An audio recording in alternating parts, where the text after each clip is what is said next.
Chapter 1. The Doll from the Heavens. What does it feel like to be awakened in the dead of night by an unidentified object? Not pleasant at all. Mokozono Kaze pressed his fingers against his throbbing temples, locking eyes in silence with the small doll perched on the table. The doll was covered in soot, as if it had rolled through a coal mine, and its deep violet eyes were filled with confusion. All right, let us cease this staring contest, Mokozono Kaze sighed. Can you explain why you are in my apartment and what exactly you are? He had hoped for a decent night's sleep before commencing his new job. For once he became a full-fledged worker, his time for rest would significantly diminish, especially in a profession like that of a police officer. Who would have imagined being roused by a doll plummeting from the sky? The doll exhibited a surprising level of alertness, instantly assuming a defensive stance upon awakening. Had it not been for its diminutive size, Mokozono Kaze suspected it would have taken him quite some time to capture it. With an exasperated sigh, Mokozono Kaze reached out and poked the still-dazed doll, his fingertip collecting a smudge of dust. I'm alive. Hagi is alive. The doll lowered its head, incredulously staring at its tiny hands. In the next moment, it sprang up, joy illuminating its features as it scampered about on the table. Hey, stop moving. You're shedding dust everywhere. Mokozono Kaze hurriedly attempted to restrain the doll's exuberant antics, but it was far too excited to heed his urgent calls, trembling with delight as it greedily inhaled the fresh air. Seeing that his admonitions were in vain, Mokozono Kaze could only grasp the doll and stride toward the bathroom, tossing the wriggling figure into the sink before turning on the faucet to wash away the grime. Hey, are you a magician? How did you bring Hagi back to life? My name is Mokozono Kaze. Not a magician, just an ordinary police reserve. Mokozono Kaze pressed down on the thrashing doll, vigorously scrubbing its surface, and the once clear water quickly turned pitch black, revealing the doll's true appearance. A small figure of barely a foot in height clung to the edge of the sink, its half-length black hair damply hanging by its ears. Its round, purple eyes curiously scanned its surroundings. The tattered blue shirt and dark blue pants it wore were in tatters, with burnt edges as if singed by some flame. A pair of adorable little wings adorned its back. Is this a police uniform? Mokozono Kaze scrutinized the outfit closely. Despite its severe damage, he could still discern it was from the police department. Curiosity piqued, he pondered the origins of this little creature. A police officer? Hagi is also a police officer. It proudly raised its head, its endearing and quirky demeanor eliciting a chuckle from Mokozono Kaze, who playfully nudged it, sending it tumbling into the water. Then, might this esteemed officer introduce himself? My name is Hagiwara Kenji, from the Bomb Disposal Unit of the 1st Division of the Security Department. Hagiwara Kenji? That name sounds familiar. Mokozono Kaze bent down, scrutinizing the little figure before him, who squirmed under the gaze, its short arms crossing in front of its body. Isn't he the Hagiwara from the Onizuka class? Mokozono Kaze inquired hesitantly, noticing a visible excitement in the doll at his question. Hagiwara Kenji placed his hands on his hips. That's right. I am indeed Hagiwara. Are you a rookie? So it truly is the esteemed Hagiwara. Mokozono Kaze felt a wave of nostalgia. He had chanced upon a conversation between an instructor and the head of the bomb disposal unit that had mentioned Hagiwara Kenji, who had perished 7 years prior during a bomb disposal operation, leaving no remains. However, this senior seemed rather naive, openly admitting his identity. With a deep sigh, he crouched down to meet Hagiwara Kenji's gaze. I've already graduated, and you have been deceased for 7 years. Hagiwara Kenji stiffened, his expression turning ashen as he dropped his hands, his small head bowing in disappointment, the little figure appearing utterly dejected. Ah, has it truly been so long since he passed? I wonder how everyone else is faring. Surely Izaki is heartbroken? Wait, why is he so composed? He is, after all, a ghost. Hagiwara Kenji grasped Mokozono Kaze's hand, which was reaching for a towel, his eyes widening in astonishment. Who exactly are you? Mokozono Kaze, maintaining his composure, withdrew his hand, causing Hagiwara Kenji to stumble, watching helplessly as the young man draped a towel over his head and began to rub it vigorously, leaving him utterly powerless to retaliate. Initially, encountering the dark, soot-covered Hagiwara Kenji had been somewhat alarming, but Mokozono Kaze soon regained his calm. After all, this was not his first encounter with something extraordinary. During high school, he had witnessed his mother's spirit floating beside his father at her funeral. He watched as her enormous, pure white wings gently enveloped his father before she flitted to her 3 children. Bestowing a kiss upon each of their foreheads when it came to him, she playfully placed her finger on her lips, signaling for him to keep her secret. Later, he discovered that his younger brother seemed to see the spectral form of their mother as well. At that moment, Mokozono Kaze understood that the two of them were somewhat different from ordinary people. However, this was his first encounter with a deceased individual other than his mother, and he felt a surge of curiosity about Hajiwara Kenji's transformation, perhaps influenced by his own experiences. Wrapping Hajiwara Kenji in the towel, he tossed him into the cozy folds of his bedding, tidying up the bathroom briefly. Hajiwara Kenji seemed to sense the wings at his back and was straining to grasp them, trying to discern what they were, but he ceased his efforts as Mokozono Kaze approached. "Have you heard of Officer Matsuda from the bomb disposal unit? I won't officially start until tomorrow, so I'm not very familiar with the inner workings. I only learned about you through eavesdropping on an instructor's casual chat." "I see," Hajiwara Kenji replied, disappointment evident as he tugged at the towel draped over him. Just as Hajiwara Kenji was feeling melancholy, the sound of a plastic bag tearing broke the silence, and a piece of fragrant bread appeared before him. He looked up to see Mokozono Kaze, smiling as he lifted the bread slightly. "Here, eat this. I'll ask about it tomorrow." "Thank you." Hajiwara Kenji accepted the bread, savoring its sweetness. The delightful flavor lingering on his tongue made him truly feel alive, and his eyes inexplicably welled with warmth. Mokozono Kaze glanced at the wall clock, noting the late hour, and hurriedly turned off unnecessary lights, leaving only a desk lamp for Hajiwara Kenji as he ate, before quickly slipping into bed. "I'm going to sleep now. Please refrain from ambushing me again with that." He closed his eyes and soon drifted off to slumber. He felt a considerable trust in Hajiwara Kenji, the fellow police officer. As Hajiwara Kenji swallowed the last morsel of bread, he donned the towel and, with his tiny legs, climbed onto the nearby windowsill, gazing out at the twinkling lights of Tokyo, a smile gradually forming on his lips. He had truly returned back to this tangible world. Hajiwara Kenji turned around, leaping off the windowsill, and returned to the slumbering Mokozono Kaze's side, placing his small hand on his face. "Please take care of me, the marvelous Mokozono-kun." Chapter 2. That Officer Matsuda.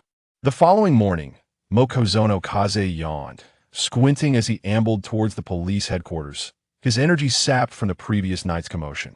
After such a tumultuous evening, he had not rested sufficiently, but today marked the first day of work, and he could not afford to trouble his seniors. His backpack trembled slightly behind him, and the zipper was nudged open by Hajiwara Kenji, who peeked out through the small opening to observe the passers-by. 7 years was a long time, and he was quite curious about the changes in Tokyo. Mokozono Kaze felt the movement behind him and sighed in resignation. He had initially not intended to bring Hajiwara Kenji along, but the doll was quite adept at utilizing its charm to persuade him. Reluctantly, he had stowed Hajiwara Kenji in his backpack, carrying him along to the police headquarters. The police headquarters loomed ahead, a few patrol cars whizzing by recently. The crime rate in Tokyo had inexplicably surged, keeping the precinct bustling. Mokozono Kaze had graduated at the top of his class with all A's and had been invited by the investigation division even before completing his studies. "Excuse me, is this the investigation division?" He inquired politely at the entrance. The sound of his knocking did not elicit a response from the busy officers, though a few curious ones glanced his way in passing. "You must be Mokozono-kun, the new recruit, right?" A police officer clad in a dark gray suit hurried over after hearing the commotion. "Hello, my name is Takagi Wataru. Officer Megure is currently occupied, so you may have to wait a while." Mokozono Kaze waved his hand dismissively. "No problem. The case seems rather significant." From the sound of it, it appeared he would be working under Officer Megure, who was likely engrossed in a critical investigation at the moment. He found a vacant spot to sit and waited. The investigation division had numerous branches, and with the crime rate in Tokyo soaring, various cases were emerging one after another, leaving the officers in the investigation division busily on the move, documents in hand, as they rushed about. Honestly, if that guy had just said something earlier, we wouldn't be in this predicament. He might be afraid of Officer Sadu. What is there to be afraid of? It's just a few questions about alibis. Ha ha ha. Takagi Wataru was trailing behind a female officer dressed in a light purple work dress, her face flushed with anger. Evidently having been provoked by a suspect during an interrogation, the female officer is named Sato Mawako, serving as a sergeant in the 1st Investigative Division's Violent Crimes Unit currently. She is subordinate to Officer Muro and a colleague of Kinomoto Touya. At a glance, she spotted Kinomoto Touya, who seemed out of place amidst the bustling environment of the 1st Investigative Division, and approached him while clutching a file. "Ah, haven't I seen you somewhere before?" Sato Mawako scrutinized the young man before her, whose dark gray hair danced lightly in the breeze, his light green eyes gazing at her with a serene smile.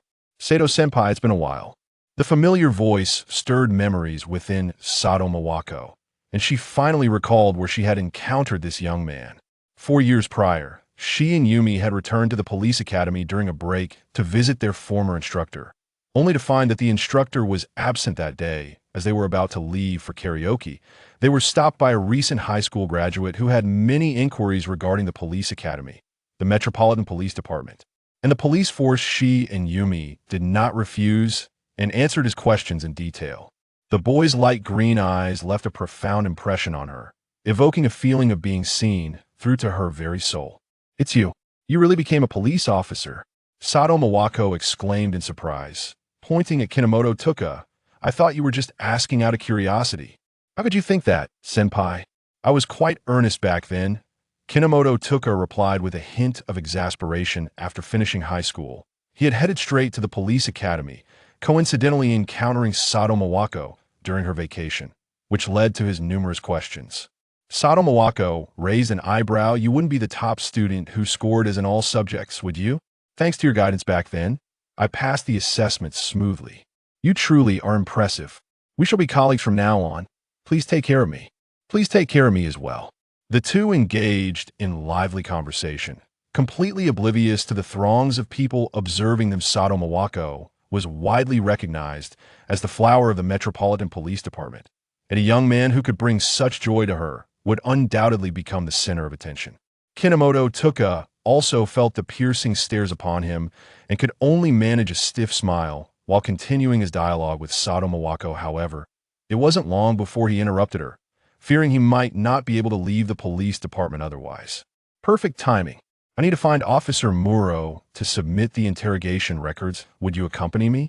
"Sure. Thank you, senpai." As they walked towards their superior's office, Kinomoto Touya observed the various departments. Searching for the security division, his scanning movements piqued Sato Mawako's curiosity. "What are you looking for?" Kinomoto Touya scratched his head awkwardly. "I was hoping to see where the security division is." "What do you need the security division for?" Sato Mawako's gaze sharpened. Hey, you're not thinking of transferring on your very first day, are you?" "Senpai, please don't joke with me. I merely wanted to inquire about someone." Kinomoto Touya was taken aback by Sato Mawako's words, his expression turning blank. After all, he had only just been assigned to the 1st Investigative Division. There was no way he would consider leaving so soon. "What are you looking for?" "Officer Matsuda from the Explosive Disposal Unit. Someone asked me to check on his well-being." Upon hearing this, Sato Mawako's pupils dilated, her previously akimbo hands dropping to her sides, her body trembling almost imperceptibly as if recalling a painful memory. "He passed away in the line of duty 3 years ago," she answered Kinomoto Touya, her voice quaking. Kinomoto Touya sensed that something was amiss when he noticed Sato Mawako's unusual demeanor, and he hadn't anticipated such a grim outcome. The previously rustling backpack fell silent in an instant. It seemed that Officer Matsuda had held significant importance to Sato Mawako, and this news must have struck her deeply. Additionally, it appeared that Sato Mawako was also familiar with Officer Matsuda. Sato Mawako's eyes began to glisten with unshed tears, prompting Kinomoto Touya to flounder in alarm. Oh no! It seemed he had stirred up trouble. At that moment, Hajiwara Kenji's mind buzzed with noise as he sat dazed within the backpack. The joy of revival was abruptly washed away, as he had thought that Shinohara would last a bit longer. Perhaps he would even tease him upon seeing this version of himself, yet He never imagined that only 4 years had passed, and now they were in the same boat. What about their class leader, Kojiro and Kagoro? Were they still around? Or was it just him, the fortunate one, brought back to life? Chapter 3. Idagawa Conan. As winter approached, the wind grew increasingly brisk, prompting Kinomoto Touya to snug his collar and watch as the breath he exhaled dissipated into the air. Reflecting on his earlier inquiry to Sato Mawako about Officer Matsuda, he let out a heavy sigh. Sato Mawako had remained in low spirits ever since, and being unfamiliar with the specifics of the situation, he refrained from pressing her further. After escorting him to Officer Muro's office, she departed on her own. Kinomoto Touya had intended to wait for an opportune moment to apologize, but after shadowing Officer Muro throughout the day, he had yet to see Sato Mawako before the end of his shift. The backpack containing Hagiwara Kenji had also fallen silent upon receiving news of his childhood friend. He could not openly communicate with Hagiwara Kenji within a precinct, leaving him to devise a plan once he returned home. "Ah, good evening, Mr. Kinomoto."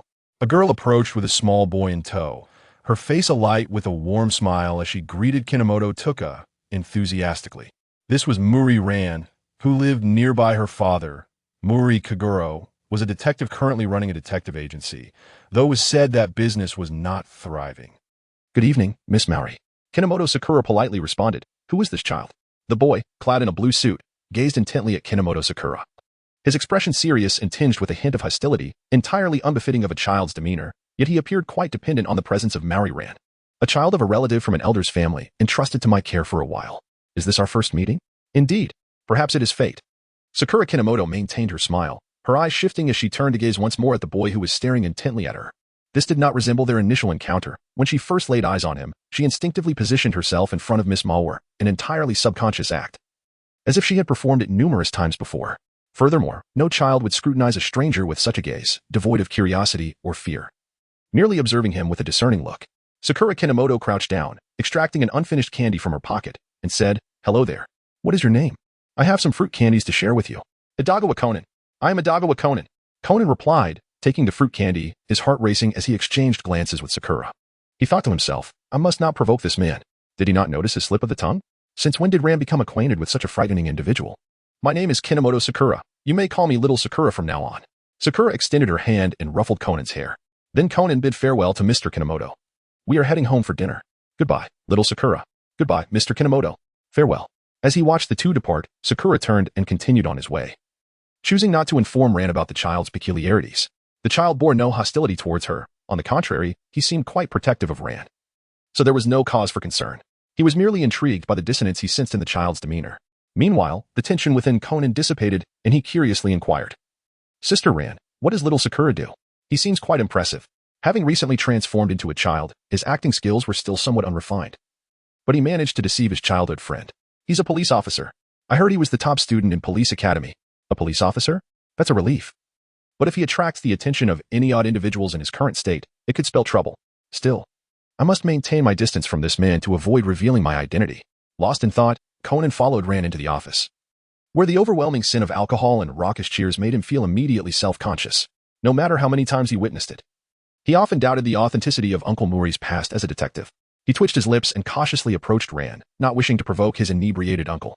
Upon returning home, Kinomoto Sakura wearily threw herself onto the bed, taking a moment to recover before rising to open her backpack, which had been sealed for an entire day. Peering inside, she was taken aback to find Hagiwara Kenji sprawled out, fast asleep, though the slight redness around his eyes indicated he had indeed been weeping. Exhaustion must have overcome him, as it seemed he had not rested a wink the previous night. The light streaming in caused Hagiwara Kenji to furrow his brow, reluctantly opening his eyes. He stared blankly at the chandelier above, struggling to rise and leaning over the open backpack to gaze outside. At that moment, Kinomoto Sakura emerged from the kitchen, holding dinner. Instinctively, Hagiwara Kenji leaned toward her, and noticing something approaching, Kinomoto Sakura looked up, witnessing Hagiwara Kenji wobbling as he drifted in her direction. "Hagiwara-senpai, you're flying." Hagiwara Kenji exclaimed in surprise. Realizing that he was level with Kinomoto Sakura finally jolted him awake. He looked down in astonishment to find his legs suspended in midair, the ground seeming quite distant. It turned out that those wings were not merely for show. Sakura Kinomoto placed the curry she had prepared upon the table, exclaiming, "Let us dine. I have made curry." Upon hearing this, Kenji Hagiwara stiffened, soaring above the table before gradually descending. Only when his feet felt the solid ground beneath him did he release a sigh of relief. He turned slightly to examine the wings behind him. But the clarity of his thoughts soon reminded him of the tragic news of his childhood friend's demise. The hand that had been raised fell limply, and his wings drooped as well. Senpai, do you recall the events prior to resurrection? It seems I was revived immediately after the explosion. The words of Kinomoto Sakura interrupted Hagiwara Kinji's melancholy. He briefly recalled the events prior to his fall into Sakura's home, where only the scene of the bomb exploding before him remained, devoid of any sense of the 7 years that had passed. Sakura Kinomoto took a mouthful of curry and mumbled, it is rather strange why it suddenly came back to life. Kinji Hagiwara, laboriously consuming the curry rice on his plate, lifted his head upon hearing Sakura's inquiry. Isn't it peculiar? A dead person revives right before you, and you exhibit such a minimal reaction. This remark elicited a few dry chuckles from Sakura, who found herself unable to explain to Kinji why she remained so composed. After all these years, she still could not comprehend why she and her brother were able to perceive their mother in a spiritual form. If it were a hereditary trait, then why did their father and little Sakura show no signs of awareness whatsoever? Kinohara F., biting down on her spoon in deep contemplation, observed that the opposite side, Hagiwara Kinji, had already consumed half of his curry. Due to his diminutive size, his appetite had significantly diminished. He was now too full to lift his spoon, leaning against the glass for a respite. If only the conditions for resurrection could be elucidated, perhaps it would be possible to revive SHG. In a place unseen by Hagiwara Kinji, F tightened her grip on the spoon. If only she knew the conditions for resurrection, she would have acted long ago. I don't know. You are the first person I have encountered who has returned from the dead. Hagiwara Kinji could only respond with a frustrated thump on the table, initially intending to gather information about SHG before inquiring about the others. However, he found himself bereft of the courage to seek further news, genuinely fearing the same disheartening response. Chapter 4. The Kinomoto Family. Senpai, what are your plans moving forward?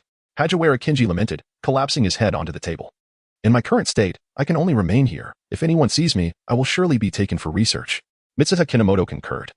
For anyone encountering a flying doll would undoubtedly be startled. Perhaps only he could remain so composed.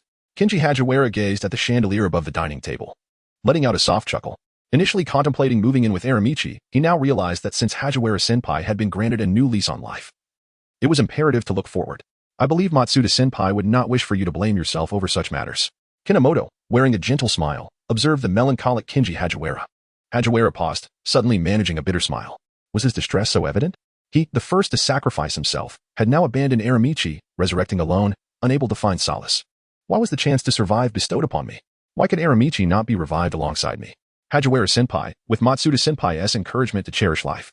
This is an opportunity not granted to many. Hearing these words, Kinji Hagiwara lowered his gaze, his small hands gradually clenching into fists. Yes, to live well, along with the essence of Aramichi. If Aramichi were to witness his despondent state, he would surely scold him from the heavens. Revitalized, Kinji Hagiwara transformed his sorrow into appetite, grasping a spoon and indulging in a few more bites of curry. Observing this, Kinomoto lowered his head to continue his dinner. Thus, the two hurriedly finished their meal.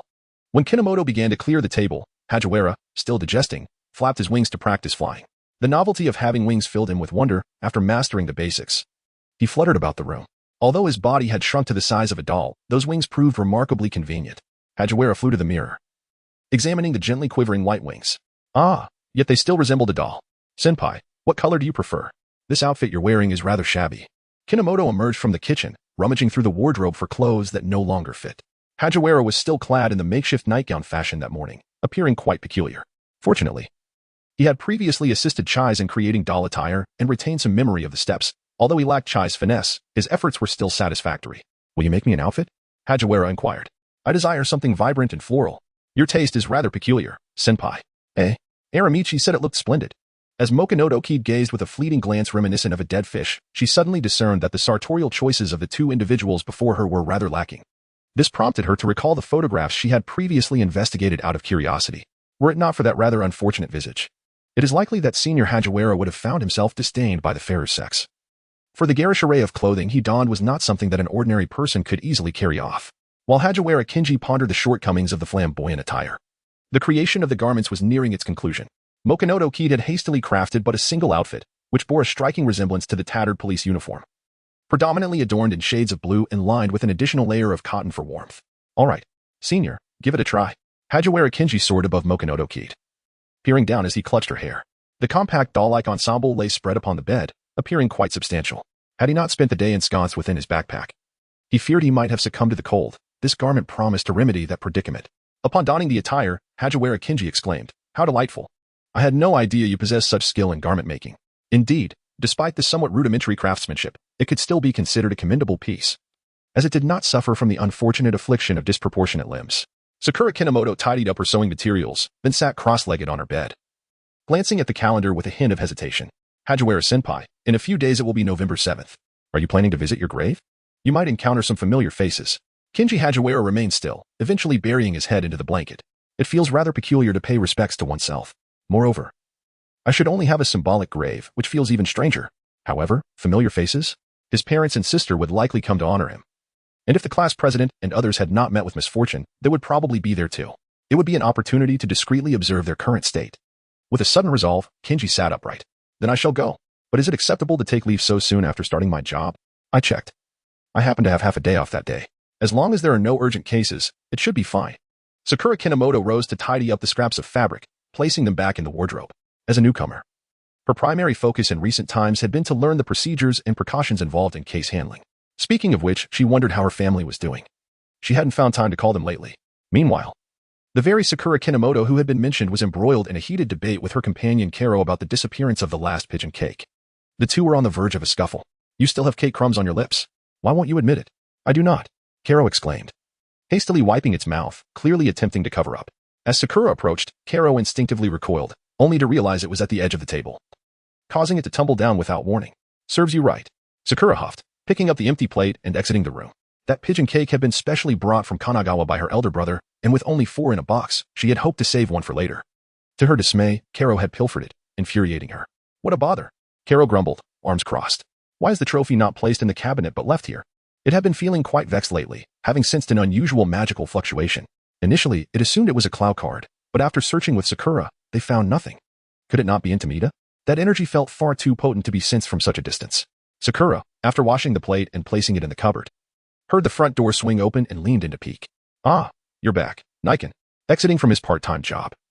Touya Kinomoto walked wearily into the dining room with his backpack slung over his shoulder. I'm starving. Is there anything to eat?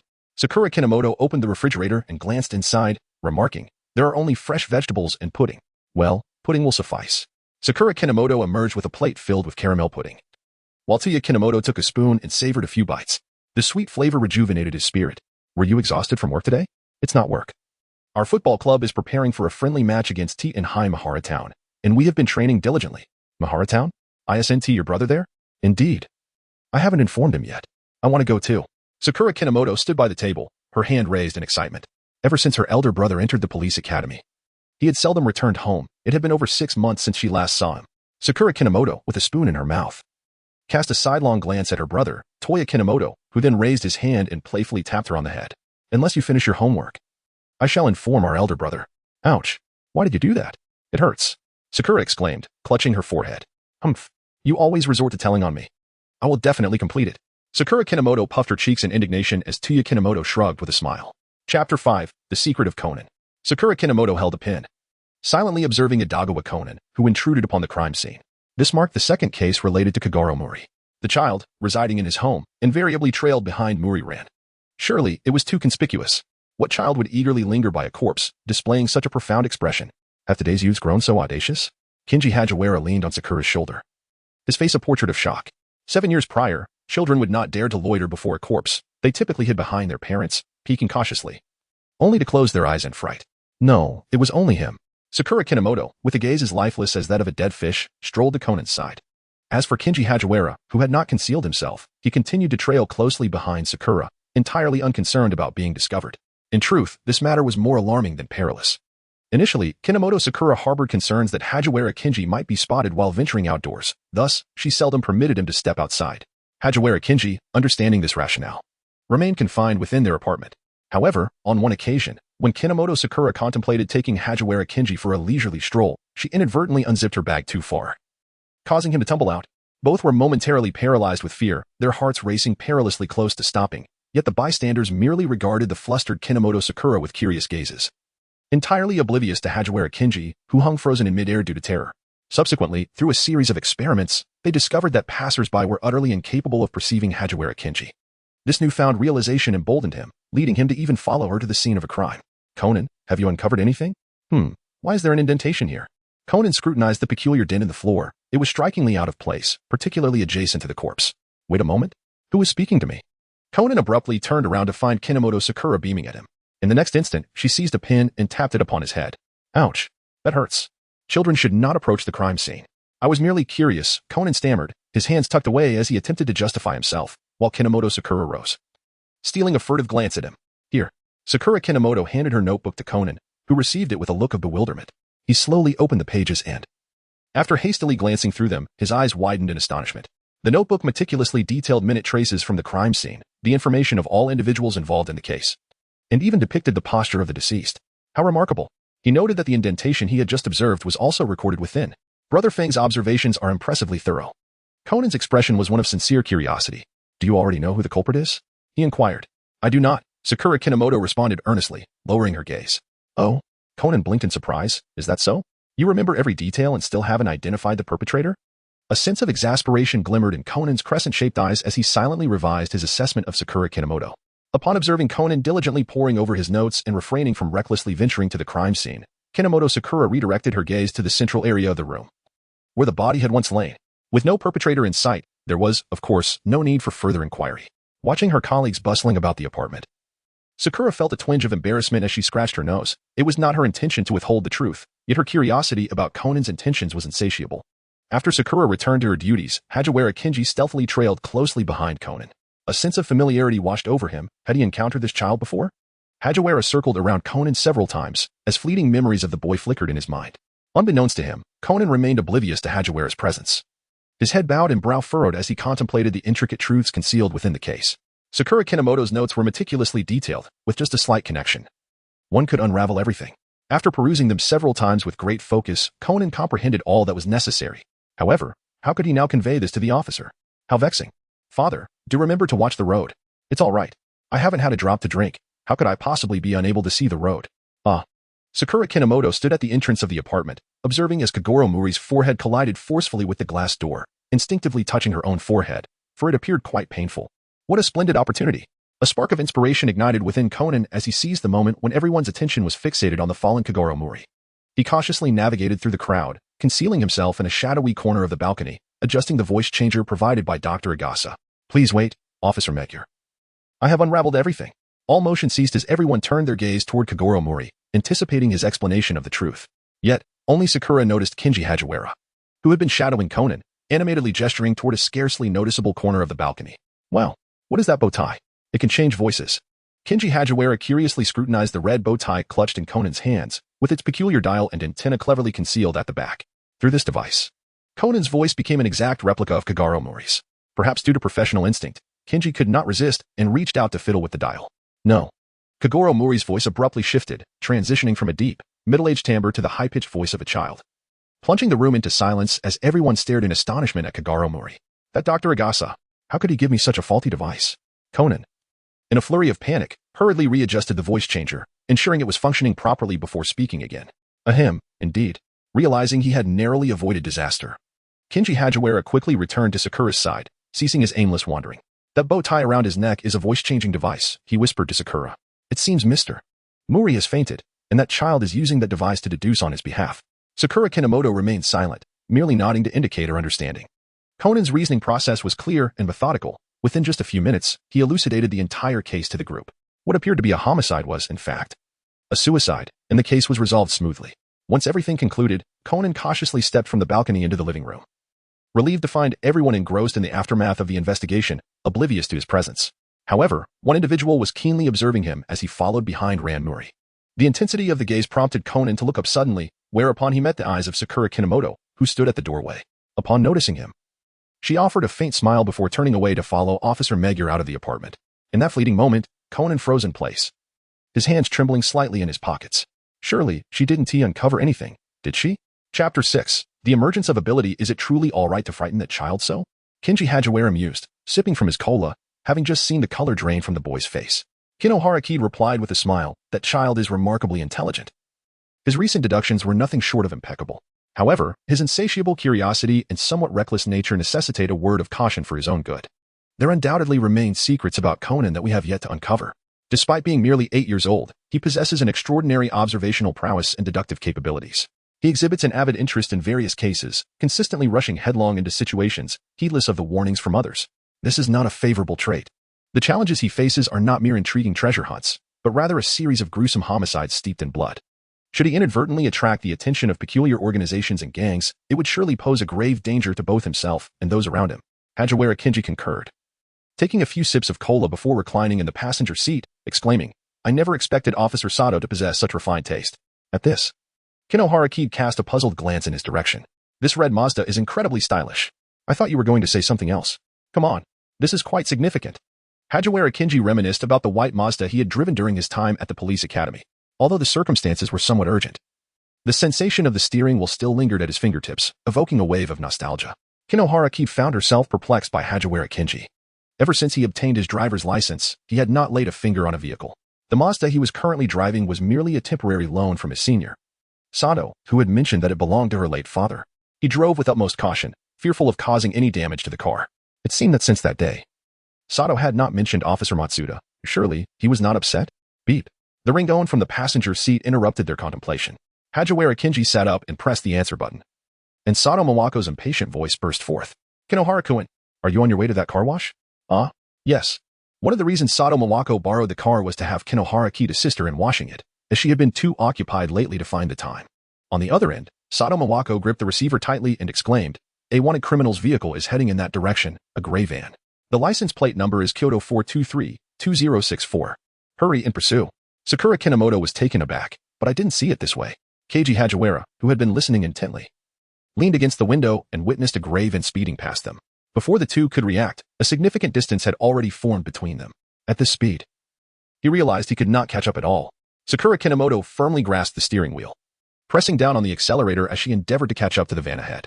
Beside her, Kinji Hagiwara was considerably more exhilarated, having already taken to the air above her head, cheering her on with fervor. "Accelerate! A bit faster! Hey, to the left! Come on, Sakura, you're so slow." Mokuzono F was wearing a mournful expression, lamenting his utter lack of experience in high-speed driving. For heaven's sake, it was already a stroke of luck that he had not lost track of the vehicle. If he accelerated any further, he would lose control. "Step on the gas and charge forward," Hagiwara Kinji urged, his gaze fixated on the van that was increasingly receding into the distance, his anxiety mounting. He tugged relentlessly at Mokuzono F's hair, causing him to wince in pain. "If you don't hurry, that guy is going to escape." "I'm fine. I will assist you. Trust me," Hagiwara Kinji declared as he leapt onto Mokuzono F's shoulder, offering encouragement. "How can you possibly assist in such a manner?" Sakura Kinomoto let out a silent sigh, yet the pressure on the accelerator intensified, propelling the Mazda forward like an arrow released from its bow. The roar of the engine momentarily filled his ears with a deafening reverberation, an irritating sound. Sakura Kinomoto furrowed her brow, disregarding the discomfort she felt, as she fixated on the van recklessly speeding along the highway. Bystanders, witnessing the chaotic pursuit of the two vehicles, hurriedly sought refuge in safer locations. "Remain calm. The more frantic one becomes, the less steady their grip," thought Kinji Hagiwara, though he too felt a surge of anxiety. Were he behind the wheel? He might have charged headlong into confrontation with the suspect, but with Sakura at the helm, he could not afford to gamble with her life. The driver of the van exhibited superior driving skills, weaving effortlessly through traffic. Realizing that the pursuer was a novice, he became increasingly audacious, blocking the Mazda S path and obscuring the view of Sakura and Kinji.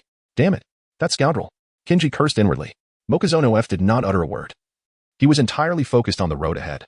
They were still in the city, and colliding with a civilian would be disastrous. Suddenly, the van made a sharp right turn, veering onto the adjacent road. It was only then that Mokuzono F and Hagiwara Kinji realized they were confronted with a row of neatly arranged iron railings. The vehicle's speed had become impossible to reduce. Lacking driving experience, Mokuzono F's mind went blank, leaving him at a loss on how to handle this unexpected situation. "F. Turn right," Hagiwara Kinji shouted into his ear, attempting to rouse the dazed Mokuzono F. "If it were me." A pristine white feather floated through the car, and Hagiwara Kinji's wings expanded slightly behind him, the crimson hue in his eyes intensifying. Mokuzono F's originally pale green irises gradually absorbed the same mysterious crimson shade. As if driven by instinct, Mokuzono F decisively turned the steering wheel to the right while simultaneously pulling up the handbrake as they approached the bend. The Mazda executed a graceful drift, narrowly avoiding disaster. After successfully navigating the turn, Mokuzono F released the handbrake and pressed the accelerator, charging once more toward the van.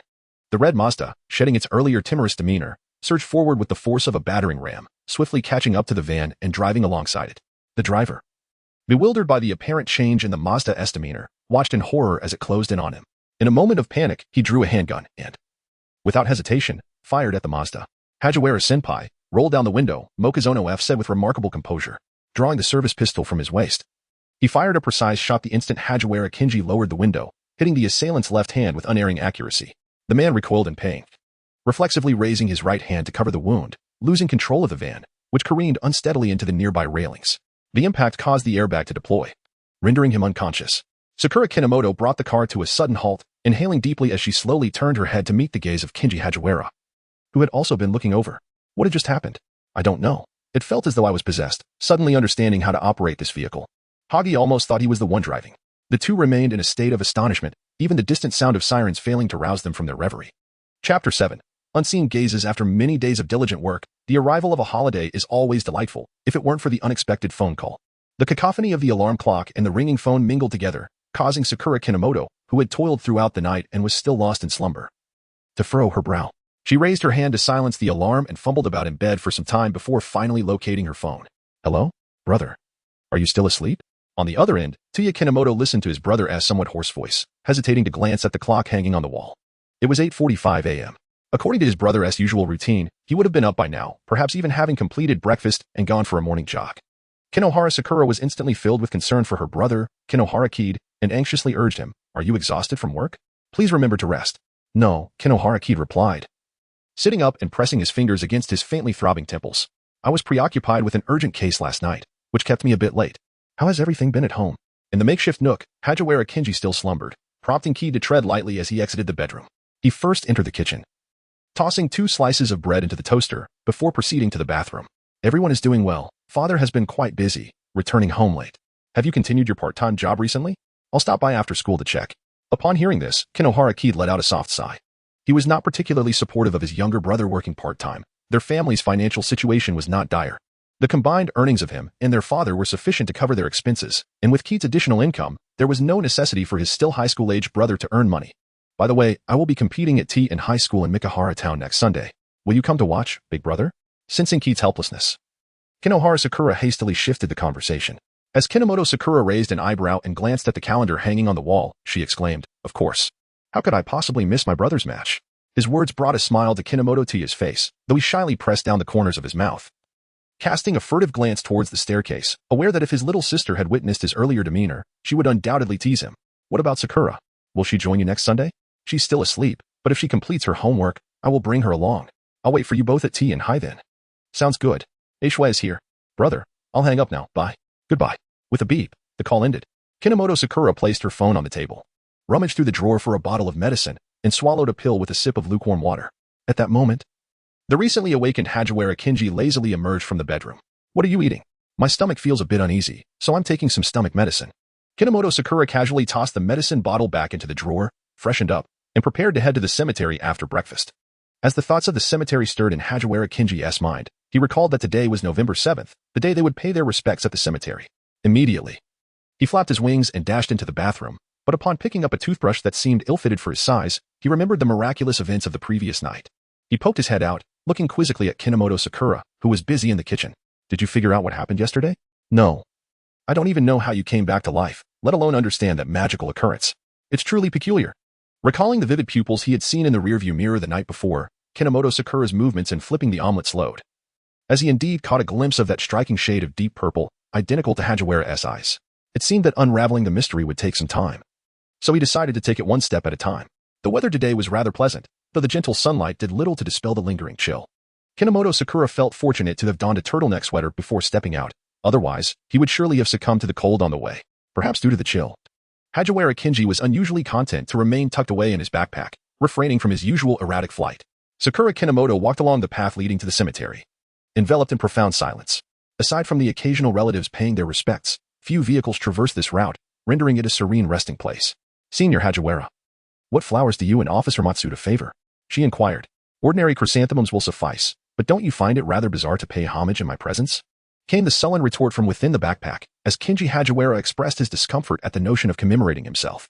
Sakura Kinomoto shrugged nonchalantly. "For it was evident that you would feel more embarrassed than I." Kinji Hagiwara choked on his words, momentarily unable to counter Sakura's remark, and could only sulk within his backpack.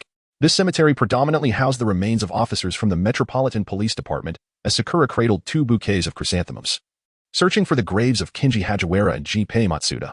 How absurd. Why purchase so many models? Both Kinji and Jinpei were fond of tinkering with them. A familiar voice jolted Kinji into action. He hastily scrambled to his feet, unzipping the bag to peer outside, and immediately spotted a long-haired woman in black attire leading two middle-aged individuals approaching from a distance. Father, mother, and my elder sister, he murmured to himself. Gazing at the significantly aged faces of his parents and the still vibrant presence of his sister, a pang of emotion welled up within him. Back then, no one could have foreseen such a tragic accident. He had left nothing behind for his family and friends, no letters, no calls. Not even a body, only a notification of death from the police department. Upon seeing his family's well-being once more, guilt surged through Kenji's heart. Observing the models in his parents' hands, Chihayato Hagiwara sighed in resignation, yet she could not defy them. She accepted the items from their grasp and turned to walk toward the graves of her brother and Jinpei. Sakura Kinomoto gazed intently at the approaching Chihayafuru, pondering for a moment. Are you the traffic officer from last time in Kanagawa? Upon hearing this, Chihayafuru lifted her eyelids, fixing her gaze upon the somewhat familiar young man before her. Memories from a short while ago began to resurface, and she clapped her hands, exclaiming, the young man who assisted with the case a month ago. After graduating from the police academy, Kinomoto Ki did not immediately take up a position. He and his classmates ventured to Kanagawa Prefecture for some leisure. As they prepared to return to Mikawacho, they unexpectedly encountered a car accident. Being a witness, he was taken to the police headquarters to provide a statement, where he was questioned by a female officer. To his surprise, she turned out to be the elder sister of his senior, Hagiwara. Have you met my sister? Exclaimed Hagiwara Kenji. I remember you, Kinomoto-kun, correct? The overlapping voices of Hagiwara Kenji's surprise and Hagiwara Chihayasu's inquiry left Kinomoto Ki pretending not to hear Kenji's exclamation, instead responding with a smile to Chihayasu's questions. Meanwhile, Hagiwara Kenji, unable to see his sister from his position in the backpack, unzipped it and emerged, climbing onto Kinomoto Ki's head, silently observing the two. Indeed, Kinomoto Ki. What a coincidence to meet again, he remarked. Kinomoto Ki nodded, tugging at the backpack that Kenji had partially dislodged. I recall your name is Hagiwara Chihayasu. May I inquire about your relationship with Hagiwara Kenji? Chihayasu paused, surprised to hear her brother's name from someone with whom she had a fleeting encounter. Hagiwara Kenji is my younger brother, she replied, her head drooping slightly. Observing his sister's somber demeanor, Kenji's deep violet eyes dulled, feeling unable to reveal himself before her. Merely watching as an observer, devoid of the ability to comfort her as he once did. Do you know Kenji? Kinomoto Ki continued. 7 years ago, he and Senior Matsuda saved me. Influenced by them, I have now joined the Metropolitan Police, but I never anticipated visiting today. Kinomoto Ki spoke the lie with a calm demeanor, while Hagiwara Kenji was taken aback, his expression gradually turning to one of disbelief. He was truly unperturbed. Daring to weave such a falsehood, if discovered, it would spell disaster. However, Hagiwara Chihayasu did not doubt Kinomoto Ki.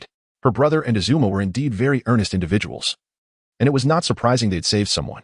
I see, it is wonderful that you remember them. Kino Momoko remained silent, his eyes flickering momentarily as he cast a serious gaze towards the distant exit. Having just mentioned his acquaintance with Hagiwara Kenji and Matsuda Jinpei, he sensed that someone was observing them. Was it someone familiar to Senior Hagiwara? Chapter 8. Another tombstone. The moment Kino Momoko lifted his head, that penetrating gaze vanished without a trace, as if it had never existed. Yet, he was convinced that someone had been lurking by the doorway, watching them. Chihayasu? What happened? Why haven't you come yet? Hagi's mother gently called out to her daughter, who had lagged behind. I'll be right there. Hagiwara Chihayasu promptly replied. This must be your first time here, right? I will take you to Kenji and Jinpei. Thank you. The voices of Hagi's mother and Chihayasu interrupted Kino Momoko's thoughts, compelling him to suppress his doubts as he followed Hagiwara Chihayasu. Unbeknownst to him, at the instant they turned away, a shadow swiftly darted past the doorway. Adjacent to Hagiwara Kenji's grave lay Matsuda Jinpei's tomb. The two had been inseparable friends in life and in death. Hagiwara Kenji sat silently before Matsuda Jinpei's grave, which was adorned with a multitude of floral tributes. Time slipped away as he gazed at the photograph and name engraved there, until, after what felt like an eternity, he allowed a solitary smile to grace his lips. Little Jinpei, Hagi has come to see you. I bet you didn't expect that. Ha ha ha, I apologize. Hagi should have obediently donned the protective gear. Sakura Kinomoto did not disturb Kenji Hagiwara. Instead, he placed the flowers he held before the graves of the two and stood beside Chihayasu Hagiwara. Has the perpetrator responsible for the deaths of Senior Hagiwara and Senior Matsuda still not been apprehended? Yes. It was during the investigation of this matter that Kazuhira met his untimely demise. Upon hearing these words, the silent Kenji Hagiwara lifted his gaze, his fists clenched tightly, and the eyes that had always sparkled with mirth darkened, revealing not a trace of emotion on his face. Senior Hagiwara was angry. In a moment of profound realization, Kazuki Kinomoto discerned that this was indeed the first time he had witnessed his senior, Hayakawa, in a state of anger. He had never encountered Hayakawa's demeanor as serious as it was now. Hayakawa Chihayasu brushed away the dust from two gravestones and straightened up, gesturing towards a distant site. I will go over there for a moment. If you have matters to attend to, Kinomoto-kun, feel free to leave. Following Hayakawa's indication, Kazuki's gaze fell upon a gravestone that appeared relatively clean, likely erected not long ago, with the name Hiroshi date inscribed upon it in clear lettering. Is this a joke? Ryuji Hayakawa, also observing the same gravestone, gazed at it in disbelief. He stumbled forward, his hands fervently wiping the photograph affixed to the stone. Noticing Ryuji's unusual behavior, Kazuki hurriedly followed suit, while Hayakawa Chihayasu made no attempt to deter him. This was the gravestone of Ryuji's and Jin's class leader from their time at the police academy. A name that had been mentioned a few times during Jin's life. Hayakawa Chihayasu placed a bouquet at the grave, remarking, "He passed away in February of this year. After all, he was our dear friend, so I thought it fitting to come and pay my respects." Sakura Kinomoto gazed at the precariously swaying Kenji Hagiwara, a frown of sympathy creasing her brow.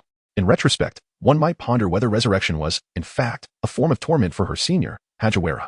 Seizing the opportunity while Hagiwara Chihayato tended to his parents, Sakura approached Kenji Hagiwara with a hint of concern in her voice. "Are you all right, Hagiwara-senpai?" "Oh, I'm fine," he replied, managing a smile that was more painful than a cry. Was this divine retribution for Hagi's negligence in donning protective gear? Why must Hagi be resurrected alone? What significance did that hold? "Hagiwara-senpai, do you have acquaintances still?" Although the inquiry seemed somewhat inopportune, Sakura voiced it nonetheless, prompting Kenji to momentarily set aside his sorrow. Regarding her with a puzzled expression, "I do, but they are not policemen. After entering the police academy, we lost touch." Kenji Hagiwara withheld the truth. For although he was unaware of the whereabouts of Kageyama and Akira, their disappearance post-graduation was all too evident, their trajectory leading them toward the realm of public security. Such a position necessitated discretion. Regardless of whether the two were alive or deceased, he could not divulge any information, nor did he wish to embroil Sakura in such matters. "Is that so? Is something the matter?" she inquired. "No, it's just that I felt someone watching me from the doorway a moment ago. I thought it was one of your friends and found it curious that he didn't come in." Sakura chuckled softly, her gaze drifting back to the headstone before them.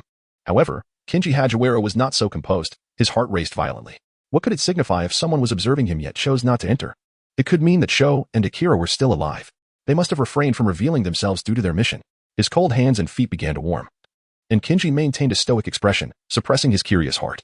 This was the most uplifting news he had received since his resurrection, at the very least. There were still lives to cherish. Sakura Kinomoto gazed contemplatively at the gravestone before her hand absent-mindedly caressing her phone within her pocket. Ultimately, as if coming to a realization, she let out a quiet sigh. Senior Hagiwara's demeanor was all too evident. He must have known the individual in question. Yet for reasons unknown, he chose to remain silent. Presumably, he had his own considerations, so perhaps it was best to leave it be. Miki Tamahito returned to Hagiwara Chihayasu's side to assist her in handling the remaining matters, while also engaging in light conversation with Hagi's parents. Through their dialogue, he learned numerous amusing tales about the illustrious Hagiwara Sr. Meanwhile, a pristine white Mazda sped along the highway, where the man in the driver's seat removed his cap and mask, revealing a handsome visage, albeit one marred by an unsettling pallor and a tempestuous undercurrent in his gray-violet eyes. Recalling the gentle youth who had conversed with Hagiwara Chihayasu, the man, known as Ryugami Rei, furrowed his brow. Rei persistently reminisced about the 3 years spent at the police academy with his friend and the clandestine information he had subsequently acquired. He was resolute in his belief that Matsuda and Hagiwara had never saved this young man. Yet, the youth's calm demeanor instigated doubts about the reliability of his own memories. If he were not a rescued individual, who could he possibly be? Had the organization discovered his identity? Such a notion seemed implausible. Over the past few years, he had had no dealings with matters pertaining to Hagiwara or Matsuda, spending most of his time gathering intelligence and exercising utmost caution during exchanges with Kazami. Rei's expression gradually darkened, his eyes shadowed with a brooding gray, exuding an air of danger. If he were indeed a member of the organization, a solution to eliminate him must be devised. As Miki Tamahito bid farewell to the Hagiwara family, he was unexpectedly seized by a sudden sneeze. Hagiwara Kenji, who had momentarily retreated into his backpack, poked his head out in astonishment. "How can you catch a cold wearing so many layers?" "It's merely an itch in my nose." "It shouldn't be a cold," Tamahito replied nonchalantly, rubbing his nose. "Senpai, are you feeling any better?" In truth, after grappling with the recent incident involving Arida, he felt somewhat relieved, though a twinge of sorrow struck him upon visiting the grave of his class leader, suddenly realizing that he seemed to be the last one standing. Hagiwara Kenji rested his head on his hands, gazing at the dark top of his backpack. The police profession is fraught with unknown dangers, and the occurrence of death in the line of duty is, unfortunately, quite common. He merely felt a sense of loneliness, as that group of friends who had once surrounded him had truly vanished. "Ah, Tamahito, why are you so kind to me?" "Why do you ask?" "Because to you, I am nothing but a complete stranger. You not only help me gather information, but also visit my departed friends." Regarding Kenji's inquiry, Tamahito remained silent for a considerable time. He finally halted his steps. "Perhaps it is because you appear to be a good person, and presently, you pose no threat to me. Come on. If Hagi were to return to form, he would undoubtedly take you down."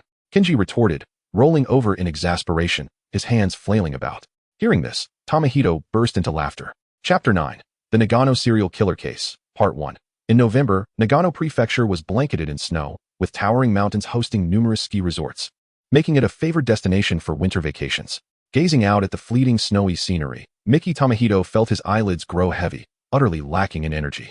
He had awoken with great difficulty at 5 o'clock that morning, as the police were pursuing a serial killer who had resurfaced in Nagano after 3 years, necessitating their confirmation and cooperation with the Nagano Prefectural Police for his capture.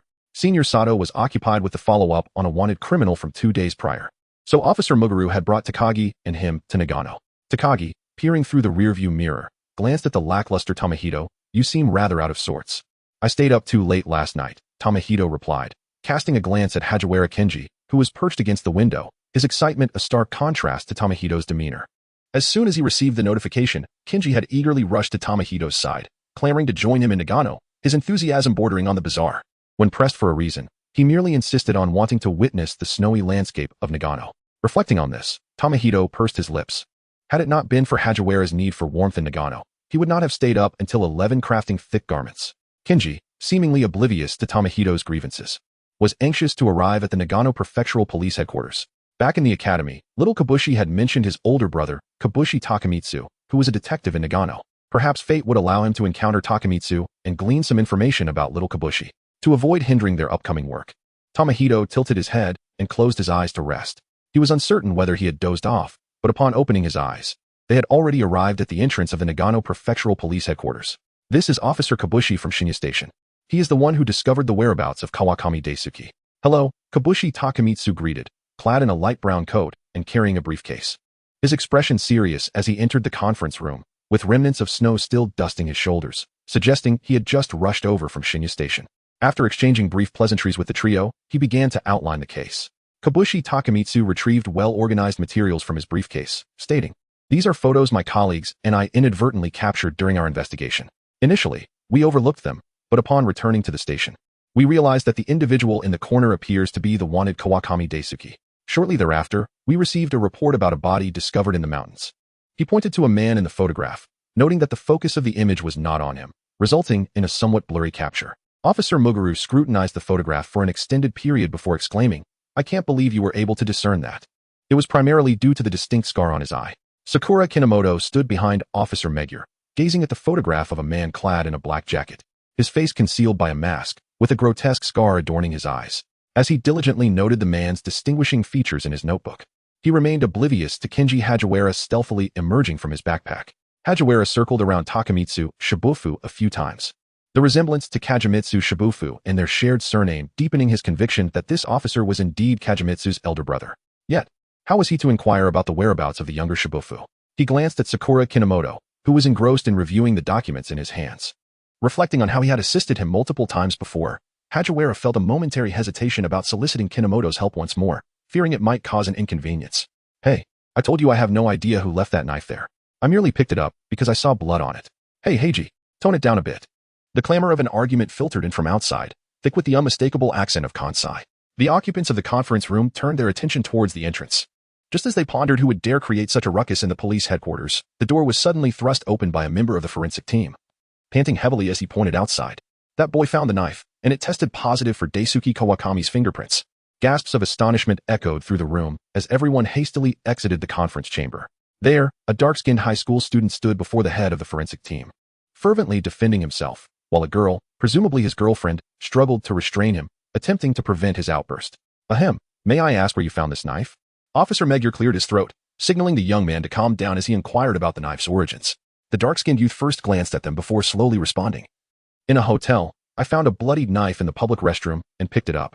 Just as I did, someone walked in and thought I was the murderer. Without a second thought, they called the police." It's infuriating. His agitation escalated as he spoke, culminating in a forceful thump on the adjacent table, startling the officers who were diligently at work. What a temper he possesses. In their hearts, Kinomoto Sakura and Hajiwara Kenji exchanged silent jibes. "Do you remember the name of the hotel?" "I do. It's a place called Cloud Hotel." The girl, concerned that the young man might again utter something offensive to the police, preemptively answered Officer Megure's question before he could speak. The young man with dark skin turned his head away, letting out a soft scoff. Upon hearing this, Officer Megure nodded and turned to Takagi, saying, "Takagi, You continue to follow up on the case here, while Kinomoto and I will head to the Cloud Hotel. Takagi complied, joining the prefectural detectives to further investigate Daisuke Kawakami's previous whereabouts, while Kinomoto Sakura accompanied Officer Megure in the car to the Cloud Hotel. So why are you two following us? Kinomoto Sakura asked incredulously, glancing at the dark-skinned youth and the girl who were observing their investigation. I am a detective, the young man declared proudly, puffing out his chest. Haven't you heard of Heiji Hattori from Osaka? Kinohara keyed, unwilling to engage with the self-absorbed young man. Merely offered a few non-committal murmurs. However, Hattori Heiji appeared somewhat displeased as he leaned closer to her, gazing at her with a look of confusion. You truly haven't heard of him? I'm from Tokyo, and I've only heard of Kudo Shinichi. In truth, Kinohara Kid was not well acquainted with Kudo Shinichi. She had only absorbed the information shared by Officer Megure, who frequently mentioned this high school detective, dubbing him a savior of the police force. Hattori Heiji remained momentarily stunned, recalling that his father's colleagues had mentioned Kudo Shinichi a few times, which he had previously dismissed. Now, it seemed he was a formidable rival indeed. After a brief period of contemplating his apparent dilemma, he clapped his hands together, turning to the girl beside him. All right, Kawaii, after our trip to Nagano Prefecture, let us go to Tokyo and meet Kudo Shinichi. Is that so? If it weren't for your reckless handling of that knife, would we have been taken in by the police? Far away, Kawaii felt a surge of anger at her childhood friend's words. Their previously agreed-upon skiing trip was now in jeopardy. Hattori Heiji, listening to his childhood friend's reprimand, casually crossed his arms behind his head, feigning ignorance. This boy's emotional intelligence was undoubtedly in the negative. Agreed. Observing Hattori Heiji's childish antics, Hajiwara Kenji and Kinohara Kid simultaneously bore expressions of exasperation, their gazes resembling that of lifeless fish. With the girl so visibly upset, it was astonishing how he failed to console her. He was truly a quintessential oblivious male. Ignoring the immature duo, Kinohara Kid led Hajiwara Kenji into the surveillance room. Where have the surveillance recordings gone?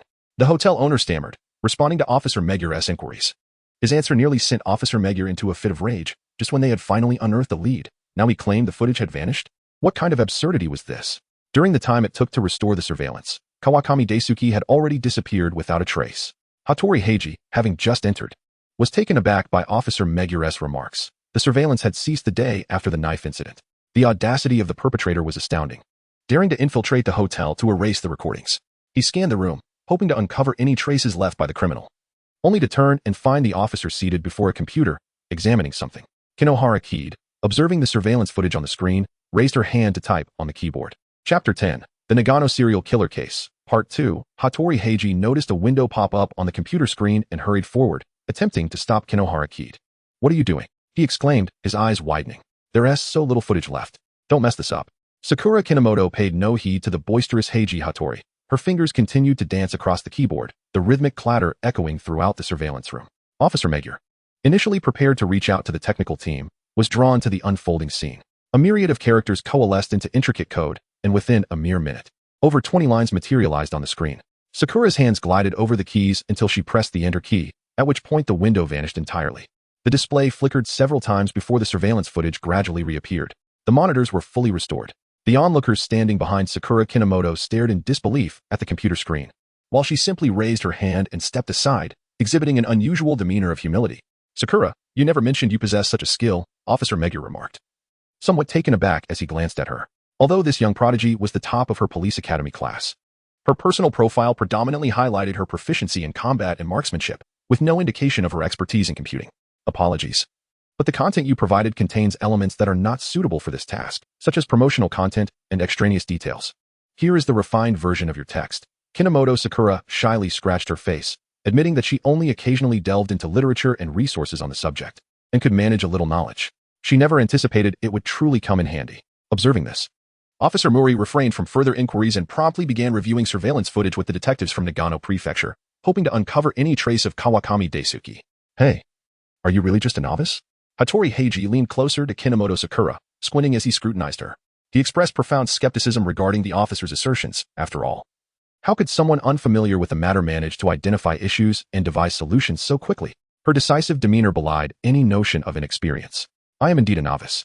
Kinomoto Sakura replied innocently. The technical staff at the precinct operates similarly. They might resolve matters even more swiftly than I. Yet, compelled by his detective instincts, Hattori Heiji remained doubtful of Kinomoto Sakura's capabilities. Before he could voice his suspicions, she interjected, Hattori-kun, you mentioned you are a detective, correct? Yes, I did. What of it? Then I implore you to present evidence that I am not a novice. The methods I employed are readily available online. Should you lack sufficient proof and yet cast aspersions on an innocent individual, I must conclude that you are not a competent detective. Kinomoto Sakura maintained a gentle smile. Yet her pale green eyes betrayed no mirth. Hattori Heiji stood frozen, clearly taken aback by her rebuttal. Most pressing was his inability to substantiate his claims. Well then, Hattori-kun. Do your best, she said, turning to leave him in a state of astonishment. Hajiwara Kenji clicked his tongue and drifted towards Kinomoto Sakura, jesting, "You're teasing again." The last child named Conan was so frightened that he remained overly cautious afterward. Let us hope this one doesn't run away too. What an impolite little brat. Kinomoto muttered under her breath.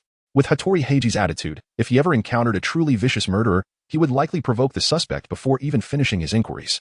As for Conan, she preferred not to comment. A first grader running amok at a crime scene displayed a complete lack of awareness for safety. By the way, did you truly learn from the internet? Yes, that post can still be found online. Would you like to take a look, Hajiwara-senpai? No, thank you. I'm only interested in dismantling computers. Coding is not my forte. Hajiwara Kenji swiftly waved his hands in refusal, as the sight of those ant-like characters gave him a headache. Studying computer architecture was far more intriguing. Sakura Kinomoto did not press the matter. She merely shrugged and approached Officer Moku. They had located surveillance footage of Kawakami's movements and were meticulously examining each frame. There, in the footage, Kawakami Daisuke, clad in the same attire as in the photographs, emerged from a room, brandishing a bloody knife. He swiftly exited the camera's view, only to reappear in a public restroom, the very location where Heiji Hattori discovered the knife. Before discarding it and leaving, Officer Moku, observing the brazen demeanor of Kawakami Daisuke on screen, promptly turned to inquire with the hotel manager whether there were any connections to the guest of that room. The manager promptly replied, "Upon learning of the bloodied knife's appearance in the hotel, we conducted a thorough search of all rooms and guests, finding no irregularities. If the video from last night was deleted, Kawakami Daisuke should not have left the hotel, right? Hadn't the police already sealed off the premises?" Influenced by her cousin, Toyama Naho occasionally offered her insights on various cases, and upon hearing her words, the others nodded in agreement. Sakura Kinomoto perused the records at the police station concerning Daisuke Kawakami. He was not particularly robust. In fact, he appeared somewhat slight in stature. Yet among the previous victims, 2 were healthy adult males, one of whom was a fitness instructor. How could someone of such a diminutive build have executed a swift throat slash against individuals of such differing physicality? He had just noted the timestamp of the data deletion, 4 o'clock in the afternoon, while the hotel had been sealed off around 3:50. As this young girl had indicated, he should still have been within the confines of the hotel. However, Sakura Kinomoto recalled the man in the photograph, whose features, though indistinct, exuded a remarkable caution. He believed that Daisuke Kawakami would not dare to infiltrate the surveillance room right under the watchful gaze of the police. The case was fraught with too many uncertainties. Kinohara Fu, slightly agitated, ruffled his hair, entirely oblivious to Heiji Hattori, who stood nearby, glaring at him. "TCH, just wait. I shall undoubtedly uncover the evidence." Heiji Hattori tugged his cap back resolutely, his fists clenched with determination. Initially driven by mere curiosity, he was now fully captivated by Fu's provocations. Yamauka Keiho, returning to his side, let out a resigned sigh and remarked, "It seems we cannot leave until this case is thoroughly investigated. Please, we must get to the bottom of this. This murderer has caused me to end up in the police station. Isn't it your own fault for being so careless?" Heiji was momentarily at a loss for words, unable to refute Keiho's statement, and could only stammer as he turned away. Witnessing his flustered demeanor only fueled Keiho's irritation, prompting her to deliver a swift kick, causing him to yelp in pain. Kawahara Kenji, perched on Fu's head, watched the spectacle unfold, ultimately bursting into laughter at the lively expressions of the two. "Senpai, what are you laughing at? That little couple is quite entertaining. The boy may lack emotional intelligence, but he certainly seems to heed the girl's words. They're probably not a couple, they resemble childhood friends, teetering on the edge of something more than friendship, yet not quite lovers. Yes, they belong to that category." Kinohara Fu raised an eyebrow. "Senpai, don't you have any childhood friends?" At this, Kenji stroked his chin in contemplation. Childhood friends? Does that count if they're girls? I have many childhood friends." "Enough, senpai, you may cease your chatter." Fu displayed an exasperated expression. He regretted asking the social butterfly. Chapter 11. The Nagano Serial Murder Case, Part 3. Just as Officer Meguiar was preparing to assign personnel to re-examine the hotel, his phone vibrated in his pocket. He retrieved it to see it was Takagi Wataru, still at the Nagano Prefectural Police Headquarters. "Hello, what is the matter?" Officer Meguiar answered the call. After listening to Takagi relay the information, he nodded and replied, "All right, I understand." Heiji Hattori, growing curious, leaned closer, but the phone's soundproofing was too effective. And with Fu in the way, he heard nothing. "Officer Meguiar, do you have any new leads?" After a brief hesitation, Officer Meguiar slowly began. "The DNA comparison results have come back. The victim's name is Nakajima Miyuki, and she was likely murdered about 2 days ago. Have any of you seen this person?" As he spoke, he showed a photo sent by Takagi to the hotel staff, but they all looked puzzled. shaking their heads and claiming they had never seen a woman named Nakajima Miyuki. Sakura Kinomoto raised an eyebrow, pondering. Could it be that the crime scene is not this hotel, but merely the location where he discarded the weapon? If that is the case, why would he take the risk of returning to delete the video? He has been a fugitive for 3 years. This act seems superfluous, does it not? Heiji Hattori leaned forward to inquire further. His question indeed sparked considerable intrigue. Why would Daisuke Kawakami choose this course of action? For him, wouldn't it be a far superior choice to flee directly? Sakura Kinomoto took a deep breath, seated herself once more at her computer, and resumed her examination of the surveillance footage concerning Daisuke Kawakami. She slowed the playback speed, meticulously scrutinizing his movements within the video, yearning to uncover any potential clues hidden therein. Wait a moment. It seems that Mizuki has discerned something amiss. He meticulously rewinds the video, scrutinizing the entrances and exits of Kawakami Daisuke in and out of the room, as well as his movements in the restroom. Observing the rhythm of Kawakami's gait on the screen, Mizuki furrows his brow and pulls his notebook closer, hastily flipping through its pages, as if in pursuit of vital information. Why does the walking posture in the subsequent segments appear somewhat peculiar? Sitting beside Mizuki, Hajiwara Kenji crosses his arms and watches the video again, seemingly having noticed the anomaly as well. Indeed, the materials provided by the Metropolitan Police state that Kawakami Daisuke had sustained an injury to his leg, resulting in a slight limp. His step should exhibit a pattern of alternating heaviness and lightness. I recall the photographs shared by Officer Zufu. Sakura Kinomoto retrieved a photograph provided by Takashi Fujimoto, which was tucked within her notebook. It was a crime scene photograph taken shortly after a corpse was discovered in the mountains. Notably, there had been no snowfall in the days leading up to the discovery of the body, thus preserving the footprints of the assailant at the scene. Upon closer inspection, Kinomoto Sakura and Hajiwara Kenji noted that the footprint on the right was somewhat shallower than that on the left. Behold, there lies a distinct contrast between the two. A smirk graced his lips, indicating that the individual who entered the room was fundamentally different from the one who exited. Hajiwara Kenji glanced at the photograph, leading him to conclude that Kawakami Daisuke must still be in that very room. However, the hotel staff reported no irregularities. Kinohara Kid turned to glance at the anxious hotel staff standing nearby, then rose and approached Officer Muro. Leaning down, she whispered a few words into his ear. Officer Muro's expression gradually grew solemn as he nodded slightly to Kid, redirecting his gaze back to the hotel personnel. May I inquire who has checked on Daisuke Kawakami's room over the past few days? Upon hearing this, several staff members exchanged puzzled looks, unsure of why Officer Muro had posed such a question. Nevertheless, they felt compelled to cooperate with the police investigation, and 3 of them stepped forward. I went to inspect that room yesterday around 9 in the morning, but I didn't see anything unusual, stammered Rina Sujihara, clad in her purple work attire, her already slight frame shrinking further in fear. The receptionist, Murakami, wiped the sweat from his brow and added, I went to the room shortly after Miss Sujihara left. Someone had called the front desk reporting strange noises, but when I arrived, there was no one there. I recall the clock in the lobby read 10:30. And Miss Sujihara must have seen me. Rina Sujihara trembled at being mentioned, and it took her a moment to react. Under the gaze of the onlookers, she hurriedly nodded several times. Mokuzono Kid inquired with a hint of curiosity, a peculiar sound? Indeed. The guest residing in the adjacent room claimed to have heard a noise resembling something striking the ground. Murakami Nobuhira candidly relayed all the information he possessed to the authorities. The final individual was a robust man clad in casual attire, named Kato Kanzuya, who leisurely remarked, I have not been on duty these past few days. I came to pick up Rina, but they informed me that she had gone upstairs to inspect a room, so I merely took a quick look around. As for that particular room, I believe I merely opened the door and glanced inside. The frequent mentions of Sujihara Rina nearly caused her to bow her head in embarrassment, and Mokuzono Kid felt a sense of awkwardness on her behalf. The only individuals of slender build were Sujihara Rina and Murakami Nobuhira. Hajiwara Kenji perched himself cross-legged upon Mokuzono Kid's shoulder, deliberating that only the 2 of them had fully entered that room, while Kato Kanzuya's alibi appeared rather tenuous. Sakura Kinomoto did not respond to Kenji Hajiwara. Instead, he was intently focused on the case files displayed on his phone, his brow furrowing ever so slightly. Did Kawakami have a vendetta against the deceased? Why were the wounds so elongated and deep? This sudden wave of inquiries startled Kinomoto, prompting him to look up, where he found Heiji Hattori peering over to examine the information and images displayed on his device. Kinohara Sakura, with a hint of annoyance, pushed Hattori Heiji's head aside, asserting that the documents were not meant for his eyes. What does it matter? Perhaps I might uncover some clue. Hattori, undeterred, still sought to sneak a glance at the case files. Sakura, however, was not one to be trifled with. She pressed Hattori's head down with one hand while holding her phone aloft with the other. Though Hattori practiced kendo, he found himself utterly unable to break free from Sakura's grip. Hey, a quick look won't cause any harm. If something does go awry, it will be my responsibility. So please refrain from complicating matters. Hajiwara Kenji floated overhead, observing the tussle with a bemused expression. He had no desire to engage with Sakura, who had become as childish as Hattori, so he flapped his wings and descended towards the interrogation scene. Well, This person's muscles are incredibly firm. Oh, this person's lenses are extraordinarily thick, Hagiwara commented, as if serving as a judge for the two men before him. When it was Sugiura Rina's turn, he lowered his altitude and scrutinized the worried girl. She's rather cute, isn't she?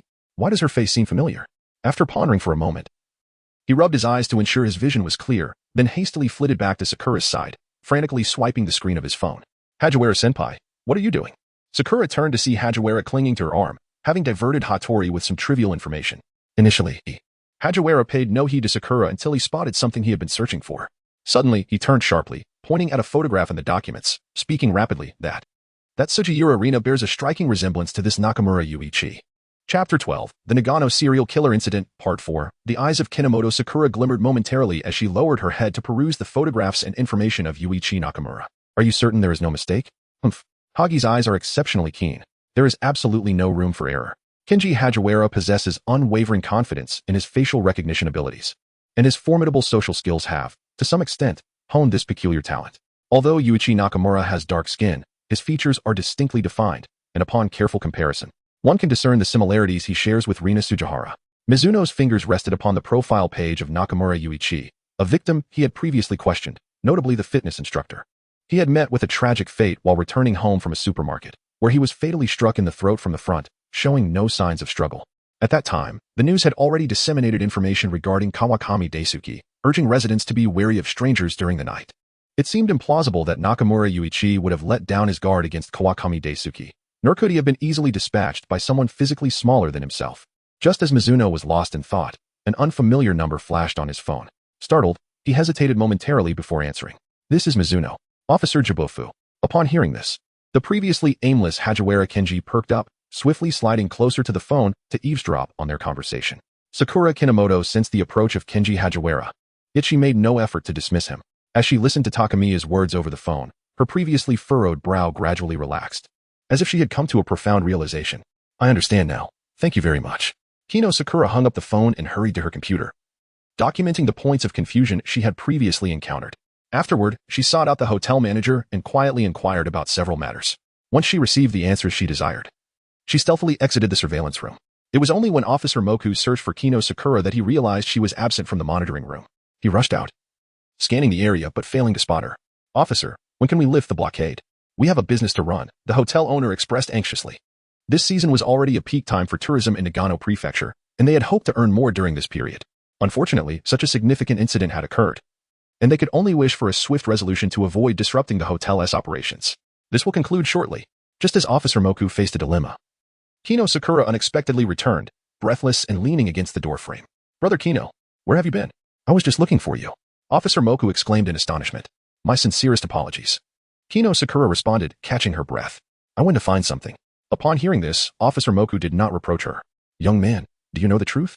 Hattori Heiji, though somewhat displeased at not being able to participate in the investigation, was nonetheless curious about the case's reality. Indeed, is that true? Noticing the shocked expressions of Officer Moku and the others, Kino Sakura nodded. After organizing her thoughts, she slowly began to speak. According to the information gathered by the police, Daisuke Kawakami had previously sustained an injury to his leg, which caused him to walk unsteadily. However, he displayed a steady gait when exiting the room. As she spoke, Kino Sakura retrieved 2 segments of surveillance footage, deliberately slowing the playback speed. Upon comparison, everyone discerned the discrepancies between the 2 appearances of Daisuke Kawakami.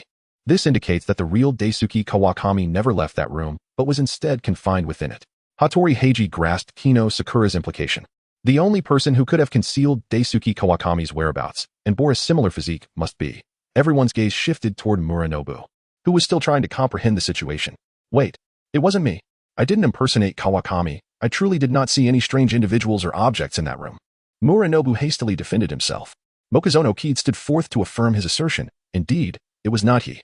When he exited the room, his hands were empty, devoid of any items. As for the absence of witnesses, it was due to the fact that Kawakami Daisuke had already been relocated. Does this not imply the involvement of Rina? The hotel manager's exclamation caused Sugihara Rina, who stood in the background, to flinch. Stammering, she replied, Officer, how could I possibly move a man out of the room without being captured by the surveillance? You must be jesting. Mr. Murakami, may I inquire what Miss Sugihara was doing when you encountered her? I recall her pushing a cart to exchange room supplies. A cart? Isn't it true that items can be placed beneath the hotel's carts? Hattori Heiji immediately grasped the crux of the matter. Furthermore, The carts here are draped with white cloth, making it entirely feasible to discreetly transport a relatively slender man without anyone being the wiser. Sakura Kinomoto cast an appreciative glance at Heiji Hattori, recognizing that this young man indeed possessed some skill. It appeared she had underestimated him. However, I had never entered that room. How could I have impersonated Daisuke Kawakami and emerged from within? Rina Sujihara's emotions began to escalate. Whether out of the embarrassment of being exposed or the indignation of being wrongfully accused was uncertain. At that moment, an officer from the forensic team entered the scene. Officer Meguer. According to your instructions, we inspected the edges of the window and discovered footprints. It is merely the second floor. You could easily climb up. You have no evidence. Rina Sujihara trembled incessantly, her reaction betraying everything, and her furious outcry felt utterly powerless. Sakura Kinomoto displayed a look of reluctance. I inquired with the hotel manager, and it became evident that aside from the guest rooms, the only place devoid of surveillance was the changing room. Upon hearing this, Rina Sujihara realized that Daisuke Kawakami, whom she had hidden away, had been discovered. At last, she could no longer maintain her composure. She collapsed to the ground, concealing her face with her hands as tears streamed down, a hint of self-mocking laughter gracing her lips. Sakura Kinomoto remained unaffected by her actions, calmly stating, Your plan is indeed feasible, but an unexpected incident has occurred. Ha ha ha. Even the heavens refused to assist me. I was on the verge of success. Yet someone deleted the surveillance footage. That video was meant to inform the police that Daisuke Kawakami had left the hotel, thereby diverting their attention elsewhere. You could use this opportunity to relocate Daisuke Kawakami. Heiji Hattori fully grasped Sakura's point, his voice low as he remarked, however, after the deletion. The police suspect that Daisuke Kawakami himself removed the video, and thus they have continued their investigation. His words deepened Rina Sujihara's despair, as she murmured, Why can such a demon be saved while my brother met a tragic end on the streets? I failed to rescue him. He must face the consequences. I saved you. Sakura Kinomoto spoke softly. Save me? What do you call this? Rina Sujihara, shedding her previous timidity, harshly questioned the officer before her. I only wish to kill a murderer. I am merely avenging my brother. But it was not Daisuke Kawakami who caused your brother's demise. The death of Yuichi Nakamura was a case of imitation murder. A somewhat unfamiliar voice emerged from outside the door, prompting everyone to look up in confusion as Akira Jubin entered the surveillance room, carrying a briefcase. Chapter 13, The Nagano Serial Killer Incident, Conclusion. Upon seeing Akira Jubin's arrival, Sakura Kinomoto instinctively stepped aside. Her part in the case had been resolved, and now it was time for Jubin's domain. What did you just discuss with that officer? Kenji Hagiwara inquired, his curiosity piqued, as he had missed any useful information and could only ask Sakura Kinomoto. Sakura Kinomoto decided to keep a secret, chuckling softly as she continued to observe the scene. Takamitsu Jubin bowed politely towards Officer Makuru, who bore no ill will. After all, this case was a collaborative effort between the Tokyo Metropolitan Police and the Nagano Prefectural Police, and resolving it swiftly would allow for an expedient return to Tokyo. Miss Sujihara, regarding your intent to murder Daisuke Kawakami, Kinomoto-kun has fully informed me, Takamitsu stated, focusing on the still fuming Rina Sujihara. Kinomoto's words were not mistaken. He was attempting to save you. Should you take the life of Daisuke Kawakami, you would be committing murder. So what? Rina exclaimed, her frustration evident. Did you not hear what this young man said? Your brother was not killed by Daisuke Kawakami. If you kill him, not only will you fail to avenge your brother, but you will also bear the burden of a murder charge. Hearing Rina's irrational outburst, Heiji Hattori could not restrain himself and bluntly interjected, while Kazuha Toyama tugged at his sleeve, urging him to temper his words. Takamitsu nodded, affirming, as this gentleman explained, your brother's death merely coincided with Daisuke Kawakami's crime spree. The perpetrator deliberately employed the same modus operandi, leading the police to mistakenly link the two cases. As he spoke, he retrieved 2 documents from his briefcase and handed them to Officer Makuru. The documents contained analyses of various wounds and comparative information regarding the victims of the Kawakami case. Among the series of murders, 2 cases stood out remarkably. Both victims were adult men, unlike the others who were either elderly or physically vulnerable. Upon hearing this, Officer Makuru examined the documents and nodded. The 2 victims were indeed robust men with a habit of fitness. Their neck wounds were significantly more severe than those of other victims, and there were no signs of struggle. Takamitsu continued his reasoning, asserting, given Kawakami's capabilities, it would have been impossible for him to kill these 2 men with a single stroke. Kenji Hagiwara, perched on Sakura's shoulder, quietly observed Takamitsu's calm analysis of the case, which evoked memories of his brother, Kudo. The Kudo he remembered at 22 was brimming with youthful energy, often resembling a concerned mother among their group of 5. He wondered how he might appear now if he had become as serious as his elder brother. Lost in thought, Kenji began to chuckle softly. Kinomoto Fumi felt a tremor in his shoulder and glanced over in confusion.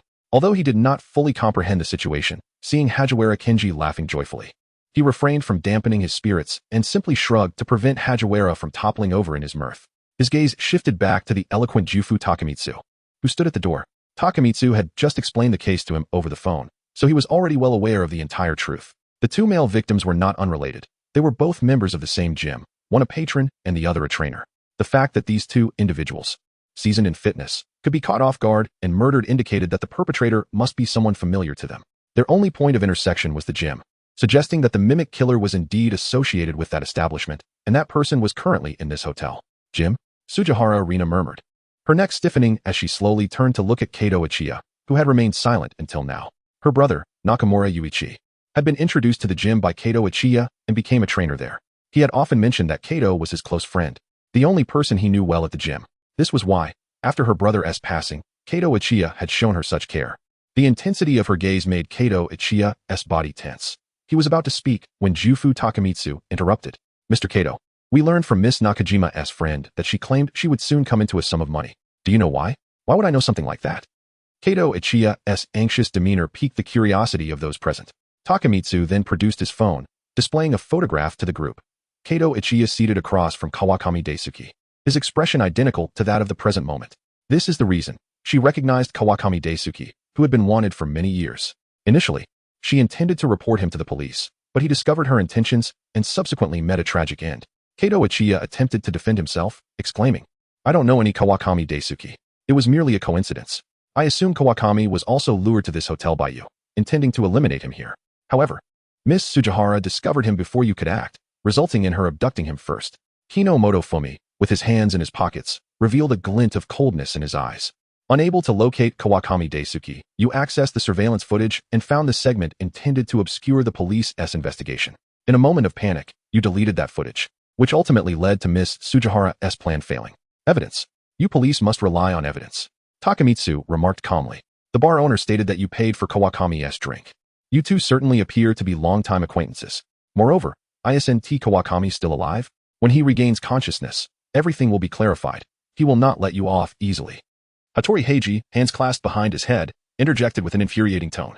The relentless questioning from the three men shattered Kawakami Daisuke's final defenses. He hung his head in defeat. I couldn't repay the high-interest loan I had taken out. I thought to borrow money from Tomoda, but he not only refused, but also mocked me. In a fit of rage, I slashed his throat. But what does that have to do with my brother? He continued. At that time, the money couldn't be transferred, so I hid it away. Unexpectedly, your brother appeared when I was retrieving the money, to avoid being discovered. I didn't anticipate that Kawakami would happen to see this scene. He used this to blackmail me, and I thought that if he were dead, there would be no problem. Upon hearing this, Tsujihara Rina felt darkness enveloping her vision as she struggled to lunge at Kato Ichiya. You demon. My brother considered you a dear friend. Yet, you killed him for your own benefit, even pretending to care for me for 3 years. Several officers hurried forward to restrain the emotionally agitated Tsujihara Rina. Kinoshita Kid let out a sigh of relief. Fortunately, Kato Kanzuya had confessed directly. Otherwise, they would have had to wait for Kawakami Daisuke to awaken before conducting an interrogation to obtain any results. In truth, Kinoshita Kid and Shibufu Takami had merely deduced the truth from the case files, and the evidence at hand was far from sufficient, especially considering that this case had transpired 3 years prior.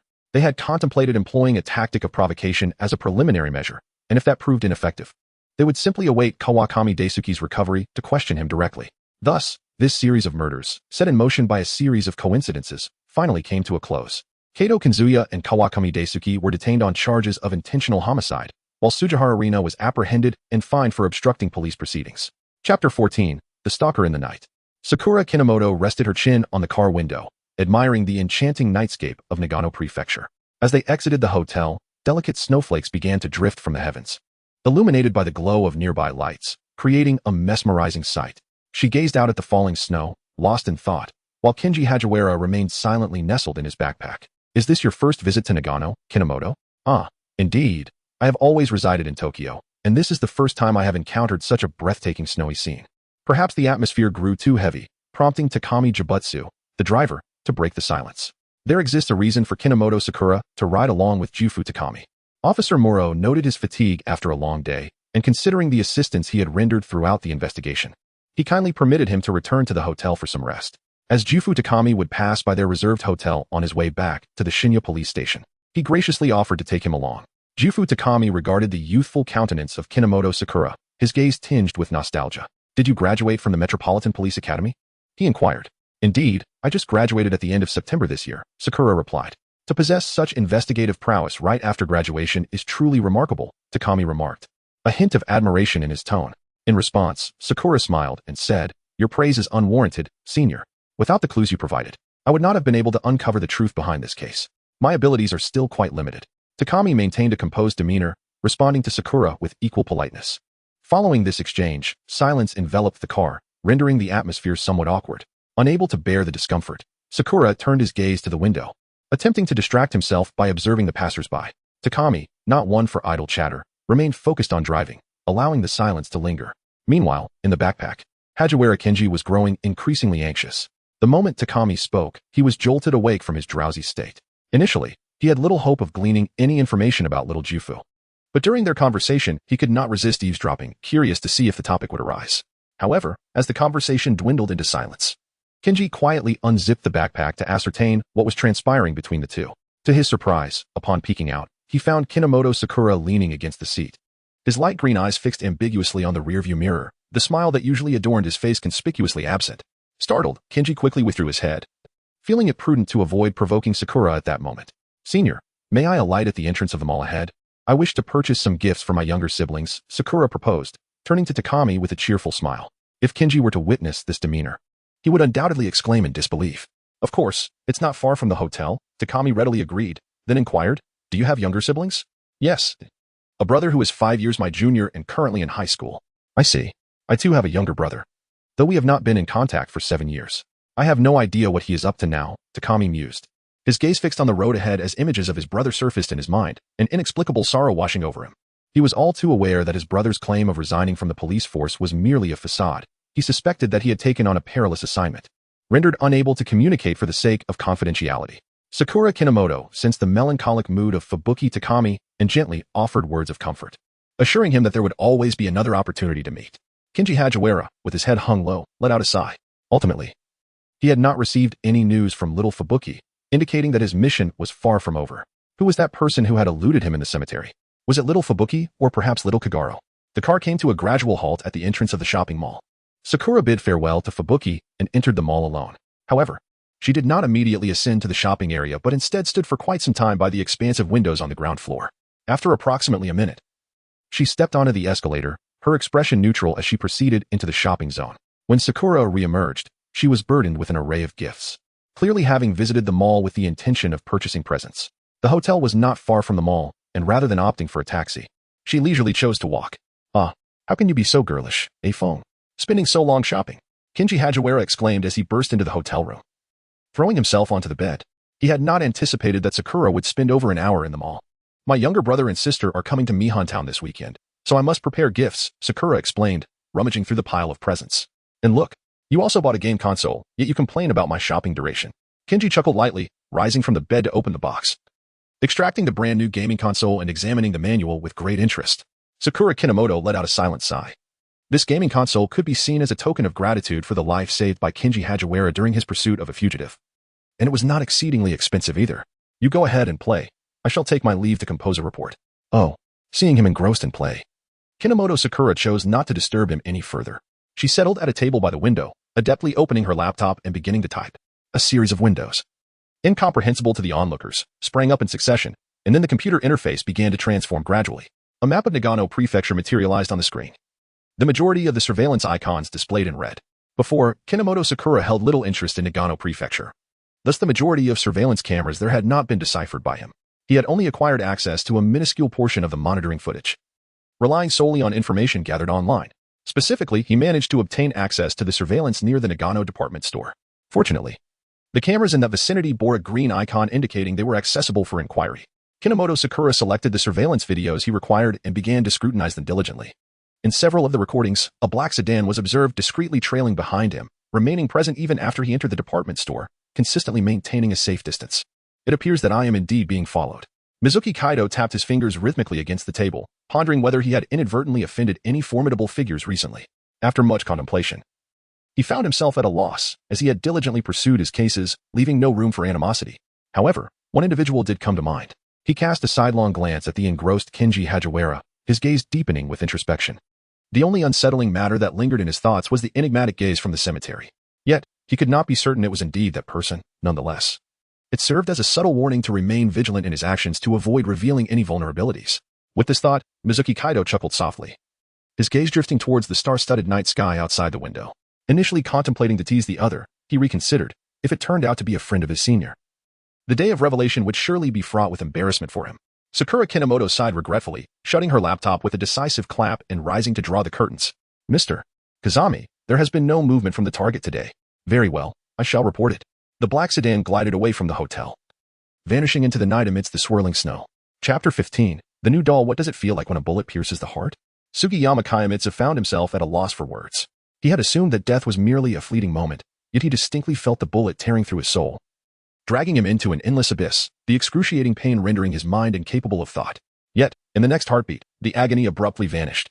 He felt himself falling into a soft embrace, a faint scent of mint stirring his muddled consciousness. As he opened his eyes, he stared blankly at the ceiling. The warmth of the bedding beneath him felt so palpably real. Is this heaven? As his mind regained clarity, Sugiyama Kaimitsu struggled to rise, surveying the entirely unfamiliar surroundings. His gaze fell to his chest, where a small hole, approximately 1 centimeter in diameter, in the left side of his light blue jacket served as a grim reminder that the suicide was no mere dream. However, Sugiyama Kaimitsu lifted his short arm in puzzlement. It was unmistakably not the arm of a normal human. Coupled with the gigantic bed he found himself on, he realized that his current state was decidedly peculiar. He stepped onto the bedding, stumbling towards the edge of the bed, gauging the distance to the floor below. With a deep breath, he closed his eyes and leapt down with determination. Prepared for the anticipated pain, he was instead met with an unexpected sensation of weightlessness. Slowly opening his eyes, he found himself suspended in midair, a pair of wings gently fluttering behind him. This is a disaster. I've truly transformed into an angel. Sugiyama Kaimitsu hung his head in despair, murmuring to himself. Click. The unmistakable sound of a door unlocking startled him. In a panic, he quickly glanced around and darted behind the television, stealthily seizing a fruit knife from the table. Having a weapon in hand brought a modicum of comfort. Honestly, senpai, how could you have forgotten to unplug the hairdryer? What if the circuit catches fire? I woke up too early that day. I was so groggy I simply forgot. Voices of the two quarreling drifted from the living room into the bedroom, and Sugiyama Kaimitsu gripped the fruit knife tightly, warily watching the open bedroom door. Yet, why did one of those voices sound somewhat familiar? Lost in thought, a figure rushed into the bedroom. As Sugiyama Kaimitsu realized the person was drawing closer to the television, alarm bells rang in his mind. His expression darkened as he fixated on the individual, who extended a hand towards a plug nestled in the adjacent socket. Sakura Kinomoto was on the verge of exasperation with Kinji Hagiwara, having just returned to the police department today. He had yet to catch his breath when he was startled by Hagiwara's sudden exclamation. Initially, he believed Hagiwara had forgotten something in Nagano, but instead, he heard, I forgot to unplug the hairdryer. With no other choice, he hurriedly rushed back to the apartment. Breathless, Sakura Kinomoto managed to reach the apartment without incident. Just as he was about to unplug the device, a glimmer of light caught his eye, causing him to squint in confusion. Turning his head, he was astonished to see a diminutive figure, comparable in size to Hagiwara, standing in the narrow space between the television and the wall, brandishing a fruit knife with a grim expression. Although Suguru Jifuku was acutely aware of his inability to confront this giant of a man, he tightened his grip on the knife, prepared to strike should the man pose any threat. Sakura Mikon exhibited little reaction, for there was a precedent set by Hagiwara Kinji. However, as he gazed at the small figure with wide eyes, an impulsive thought crossed his mind. He seized the hairdryer in his hand and, without a moment's hesitation, switched it on. The sudden blast of air was unexpected for Sugiyama Kagemitsu, who found his diminutive form utterly unable to withstand the powerful gust, causing him to topple backward, his fruit knife slipping from his grasp. I am so weak, Kagemitsu thought, his expression vacant, as if all hope had been drained from him. For the very first time in his life, he had been vanquished by a hairdryer. Oh, my apologies. Sakura Mikon belatedly realized the absurdity of his actions. Hastily unplugging the device and moving the television aside, he then lifted the dazed Kagemitsu and placed him gently onto the bed. I still need to pack my belongings. Let Hagiwara-senpai explain things to you for now. Mikon pondered for a moment, noting that he had some leisure at present. Hagi? Kagemitsu, still reclining, suddenly raised his head. He watched as Sakura Mikon retrieved a backpack from the living room. After some searching, he extracted another small figure of the same size as Kagemitsu. Ah, Hagi has mistaken me. Why is Mikon treating me this way? Hagiwara Kinji, aware of his own transgressions, had been feigning unconsciousness within the backpack. Now, being so unceremoniously drawn out, he could only seethe with indignation. Hagiwara! Kagemitsu exclaimed in disbelief, for the small figure before him bore an uncanny resemblance to his departed friend, not only in appearance but also in voice and mannerisms. Upon hearing his name, Hagiwara Kinji appeared momentarily stunned. He turned his head in perplexity, and upon seeing Kagemitsu seated on the bed, his crimson eyes widened gradually, filled with surprise. With determination, Hagiwara Kinji broke free from Mikon's grasp and unhesitatingly leapt toward Kagemitsu, exclaiming, Wah! Little Kagemitsu. Hagi misses you so much. Wait. Hold on. Kagemitsu, flustered, embraced the woeful Hagiwara Kinji, utterly bewildered. Unable to discern whether this was reality or a phantasm before his demise. Little Kagemitsu? A voice laced with sarcasm prompted Hagiwara Kinji to freeze abruptly. Oh no. I instinctively called out little Kagemitsu's name. He slowly turned his gaze back, only to find Sakura Mikon leaning against the nearby cabinet, arms crossed. Observing them with a bemused expression, the smile on Kinomoto Sakura's face gradually broadened, revealing the reason why her senior insisted on accompanying her to Nagano. It was specifically to seek out that Officer Jubin. Hagiwara Kinji awkwardly stuffed his hands into his pockets, chuckling softly as he said, well, this is quite a lengthy story. Please allow me a moment to gather my thoughts. Nagano? Officer Jubin? Jubin Kagemitsu was somewhat bewildered by the current situation, however. He was only familiar with one officer from Nagano Prefecture with the surname Jubin, and that was his brother, Jubin Takami. As observed the panicked demeanor of. He did not react overly much. In truth, upon capturing the esteemed, he had surmised that it was likely related to officer from Nagano Prefecture. For their appearances bore an uncanny resemblance, particularly those slanted phoenix eyes that remained prominent even in their diminutive form. Fortunately, as excitement had led to a verbal slip, sparing him the effort of deducing the identity of the esteemed himself.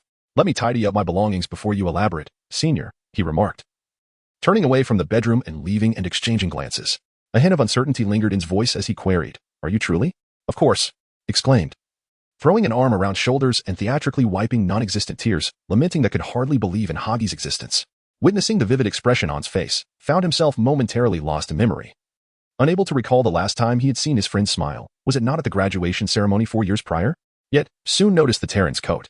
With a furrowed brow, he inquired, so, has your identity been compromised as well? A bittersweet smile crept onto his face as he replied, to avoid capture. I resorted to self-destruction. At the revelation of his friend's demise, S. eyes widened in shock. Grasping shoulders, he was momentarily struck by the calmness of his friend's expression, prompting him to hesitate before finally whispering, was it painful? Not at all, it was merely a fleeting moment, lied, wishing to spare his friend any worry. Noticing his reluctance to elaborate, refrained from pressing further, though he regarded the tear in the coat with a sense of sorrow. By the way, what exactly is our current situation? Who was that person just now? Having gathered his thoughts, scratched his head in perplexity.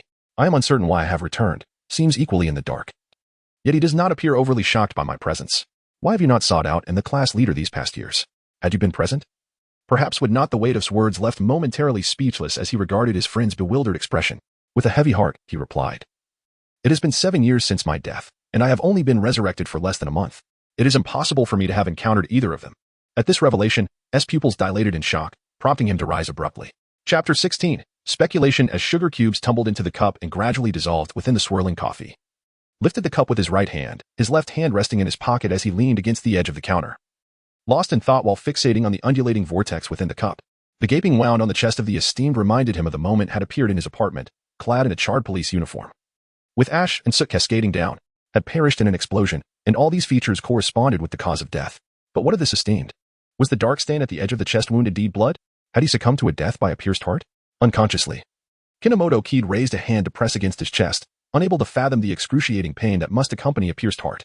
He pondered the circumstances that led to such a fate for the late Shibuki, recalling the expression and reaction of Hagiwara during their encounter at the cemetery. Along with the fact that Officer Shibuki had not seen his brother in many years, he began to formulate a conjecture regarding Shibuki's identity. There was a need for secrecy, an inability to contact family, and even in death, no gravestone was erected. An undercover officer, this seemed to be the most fitting identity for the late Shibuki. With this thought, he tilted his head back to gaze at the stark white wall above, letting out a pained sigh. It seems I have inadvertently provoked someone I ought not to have. Since Hagiwara wished to travel to Nagano to ascertain the whereabouts of Shibuki, it indicated that he was aware of Shibuki's profession, which was why he had kept it hidden. However, now that Shibuki's death was confirmed, who could that person be? Another undercover officer within some organization? If his suspicions were indeed correct, how would that individual perceive him? A complete stranger suddenly visiting the grave of a deceased friend and calmly lying in front of their family, could such behavior be deemed virtuous? The bitter remnants of his coffee caused Kid to furrow his brow as he set the cup down and picked up 2 cups of juice that had been prepared earlier. Heading towards the bedroom. Inside, Shibuki Kiko had yet to recover from Hagiwara Kinji's words, attempting to discern any hint of jest on his friend's face. Yet, Hagiwara, who was typically all smiles, was now gazing at him with utmost seriousness. I can't believe I have been dead for 3 years. Shibuki Kiku's mind was a tumultuous mess. Mere moments ago, he had been confronting Rai on the rooftop. Yet now he was informed that 3 entire years had elapsed since his passing. What you just implied is that the class leader also, yes. The class leader died in February of this year. I recently visited their grave, Hagiwara replied, his gaze falling in disappointment. I see. Shibuki Kika sank onto the bed, pondering how Zero was faring after all this time. Upon hearing this, Hagiwara leaned in closer, speaking earnestly. Little Kagoro should be safe. He'd mentioned seeing someone lurking outside the cemetery, but I wasn't sure who it was at the time. Now it seems it might have been little Kagoro. Hagiwara's words lifted a heavy stone from Shibuki Kiku's heart. His greatest concern before his death had been for his childhood friend who remained undercover within the organization. Hopefully, Zero has not been implicated due to my actions. Shibuki Kiku lowered his gaze, quietly staring at his clenched fists. Am I interrupting? Keed entered, offering a cup of juice. Here, have a drink. Thank you, Keed. The conversation between the two was abruptly interrupted, yet Shibuki Kiku remained wary of Keed. As his memories were still dominated by the peril of being chased to the rooftop, his instincts made it difficult to trust any stranger. However, Hagiwara's unreserved act of sipping the juice through a straw signified his trust in the man, leaving Shibuki Kiku to accept the juice with a mixture of skepticism and hope. The sweet orange juice provided a slight relaxation to Shibuki Kiku's taut nerves. May I address you as Officer Shibuki?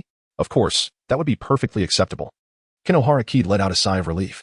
He had initially thought that Jufukage Akira, who had once been an undercover agent, would be difficult to converse with. However, it became apparent that he possessed a gentle demeanor. I am Kinohara Keed, currently serving in the 1st Investigation Division of the Metropolitan Police. I believe you are now aware of your current situation.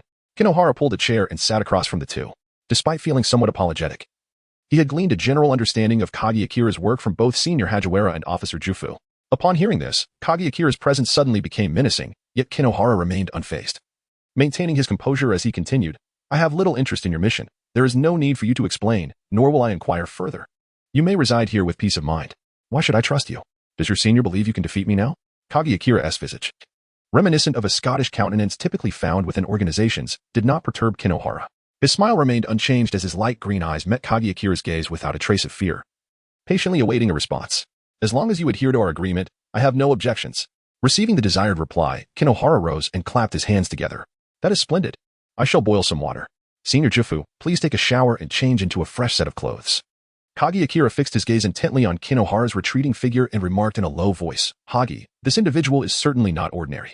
At least Keed currently harbors no intention of causing me harm. Besides, confronting him in my state would yield no favorable outcome. Hagiwara Kenji replied nonchalantly, raising his hands in indifference. He has indeed assisted me considerably. Overall, I wouldn't categorize him as a villain. Listening to such a nonchalant statement, Kage Akira turned his head with an expressionless face. Just as Hagiwara began to feel uneasy under his scrutiny, a fist came flying towards him. Little Jufu, what are you doing? Why are you hitting Hagi? Matsuda chimed in. He said if he ever saw you again, he'd make sure to give you a good beating for not wearing protective gear. Hagi understands his mistakes. Hearing the commotion from the bedroom, Kinohara Keed could only shake his head in exasperation. It seemed that things were becoming increasingly lively around here. In the Trojan's apartment, Ryuga Zero, weary from a night spent fulfilling organizational tasks, found himself ensnared in the bedding. The pale hue of his surroundings accentuated his fatigue.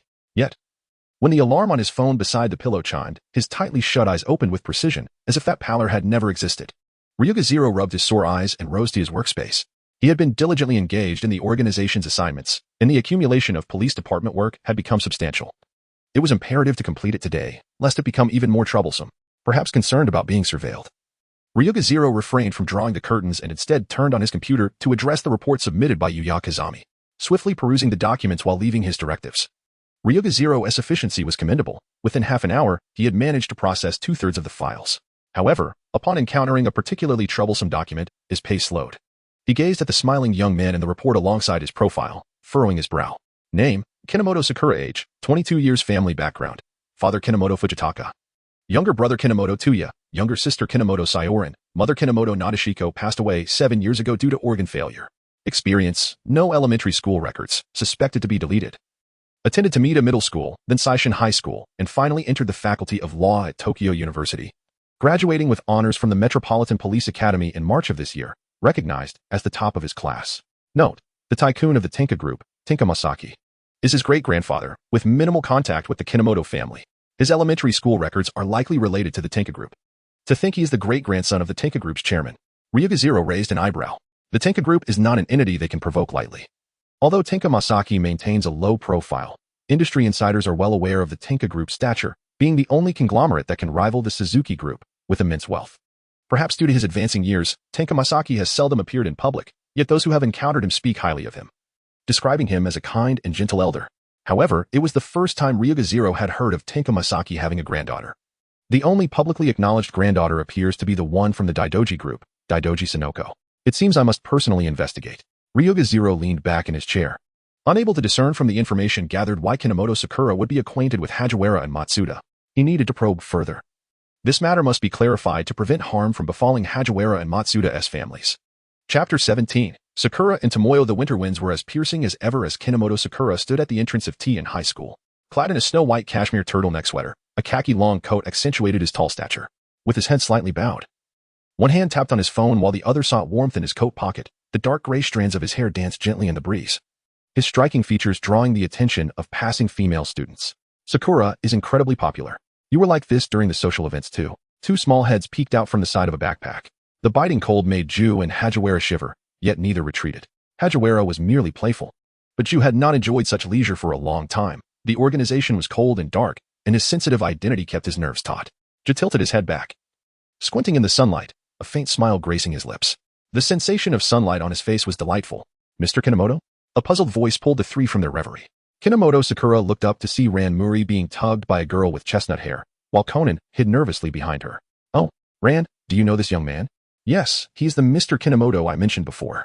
But you didn't say he was this handsome. Suzuki Sonoko exclaimed excitedly, then clasped her face. Gazing dreamily at Kinomoto Sakura, unfazed, he returned his phone to his pocket. Good morning, Miss Muri. Are you here with friends to watch the football match? Yes, is Mr. Kinomoto also here to watch? Indeed. Sonoko, a bit too excited, interjected, I'm Sonoko Suzuki. Are you here to cheer for T in high school? My sincerest apologies. I am here to support Seishin High School. It is my alma mater, and my younger brother will be playing today, Kinomoto Sakura replied with an apologetic smile. Upon hearing this, Sonoko felt a wave of disappointment, though she quickly rallied and continued chatting with Kinomoto Sakura, while Conan, who had been silent, eyed the gentleman warily. That boy seems quite afraid of Mr. Kinomoto. He's the Conan I mentioned earlier, Hagiwara reminded, prompting Ju to recall the information he had received about a remarkably astute child utilizing a butterfly bow tie voice modulator. Somewhat familiar, Ju mused, tilting his head in confusion. Yet like Hagiwara, he couldn't recall where he had seen Conan before. A soft rumble echoed among them, causing Suzuki Sonoko's face to flush crimson as she awkwardly lowered her head.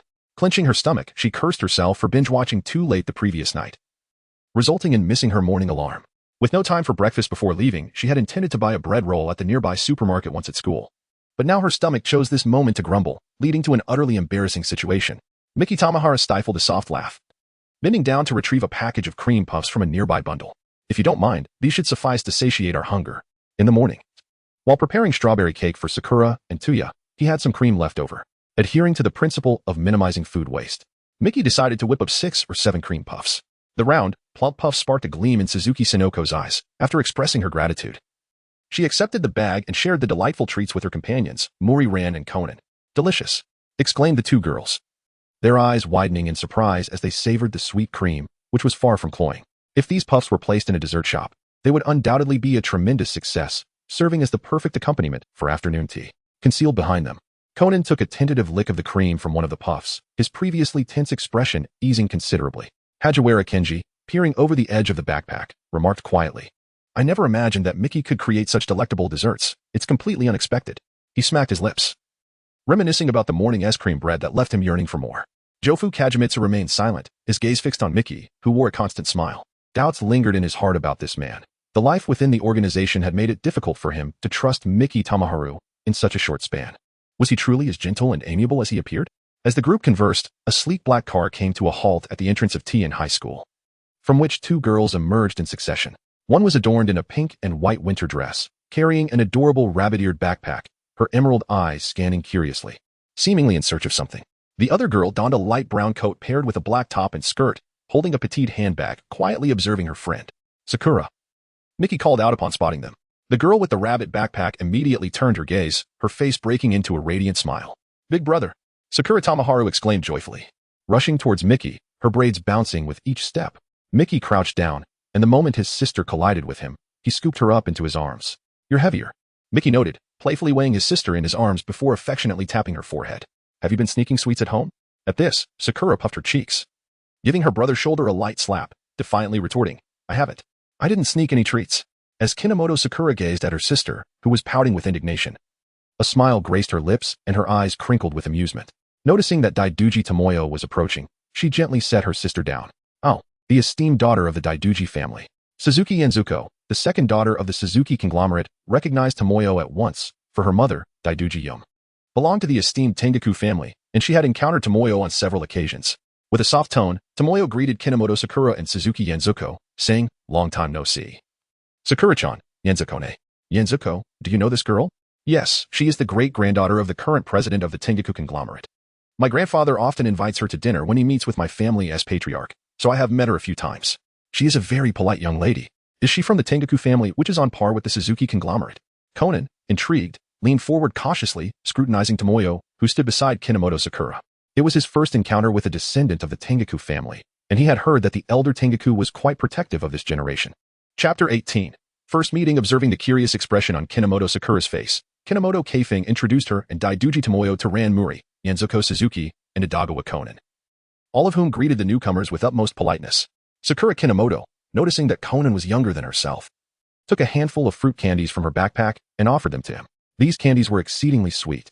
"Thank you, Sister Sakura," Conan replied, a slight twitch at the corners of his mouth. The handful of fruit candies in his hand reminded him of the moment he first encountered Fujitaka Kinomoto, when he too had gifted the same brand of fruit candies. Truly, they were deserving of their sibling bond. Taking advantage of the moment while they were getting acquainted, Kinomoto Kid retrieved 2 small bags from a pile of gifts and handed them to Kinomoto Sakura and Daiduji Tomoyo.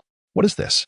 Kinomoto Sakura inquired, casting a puzzled glance at the small boxes within the bags before looking up to ask Kinomoto Kid. Sakura Kinomoto enigmatically remarked, "You'll find out once you open it." Sakura Kinomoto and Tomoyo Daiduji exchanged a glance, cautiously unwrapping the gift box. Inside the 2 similar trinket boxes lay a pink and a white cherry blossom hairpin, their craftsmanship so exquisite that the blossoms appeared almost lifelike. "Didn't you mention your desire for a pair of accessories, one for you and one for Tomoyo? I happened to come across these delightful hairpins at the accessory shop last time. They are perfectly suited for both of you." Sakura Kinomoto was momentarily taken aback, as she suddenly recalled having mentioned something casually during a meal. She never anticipated that her older brother would remember it until now. Could it be that he still remembers? "Of course. Do you both like it?" Upon hearing this, Sakura and Tomoyo Daiduji nodded vigorously. Sakura had always cherished cherry blossoms, and receiving a gift selected by her brother only deepened her affection for it. Although Tomoyo's family was not lacking in accessories, the prospect of possessing a piece that complemented Sakura filled her heart with immense joy. "I never expected that Ah Feng's sister would be so young. I had assumed there would be at least a 7 or 8 year difference. Nevertheless, she is quite adorable. Yes, she appears to be well cared for. Her family must dote on her." "HM?" Sakura Kinomoto lifted her head in perplexity, as if she had heard unfamiliar voices. After searching for a considerable time, she discovered 2 small dolls, roughly the same size as her friend Karo, perched on her elder brother's shoulder. They were gazing intently at her from atop the shoulder of Fujitaka Kinomoto. Kenji Hajiwara, drawn by Sakura's gaze, turned to follow her line of sight, but found nothing behind him. Reluctantly, he turned back, yet Sakura continued to fix her stare upon him, and Kagetora, clearly sensing the girl's unusual demeanor, glanced at Kenji, who had also turned to look back. "Do you think she can see us?" he inquired. "It seems so," Kenji stammered in response. As Kirigane listened to the conversation between the two, a look of astonishment spread across his face. Unlike him and his brother, his sister had never mentioned encountering the spirit of their mother. He had always believed that only he and his brother possessed such an ability. "Sakura?" Tomoyo, noticing Kirigane's gaze fixed vacantly on his shoulder, gently called out to her. Upon hearing her name, Sakura immediately snapped back to attention, her excitement palpable as she raised her hand, eager to inquire about the origins of Kirigane's doll. However, Kinomoto Touya did not grant her the opportunity. He gently placed his index finger upon his lips, softly hushing, signaling his curious sister to keep his secret. In a moment of understanding, Kinomoto Sakura realized that it seemed only she and her elder brother could perceive the doll, as even Tomoyo beside her remained oblivious. She reluctantly lowered her hand, suppressing her inner curiosity, waiting for her brother to find an appropriate moment to elucidate matters for her. It appeared the competition was about to commence. Muri-ran glanced at the watch on her wrist and urged, "We must hurry to the court, lest we find ourselves without good seats." Upon hearing this, the group finally recalled the purpose of their visit to T10 High School, promptly gathering their belongings and making their way towards the school's gymnasium.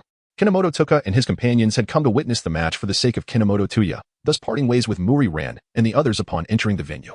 Kinomoto Sakura and Daiduji Tomoyo were guided by Kinomoto Touya to a suitable spot for watching the competition. After ensuring both were comfortably settled, he presented them with the strawberry cake he had prepared in advance. "Strawberry cake," exclaimed Sakura as she took a small piece, adorned with cream, and popped it into her mouth. Just as delicious as before. My dear brother's confectionery skills remain unparalleled," Tomoyo praised, cupping her face in admiration. Before leaving home for work, Sakura Kinomoto often prepared various desserts to store in the refrigerator. Almost every day, Sakura and her brother, Touya, indulged in sweet treats after their meals. On occasion, Sakura would also bring some cake to share with her dear friend, Tomoyo Daiduji. As Kinomoto Fuma observed the two individuals indulging in their meal with delight, he refrained from interrupting them. Instead, he took out his phone to continue working on the report regarding the Nagano case. Meanwhile, Shibakage Kyuko and Hajiwara Kinji huddled at the opening of the backpack, their faces adorned with curiosity as they regarded Kinomoto Sakura. She was the second person capable of perceiving their presence, and coincidentally, she was the sister of Kinomoto Fuma. What a remarkable family they were. Sakura Kinomoto bit her fork and cast a glance at Kinji Hajiwara and Kagemitsu Jirafu, who were staring at her. After a brief moment of hesitation, she retrieved another fork from the cake box, carefully spearing a strawberry from her cake and extending it towards the two. Both men were momentarily taken aback, rendered speechless by the strawberry before them. It's all right. It's really delicious. My brother won't mind, Sakura whispered softly, finishing with an innocent and charming smile. As the youngest in her family, and having never had a younger sister, Kinji Hajiwara and Kagemitsu Jirafu were struck by the sweetness of her smile, clutching their chests in dramatic fashion and collapsing to the ground. Help! This child must be an angel. Witnessing the scene, Kid Kinomoto wore a gentle smile, her movement slowing as she quietly observed the trio. Suddenly, a sharp sound broke the tranquility. A ring rolled swiftly from a distance to rest at Kid's feet, producing a crisp sound. She bent down to pick up the ring, examining it closely, only to find it was merely an ordinary decorative piece. Could you return the ring to me, sir?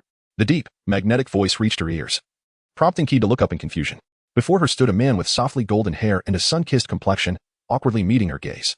His violet-gray eyes reflected Kid's figure, and strands of golden hair danced gently in the breeze as fragmented sunlight dappled his form, leaving Kid momentarily entranced. Sir? Zero Furuya felt an inexplicable surge of anxiety. Kid's reaction made him wonder if he had inadvertently revealed something, prompting him to call out again. Kinomoto Sakura finally regained her composure. Oh, I apologize. Is this your ring? Indeed it is, came the response. Here you go. Please be more careful next time. It's quite crowded here, and it's easy to lose things. Thank you for your reminder. Akai Shuichi accepted the ring from Kinomoto Sakura's outstretched hand, slowly returning it to his right index finger. Stealing a glance at her, he noticed that she had already lowered her head to gaze at her phone. Chapter 19. The age-different Sakura Kinomoto remained oblivious to the fact that Rei Furuya was observing her. With his head bowed, he appeared to be engrossed in some reports. Yet he was merely concealing the awkwardness of having been caught staring. Is anyone sitting beside you? The competition is about to commence, and it might become troublesome if you look for someone now. No, you need not worry, he replied. Upon hearing this, Rei Furuya slowly took a seat, and thus the two fell into a comfortable silence. He had merely come to observe, with no urgency to uncover all the details. To engage in conversation might only raise suspicions. However, Sakura Kinomoto, seated beside her, was quite intrigued. It was her first encounter with someone possessing such striking golden hair, and she couldn't help but steal a few glances at the handsome young man. That gentleman's hair is simply exquisite, she whispered to Tomoyo Daiduji, prompting Tomoyo to discreetly glance at Rei Furuya. After a brief look, Tomoyo leaned closer to Sakura's ear and remarked, Indeed, such a rare hair color, yet it looks splendid. Do you wish to have hair of this hue, Sakura? Sakura Kinomoto paused for a moment, tilting her head as she envisioned her hair transformed into a light golden hue. It certainly appeared lovely, yet there lingered an odd sensation. It simply did not seem suitable for her.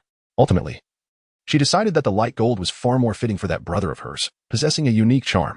Sakura Kinomoto clenched her fist, affirming that her brown hair was indeed more aesthetically pleasing, rendering any need to dye it a light golden hue unnecessary. The two girls believed their voices were hushed, oblivious to the fact that their conversation was crystal clear to the nearby officers, Kinomoto Kid and Rei Furuya. Kid sensed that Rei had caught wind of their exchange, and he awkwardly rubbed his nose, unsure of how to initiate a dialogue. When Rei heard them discussing hair color, he momentarily froze, recalling the myriad of unpleasant experiences tied to his own hair hue throughout his childhood. Though he had come to terms with it, their praise still stirred something within him. As a paper plate adorned with strawberry cake was presented before him, Rei gazed in surprise at Kid, noticing the two girls behind him watching him with bated breath. Sakura Kinomoto expressed her sincere apologies, saying, I am truly sorry. They did not intend to gossip. Please accept this cake as a token of our regret. No. Rei Furuya quickly interjected, shaking his head. I do not mind at all. Brother, I apologize. We did not mean any harm. We were simply taken aback by such a beautiful hair color. We are truly sorry. Sakura Kinomoto and Tomoyo Daiduji gracefully acknowledged their mistakes, and their sincere apologies evoked no anger in others. In fact, Rei Furuya was never truly upset. It was perfectly fine to consider this as the beginning of a friendship. Kinomoto Sakura did not afford Akai Akira an opportunity to refuse. She promptly thrust the plate into his hands, followed by a spoon delicately inserted into the cake. Akai Akira, taken aback, held the cake awkwardly, a glimmer of confusion dancing in his eyes. Had he not come to gather intelligence today? How had the situation unfolded in such a manner? Unbeknownst to Akai Akira, Hajiwara Kinji and Zufu Kagemitsu silently observed him from a distance. their gazes laden with concern yet tempered by caution. They were acutely aware that Kinomoto Sakura could deduce Zufu Kagemitsu's identity from the slightest of clues, and thus, they too were wary of their own actions revealing Akai Akira's true nature. They dared not be reckless and could only steal glances under the guise of curiosity. A shared glance between Hagiwara Kinji and Zufu Kagemitsu revealed a flicker of anxiety in their eyes. Akai Akira's presence here suggested that he still harbored suspicions towards Kinomoto Sakura. Though they wished to keep Akai Akira's identity concealed, they would feel a pang of guilt if this led to enmity between him and Kinomoto Sakura. After all, it was she who had granted them the chance to return to the world of the living and had offered them refuge. Nonetheless, merely witnessing Akai Akira was a stroke of fortune. Even if he could not see them, the assurance of his safety was sufficient for them. How should I address you? Amuro Turu. Sakura Kinomoto remained oblivious to the prying eyes of Kinji Hagiwara and Kagemitsu Jofu. Turning to inquire of Zero Furuya, she introduced herself, saying, I am Sakura Kinomoto, and this is my younger brother, Kaido Kinomoto, along with her dear friend, Tomoyo Daiduji.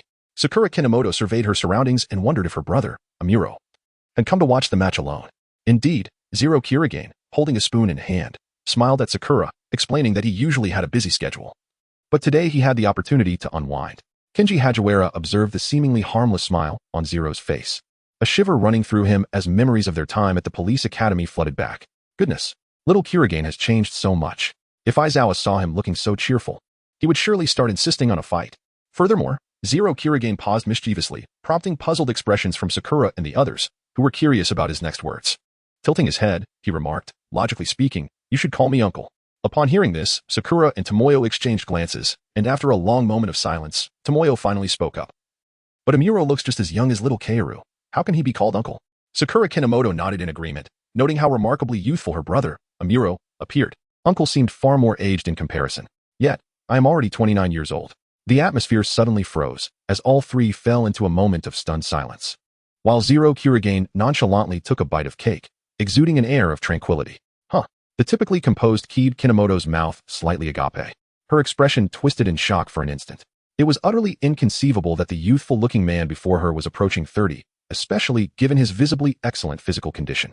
Sakura Kinomoto and Tomoyo Daiduji lacked the same composure in their expressions as Kaido Kinomoto. They gazed in astonishment at the figure of Zero Kirigane, who appeared to be of similar stature to Kaido. Sakura's gaze flitted between her elder brother and Zero, her expression suddenly shifting to one of sorrow as she pondered something. What's the matter, Sakura? She was asked. Oh, brother, at 22, you are already like 30-year-old Amuro. Will you not become just like those old gentlemen when you reach 30? Sakura Kinomoto's words caused Fujitaka Kinomoto to suddenly release his grip on his head, nearly causing him to bump it against the chair in front. The corners of his eyes twitched slightly as he helplessly raised his gaze towards Sakura. Rei Furuya was amused by Sakura's remarks, yet mindful of her presence. He could only lower his head to conceal the upward curve of his lips. On the other hand, Kinji Hagiwara showed no restraint, laughing heartily. While the subtly trembling shoulders of Kajitaka Juru beside him indicated that he too was struggling to suppress his laughter. Tomoyo Daiduji, maintaining a serious demeanor, addressed Sakura. Of course not. Fujitaka Onaikan would merely grow a fluffy beard. He would never resemble an old man. Really? Sakura pouted, her eyes sparkling with anticipation as she looked towards Fujitaka. Those glistening emerald green eyes left Fujitaka momentarily speechless, torn between wanting to reply and holding back his words. Meanwhile, both Kinji Hagiwara and Kajitaka Juru were on the verge of collapsing with laughter, and Rei Furuya was clearly close to bursting into laughter as well. Sakura Kinomoto couldn't help but sigh while resting her forehead on her hand. Can we perhaps bypass this topic? Chapter 20. A marvelous family. Just as Sakura Kinomoto found herself at a loss for words, the whistle signaling the start of the football match sounded, capturing the attention of both her and Tomoyo Daiduji, leading them to abandon the peculiar inquiry. Sakura Kinomoto, with a hint of annoyance, gently nudged the doubled-over Kinji Hagiwara and Akira Jubin, who were laughing heartily. Nearby, Rei Furuya also noticed this subtle gesture. However, his gaze revealed nothing but a few paper plates and boxes that once held cake. With a puzzled expression, Rei cast a sidelong glance at Sakura, harboring doubts about her mental state. Sensing the scrutiny from beside her, Sakura restrained her actions and shifted her gaze towards the field. There stood Touya, the forward of the soccer club, easily distinguishable due to his tall stature. There he is. Touya looks the tallest. Sakura Kinomoto and Tomoyo Daiduji gazed intently at the figure of Touya Kinomoto positioned on the court. It seemed that Touya sensed their scrutiny, casually glancing towards the audience. Upon spotting Kaido Kinomoto and his companions, a subtle smile graced his lips. The resemblance between Kinomoto Touya and Kinomoto Sakura allowed Kagoro Akechi to instantly deduce his identity. He feigned surprise and remarked, "So, Kinomoto-kun is here to watch his brother's match. Is he from Titen High School?" "He attends Saishiro High School," Kinomoto Sakura replied, gesturing toward the forward. "He is indeed quite tall." This was a heartfelt exclamation from Kagoro Akechi. Reminiscing about the days when the tallest among their group had been the class president, followed closely by Hagiwara, while he and Matsuda had become the shortest. After pondering for a moment, Kinomoto Sakura mused that it might be hereditary. Her father stands at approximately 187 centimeters, and she is merely 1 centimeter shorter than him. Her younger brother is still growing but has already reached 184 centimeters. A family of giants. Akai Zero bit a spoon, staring with lifeless eyes. The information provided by Kazami did not include height details. Since Sakura was seated, it was impossible to gauge her true height. Now, with this revelation, Akai Zero felt disinclined to rise from his seat. Wait, is Sakura really that tall? Exclaimed Hagiwara Kinji, visibly astonished, as if someone else were perched atop Sakura's head. Shibukawa Kagemitsu leisurely took a bite of strawberry and remarked, Kinji, you're about the same height as Kinomoto-kun, so you wouldn't notice. If I were to perch atop his head, it would be quite evident. Realizing this, Kinji nodded in agreement, acknowledging that he was indeed a tad taller than Sakura. Buzz. The muffled vibration of a phone jolted the two back to reality. Sakura glanced at the slightly trembling pocket of Akai Zero, who did not shy away but retrieved his phone and answered the call. Hello? Yes, understood. I'll be there shortly. Is there something amiss? Yes. They are short-staffed at work and require my presence. Akai Zero held up the empty paper plate with a smile and said, Thank you for the cake. It was delightful. Not at all, Sakura replied with a gentle smile. Would you mind exchanging contact information? Akai Zero did not decline. He was more than willing. He scribbled his number on a fresh paper plate and handed it to Sakura. Well then, Mr. Amuro, perhaps we shall meet again by chance. With that, Sakura extended his right hand, and Akai Zero reciprocated amicably, their eyes meeting in a shared smile. As Akai Zero's figure disappeared completely from the court, Sakura redirected his gaze back to the game. Hagiwara Kinji cautiously stole a glance at the relaxed Sakura and remarked, It seems you quite admire Mr. Amuro. Do I? Sakura raised an eyebrow. Perhaps my initial impression was favorable. Upon hearing this, Kinji exchanged a glance with Shibukawa Kagemitsu, and they fell silent. Relieved that Sakura bore no animosity toward Akai Zero, the 90-minute match swiftly approached its conclusion, with Sarayu High narrowly defeating Titan High by a single goal. The streets were painted in hues of orange by the resplendent sunset as Sakura awaited the conclusion of the match under the tall trees at Titan High's entrance alongside her brother, Kinomoto Touya, and her friend, Daiduji Tomoyo. Big brother. The call of Kinomoto Sakura captured the attention of the three individuals, who looked up to see her approaching in a light jog, a backpack slung over her shoulder. A few beads of perspiration lingered on her forehead, suggesting that she had hastily gathered her belongings before rushing out. Sakura Kinomoto retrieved a handkerchief from her pocket and handed it to him. Brother, you're sweating. Thank you. He replied. Afterward, Touya Kinomoto playfully ruffled Sakura's hair, prompting a surprised exclamation from her, which led to a spirited scuffle between them. Meanwhile, Kit Kinomoto and Tomoyo Daiduji merely observed, evidently accustomed to the playful dynamic between the two siblings. All right, Kit interjected at the opportune moment, if this continues, it will be dark before we know it. Sakura Kinomoto and Touya Kinomoto finally came to a halt, and Sakura playfully stuck out her tongue at Touya. Here. This is yours. These two are from father and Yakido, along with some desserts. Upon hearing Yakido's name, Sakura instantly lifted her head. I can help my brother deliver the gifts to Yakido. Little Sakura truly adores Yakido. Tomoyo Daiduji gently covered her mouth, chuckling softly, which caused Sakura's cheeks to gradually flush with a rosy hue. Sakura Kinomoto's brother, Touya Kinomoto, held 4 bags in his hand. He cast a glance at his gift, questioning whether it was indeed a pair of sports shoes. If it weren't for Sakura's reminder, he might have clung to those old sneakers indefinitely. Hadn't he urged his brother to purchase a new pair before heading to the police academy? Kinomoto Fujitaka looked at his younger brother, Touya, with a sense of exasperation as he noticed his brother's evasive gaze. Before leaving home, he had clearly given Touya a sum of money to buy new shoes. Yet he remained perplexed about what his brother intended to do with the savings.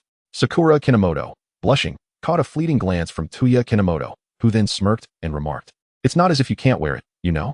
Sakura Kinomoto found herself unable to resist the stubbornness of her brother, Touya Kinomoto, and could only cast a glare in his direction. Glancing at the time, she realized it was nearly 7:30, prompting her to usher them into the car. Ah, brother. The matter concerning the doll.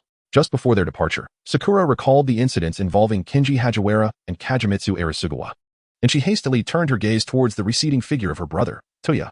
At the same moment, Touya, upon hearing her words, became alert, as he suddenly remembered the exceedingly peculiar doll that was often seen alongside his sister. Sakura Kinomoto gestured a phone symbol by her ear, indicating to contact her once back. Seeing this, Sakura Kinomoto had no choice but to relent. Reluctantly, she waved goodbye to her father, Fujitaka Kinomoto. Kinomoto Touya turned his gaze towards the gradually receding figure of Kinomoto Sakura, bidding them farewell.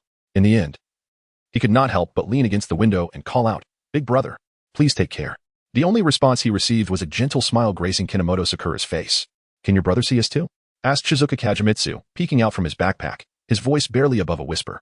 Since Kinomoto Sakura could see him and Hajiwara, it was only natural to assume that Kinomoto Touya, being her brother, could as well. Kinomoto Sakura hesitated momentarily, her voice tinged with uncertainty as she remarked, logically, "It should be feasible, but I didn't inquire earlier, so I'm not entirely sure." To her knowledge, Tomoyo's abilities leaned more toward foreseeing the future, having manifested quite early. Perhaps even during kindergarten. As for herself, had it not been for the appearances of her seniors, Hajiwara and Tsuruki, she might have continued to believe that she could merely perceive her mother's spirit, devoid of any extraordinary abilities like her brother's. What a remarkable family. Hajiwara Kenji, nestled within his backpack, spoke in a muffled tone. Does your family possess any magical history books or the like? I truly wish to comprehend the incident during our last drive. What incident regarding the drive? Tsuruki Kagemitsu slid closer to the backpack, his face reflecting confusion as he gazed at the sprawled Hajiwara Kenji. Hajiwara, taken aback, suddenly slapped his forehead, sitting upright with an exclamation. I forgot to tell little Tsuruki. He animatedly recounted the thrilling, intense highway chase incident from not long ago, even rising to his feet while narrating the driving portion. The transfer of abilities? Tsuruki Kagemitsu's eyes widened in astonishment. The revelation that their abilities might be transferred to Kinomoto Sakura was more shocking than resurrection itself. What kind of abilities would be transferred if it were to be Tsuruki's? Kinomoto Sakura posed her query, noting that Hajiwara Kenji's most impressive skill currently was his driving prowess. Yet he lacked a vehicle, leaving no opportunity for a second attempt. Tsuruki Kagemitsu licked his lips, uncertain. He could not ascertain which of his abilities would be transferred to Kinomoto Sakura. As the top student at the police academy, her skills were undoubtedly exceptional, rendering any comparison between their abilities seemingly trivial, thus negating the necessity for transfer.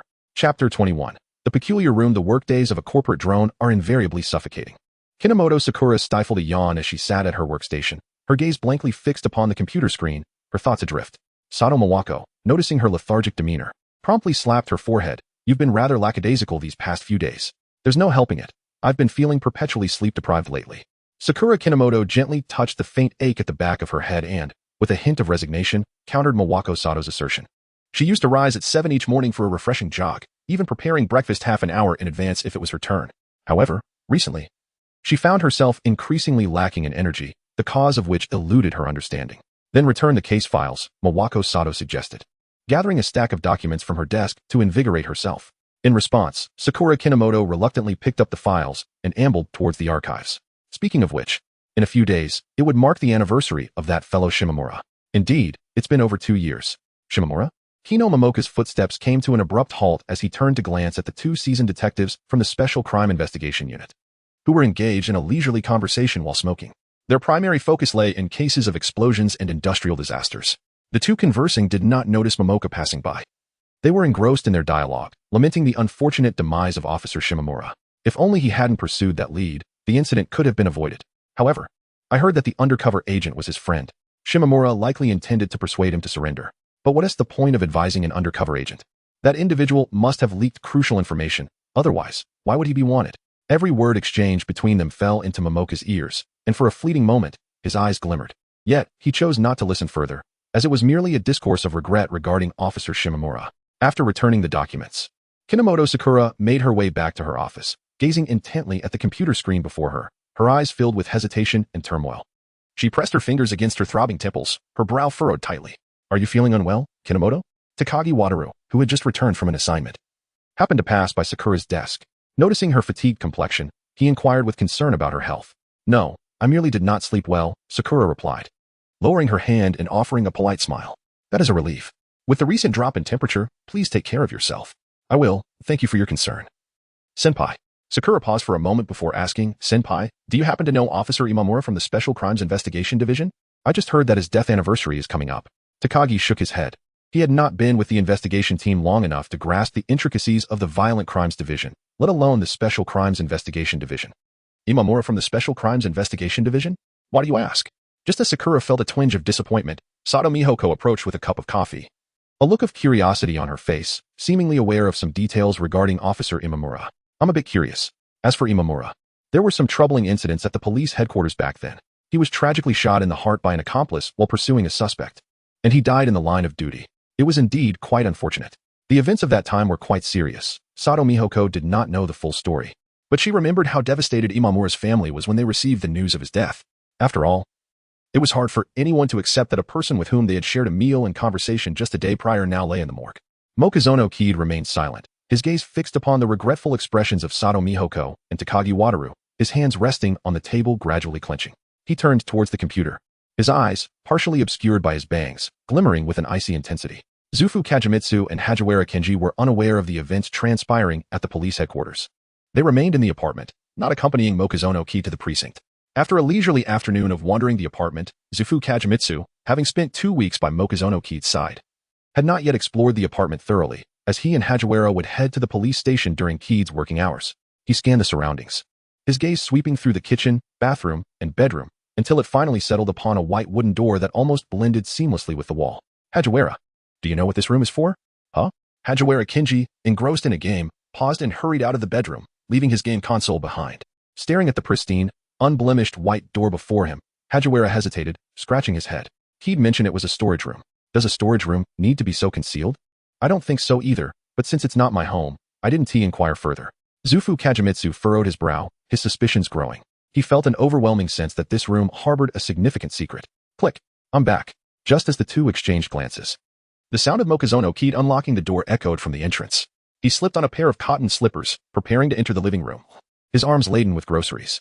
Before he fully stepped inside, Zufu Kagemitsu swiftly grabbed Hajiwara Kenji by the collar and darted to the bedroom door, feigning as if he had just emerged from the room. As Kinomoto Sakura entered the living room, she beheld Hajiwara Kenji being held aloft by Shufu Kagemitsu, his hands flailing in a state of panic, as if his collar were caught around his neck. Hajiwara-senpai, if you could just ascend a little higher, you wouldn't be ensnared by your collar. The overly mundane tone of Kinomoto Sakura left Hajiwara Kenji momentarily suspended in awkwardness. He let out an awkward chuckle and gradually flapped his wings to ascend slightly, aligning himself with Shibuki Kimitsu. Hajiwara Kenji, ah? Why did little Shibuki suddenly pull Hagi? How embarrassing. Shibuki Kimitsu, I apologize. Seizing the opportunity while Kinomoto Sakura busied herself with her belongings, Hajiwara Kenji and Shibuki Kimitsu exchanged silent glances in the shadows. How about pork cutlet rice for dinner? Kinomoto Sakura donned an apron, washed her hands, and retrieved the marinated pork cutlets along with the vegetables prepared for the side dish from the refrigerator. Absolutely. Hajiwara Kenji responded loudly, then darted into the bedroom to tidy up the game console and snacks, while Shibuki Kimitsu entered the kitchen, observing Kinomoto Sakura's deft movements with a glimmer of admiration in his eyes. Despite the myriad of uncertainties surrounding Kinomoto Sakura, Shibuki Kimitsu found himself quite impressed by her. Not only did she exhibit remarkable professional skills, but her abilities in managing everyday life were also exceptionally commendable. Sakura Makinomoto observed Jifuku Kagemitsu without any concern. In fact, he graciously made some room for him to see better. Due to familial circumstances, Sakura had been learning the art of cooking alongside his parents since middle school. Later, as his younger siblings grew a bit older, he took it upon himself to teach them the culinary craft, guiding them step by step. After approximately 30 minutes, the pork cutlets were neatly arranged atop a bed of white rice. Sakura drizzled sauce over the dish and added vegetables, thus preparing dinner for the three of them. Given that Kenji Hajiwara and Jifuku Kagemitsu were of smaller stature, their appetites were modest, and they consumed their meal swiftly, with Hajiwara offering compliments on Sakura's culinary skills as he ate. The nightlife of Kinomoto Sakura is rather uneventful. Recently, feeling excessively fatigued, he retired to bed shortly after 9 in the evening.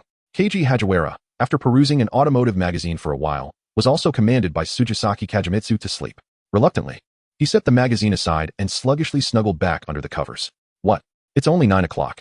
The night is just beginning, he thought, yet was hastily urged to sleep. Feeling aggrieved after Tsuchisaki Kagemitsu's reprimand, Hajiwara closed his eyes, and soon both fell into slumber. In the dead of night, the sporadic barks of dogs outside startled Tsuchisaki Kagemitsu awake. Rising from his bed to attend to his physiological needs, he suddenly heard the faint sound of footsteps outside the bedroom. His mind sharpened instantly. Cautiously, he approached the door, slowly cracking it open. Bathed in the light from a street lamp streaming through the window, he beheld Kinomoto Sakura, draped in a coat, standing at the dining table as if pouring water. The previously shut white wooden door was now slightly ajar. What was he doing? At that moment, Kinomoto paused, seemingly sensing something, and slowly turned his head. Kagemitsu's heart raced, and he hurriedly returned to bed, feigning sleep. After a while, the bedroom door clicked shut, and Kagemitsu opened his eyes once more, his blue-gray irises appearing even darker in the gloom. That room certainly harbored secrets. Chapter 22. The CAF in the snowstorm. The following morning, Tsuchisaki Kagemitsu sat at the dining table, fixated on Kinomoto Sakura, who appeared nonchalant in the kitchen.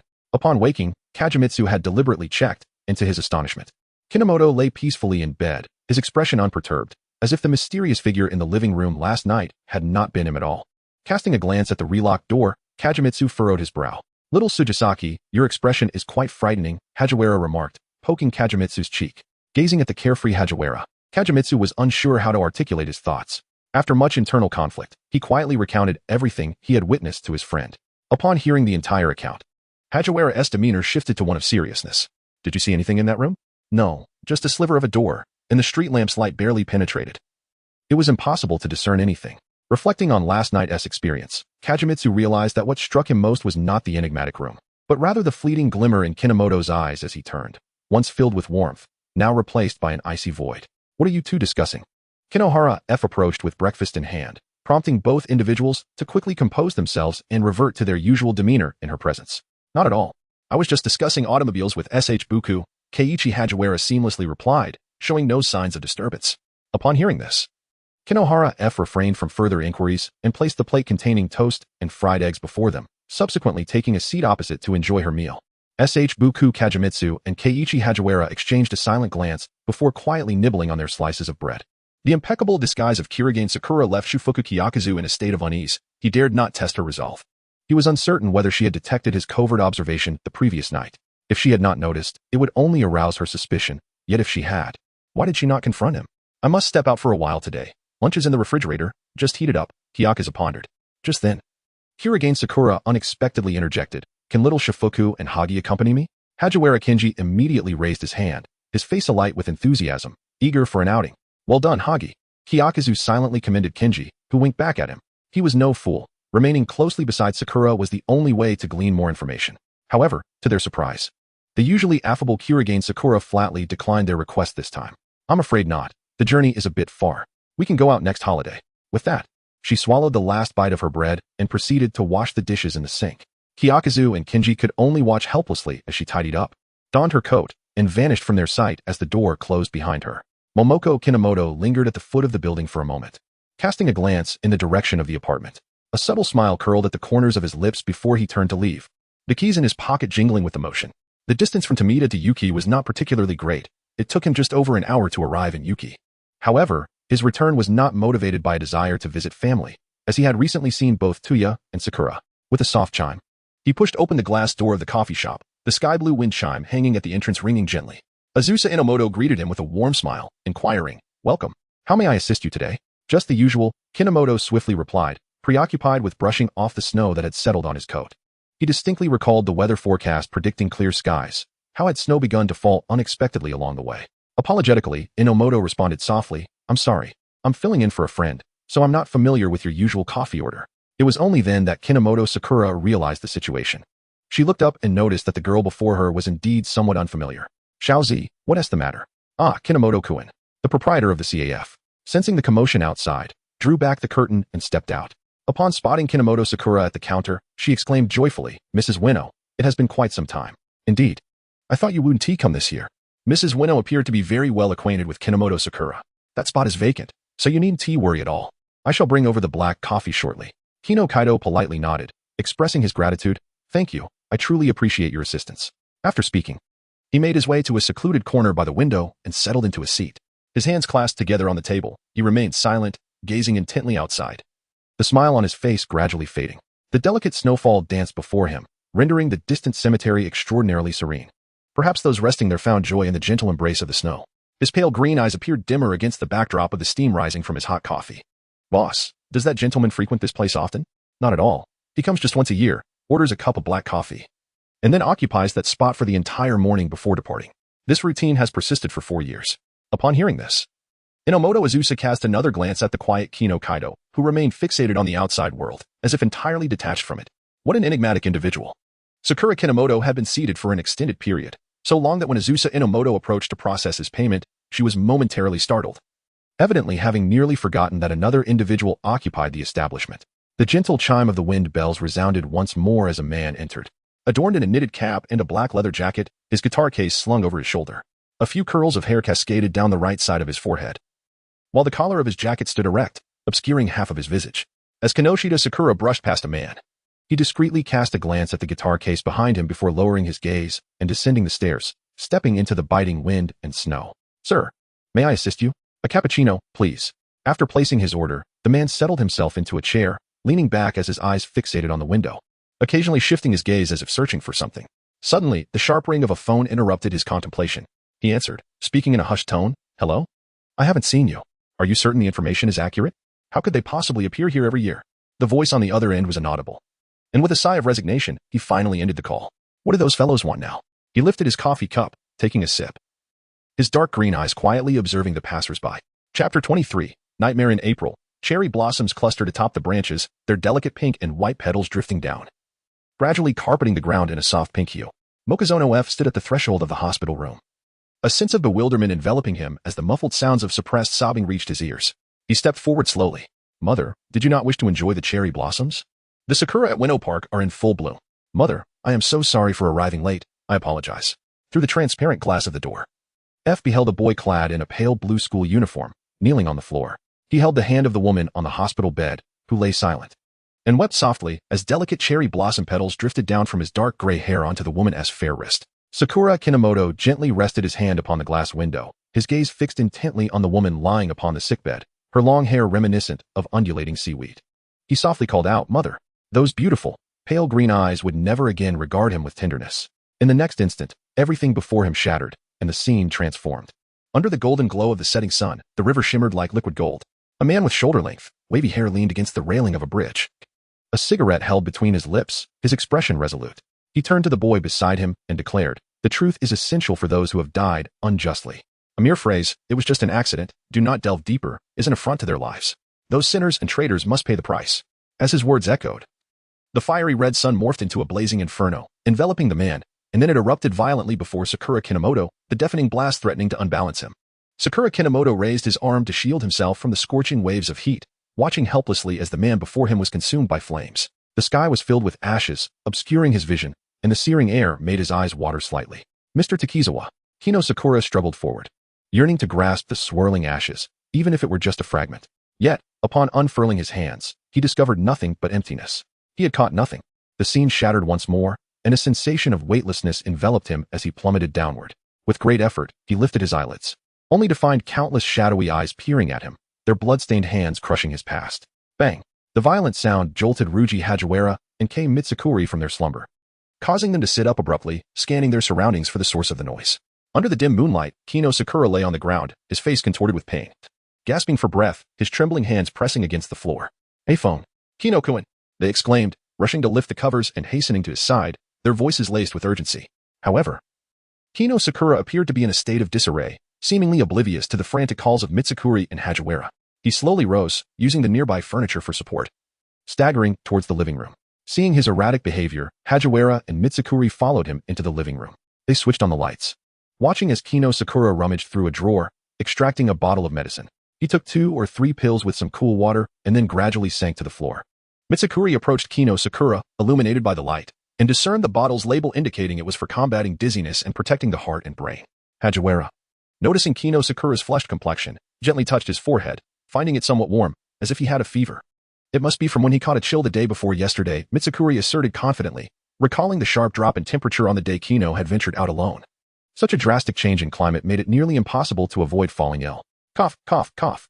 As the chaotic storm within the mind of Kinomoto Sakura gradually subsided, the piercing tinnitus that had echoed in her head began to fade away. The words of Hajiwara Kinji and Jifuka Kajimitsu serendipitously reached her ears. She had intended to respond to them, yet the moment she opened her mouth, a rush of cold air surged into her throat, transforming her intended words into a fit of coughing. "Sakura, cough, cough, it's all right. Just take some fever-reducing medicine," she heard. With that, Kinomoto Sakura grasped the edge of the cabinet to rise to her feet. The intense dizziness nearly caused her to collapse, but she persevered, standing up with great effort. After rummaging through the drawer for what felt like an eternity, she finally unearthed a box of antipyretics. She extracted 2 pills, swallowed them hastily, not even pausing to take a sip of water. Kinohara Kid moved cautiously to the edge of the sofa and sat down, the sensation of dizziness still lingering. He dared not make any sudden movements, opting to wait for the symptoms to subside before taking further action. Shufu Kika retrieved a coat from the coat rack and draped it over Kinohara Kid, for his thin sleepwear offered little warmth, and falling ill again would spell trouble. Meanwhile, Hajiwara Kenji hurried into the kitchen to pour a cup of hot water, returning with it carefully cradled in his hands. "Thank you, senpai."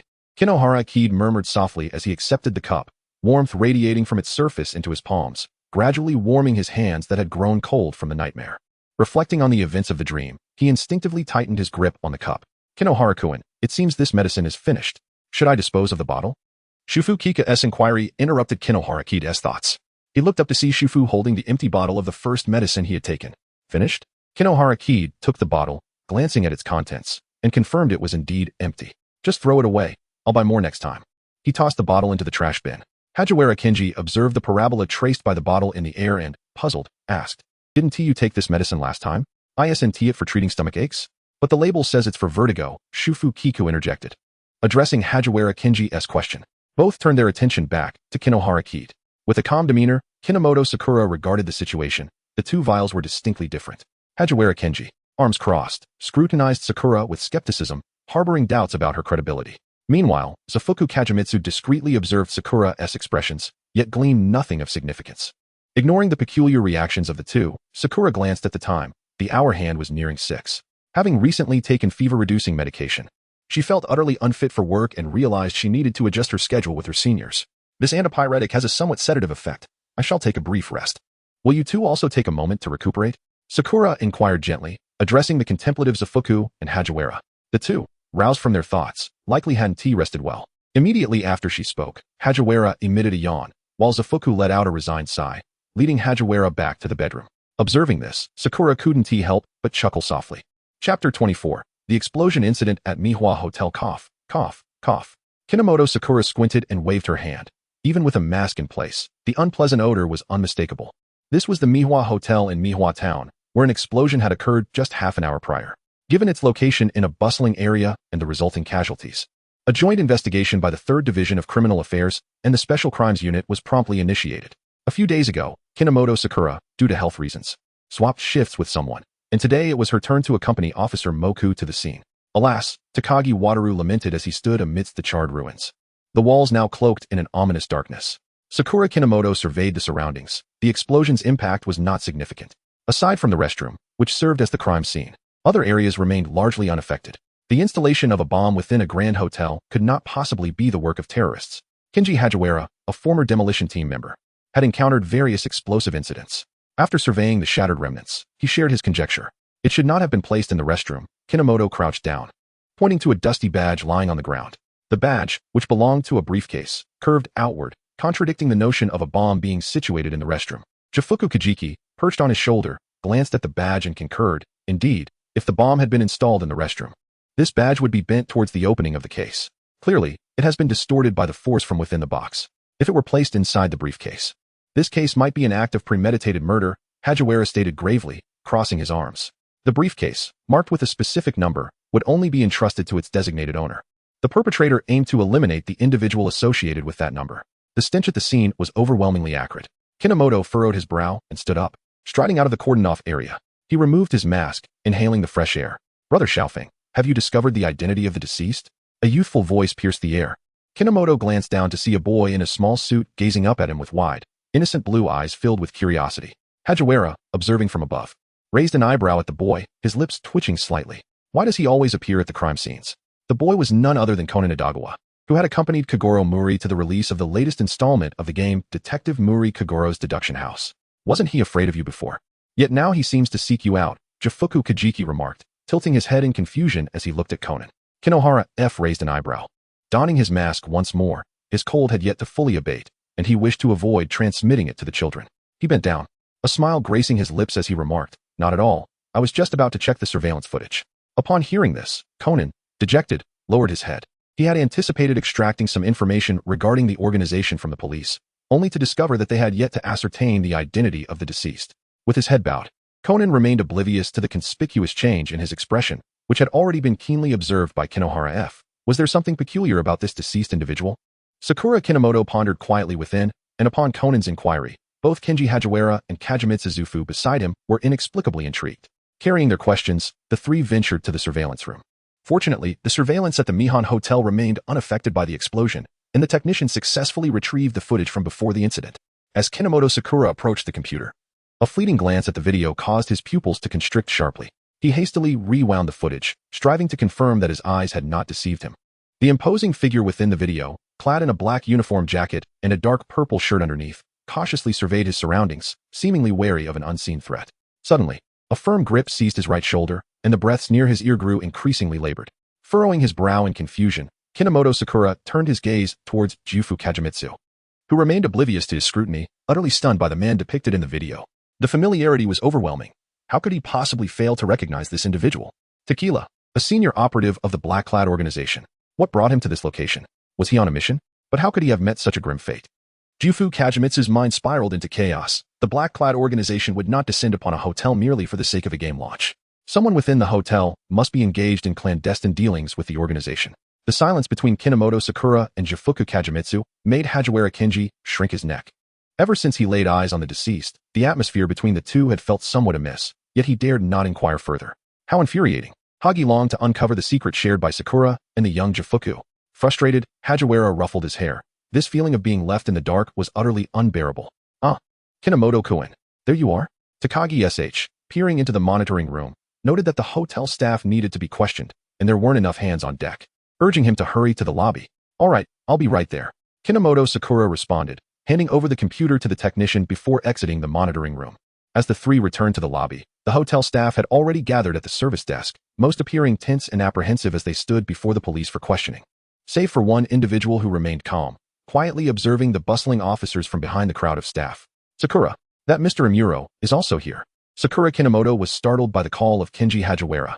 He paused to observe the movements of the guests around him, and upon raising his gaze, he indeed spotted a particularly striking man amidst the crowd. Rei Furuya also caught sight of Sakura Kinomoto approaching from a distance, yet he did not betray any sign of recognition, continuing to fixate on his colleague who was being questioned. Mr. Amuro? You are Kinomoto-kun? Rei Furuya turned to look at Sakura Kinomoto, his years of undercover experience honing his ability to portray various roles with remarkable finesse.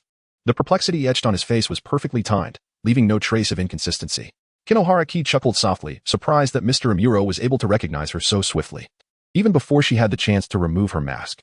After all, Kinohara's eyes were quite distinctive, reminiscent of the tender green leaves sprouting on branches in early spring. Vibrant and full of life. In contrast, Akira Furuya's violet gray eyes sparkled with mirth as he generously praised the beauty of Kinoharaki's gaze, catching her off guard. Few had ever described her eyes in such a manner. Typically, others would only associate her name with the golden leaves of autumn. Thank you for your kind words. Kinoharaki replied with a gentle smile, her eyes narrowing in appreciation. Is Mr. Amuro an employee here? Furuya Akira nodded, a hint of frustration evident in his demeanor. I've been on the job for less than a week, and to think an explosion would occur, it's truly unfortunate. Did Mr. Amuro leave his previous job? Yes. The prior position was rather taxing. As the two engaged in their conversation, oblivious to their surroundings, Keiji Hagiwara and Kageyama Shirko quietly listened, their heads tilted in curiosity. Although Shirko remained wary of the black organization, the presence of Furuya Akira provided him with a sense of reassurance.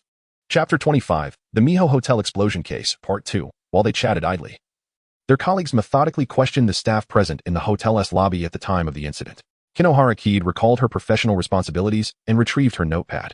Since Mr. Amuro is an employee of the hotel, may I trouble you to answer a few questions? To be honest, I am not stationed in the lobby and was not present during the incident, so I do not possess any useful information, Furuya Akira said apologetically, flashing a sincere smile. If the police have doubts, they may review the surveillance footage. Upon hearing this, Kinoharaki paused, her hand halting over her pen. Furuya Akira's earnest expression made it difficult for her to doubt him, and ultimately, she could only close her notepad with regret. She recalled that she had indeed not seen Amuro Toru while reviewing the surveillance. Otherwise, she would not have discovered that he was working at the hotel only after returning to the lobby. Kino Momoka let out a sigh, noticing that the other employees were too tense. Their anxious demeanor caused them to overlook many crucial clues. He pondered that the composed and unflappable Toru Amuro might be able to discern the elusive details. Yet he was taken aback to find that Amuro was not working in the hall, a genuine oversight on his part. Well then, it seems Mr. Amuro can only depart once we resolve this case. Observing this, Kino chose not to press further. Indeed, Zero Kuroda felt a twinge of frustration, after all. No one relishes being disrupted by bizarre cases. Moreover, his mission remained unfinished. Kuroda cast a silent glance at the crime scene, inwardly cursing the black-clad organization he had long despised, particularly Jin. As an intelligence operative for the organization, he had little connection to this transaction, and he was baffled as to why Jin insisted on pairing him with Tequila for this task. It would have been one thing if they had completed it smoothly. But now, Tequila had been blown to bits. Kuroda rolled his eyes in secret, realizing that with the hotel surrounded by police, his escape was utterly impossible. In truth, Jufukiku was equally perplexed by the actions of the black-clad organization. He could not comprehend how Tequila could be so easily eliminated. It had only been 3 years since his demise. Had the organization deteriorated so significantly? Just as Jufu was lost in thought, Kenji Hagiwara nudged him with his elbow. Confused, Jufu turned to Hagiwara, who was making exaggerated facial expressions. Little Jufu, Momoka is onto us. Remarkably, Jufu grasped Hagiwara's meaning, promptly tempering his demeanor and discreetly observing the expression on Kino Momoka's face. Did Kinomoto Sakura not notice the clandestine actions of the two individuals? Of course, she did. They were right beside her, and a mere flicker of her peripheral vision would suffice to discern their movements. However, she currently lacked the time to address this matter. Once the case was resolved, she would certainly find the opportunity to inquire further. Senior Jufu possessed a gentle disposition, exhibiting patience with others while also demonstrating a cautious and astute nature. Even though he harbored lingering suspicions, he had never overtly displayed them. Yet, earlier in the surveillance room, he had involuntarily revealed a look of terror, indicating that he undoubtedly recognized the man in black, perhaps even as someone affiliated with the organization he had previously infiltrated. Contemplating this, Kinomoto Sakura couldn't help but smile faintly, pleasantly surprised that the most crucial clue lay so close at hand after all the twists and turns. At that moment, Conan suddenly appeared between Kinomoto Sakura and Akai Shuichi, loudly inquiring, "Sakura, was that bomb placed in the restroom?" The four, each lost in their own thoughts, simultaneously glanced down to see Conan gazing up innocently. "Why do you ask that?" Kinomoto Sakura replied, maintaining her composure, even reaching out to tousle Conan's hair. "Such matters were not for a child to be privy to. I'm asking for Uncle Mori. He said I could help him solve the case." Kino Sakura raised an eyebrow, playfully gazing at Conan, and slowly remarked, "Ah, Mr. Mori inquired, didn't he?" The deliberately prolonged intonation and the teasing tone sent a shiver down Conan's spine. Having not encountered Kino Sakura for some time, he had grown somewhat overconfident, nearly forgetting that she might have witnessed him solving a case using a voice changer. "Aha. Well, if there are no clues, I shall take my leave." Conan awkwardly chuckled, stammering a few words before turning on his heel and dashing away. Undeterred by the lack of answers, Conan immediately shifted his focus towards Takagi Wataru. Compared to Kino Sakura, Takagi was far easier to extract information from. He resolved to inquire with Officer Megure and Officer Takagi next. That person was simply too intimidating. With tears of frustration welling in his eyes, Conan gazed at the forthright Takagi, silently vowing never to attempt to pry information from Kino Sakura again. Witnessing the entire exchange, Akai Shuichi furrowed his brow. Would this not lead to trouble? Were the police not concerned? Serving in the police department, Akai Shuichi was particularly dissatisfied with the behavior of the Metropolitan Police, allowing a 6- or 7-year-old child to run amok at a crime scene, even divulging the case details and clues to him. This child had been involved in such antics more than once. It was all the same regardless of intervention. Kino Sakura shrugged, unfazed by Akai Shuichi's reproach. Deep in thought, Conan was oblivious to their gazes, meticulously organizing the clues he had gathered, connecting them with the individuals present. The truth was drawing nearer, and his smile gradually brightened. Observing the remarkably confident smile, Kino Sakura quietly tucked away her notebook and pen, patiently awaiting Kagero Mori's deduction. J-Butsu Kajimitsu looked on in confusion at the seemingly bored Kino Sakura. Was she not going to continue her inquiries? The child's smile suggested that an end was imminent. Both Hagi and Sakura had witnessed this numerous times. Hagiwara Kenji approached, gesturing in exasperation. Just watch. Approximately 5 minutes passed, and Kagero Mori, who had been mingling among the police, inexplicably twitched a few times before sliding down against the wall, his gaze dazed. "Officer Megure, I've already deduced the identity of the culprit." The familiar gestures, the well-known lines, and even the tone remained unchanged. Kino Momoka and Hagiwara Kenji sighed in unison, finding the experience increasingly tedious despite their familiarity with it. Meanwhile, Jifuku Kajiki looked on in bewilderment, his expression peculiar as he glanced at Kino and Hagiwara. Noticing this, Hagiwara soared into the air, searching for a moment before guiding Jifuku to a secluded corner of the hotel. There, they discovered Conan, who was analyzing the case with clarity while wielding a voice-modulating bowtie. Instantly, Jifuku's expression shifted to one of shock. His eyes widened as he darted back and forth between the composed Conan and the seemingly unconscious Kagero Mori. No way. Has even the act of solving cases succumbed to cheating? And by a child, no less. Chapter 26. The Explosion Case at the Bihua Hotel, Part 3. This incident was not an act of terrorism, but rather a premeditated murder, with the perpetrator lurking among them. A commotion erupted among the gathered patrons and staff in the lobby, their faces etched with suspicion as they scrutinized one another, fearing the murderer might spring forth from the crowd. Officer Megure stepped forward, his urgency palpable, as he inquired, "Mori, have you identified the culprit?" "Indeed. The culprit is Mr. Takeshita." The moment those words escaped his lips, Takeshita Hiroshi, who had been hiding in the throng, turned ashen, beads of cold sweat trickling down his forehead. Yet, he maintained a facade of composure as he met the police's gaze and retorted loudly, "Don't be ridiculous. I have never even met the deceased. How could I possibly have had the opportunity to kill him with a bomb?" Just moments ago, Officer Takagi had informed me that a badge bent outward due to the explosion was found at the scene. This indicates that the bomb was not planted in the restroom beforehand, but rather concealed within a briefcase. Thus, the focus shifts to this briefcase. The deceased number tag was 98, while mine and Rant's were 96 and 100, respectively. The 98 tag should lie between us, but at that moment, Nakajima, Takeshita, and Ueda were positioned between us, meaning 98 could not possibly belong to the deceased. This meticulous reasoning left Jifuku Kajiki speechless, shaking his head in disbelief, murmuring, "In just 3 years, the world has changed so drastically." Previously skeptical of Hagiwara's assertions, he now found it impossible to deny the extraordinary deductive prowess of his child named Conan. His calm demeanor in the face of a murder case and his structured analysis were feats that even adults might struggle to match. Hagiwara Kinji, understanding, patted Jifuku on the shoulder. He had once shared the same sentiment as Jifuku, initially believing that he was merely lagging behind in time. Now, he realized it seemed as though he could not even keep pace intellectually. Sigh. The two lamented as they returned to Kino Momoko's side. Seeing is believing, indeed. The renowned detective Kagoro Mori was as formidable as the rumors suggested. Bourbon sincerely praised the unfolding display of deduction, having heard of this recently celebrated detective, who had assisted the police in solving numerous cases and significantly contributed to public safety. Konoha Sakura remained silent, gazing at Conan's hiding spot, lost in thought. As she let out a soft sigh, the early bird catches the worm. Akai Shuichi was momentarily taken aback. He looked up in surprise to see Sakura with her eyes cast down, her once bright gaze now dimmed, her expression enigmatic and inscrutable. Filled with uncertainty regarding Sakura's cryptic remark, Akai Shuichi recalled that after their last encounter at T in high school, he had revisited her profile.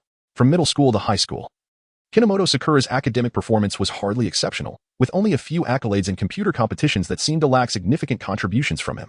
Although he was the top student at the police academy this year, his margin of difference from the second place was rather slim. Was he perhaps envious of Kagoro Mori's talents? Yet he did not strike one as a jealous individual. But you are the top of the police academy, Hagiwara Kinji protested, tugging at Sakura's hair. And didn't Akiyama shine in Nagano last time? Tsuchisaki Kajimitsu nodded in agreement, recalling the serial murder case in Nagano that he had learned about from Hagiwara. Kinomoto's collaboration with his brother in solving the cases was indeed remarkable, resolving 2 incidents in less than a day. Yes, perhaps he had been a tad too brazen lately. Amidst the murmurs around him, Kinomoto remained silent, fixated on Kagoro Mori ahead of him, his left hand subconsciously covering his right arm. Thus, Mr. Nakajima's briefcase was switched twice. Kagoro Mori's deduction interrupted their thoughts. Rei Furuya ceased to ponder the implications of Kinomoto's words and redirected his focus to the ongoing deduction, for clarifying the cause of Tequila's demise was of utmost importance. Otherwise, he would face repercussions from Jin. Conan leaned against a pillar, gazing up at the ceiling, recalling that the first switch involved Mr. Takeshita swapping in a briefcase containing explosives, and the second involved Mr. Nakajima clandestinely exchanging his number tag with that of the deceased, ultimately ending up with the deceased's briefcase. Wait a moment, Takagi shouted. So that means Mr. Takeshita's target was not the deceased, but, precisely, Mr. Takeshita's true target was Mr. Nakajima. Upon hearing this, Nakajima Hidemitsu, clutching the box tightly, widened his eyes in disbelief, staring at Takeshita Hiroyuki, whose eyes remained inscrutable behind his glasses. Tsuchisaki Kajimitsu coughed violently, nearly choking on his own saliva. He never anticipated that Tequila's demise was merely an unfortunate accident, and the organization would surely be furious. Furuya Rei took a deep breath, pressing his hand against his throbbing temple. Such a hasty demise was hard to comprehend. If he hadn't been an undercover agent within the organization for 5 years and been well acquainted with their ruthless methods, he might have doubted the authenticity of the black organization's criminality. Since Mr. Mori believes I am the perpetrator, do you have any evidence? The evidence lies in the key left at the scene. I believe it can unlock the briefcase in your possession, and upon inspecting everyone's briefcases, it will become evident that yours is the only one missing, as it has been blown to pieces. Conan's words served as the final ultimatum for Takeshita Hiroyuki's crimes. With a bitter smile, Takeshita recounted the enmity between him and Nakajima Hidemitsu. Officer Mugier, who had been listening intently, interjected, "Then why did Mr. Nakajima exchange number tags with the deceased?" At this question, Nakajima trembled, lowering his head to conceal his unease, his grip on the briefcase tightening. Conan's gaze suddenly sharpened. The answer lay within the briefcase he held. Officers from the Special Crimes Unit promptly approached, demanding to inspect Nakajima's box. However, Nakajima was reluctant to relinquish the briefcase, and in the ensuing scuffle it accidentally opened, spilling a heap of cash onto the floor. Nakajima hastily bent down to gather the scattered money. But such actions were merely a futile attempt to cover his tracks. What is going on here? Officer Mugier's expression grew serious. Why is there so much cash? Nakajima knelt on the ground, trembling under the scrutiny of the police, ultimately stammering that he had been secretly trading with an unknown organization to compile a list of renowned programmers worldwide, disclosing the final meeting location of the organization, the Daikoku building. Conan gritted his teeth and dashed toward the hotel entrance. The Daikoku building was somewhat distant, and he needed to hurry, lest those individuals escape. Yet before he could approach the entrance, he felt himself being lifted off the ground, a familiar voice resonating above him. The case was not yet fully resolved, and he could not leave. Conan looked up to see Kinomoto Sakura grinning down at him, and he quickly struggled, exclaiming, "Let me go. I have something very important to do." Kinohara Kid disregarded Conan's unreasonable demands, nonchalantly turning away while casting a discreet glance at the swiftly departing black Porsche. Chapter 27. The explosion case at the Mihua Hotel. End. Conan remained oblivious to the peculiar black Porsche. He was still valiantly resisting the constraints imposed by Kinohara Kid. Yet in his current juvenile form, he was no match for her prowess. "Ah, Conan," Mayuri Ran exclaimed upon noticing the two. "Where have you just run off to?" She took Conan from Kinohara Kid's grasp, gazing at him with concern. Conan offered a sheepish smile and replied, I was just at the hotel counter." "Really?" Ran's expression was laden with suspicion, as Conan's guilty demeanor was all too apparent, prompting her to inquire again. Conan hastily nodded, attempting to convince her of his honesty. Their amusing exchange elicited a chuckle from the bystanding Kinohara Kid, who, wishing to alleviate Conan's embarrassment, interjected, "This child was merely playing on the computer at the hotel counter. I happened to see him and brought him here." "Oh, I see." Ran sighed in relief, having feared that Conan had ventured into some perilous situation. This child had a penchant for wandering about at crime scenes, and despite being reprimanded by his father numerous times, he showed no signs of reform. "Thank you very much, Officer Kinohara."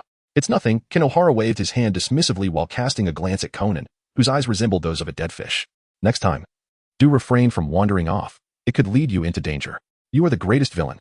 If it weren't for you, I would have already hopped into a taxi to the Black Tower."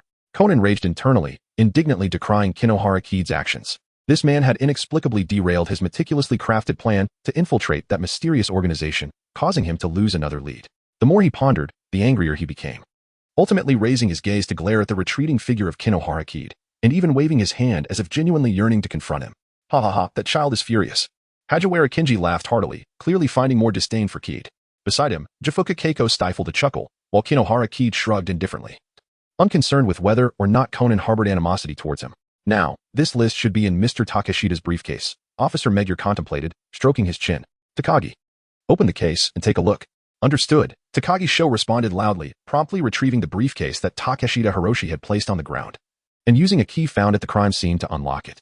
Inside the briefcase, a neat array of disks and USB drives lay organized.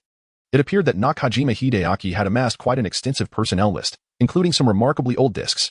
"Is all the information contained within?" "They also prepared paper copies, which are in the trunk of my car. It's parked in the open lot."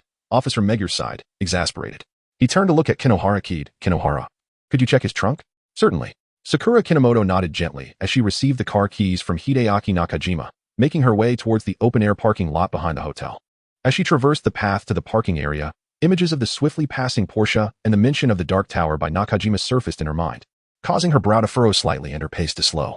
Given that the final transaction site was the distant Dark Tower, why would those from the organization deliberately drive past the hotel entrance after the deal had gone awry? With a sense of bewilderment, Sakura Kinomoto approached the car of Hideaki Nakajima, which was parked in a largely empty outdoor parking lot, perhaps feeling a sense of unease. Nakajima had chosen to park in a secluded corner, away from other vehicles. He pressed a button on his car key, eliciting a soft chime from the vehicle. Sakura reached out to press the trunk release button, and the trunk lid gradually lifted. The crisp, rhythmic sound startled Kyukajuji, who was resting on Sakura's shoulder, causing his pupils to constrict. That sound was in the hall. Conan stood solemnly beside Ran Muri, contemplating how to extract information regarding the organization from the police. Meanwhile, in the crowd, Zero Kurigane, having finished reading an email from Jin, nonchalantly tucked his phone into his pocket and turned his gaze towards the outdoor parking lot. Suddenly, a blinding flash of fire erupted before Zero's eyes, and he gasped in shock, widening his eyes. Without hesitation, he dashed out, prompting Conan, who had been deep in thought, to react swiftly and follow suit. Thick black smoke enveloped Nakajima's car, and the air was thick with the scent of flames as Zero and Conan gasped for breath, scanning their surroundings. "Sakura, Brother Kaido," the two urgently called out, striving to ascertain the safety of Sakura, who had come to retrieve the documents. A faint cough emanated from the direction opposite the blaze, and both Zero and Conan caught sight of a figure slowly rising to its feet. They hurriedly rushed over. Sakura Kinomoto removed the obstructive mask and shook his head. Still dazed from the explosion, his aquamarine eyes filled with confusion. After a brief moment, he finally freed himself from the torment of tinnitus, using his battered hands to support himself as he gradually rose. However, the lingering dizziness caused him to stagger slightly, but fortunately, the timely arrival of Rei Furuya and Conan prevented him from falling. "Are you all right?" Kinomoto-kun? The palms of his hands were smeared with blood, likely from the friction with the ground when he had collapsed. As he assessed the situation, Conan retrieved a tissue from his pocket to wipe away the dust from Sakura's hands, ensuring no infection would set in. Furuya observed the pale-faced Sakura with a complex expression. He had not anticipated that the organization would act so boldly, snatching away documents right under the police's noses and even planting a bomb. They had not mentioned this in the previous messages, only instructing him to find an opportunity to leave the Miho Hotel. While he still harbored many doubts about Sakura, this did not imply that he would dismiss everything without thorough investigation. Kinohara Fu gently shook his head, signaling that everything was fine. He lowered his gaze, searching for the blown-away Hajiwara Kinji and Jufuka Kagemitsu. He had been lost in thought and had completely missed the ticking of the bomb. It was only after Jufuka Senpai's urgent shout that he instinctively lunged forward.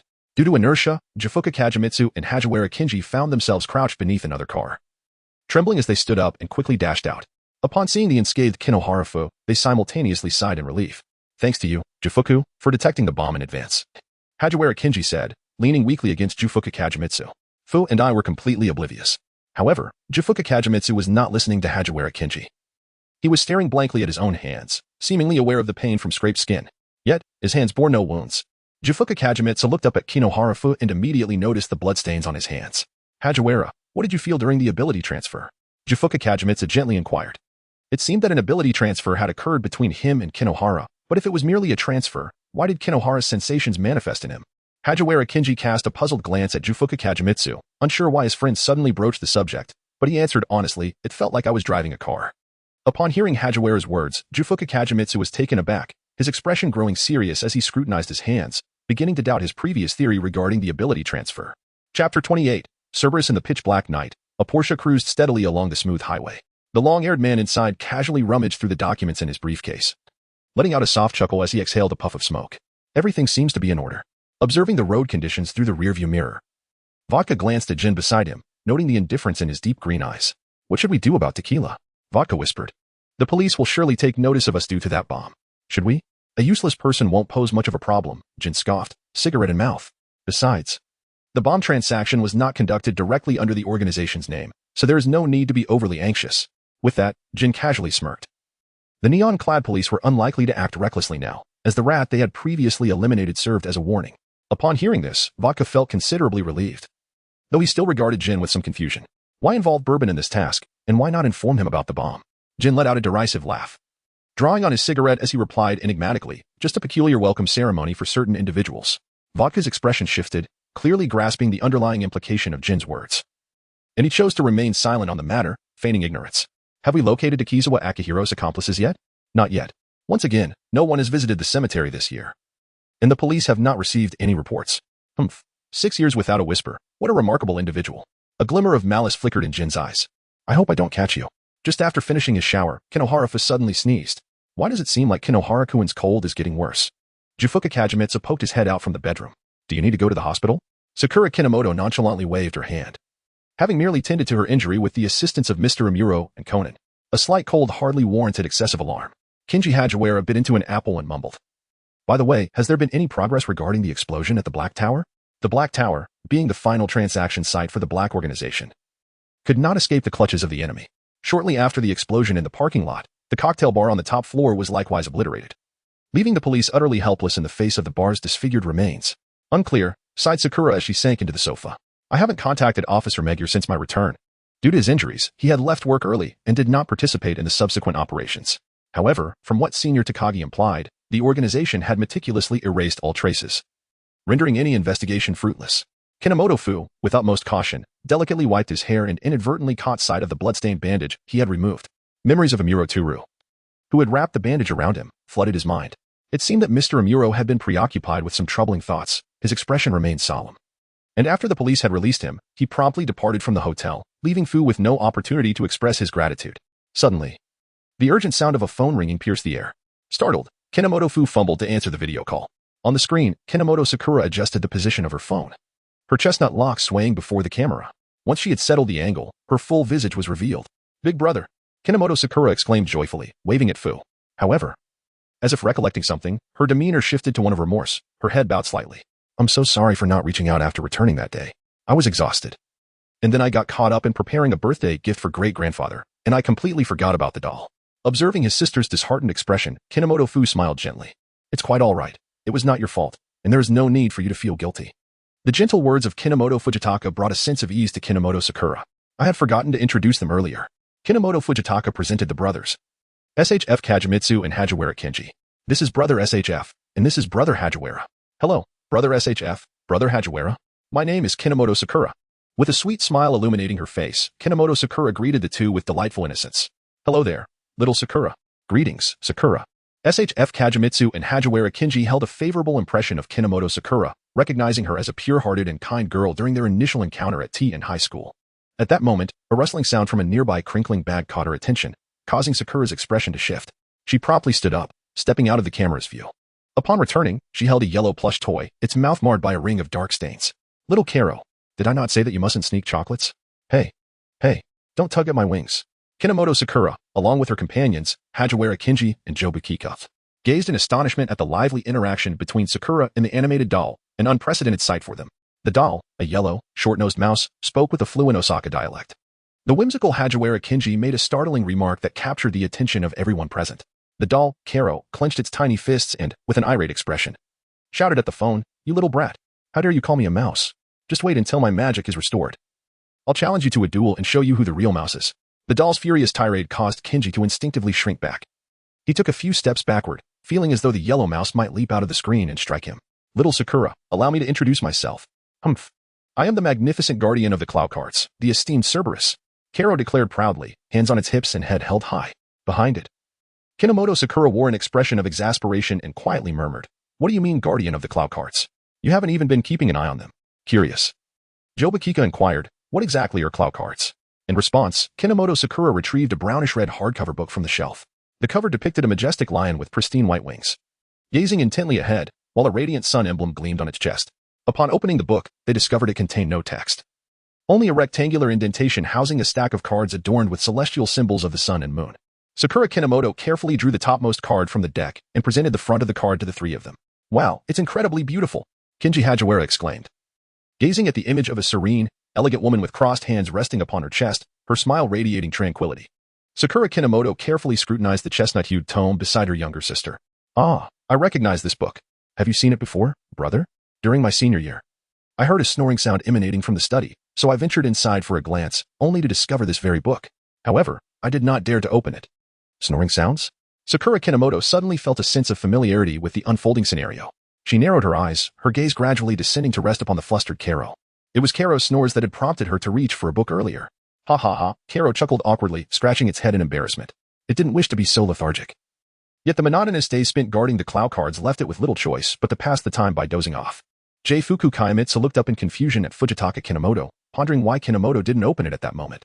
"Well, I simply couldn't unlock it at that time." Sakura Kinomoto rested her chin upon her hand, pondering for a moment. In truth, she had once endeavored to unlock this tome. But upon her fingers grazing the exquisite golden clasp, an ineffable force seemed to repel her touch, leading her to abandon her quest for its secrets. Reflecting upon it now, she mused that perhaps the one it truly awaited was none other than Sakura herself. Chapter 29, The Magic of Life. Sakura Kinomoto was curiously flipping through the Book of Sealing, pondering why her elder brother was unable to unlock it, while she had managed effortlessly. "Perhaps it is due to his special affinity," replied Tomoyo Daiduji. "By the way, why does this collection of Cloud Cards appear incomplete?" Sakura recalled that when she recited the name of the Wind card, the other Cloud Cards had been swept away, and she and Karo were still in the process of gathering the lost cards. Lowering her head, Sakura's fingers fidgeted together, a hint of embarrassment gracing her smile.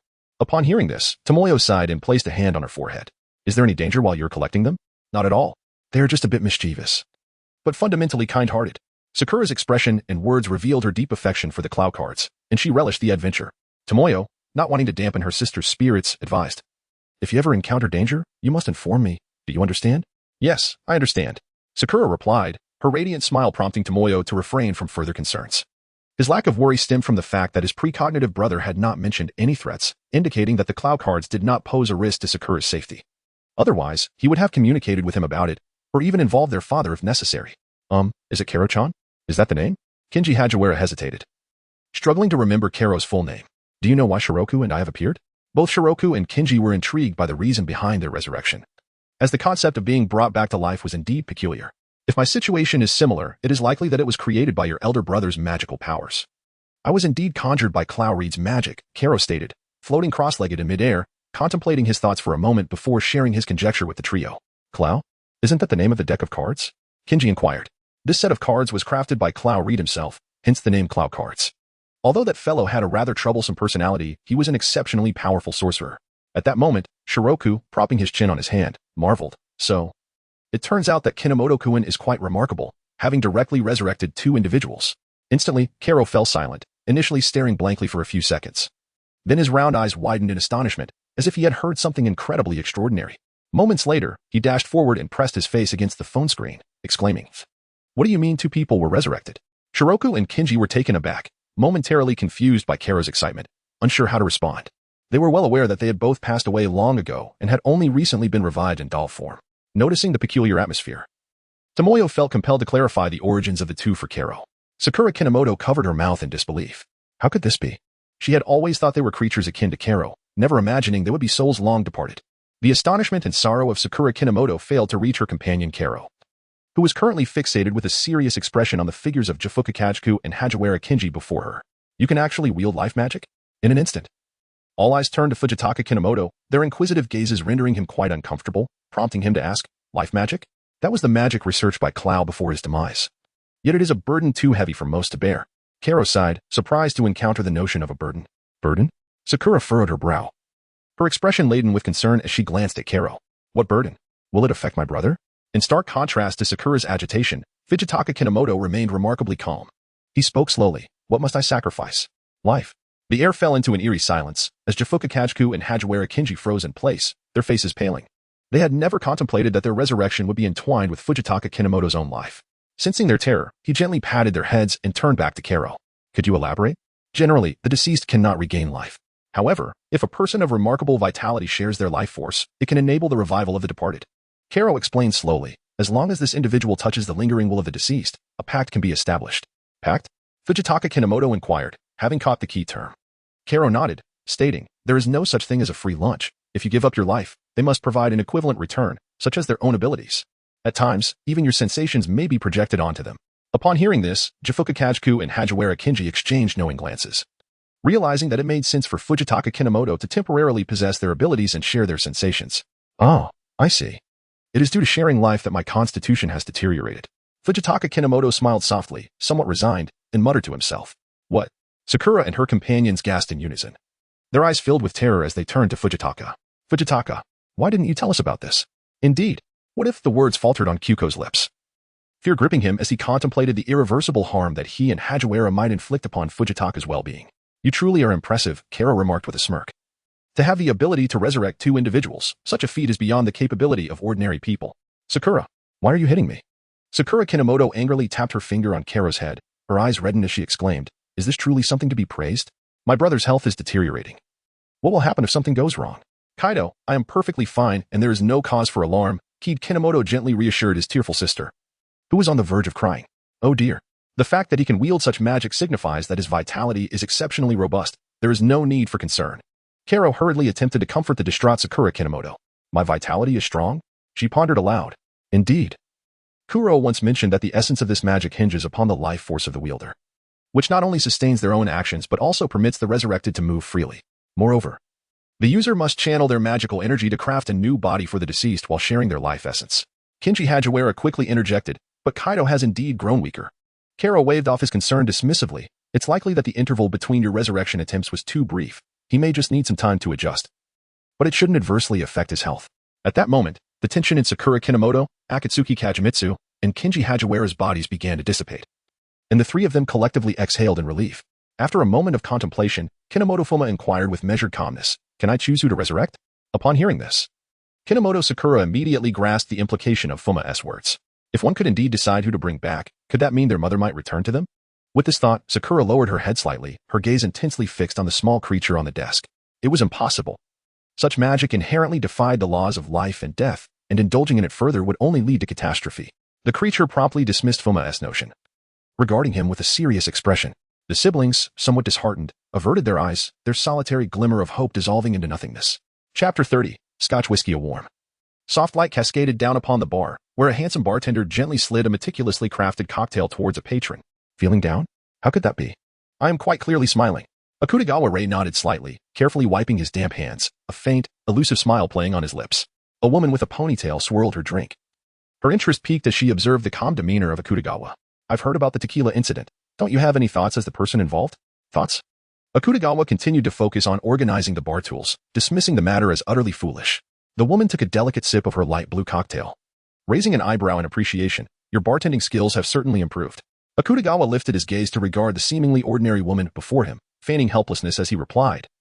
I have no choice. To gather more intelligence, I must continually learn. At this, the woman chuckled softly, finishing her drink and pushing the empty glass back towards him. You truly are an exemplary member of the organization, Bourbon. Likewise. They exchanged insincere pleasantries, and as the woman noted Akutagawa's lack of intent to continue the conversation, she placed cash on the bar, picked up her bag, and slowly stood to leave. How curious that a task would require the personal involvement of the Phantom Lady. Akutagawa stuffed the cash into a drawer, teasingly inquired, how intriguing. The woman's eyes glimmered as she looked at Akutagawa, who had turned away to place the glass down. And she replied with a gentle laugh, it's merely a handover of a shipment from abroad. With that, she exited through the door. Akutagawa turned to watch her retreating figure, his expression darkening. As a formidable transnational criminal organization, the Black Organization undoubtedly had its agents in various countries. Although Akutagawa also received tasks to gather intelligence from abroad, such information was generally relayed directly to Rum or Jin, leaving him with little contact with members embedded overseas. To his knowledge, those high-ranking agents seldom appeared in Neon. Only a select few senior members had encountered them, making their concealment exceptionally effective. If this shipment were connected to those members, tracking its origin would likely prove challenging. Rubbing his aching eyes, Akutagawa muttered wearily to himself, I must remain vigilant. There has been an overwhelming amount to handle lately. My already scarce sleep has diminished further, and the recent events at the Mahana Hotel have been particularly draining. Moreover, besides organizational matters, he needed to continue investigating Kinomoto Fuma. Despite his outward appearance of an ordinary citizen, Akutagawa harbored an instinctive sense that this individual was anything but simple. Recalling the blank expression on Fuma's face when he had bandaged his wound, Akutagawa quietly murmured to the glass door of the liquor cabinet. You had better not be an enemy. Meanwhile, Kinomoto Fuma, under suspicion from Akutagawa, was tidying the bathroom after washing up. Cold water cascaded over his arms as he paused in his task, fixating on a 10-centimeter scar on his right arm. Lost in thought, he revealed a sardonic smile. Indeed. What a resilient life. Sakura Kinomoto hung the wrung towel back on the rack and then slowly exited the restroom. J-Fuku Kagemitsu and Hajiwara Kinji were seated at the coffee table, engrossed in their respective tasks. It had been over half an hour since her conversation with Kinomoto Sakura concluded, and the trio had broadly reviewed the life magic that KKO had mentioned. At present, it appeared that this magic would not significantly impact Kinomoto Kid. However, due to the uncertainty surrounding his life force limits, it was possible that new resurrected beings might emerge. KKO had noted before ending the call that although life magic possessed an element of randomness, it prioritized the protection of the user.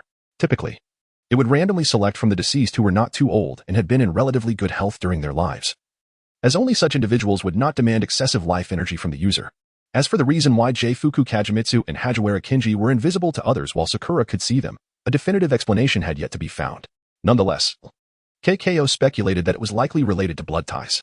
Consequently, it seemed that those whom he wished to resurrect might not be favored by the life magic. Kinohara Kid let out a despondent sigh as he cradled his cup of water, returning to the sofa to sit once more. He cast his gaze downward, observing the news being read by Shufu Kayokata. The reason for their presence had been resolved. Now, the focus shifted to the relationship between Senior Shufu and that organization. Senior Shufu? What is it? Upon hearing his name, Shufu Kayokata looked up in confusion, meeting the gentle smile of Kinohara Kid. Yet, the light green eyes of Kid remained devoid of mirth as they fixated on him. Sakura Kinomoto gently inquired, You passed away 3 years ago, did you not? Fujimoto Kagemitsu furrowed his brow, perplexed by Sakura's sudden query regarding the time of his demise. However, in an effort to conceal any signs of his confusion, he slowly nodded in affirmation. The smile on Kinomoto Sakura's face deepened as she recalled all the information. 3 years ago, indeed. It seems that organization had a member with a codename that was eliminated 3 years prior. I remember it was called Scotch. Just a simple word caused the pupils of Shibuki Yakuzu to constrict sharply. The once tranquil tides of his heart surged violently, causing his body to tremble slightly.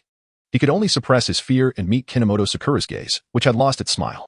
Their unusual demeanor caught the attention of Hajiwara Kinji, who quickly rose to fly to Shibuki Yakuza's side. Shibuk, what's wrong? Hajiwara, stay back.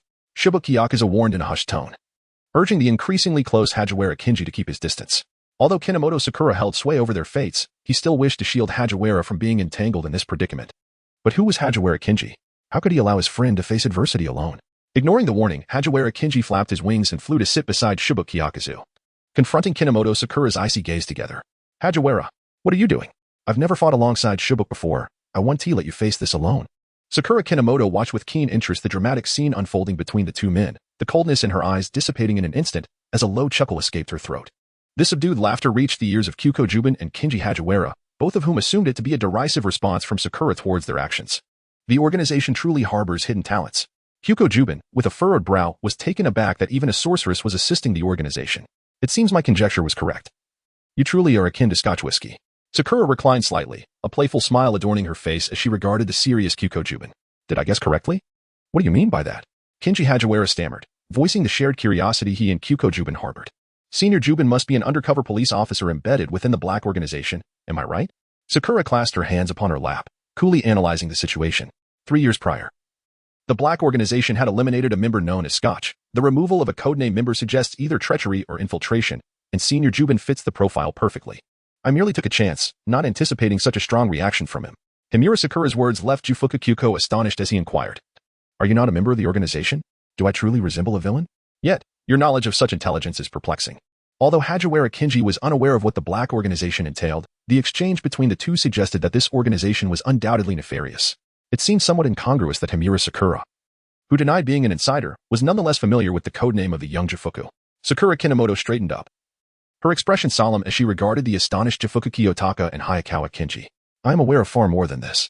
Chapter 31. The revealed room. Jufuka Kiyotaka furrowed his brow, contemplating the words spoken by Sakura Kinomoto.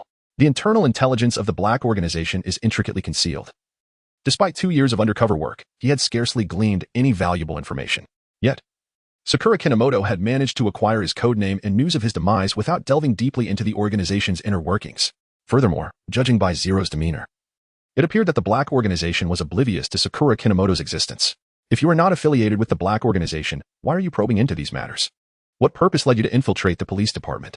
Hayakawa Kinji shared the same doubts as Jufuka Kiyotaka. Although he had previously enjoyed a harmonious rapport with Sakura Kinomoto, he could not allow personal feelings to overshadow the pursuit of justice.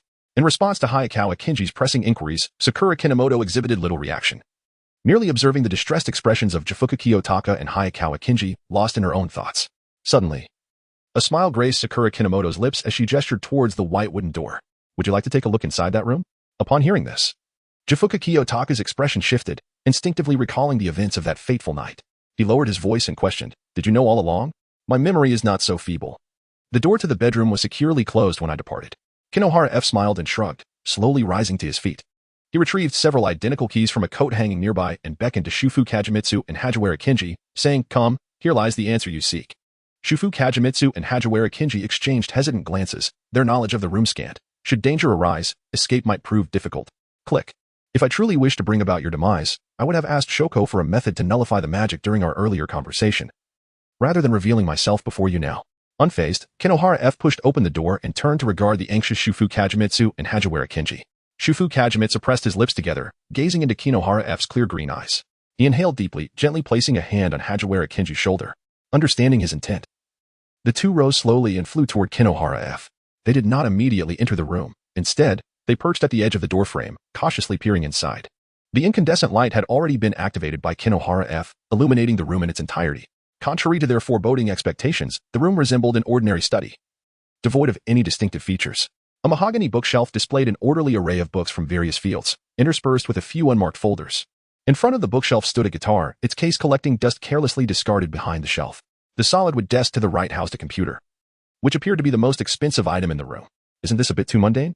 Indeed, Shufu Kagemitsu and Hagiwara Kinji found themselves momentarily speechless, having anticipated a terrifying scene yet confronted with such a stark contrast. Their conversation reached Kinohara F's ears without omission, prompting him to sigh, rubbing his forehead. He could easily envision how unfavorable his image must be in the minds of his senior colleagues. Perhaps due to the unremarkable furnishings, Shufu Kagemitsu and Hagiwara Kinji's courage grew. They cautiously glided into the room. As a former sniper for the Black Organization, Shufu Kagemitsu was particularly attuned to objects like the guitar case. Upon entering the room, his first action was to inspect the case nestled in the corner, now shrouded in a fine layer of dust, suggesting it had not been opened in quite some time. Hagiwara Kinji, lacking interest in music, did not follow Shufu Kagemitsu but instead circled the computer on the desk. Wow, it's the latest model. He recalled seeing this type of computer when he and Kinohara F had visited a mall in Nagano. It seemed rather expensive. Sakura Kinomoto did not deter the two from their adventure. Instead, he pressed the power button on the computer, and it illuminated instantly. The sudden brightness captured the attention of Kinji Hagiwara, and upon hearing the commotion, Kagemitsu Jibufa joined him. The two huddled closely together, their eyes fixated on the computer screen. Alas, the desktop was as pristine as a brand-new computer. Just as they were at a loss, Sakura Kinomoto pulled out a chair and sat down, deftly bringing up the program window and rapidly typing in a series of incomprehensible codes before finally pressing the Enter key. The screen flickered momentarily, and then a plethora of unfamiliar software appeared one after another, transforming the once barren desktop into a cluttered array. "Hey phone, you deceived me," Kenji Hagiwara exclaimed. Springing up in astonishment, he pointed an accusing finger at Sakura Kinomoto, exclaiming, "You are clearly proficient in computers." Kinomoto Sakura was momentarily taken aback, after a considerable pause. She recalled that during her time in Nagano, she had mentioned her lack of proficiency with computers, a detail that she never expected to be remembered by Senior Hagiwara. "Well, I misled you," she admitted, her demeanor exuding an air of unapologetic confidence that left Hagiwara Kenji at a loss for words. Frustrated, he turned away, while beside him, Fuku Kageakira could only offer a gentle pat on his shoulder in a gesture of consolation. It seemed that the revelation had only intensified Kinomoto Sakura's cunning nature. Fuku Kageakira silently critiqued this in his mind, redirecting his attention to the pristine computer desktop, fixating intently on the moving cursor. Kinomoto opened a folder labeled Email, revealing a dozen screenshots of messages. He selected one to view, and its contents instantly unfolded before Tsuchisaki Kiyoshi and Hagiwara Kenji. The more Tsuchisaki read, the more alarmed he became, while Hagiwara suddenly grasped his hand tightly. The email contained information about the eradication of Scotch whiskey. Addressed to Jin, Scotland has already been dealt with by Lai. This is an email I intercepted in December 3 years ago. I believe it should coincide with your time of death. At the time he received this email, Mamoto did not place much importance on it, as it was not classified intelligence. The codenames of two organization members were not particularly significant, especially since one of them had already been killed. Little did he expect that 3 years later, he would cross paths with the resurrected Tsuchisaki Kiyoshi. Hagiwara Kenji cautiously glanced at the other email images and inquired, "Are the rest of these related to the Black Organization?" "Yes, but I haven't intercepted many. The emails have dwindled in recent years. Why are you investigating the Black Organization?" Tsuchisaki lifted his gaze, solemnly scrutinizing the composed Mamoto. This was his current burning curiosity, as he understood the peril of the Black Organization. No one would willingly venture near the shadows. Mamoto scoffed softly, his gaze gradually chilling. "I intend to make them pay for their transgressions." The vehement words left Tsuchisaki and Hagiwara momentarily stunned, as they had not anticipated Mamoto's profound hatred for the Black Organization. "And they will not spare me." The cryptic statement furrowed Tsuchisaki's brow, while Hagiwara, quicker to react, asked, "Why? Have you crossed them?" After a prolonged silence, Kinomoto Sakura softly remarked, "I possess something of great significance to them." Chapter 32. Vital Information. "Something important?" Hagiwara Kenji echoed Sakura's words in confusion, then turned to seek assistance from his friend Fujisaki Kagemitsu, as he was unfamiliar with the Black Organization. However, Fujisaki Kagemitsu appeared oblivious to Hagiwara Kenji's puzzled expression, his attention wholly captivated by that crucial item. What could it be? Kinohara F did not respond immediately. He retrieved a key and unlocked the drawer beside him, producing an inconspicuous USB drive, which he then inserted into the main computer. The information contained within the USB swiftly unfolded before the eyes of Shibufukai Okada and Hagiwara Kenji, detailing the financial transactions of over 20 domestic and international enterprises across dozens of pages. Initially, the two struggled to comprehend the significance of the data until Shibufukai Okada noticed that these companies periodically transferred substantial sums of money externally. It became evident that these enterprises shared collaborative ties. Hagiwara Kenji, too, identified a crucial element, solemnly pointing out 5 of the companies. When this information was juxtaposed with the intelligence critical to the Black Organization, they exchanged astonished glances. Could this possibly be the funding source for that Black Organization? Hagiwara Kenji exclaimed, turning abruptly to gaze at Kinohara F in disbelief. Shibufukai Okada's expression mirrored his shock. He and Zero had previously investigated the financial network of the Black Organization, recognizing that such a vast entity would undoubtedly require significant funds to sustain its operations. Disrupting these financial channels would surely inflict severe damage upon the organization. However, at that time, their lack of experience and responsibility in this domain had limited their access to information, leaving them with only a fragment of intelligence, far less comprehensive than the data they now possessed. Indeed, all these enterprises are in collusion with the Black Organization, Kinohara F confirmed with a nod, affirming their suspicions. Shibufukai Okada scratched his head in confusion, inquiring, "But how did you acquire this information?" While he and Zero struggled within the organization, Kinohara F had inexplicably obtained such vital data without a trace. After a prolonged silence, Kinomoto Sakura softly responded, stepping upon the remnants of those who came before. Jifuka Kagemitsu and Hagiwara Kenji suddenly fell silent, as their roles as police officers rendered them acutely aware of Sakura's implication. The previous collector of this information had likely met with a tragic fate. For various reasons, these 7 enterprises had collapsed 5 years prior. Kinomoto Sakura maneuvered the mouse, scrolling to the final page, which bore little significance. However, the email addresses utilized during their transactions with the clandestine organization proved to be immensely beneficial. What does this imply? I leveraged these email addresses to infiltrate some of the organization's communications, thereby acquiring crucial intelligence, such as the code names of certain members in the organization's movements. Sakura Kinomoto once again opened the folder containing the screenshots of emails. Kajitane Jubasuk glanced over the concise yet content-rich messages. The Ujimachi Cemetery? Kinji Hajiwara leaned closely over the computer, scrutinizing the photographs. Is this place of significance? It has been mentioned numerous times. Kinohara F explained. The previous collector of this information is buried there. Have they been monitoring the cemetery all along? JF Kajimitsu quickly grasped the situation. Hajiwara Kinji anxiously reminded Kinohara F. We are searching for this information. You have never been to the cemetery, have you?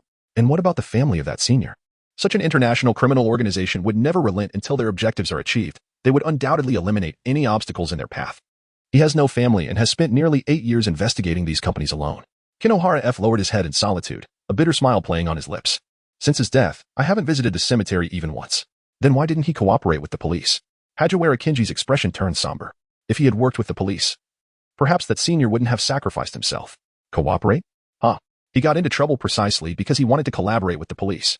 The voice of Kinoshita Kid suddenly rose several octaves, an inexplicable fury startling both Jufuku Kyakuzu and Hajiwara Kinji, who exchanged perplexed glances, unsure of how to broach the subject. Fortunately, Kinoshita Kid swiftly regained his composure, wearily cradling his head. I apologize. I lost control for a moment. Is it because of the undercover agent within the organization?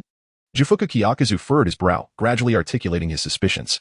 The police had been investigating the black organization for years. They would certainly seize this hard-won information and take action. Yet, this senior had met misfortune due to cooperation with the police, suggesting that the Metropolitan Police's undercover agent had likely acquired intelligence even before the Public Security Bureau, prompting the organization to opt for immediate silencing. Sakura Kinomoto covered her eyes, leaning back slightly, the smile on her lips turning bitter. At that time, there was a lack of crucial evidence, rendering her unable to conduct a search. Thus, she contemplated handing over the information to the police, allowing them to pursue the investigation further. However, she did not anticipate that an undercover agent within the organization would uncover her whereabouts, ultimately leading to her demise at their hands. As if a fishbone were lodged in his throat, Kazuki Mokonoto found himself gasping for breath, overwhelmed by an indescribable sorrow.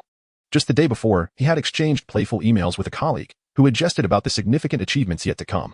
Now, in the blink of an eye, that individual had departed from this world, leaving no trace of their existence. Kinji Hajiwara stroked his chin and inquired, is that undercover agent still within the Metropolitan Police Department? It was inconceivable that he remained. Even if the matter concerning his esteemed predecessor had not reached the police, my own situation served as a cautionary tale. If it had not been resolved by now, it would imply a fundamental issue within the upper echelons of the department.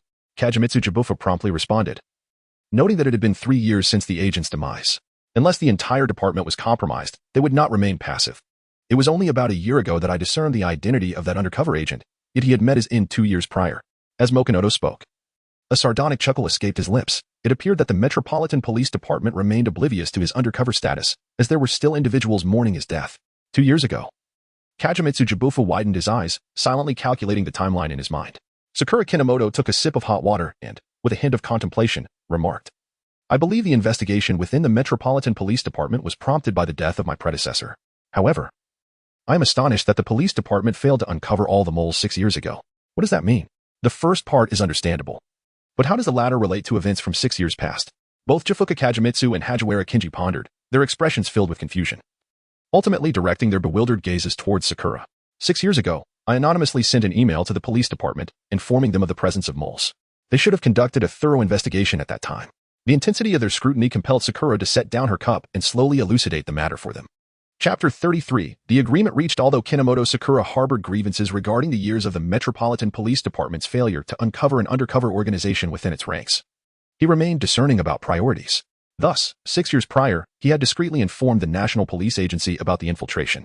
While my understanding of the National Police Agency's workings is limited, it is indeed true that the Public Security Bureau of the Metropolitan Police conducted a review of personnel files.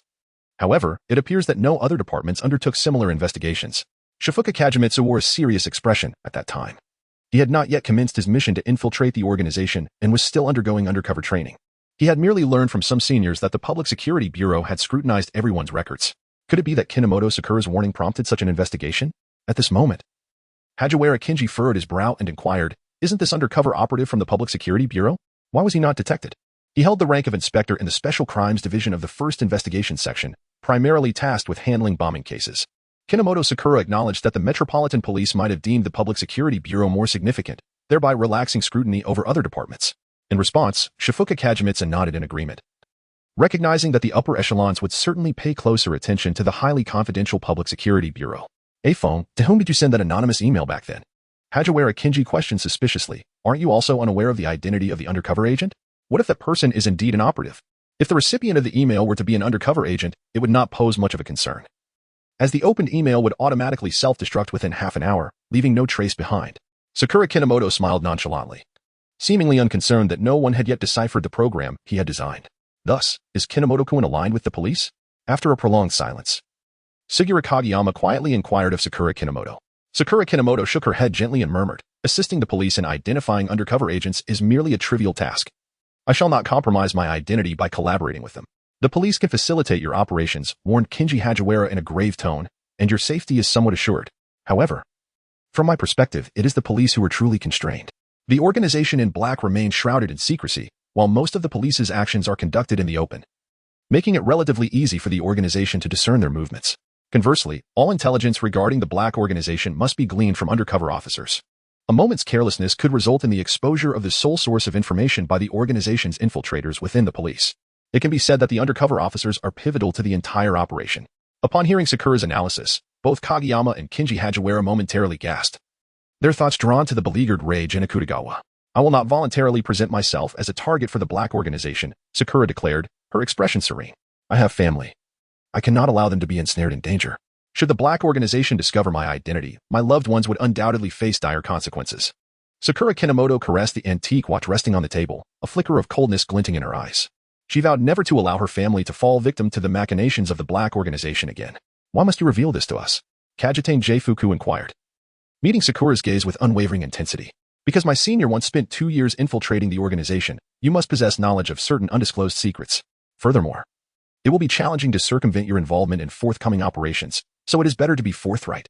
With a resigned shrug, Kinomoto Sakura acknowledged the excessive vigilance of her 2 seniors. For quite some time, she had refrained from entering this room. Now that she was aware of the connection between Jufuku Kyakuzu and the organization, there was no longer any need for concealment. Upon hearing her words, Jufuku Kyakuzu lowered his head, lost in thought. Sakura, attempting to lighten the mood, quipped, "What's the matter? Are you no longer interested in dealing with the black organization?" "Impossible," Jufuku Kyakuzu immediately retorted. As someone privy to the truth, he could not allow the malevolence of the black organization to spread unchecked. Nor would he permit his childhood friend to fight alone on the front lines. Observing this, Sakura broke into a smile and extended her finger, asking, "So, are you willing to collaborate with me?" After a moment of hesitation, Jufuku Kyakuzu placed his hand atop hers, followed promptly by Hagiwara Kinji, who also stacked his hand on top. "I apologize, Hagiwara, for involving you in this." "Hey, what are you saying? We are friends," Hagiwara Kinji replied with unwavering resolve. He was determined not to let his friends face difficulties alone, recalling the camaraderie they shared during their time at the police academy. Jufuku Kyakuzu felt a pang of emotion, as if he could see the spirited Hagiwara Kinji from 7 years ago, just after graduation. The two exchanged smiles and then placed their hands together atop Sakura's finger. "To a fruitful collaboration, Sakura. To a fruitful collaboration, Kinomoto."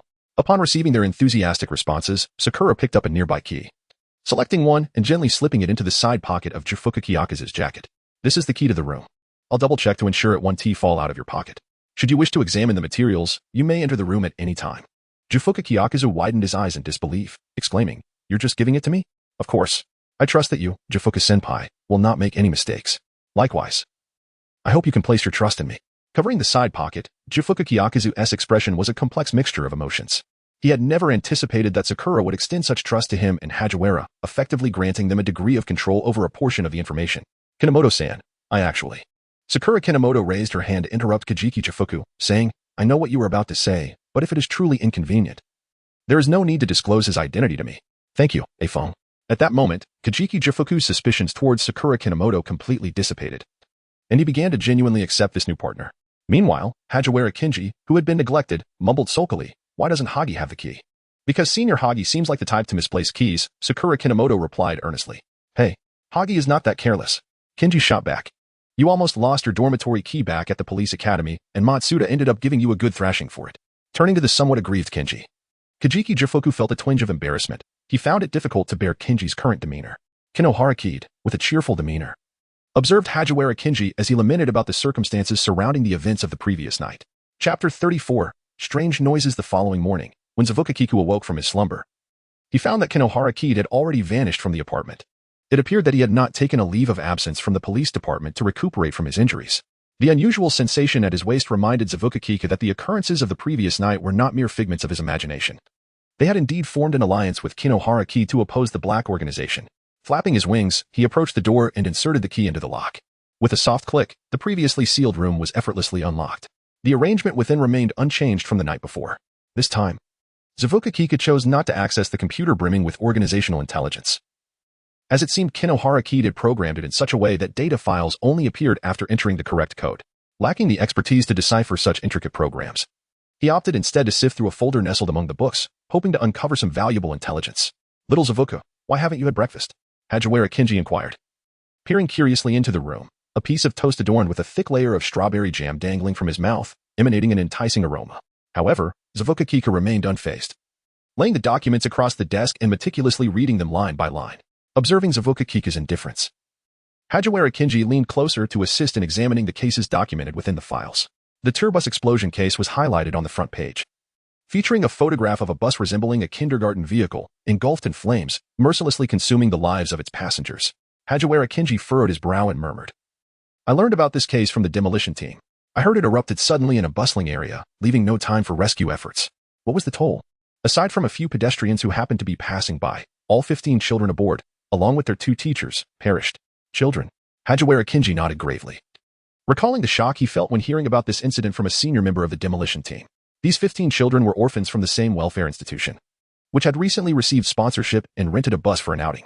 Tragically, they encountered a catastrophic explosion along the way, reducing everything to ashes. His gaze drifted downward, where he spotted a report detailing the investigation, one name crossed out in red ink, Shimamura Tamahisa. This individual was likely a police officer involved in the investigation of the explosion. But why had his name been struck out? Typically, such cases fall under the jurisdiction of the Special Crimes Division. Could it be that he was the undercover agent Kid was investigating? Hajiwara Kinji, chewing on his bread, speculated indistinctly about Shimamura Tamahisa's identity. Zabukakiku nodded in agreement, sharing the same suspicions. Kinohara Kid had mentioned that the undercover agent belonged to the Special Crimes Division. This case had not only been meticulously documented, but it also involved an undercover operative from the organization lurking within the police department, suggesting an inextricable link to the Black Organization. Is the Black Organization truly so idle? Why target a group of children?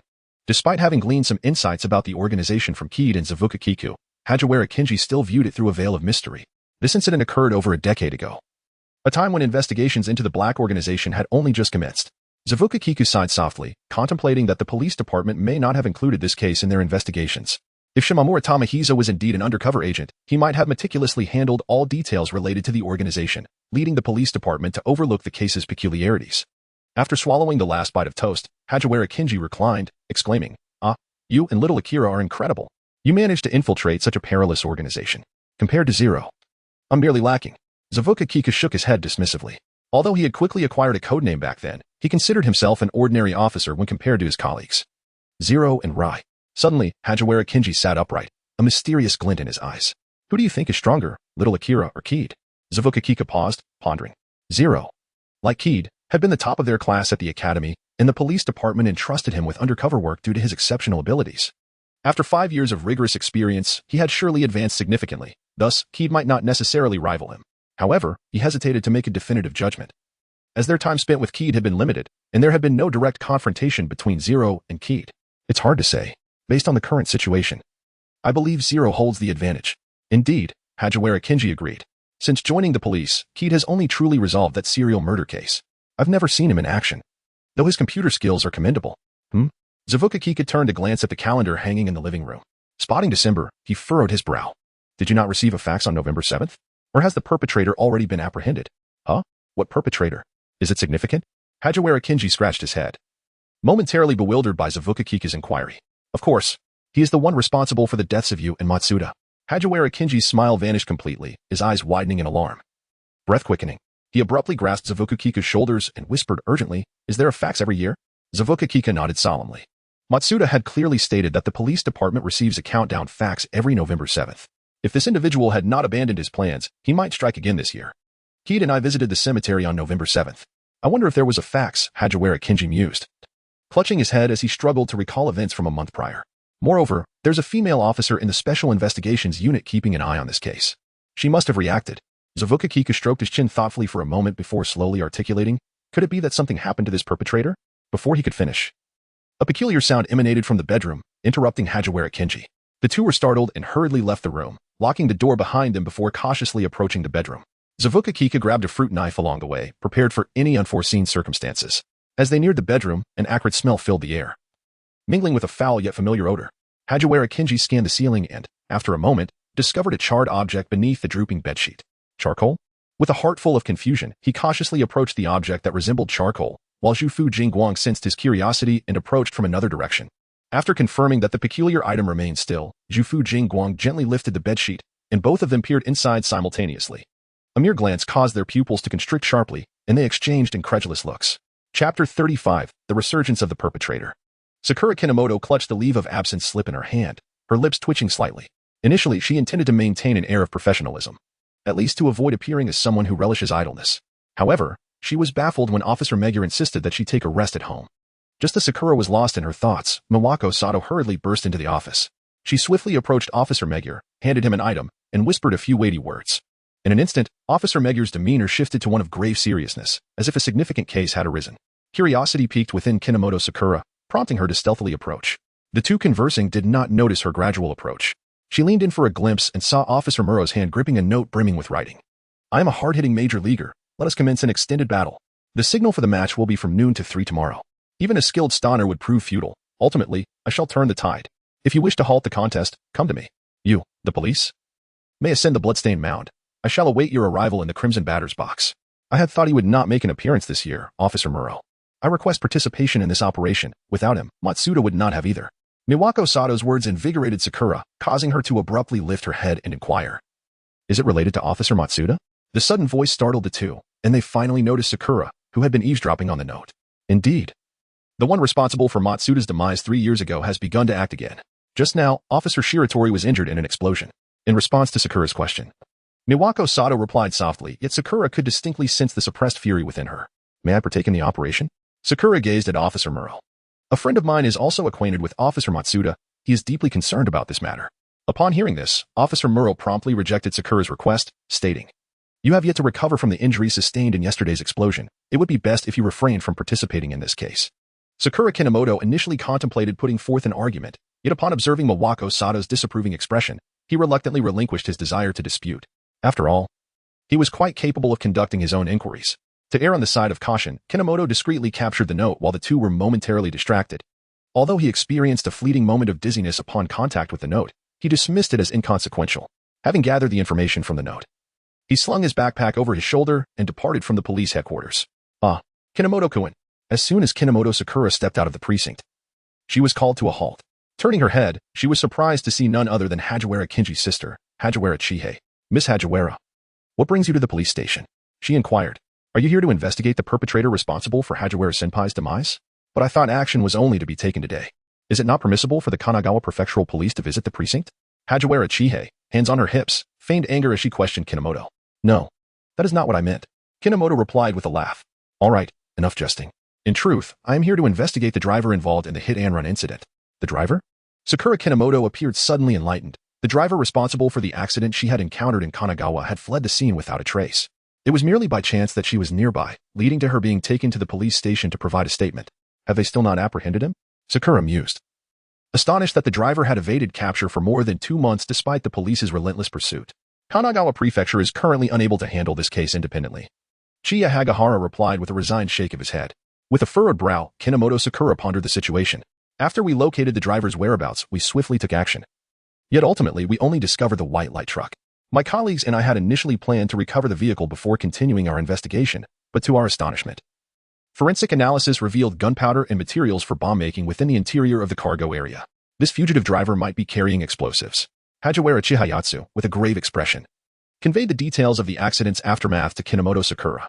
Upon hearing this, Kinomoto Sakura began to grasp the reason behind Hajiwara Chihayatsu's visit to the police headquarters, likely seeking assistance for the investigation. Hajiwara Chihayatsu glanced at her watch and said, I must submit my report now. I shall not disturb you any longer. Oh, very well.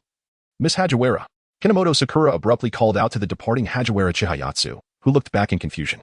After a moment of hesitation, Kinomoto Sakura softly added, "Take care." The young man's words momentarily stunned Hajiwara Chihayatsu, evoking the voice of her deceased younger brother in her ears. "Elder sister, be careful. Thank you." Hajiwara Chihayatsu replied with a faint smile before turning to enter the police headquarters. Watching her leave, Kinomoto Sakura let out a deep sigh. Although she was the elder sister of Hajiwara, he hoped to keep her from becoming entangled in this matter as well. "I should return promptly," with a resigned smile.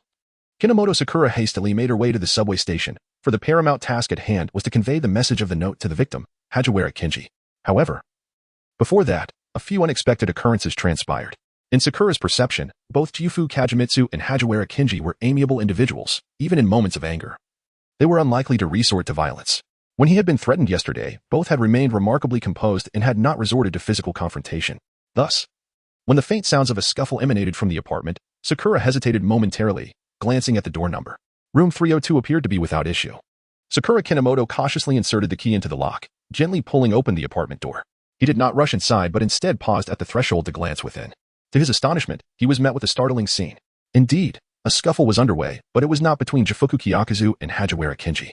A small, curly-haired doll was perched atop Hajiwara Kinji, droplets of murky black water cascading down its face as its clenched fist rained down blows upon him. Hajiwara Kinji, pinned down, offered no resistance, enduring the doll's onslaught. "You fool.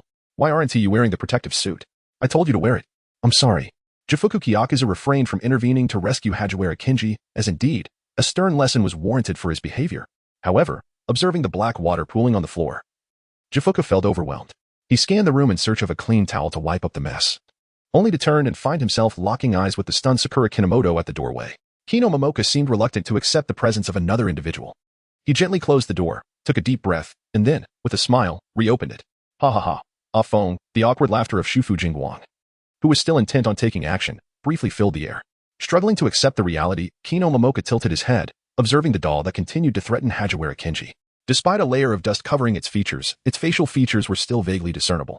"You seem to be Officer Matsuda?" Chapter 36, Matsuda Jinpei half an hour earlier. A creature resembling a blackened figure lay motionless beneath the sheets, its form reminiscent of a human doll.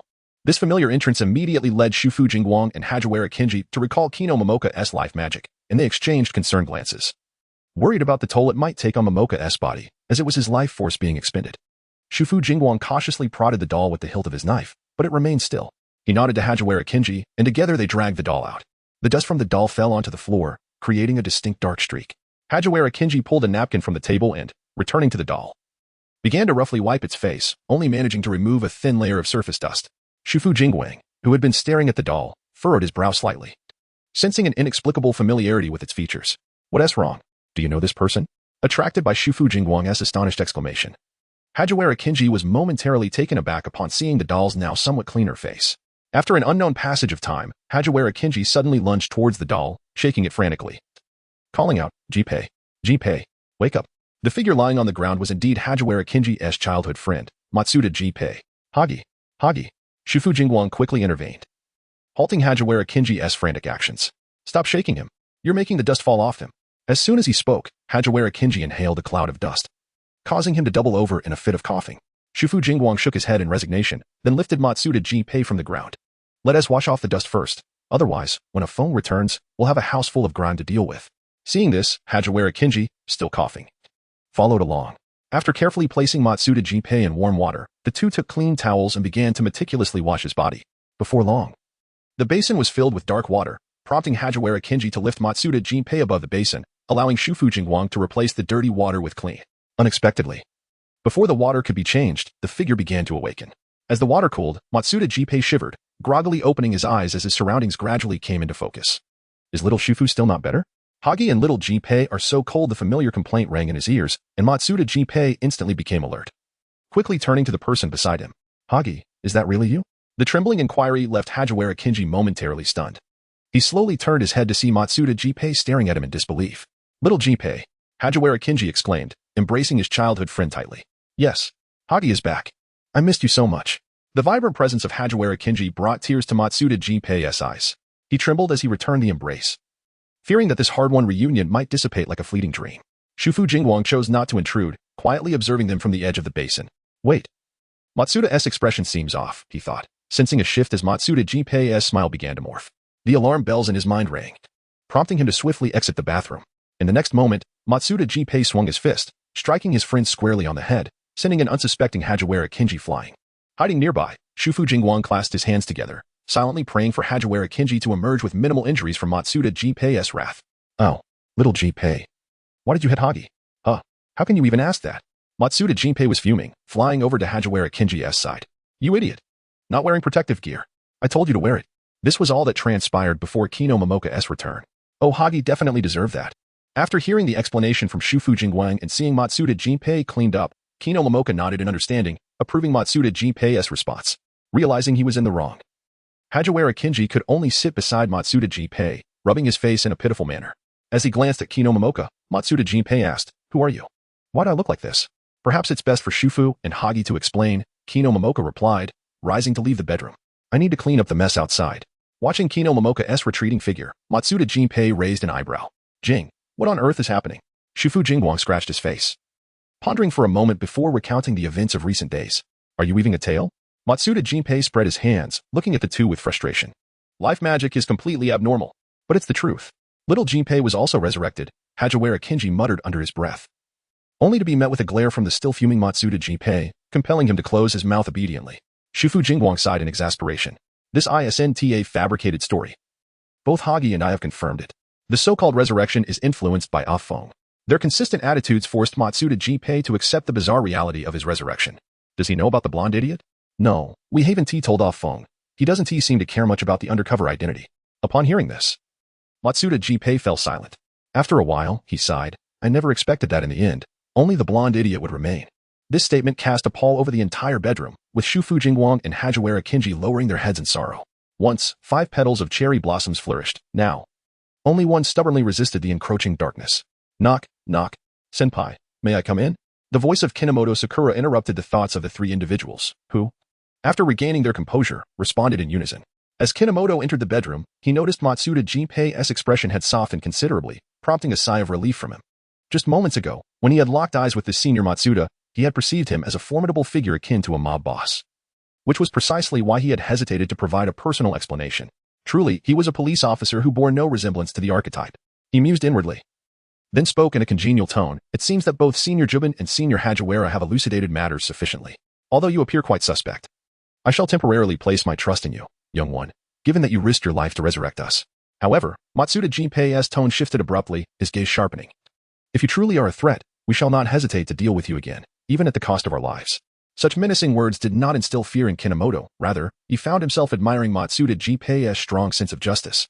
"Then, Senior Matsuda, I look forward to your guidance."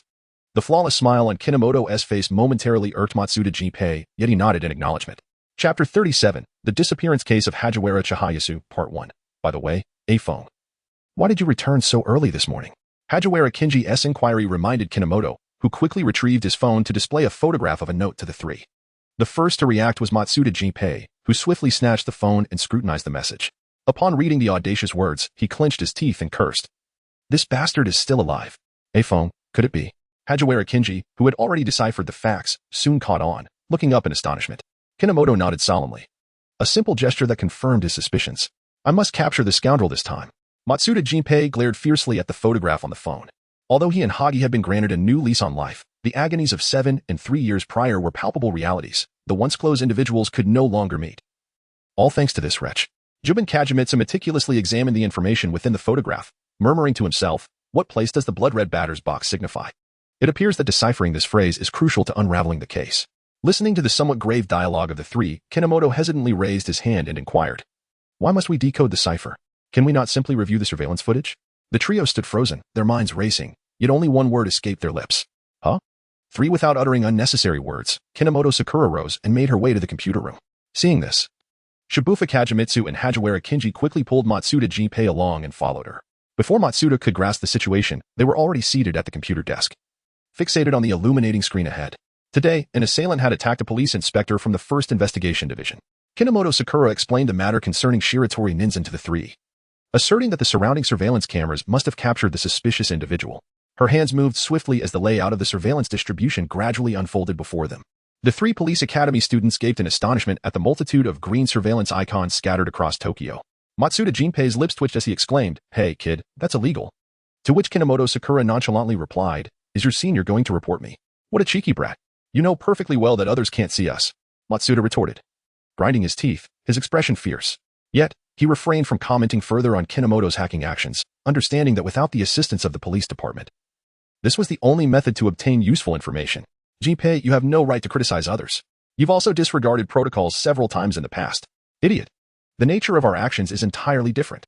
Shibuya Kagemitsu sighed softly as he observed the two entangled once more, having hoped that Matsuda, with 4 more years of experience, would display a touch of seriousness.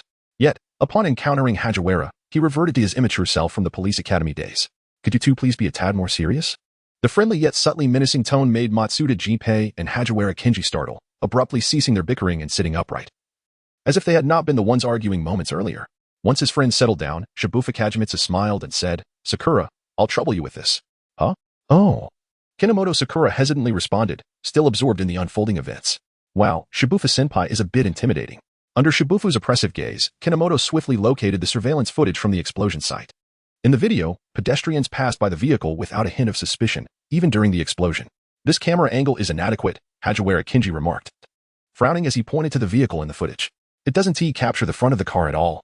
Faced with this issue, Kinomoto could only shake her head in disappointment. There were few cameras in this area, and only this one had recorded Officer Shiratori's car. In the end, we still need to decipher the code from the note. Matsuda Jinpei slammed his fist on the table in frustration, expressing his disdain for those who lurked in the shadows to cause harm. Hagiwara Kinji and Shibuya Kagemitsu sighed in unison, realizing that regardless of whether the code was simple or complex, they would waste a considerable amount of time, ample for the perpetrator to detonate numerous bombs. The trio's disappointment appeared to have no effect on Kinomoto Sakura, who continued to scrutinize the surveillance footage. She magnified the image repeatedly until the face of a black-haired man wearing glasses became distinctly visible. "Hagiwara-senpai, I have an unsettling premonition," she stated, her expression grave. Hagiwara Kinji, who had been troubled, looked at her in confusion. "What is it?" "I first met Miss Hagiwara after witnessing a car accident, and the driver responsible has yet to be found." Kinomoto's seriousness deepened as she recalled that not long ago, Miss Hagiwara and her colleagues had discovered the abandoned truck involved in the incident, which contained traces of gunpowder and materials for bomb making. Hagiwara Kinji clenched his sweaty hands tightly, a wave of unease washing over him. "The driver appeared in the surveillance footage at least once. While we currently lack evidence, I believe the perpetrator of the bombing is likely this driver." The words of Kinomoto Sakura struck Hyuga Kinji like a bolt of lightning. He had never envisaged a scenario where his family would be embroiled in the explosion case. The mere thought of his family lying breathless amidst the shattered ruins filled him with an uncontrollable panic. Shibuya Kagemitsu seemed to have grasped the situation as well and began to analyze slowly. "This year's information has arrived over a month later than usual. Likely because he has been evading the Kanagawa Prefectural Police. No. Until this matter is resolved, my sister must not be involved in the investigation any further." Hyuga Kinji sprang to his feet, his expression frantic. That deranged individual could do anything. Matsuda Jinpei beside him nodded in vigorous agreement, recognizing the man as a true demon who had repeatedly provoked the police, clearly deriving pleasure from assaulting them. "Could you please relay a message to my sister, asking her to steer clear of this case?" Hyuga Kinji implored Kinomoto Sakura, who had remained silent until now. His only hope was that Sakura would convey the message to his sister to keep her away from the unknown dangers. Of course, Kinomoto Sakura replied without hesitation. "Miss Hyuga is also my senior. It is but a simple message." Hyuga Kinji immediately expressed his gratitude. "Sakura, I am truly thankful to you. Are you all going together?" "Absolutely," they chorused. "Then let us set off at once." After swiftly gathering their belongings, Kinomoto Sakura led the 3 cadets towards the police headquarters to find Hyuga Chihayasu. Chapter 38, The Disappearance Case of Hyuga Chihayasu, Part 2. Gazing at the Tokyo Tower under the sunlight, Hyuga Chihayasu took a sip of the hot cocoa in her cup, quietly leaning against the car while awaiting her colleagues who had yet to return. After submitting the report to the 1st Investigation Division, they quickly dispatched 2 officers from the Special Crimes Unit to investigate the driver's whereabouts alongside her. "Miss Hyuga, why not sit in the car for a while? It's quite cold today," one of the accompanying officers suggested, poking his head out. "No, it feels stuffy inside. I would prefer to get some fresh air." Hyuga Chihayasu politely declined the officer's kindness. The brief conversation was overheard by a man lurking in the alley, who observed Hyuga Chihayasu with a sinister gaze as she held her coffee. Hyuga, the officer from 7 years ago. Perhaps the man's gaze was too conspicuous, as Hyuga Chihayasu turned her head towards the shadowy alley, catching sight of a familiar figure. "I think I just saw that driver." "Huh? What? Wait, Miss Hyuga." Hyuga Chihayasu decisively handed her coffee to her colleague and, ignoring their protests, dashed into the alley without looking back. The narrow passageway was dimly lit, and she could only rely on her instincts to evade the debris and refuse cluttering the path. After pursuing for an indeterminate time, Hyuga Chihayasu finally spotted the man fleeing around the next corner. Gritting her teeth, she shouted, "You bastard! Stop right there." The man appeared startled by her furious shout, stumbling momentarily before recklessly darting into another alley. Without hesitation, Hyuga Chihayasu followed, but as she stepped into the passage, a cold gleam descended rapidly from above, accompanied by a force that whistled through the air. Caught off guard, Hyuga Chihayasu instinctively raised her arm to block the blow, feeling a sharp pain radiate from her forearm, causing her to stifle a groan. Yet the pain did not deter her. In the split second following the attack, she retaliated with a kick aimed at the man's abdomen, causing him to collapse to the ground. Breathless, Hyuga Chihayasu clutched her injured arm, muttering, fleeing the scene. Illegal possession of explosives and assaulting an officer, your audacity knows no bounds. With that, she drew her handcuffs, preparing to apprehend him. However, just as she was about to seize him, the man suddenly looked up, and a bright blue-purple arc flashed before her eyes. Hyuga Chihayasu felt her body go numb before collapsing helplessly to the ground. The man, with a twisted expression, clutched his abdomen and stood up, kicking at the half-conscious Hyuga Chihayasu while sneering, "Ha ha ha, even more foolish than that officer from 7 years ago.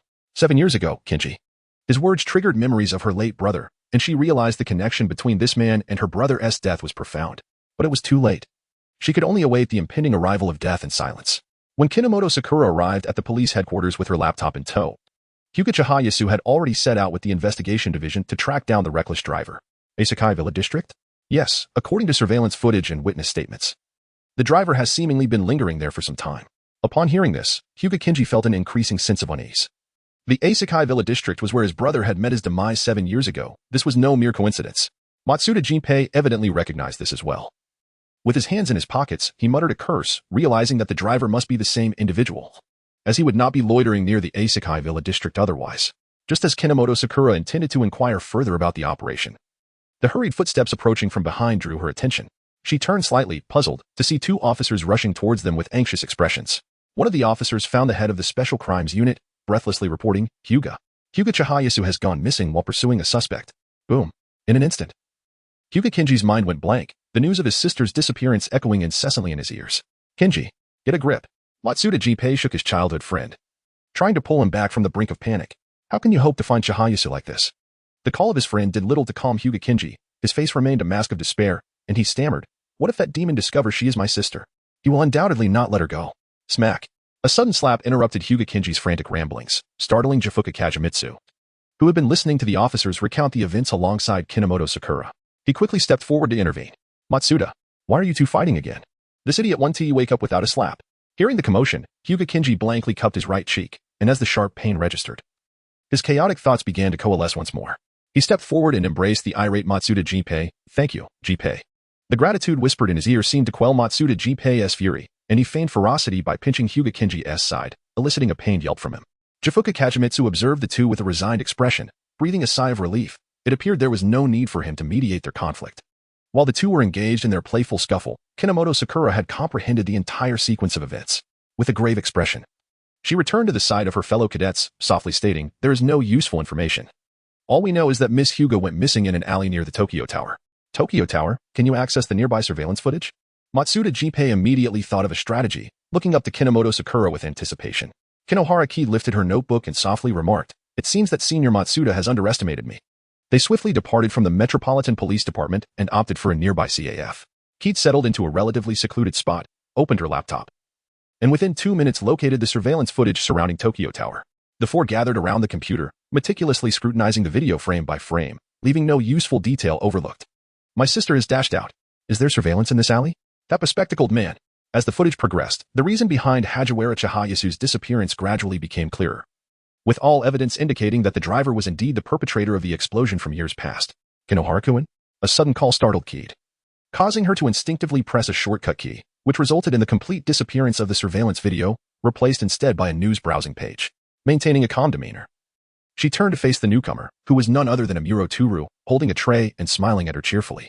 Chapter 39, The Case of Hagiwara Chihayasu's Disappearance, Part 3. Although the Metropolitan Police Department had not identified the mastermind behind the explosion at the Mihon Hotel, for precautionary measures, the organization dispatched Akai to monitor the area around the police department for a period of time. Akai readily accepted the task, eager to observe the police, as it was indeed a part of the duties of the police agency. Little did he expect to encounter Kinohara Keed on his very first day in this new role.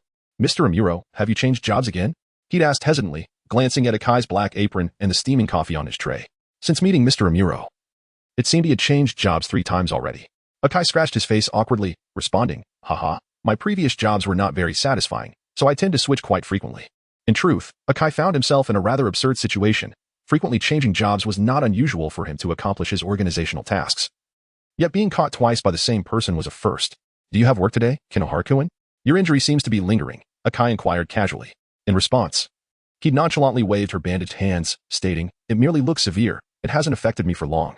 Nonetheless, you must rest well, an infection would not be ideal. I will be careful. The natural and amiable exchange between them sent a shiver down the spine of Matsuda Jinpei, who encountered Akai for the first time since his rebirth.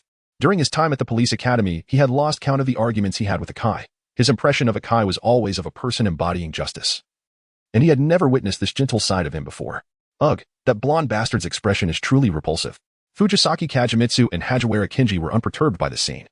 For the most pressing matter was not Akai. As Kinomoto Sakura tilted her head to glance at the wall clock behind Akai's Shuichi, she realized that he had been in the CAF for over 30 minutes, indicating that Hajiwara Chihayato had been missing for nearly an hour. I apologize, Mr. Amuro. But I have some urgent matters to attend to today, Sakura said, rising swiftly and offering a sheepish smile at Akai. Let's talk another day. Goodbye. With that, she hastily stuffed her laptop into her bag and exited the CAF, followed closely by the trio from the police academy, who were aware of the situation. As they passed by Akai, Hajiwara Kinji whispered softly, little Akai, I will come to see you next time. Observing Sakura's retreating figure caused Akai to furrow his brow slightly. He had just taken note of the contents on Sakura's laptop screen, which displayed nothing but recent news articles. However, it appeared that Sakura had previously closed a certain invisible application. All right, I understand. Officer Takagi exclaimed. What's the matter? It's a call from Officer Meguer, he replied. He mentioned that Kinomoto provided an important clue, and this case is to be investigated in conjunction with another. Investigating together? Akai inquired. Indeed. It seems that Officer Hajiwara's sister went missing during the investigation and may be related to this bomber. The familiar surname jolted Akai from his doubts, and he looked astonished at the conversation taking place between Takagi and Conan at the entrance, his pupils subtly trembling. Isn't Sakura on leave? Conan asked innocently. Though he was perplexed, after all, Kinomoto had not been involved in the investigation from the beginning, so how had he suddenly acquired crucial information? Takagi scratched his head, unsure of how to respond to Conan's question. I don't know, but Officer Meguer said his clues should be useful. He then pulled out a photo sent by Officer Meguer to show to Conan. Are you two here to dine? At that moment, Akai suddenly pushed open the CAF's glass door, his expression amiable as he regarded Takagi and Conan. I noticed you've been standing at the door for quite some time. Ah, you are that brother from yesterday, Conan exclaimed upon seeing the suddenly appearing Akai. During the parking lot explosion yesterday, Akai had acted much more swiftly than the other officers, leaving a lasting impression on Conan, particularly given Akai's distinctive appearance. Feigning confusion, Akai looked at Conan and smiled. You are Conan? Yes, I am Adagawa Conan. Hello. I am Amuro Turo. Takagi, bewildered, looked at Akai and asked, you seem to be a friend of Kinomoto? I suppose so. Are you looking for Kinomoto? He just left the CAF not long ago and appeared rather anxious. Akai responded politely, subtly probing for information. Have you encountered a challenging case? The somewhat dim-witted Takagi displayed no caution as he scratched his head and explained, Indeed, it's a bit tricky. The perpetrator was involved in 2 explosive incidents that alarmed the entire police department, and this case is no exception. 2 explosive incidents? Is it that serious? Yes. It seems 2 officers from the bomb disposal unit lost their lives in the explosion. The 2 bomb disposal officers, Hajiwara and Matsuda. Akai's hand, which hung by his side, tightened abruptly, his knuckles turning pale, and the once bright hue of his purplish-gray eyes gradually dulled, the warmth completely evaporating. Mr. Amuro? Conan gently called out to Akai, who wore a smile yet emanated an eerie atmosphere. The child's voice snapped Akai back to reality, and he offered a friendly smile, saying, Since you are still investigating, I shall not disturb you. Please be sure to stay safe. With that, Akai turned to re-enter the CAF, leaving Takagi and Conan in a state of bewilderment, clearly perplexed as to why the man abruptly ended the conversation. Well, Officer Takagi, we should hurry to the subway station to investigate. All right, Takagi replied. Despite their confusion, they did not linger, as they still needed to investigate potential bomb locations. Conan and Takagi soon departed, their observing gaze fading away. 3 minutes later, Akai, wearing a white baseball cap and a black jacket, emerged from the CAF with a smile. There are too many items on the list. I should take care of the shopping myself. I apologize for the inconvenience, Mr. Amuro. After bidding farewell to the CAF owner, Akai promptly turned and hurried after the direction Conan and Officer Takagi had taken, his previously warm demeanor suddenly darkening. Chapter 40. The Case of Hajiwara Chihayato's Disappearance, Part 4. Surveillance footage is not an infallible tool in investigations. Cameras in bustling areas are periodically maintained, while those in less frequented locations often go unmanaged. Over time, these cameras may gradually become obsolete or even maliciously damaged. Such was the case with the surveillance camera at the site of Hajiwara Chihayato's disappearance. Due to the lack of video evidence, Kinomoto found it necessary to head to Tokyo Tower in search of clues. He, along with the trio from the police academy, visited every shop near the disappearance site, hoping to gather useful information. "Oh, I've seen that person," exclaimed the plump owner of a snack shop, squinting at her phone as she carefully scrutinized the image. "Really?" Kinomoto eagerly inquired of the shop owner. "Do you remember where you last saw him?" The shop owner pondered for a moment before slowly responding, He seemed to have left about 10 minutes ago." 10 minutes? Sakura Kinomoto furrowed her brows, as it had been over an hour since Chihayaburu was reported missing. The bespectacled man must have moved her after successfully abducting her, for the officers who accompanied him had scoured the alley without catching a glimpse of her. Yet, the proprietress claimed to have seen the man just 10 minutes ago. Had he truly not departed from Tokyo Tower? Why was he lingering at the scene of the crime? Jubu Kagemitsu pondered, resting his chin on his hand. The area was nearly encircled by police. Both Kinji Hajiwara and Gunpei Matsuda exchanged puzzled glances. To kidnap a deputy inspector within the jurisdiction of the Tokyo Metropolitan Police was tantamount to slapping them in the face. The police would never tolerate such an affront. Surely, there must be numerous plainclothes officers patrolling the vicinity of Tokyo Tower at this very moment. After thanking the proprietress, Kinomoto Sakura departed from the dim sum shop, accompanied by her two companions from the police academy, to a nearby restaurant where they intended to review the surveillance footage once more. Just as the proprietress had indicated, the bespectacled man had indeed passed by the dim sum shop merely 10 minutes prior, his attire unchanged in the slightest. Has that scoundrel inhaled too much gunpowder? Matsuda Gunpei scoffed, utterly disregarding the police presence. Mokazono Kid gazed intently at the surveillance footage before him, softly murmuring that the deaths of Hajiwara Senpai served as the most effective catalyst. Matsuda Gunpei and Hajiwara Kinji were momentarily rendered speechless, exchanging a knowing sigh after their silent glance. Having survived under the relentless pursuit of the Metropolitan Police for 7 long years, during which 2 elite officers from the bomb disposal unit perished in an explosion, it was likely that the culprit was reveling in his perceived invincibility. As he observed the meticulous movements of the bespectacled man on the screen, Keith suddenly paused, hastily slowing the playback speed. He scrutinized the man's gaze from various angles, noting how he consistently and conspicuously looked upwards. Was there something in the sky? Contemplating this, he lifted his own gaze towards the window, but after scanning the surroundings, he found nothing that piqued his curiosity.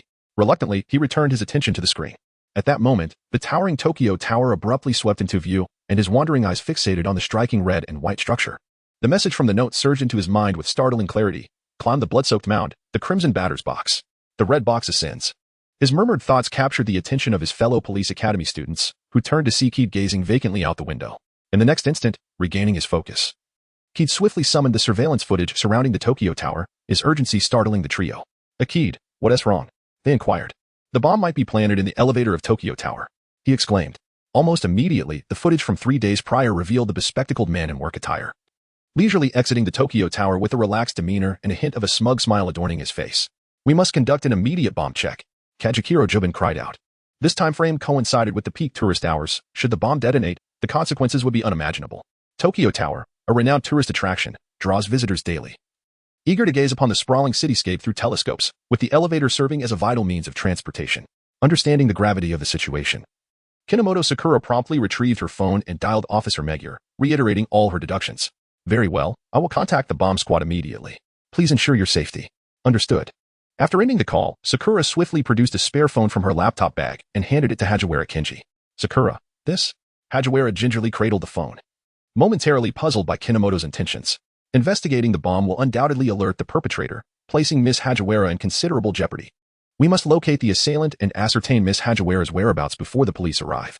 Kinomoto continued to organize her belongings, calmly elucidating to the trio that, although they had determined a general vicinity, the search area remained excessively vast. They must proceed separately. Proceed separately? Indeed, I could only trace him to an unmonitored alley, which branches out in myriad directions, making it difficult to ascertain his path. Upon hearing this, J-Fuku Kajiki nodded thoughtfully. "We ought to split into 2 groups and search from different angles. But this phone is so heavy. Don't you have an earpiece?" Hajiwara murmured softly, only to be playfully tapped on the head by Matsuda Gunpei, resigning herself to the temporary inconvenience of the cumbersome communication device. Noting the trio's unanimous agreement, Kinomoto rose. "I will head south. I entrust the north to you." "By yourself?" Matsuda inquired skeptically. "Just make sure you can handle that scoundrel." Sakura Kinomoto hesitantly pointed at the trembling hands of Kinji Hajiwara, remarking that the seniors seemed weaker in comparison to her. "You all struggle even with your phones. You insolent brat. Who do you look down upon?" Matsuda Gunpei retorted, his temples throbbing with anger. Were it not for the intercession of Sugiyama Kaimitsu and Hajiwara Kinji at his side, he might have been tempted to strike out in frustration. Sakura Kinomoto stifled a giggle, then picked up her backpack and remarked, "All right, I shall take my leave now. Do call me if there are any updates. Goodbye. Afong, take care. Hurry along." The distinctive farewells nearly made Sakura burst into laughter, alleviating her previously tense mood considerably. Chapter 41, The Case of Chihifuru's Disappearance, Part 5, Sakura Kinomoto sighed while reclining on a park bench.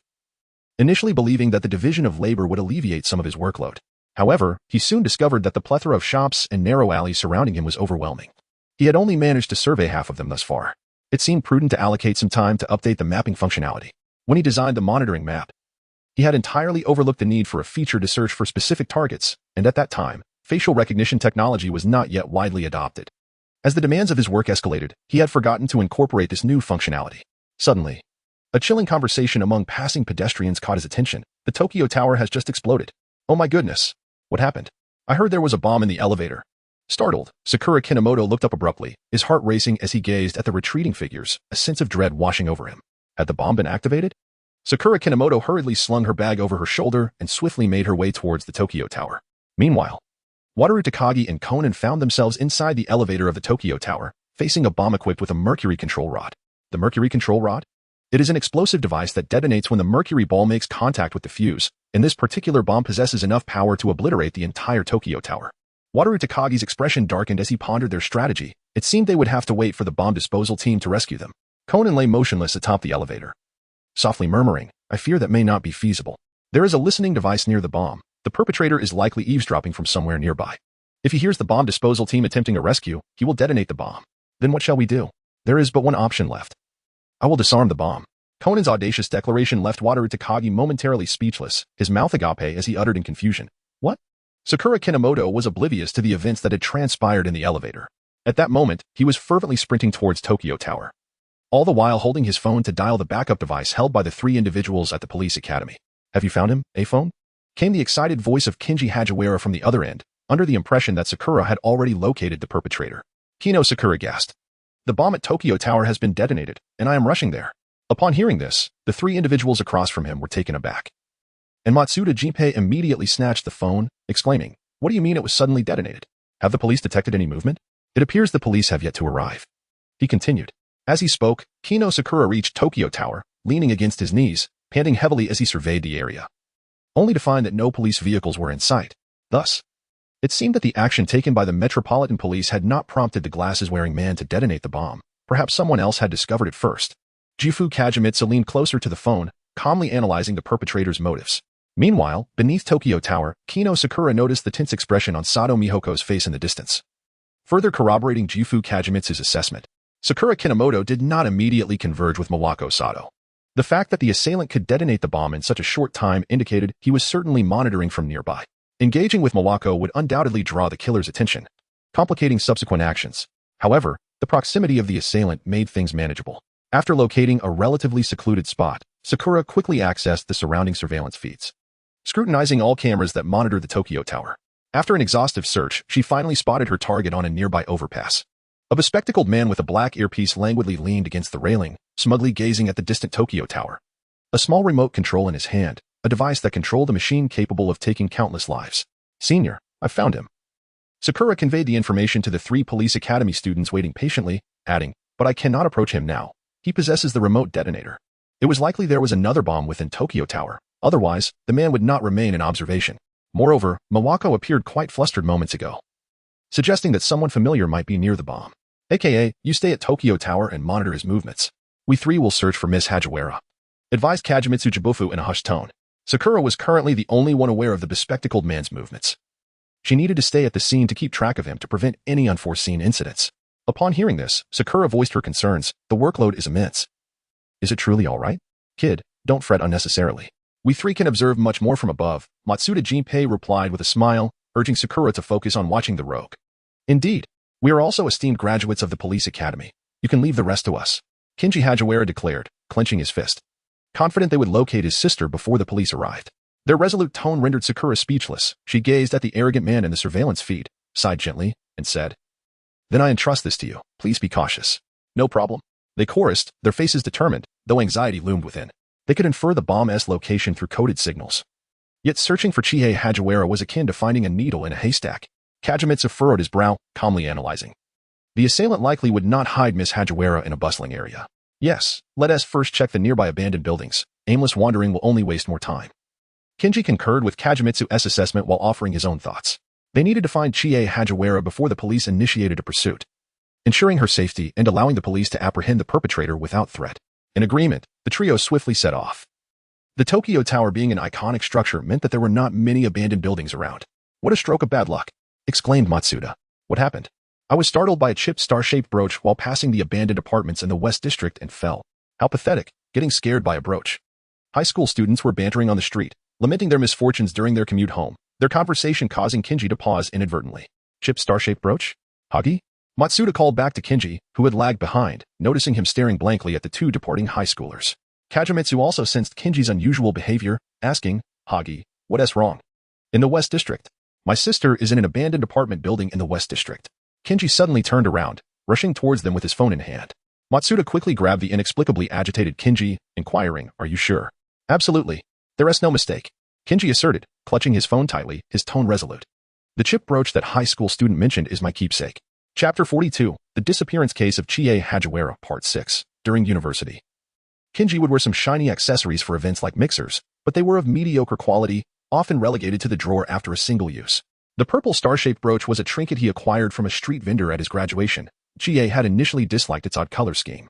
Eventually, the brooch accompanied him to the police department, where its poor quality metal broke after several bumps, leading Kinji to forget it in a cabinet. It was only when Chie came to collect his belongings that the brooch resurfaced.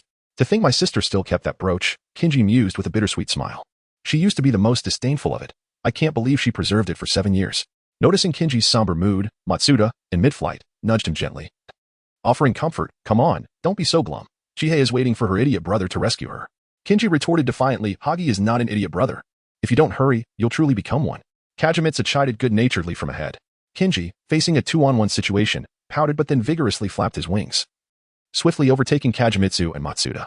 Observing Kinji's agility, Kagemitsu and Matsuda exchanged resigned smiles. It was no surprise that someone fond of racing would also excel at flying. Thus, the trio from the police academy hastened to the abandoned apartment building in the West District. This 3-story structure appeared to have been abandoned for quite some time. The weathered walls accentuated by the glow of the setting sun, and the dusty windows bore witness to years of neglect. Kagemitsu quickly located the brooch lying on the street's edge and handed it to Kinji. After examining it, Kinji confirmed it was indeed his chipped star-shaped brooch. Lifting his gaze to the 3-story apartment building, my sister must be in one of the rooms on this side. Such a small building has so many rooms. No wonder it was abandoned, Matsuda remarked, glancing at the clustered windows with exasperation. Kagemitsu sighed, let us divide the floors, this will be quicker. No problem. They responded in unison. The three, demonstrating seamless coordination, promptly commenced their search, meticulously inspecting every room on their respective floors, leaving no detail overlooked. Kagemitsu's inspection speed surpassed that of the others. 2 years of undercover work had significantly enhanced his efficiency. As he approached the third-to-last room, a familiar scent wafted into his nostrils, reminiscent of gunpowder. Unconsciously, he leaned in for a better look, and Chie Hagiwara, bloodied and unconscious, came into view. Hagi. Matsuda. I found her. Upon his exclamation, 2 heads popped out from the first and second floors simultaneously, their faces alight with joy as they raced towards Kagemitsu. Sister. Kinji gasped at the sight of Chie's bloodied state, rushing forward to untie the ropes binding her, then pressing his hand against her bleeding wound. The warmth of her blood drawing tears to his eyes. What was that sound? The subtle yet familiar sound awakened Matsuda Jinpei, prompting him to perk up his ears and discern the direction of the noise. He then lifted his gaze towards the rusted iron rack within the room. The faint red glow emanating from between the rack's layers caught his attention, and he slowly ascended, the luminous object gradually revealing its true nature, causing Matsuda's body to freeze mid-air. Hey phone. We have located Miss Hagiwara. At that moment, Jufu Jingguang had already dialed Mu Kinomoto's number, informing her that Hagiwara was in an abandoned 3-story apartment building in the West District. With a backpack slung over her shoulder, Mu Kinomoto, stealthily trailing the bespectacled man, breathed a quiet sigh of relief. She whispered, all right, I will inform Officer Mega right away. I can reach the West District in about 10 minutes. If they could rescue Hagiwara Chihei, it would significantly thwart the killer's plans, depriving him of leverage against the police. There's no time. A soft whisper fell upon Jufu Jingguang and Hagiwara Kinji's ears, prompting them to look up in confusion at Matsuda Jinpei, who remained suspended in the air. Little Jinpei? The sudden seriousness of his childhood friend made Hagiwara Kinji's heart tighten, as he sensed an ominous premonition. Matsuda Jinpei took a deep breath and slowly articulated. There is a bomb here, and we have only 7 minutes left. What? Jufu Jingguang exclaimed, rushing to Matsuda's side, her phone clutched tightly. The vivid red timer immediately caught her eye, the previously faint beeping now resonating with alarming clarity. Hagiwara Kinji, who was attending to Hagiwara Chie's wounds, was unable to check the bomb status and could only shout anxiously, "If the bomb isn't too large, we might be able to move it." Minimizing the risk to my sister. "No, this is a mercury bomb. Once the mercury contacts the fuse, it's over." Matsuda Jippei firmly rejected Hagiwara Kinji's suggestion, his expression grave. Their entire conversation reached Mu Kinomoto's ears, and as a fellow graduate of the police academy, she was also familiar with the dangers of mercury bombs. Although Matsuda Jippei and Hagiwara Kinji were elite officers from the bomb disposal unit, they possessed no bomb disposal tools. And disarming a timed mercury bomb within 5 minutes was sheer folly. "Can you move, Miss Hagiwara?" "No, we can't even get out of the room in 7 minutes. The significant size difference between them and Hagiwara Chihei rendered Mu Kinomoto's proposition futile before it could even be enacted. The incessant beeping grew increasingly maddening, exacerbating Hagiwara Kinji's anxiety as he repeatedly slapped his sister's cheeks, desperately trying to rouse her from her unconscious state. "Sister, please, wake up," Hagiwara Kinji pleaded, his voice choked with emotion. "It's very dangerous. Please wake up." Time and again, he attempted to lift Hagiwara Chihei's arms, hoping to carry her out of the apartment building, but each time he was met with the weight of her limp limbs. Hagiwara Kinji's relentless determination moved Jufu Jingguang, who darted forward to extricate him from under Hagiwara Chihei's arms, aiding him in moving her. Meanwhile, Matsuda Jippei searched frantically for any tools that could assist in transporting Hagiwara Chihei, but his efforts yielded no success. The repeated failures left Hagiwara Kinji collapsing to the ground, tears in his eyes as he implored, "Aphone, just a bit of magic. Let me save my sister. I cannot bear to see her die." Mu Kinomoto was momentarily taken aback, as if she were witnessing herself, powerless and kneeling beside her mother's hospital bed 7 years prior. Chapter 43, The Disappearance of Hagiwara Chihei, Part 7. Amidst the pleas mingled with faint sobs, Mu Kinomoto could vividly feel Hagiwara Kinji's despair. He had once been in a similar position, watching a loved one's life slowly slip away before his eyes, feeling utterly powerless. "Please, Aphone." Kinomoto lowered his head in confusion, uncertain of how to harness the magic within him. Until now, all miracles had unfolded silently, as if he were merely a conduit of energy. "If I could wield magic, let it bestow upon Senior Hagiwara the power to save his loved ones." At that moment, accompanied by the ticking of a timer, a golden magic circle suddenly materialized beneath Hagiwara Kinji. Within the circle, 3 interlocking square frames encircled the sun, while the moon descended from the east, and 3 golden leaves adorned the center of the sun. Jifuka Kagemitsu and Matsuda Akihiro were buffeted by the winds generated by the magic circle, struggling to maintain their balance by grasping nearby objects. In the center of the circle, Hagiwara Kinji had his eyes tightly shut, his body gradually levitating as delicate wings behind him transformed into magnificent, pure white feathers, his figure slowly vanishing beneath their embrace. When the wings unfurled once more, the tall silhouette of Hagiwara Kinji descended from the air, slowly opening his deep violet eyes, his light-colored coat adorned with golden vines billowing in the wind. Jifuka Kagemitsu stared in astonishment at the now fully formed Hagiwara Kinji, while Matsuda Akihiro stood speechless, captivated by the fantastical spectacle before him. Without uttering unnecessary words, Hagiwara Kinji decisively bent down to lift the unconscious Hagiwara Chihei, reaching out to grasp Matsuda Akihiro and Jifuka Kagemitsu, then flapping his wings as he soared through the window. The sound of shattering glass accompanied the countdown of the bomb, which was drawing ever closer to zero. Meanwhile, Kinomoto was oblivious to the events unfolding in the apartment building. He had just steadied himself against a nearby utility pole, nearly collapsing from dizziness. As he regained his composure, he noticed a distant building engulfed in flames, the deafening explosion that followed leaving him momentarily paralyzed. "Senior," Kinomoto whispered softly, the same scene flashing before his eyes, same distance, same explosion, as the fire consumed all. The crackling of electric currents buzzed in his ears, and he realized his phone had not been forcibly disconnected due to the explosion. "Oh, stop it." Hagi, a faint groan from Matsuda Akihiro reached him, sounding as if he were about to be sick. Motoko, I rescued my sister." Hagiwara Kinji's excited voice rang out, revealing not only his restored form but also his wings, now larger and more beautiful than before. Upon hearing this, Kinomoto leaned wearily against the utility pole, glancing down at his sweaty hands, a wave of relief washing over him as a smile broke across his face, his previously tense body gradually relaxing. In that moment, the bespectacled man reveled in the distant flames, knowing that the fate of the female officer was sealed in death. "Now it's your turn. Turn to ashes." However, the anticipated explosion did not occur. Perplexed, the bespectacled man raised his binoculars to survey the situation within Tokyo Tower, murmuring to himself, "What is happening? Why has T exploded? No, I need to use the remote." "Good evening, sir." A gentle greeting startled the bespectacled man, causing him to turn sharply. A young officer, clad in a light blue down jacket, was smiling at him, holding a police handbook. Rather than feeling fear, the bespectacled man scoffed. "You must be a rookie cop, daring to act alone. It seems it's time to teach you arrogant officers a lesson." With that, he attempted to press the remote to detonate all the bombs. With a sense of exasperation, Makinohara-fu stared at the arrogant, bespectacled man. He raised his phone, the speaker blaring with the serious voice of Officer Muro, who meticulously dismantled the plans of the glasses wearer. The bombs at Tokyo Tower and T High School had been safely disarmed. So what? The man laughed heartily. You sacrificed another police officer just like before. This statement rendered Officer Muro momentarily silent. Although the police had dispatched personnel to the explosion site in the West District, they fervently hoped for Officer Hagiwara's safety. However, the magnitude of the explosion made survival nearly impossible. Suddenly, the obstinate man turned and leaped from the overpass in full view of everyone, crashing heavily onto the roof of a passing car, gritting his teeth against the pain. He jumped down and dashed into a narrow alley. Just then, Sato Mawako, who had rushed to the overpass upon hearing news of the suspect, happened to see the bespectacled man slip into the alley. Without hesitation, she followed him inside. Witnessing this, Makinohara-fu immediately sprinted forward, vaulting over the railing of the overpass and landing steadily atop another car, before pursuing the direction in which the man and Mawako had fled. Miwako seemed fixated on the death of her predecessor, Matsuda. Without intervention, she might completely lose her composure. Familiar with the nearby alleyways, the bespectacled man knew that while the path ahead was blocked, there was a side route available, a perfect opportunity to evade capture. But just as he was about to step into the side street, a hidden figure revealed its sharp teeth. The man felt a sudden, powerful punch to his right cheek, followed by the assailant twisting his arm and delivering a brutal kick to his abdomen. The consecutive blows sent him stumbling backward, and behind him, Miwako rushed in with her gun drawn, her hatred clouding all judgment. Her only desire was to end the life of this heinous man. Officer Sato, you mustn't. The voice belonged to Takagi Wataru, who had caught up with Makinohara-fu. He moved swiftly to restrain the impulsive Miwako and snatched her gun away. In an effort to calm her, he even struck her across the face. Makinohara-fu silently commended Takagi's bravery for daring to strike the flower of the police department. With Miwako now subdued, Fu retrieved the handcuffs he had borrowed and approached the bespectacled man, but the injuries and the odd shape of his arm made him frown. What happened to these wounds? Chapter 44, The Disappearance Case of Hagiwara Chisoku, and, amidst the throngs of bustling people, Akai Shuichi observed as a mere bystander while the police dealt with the aftermath of the explosion.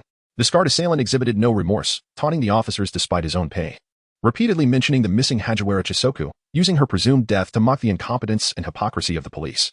Akai's fist clenched tightly, his cold, violet-gray eyes fixed on the man being led into a police vehicle. He should have incapacitated him entirely, rendering him unable to speak from the pain.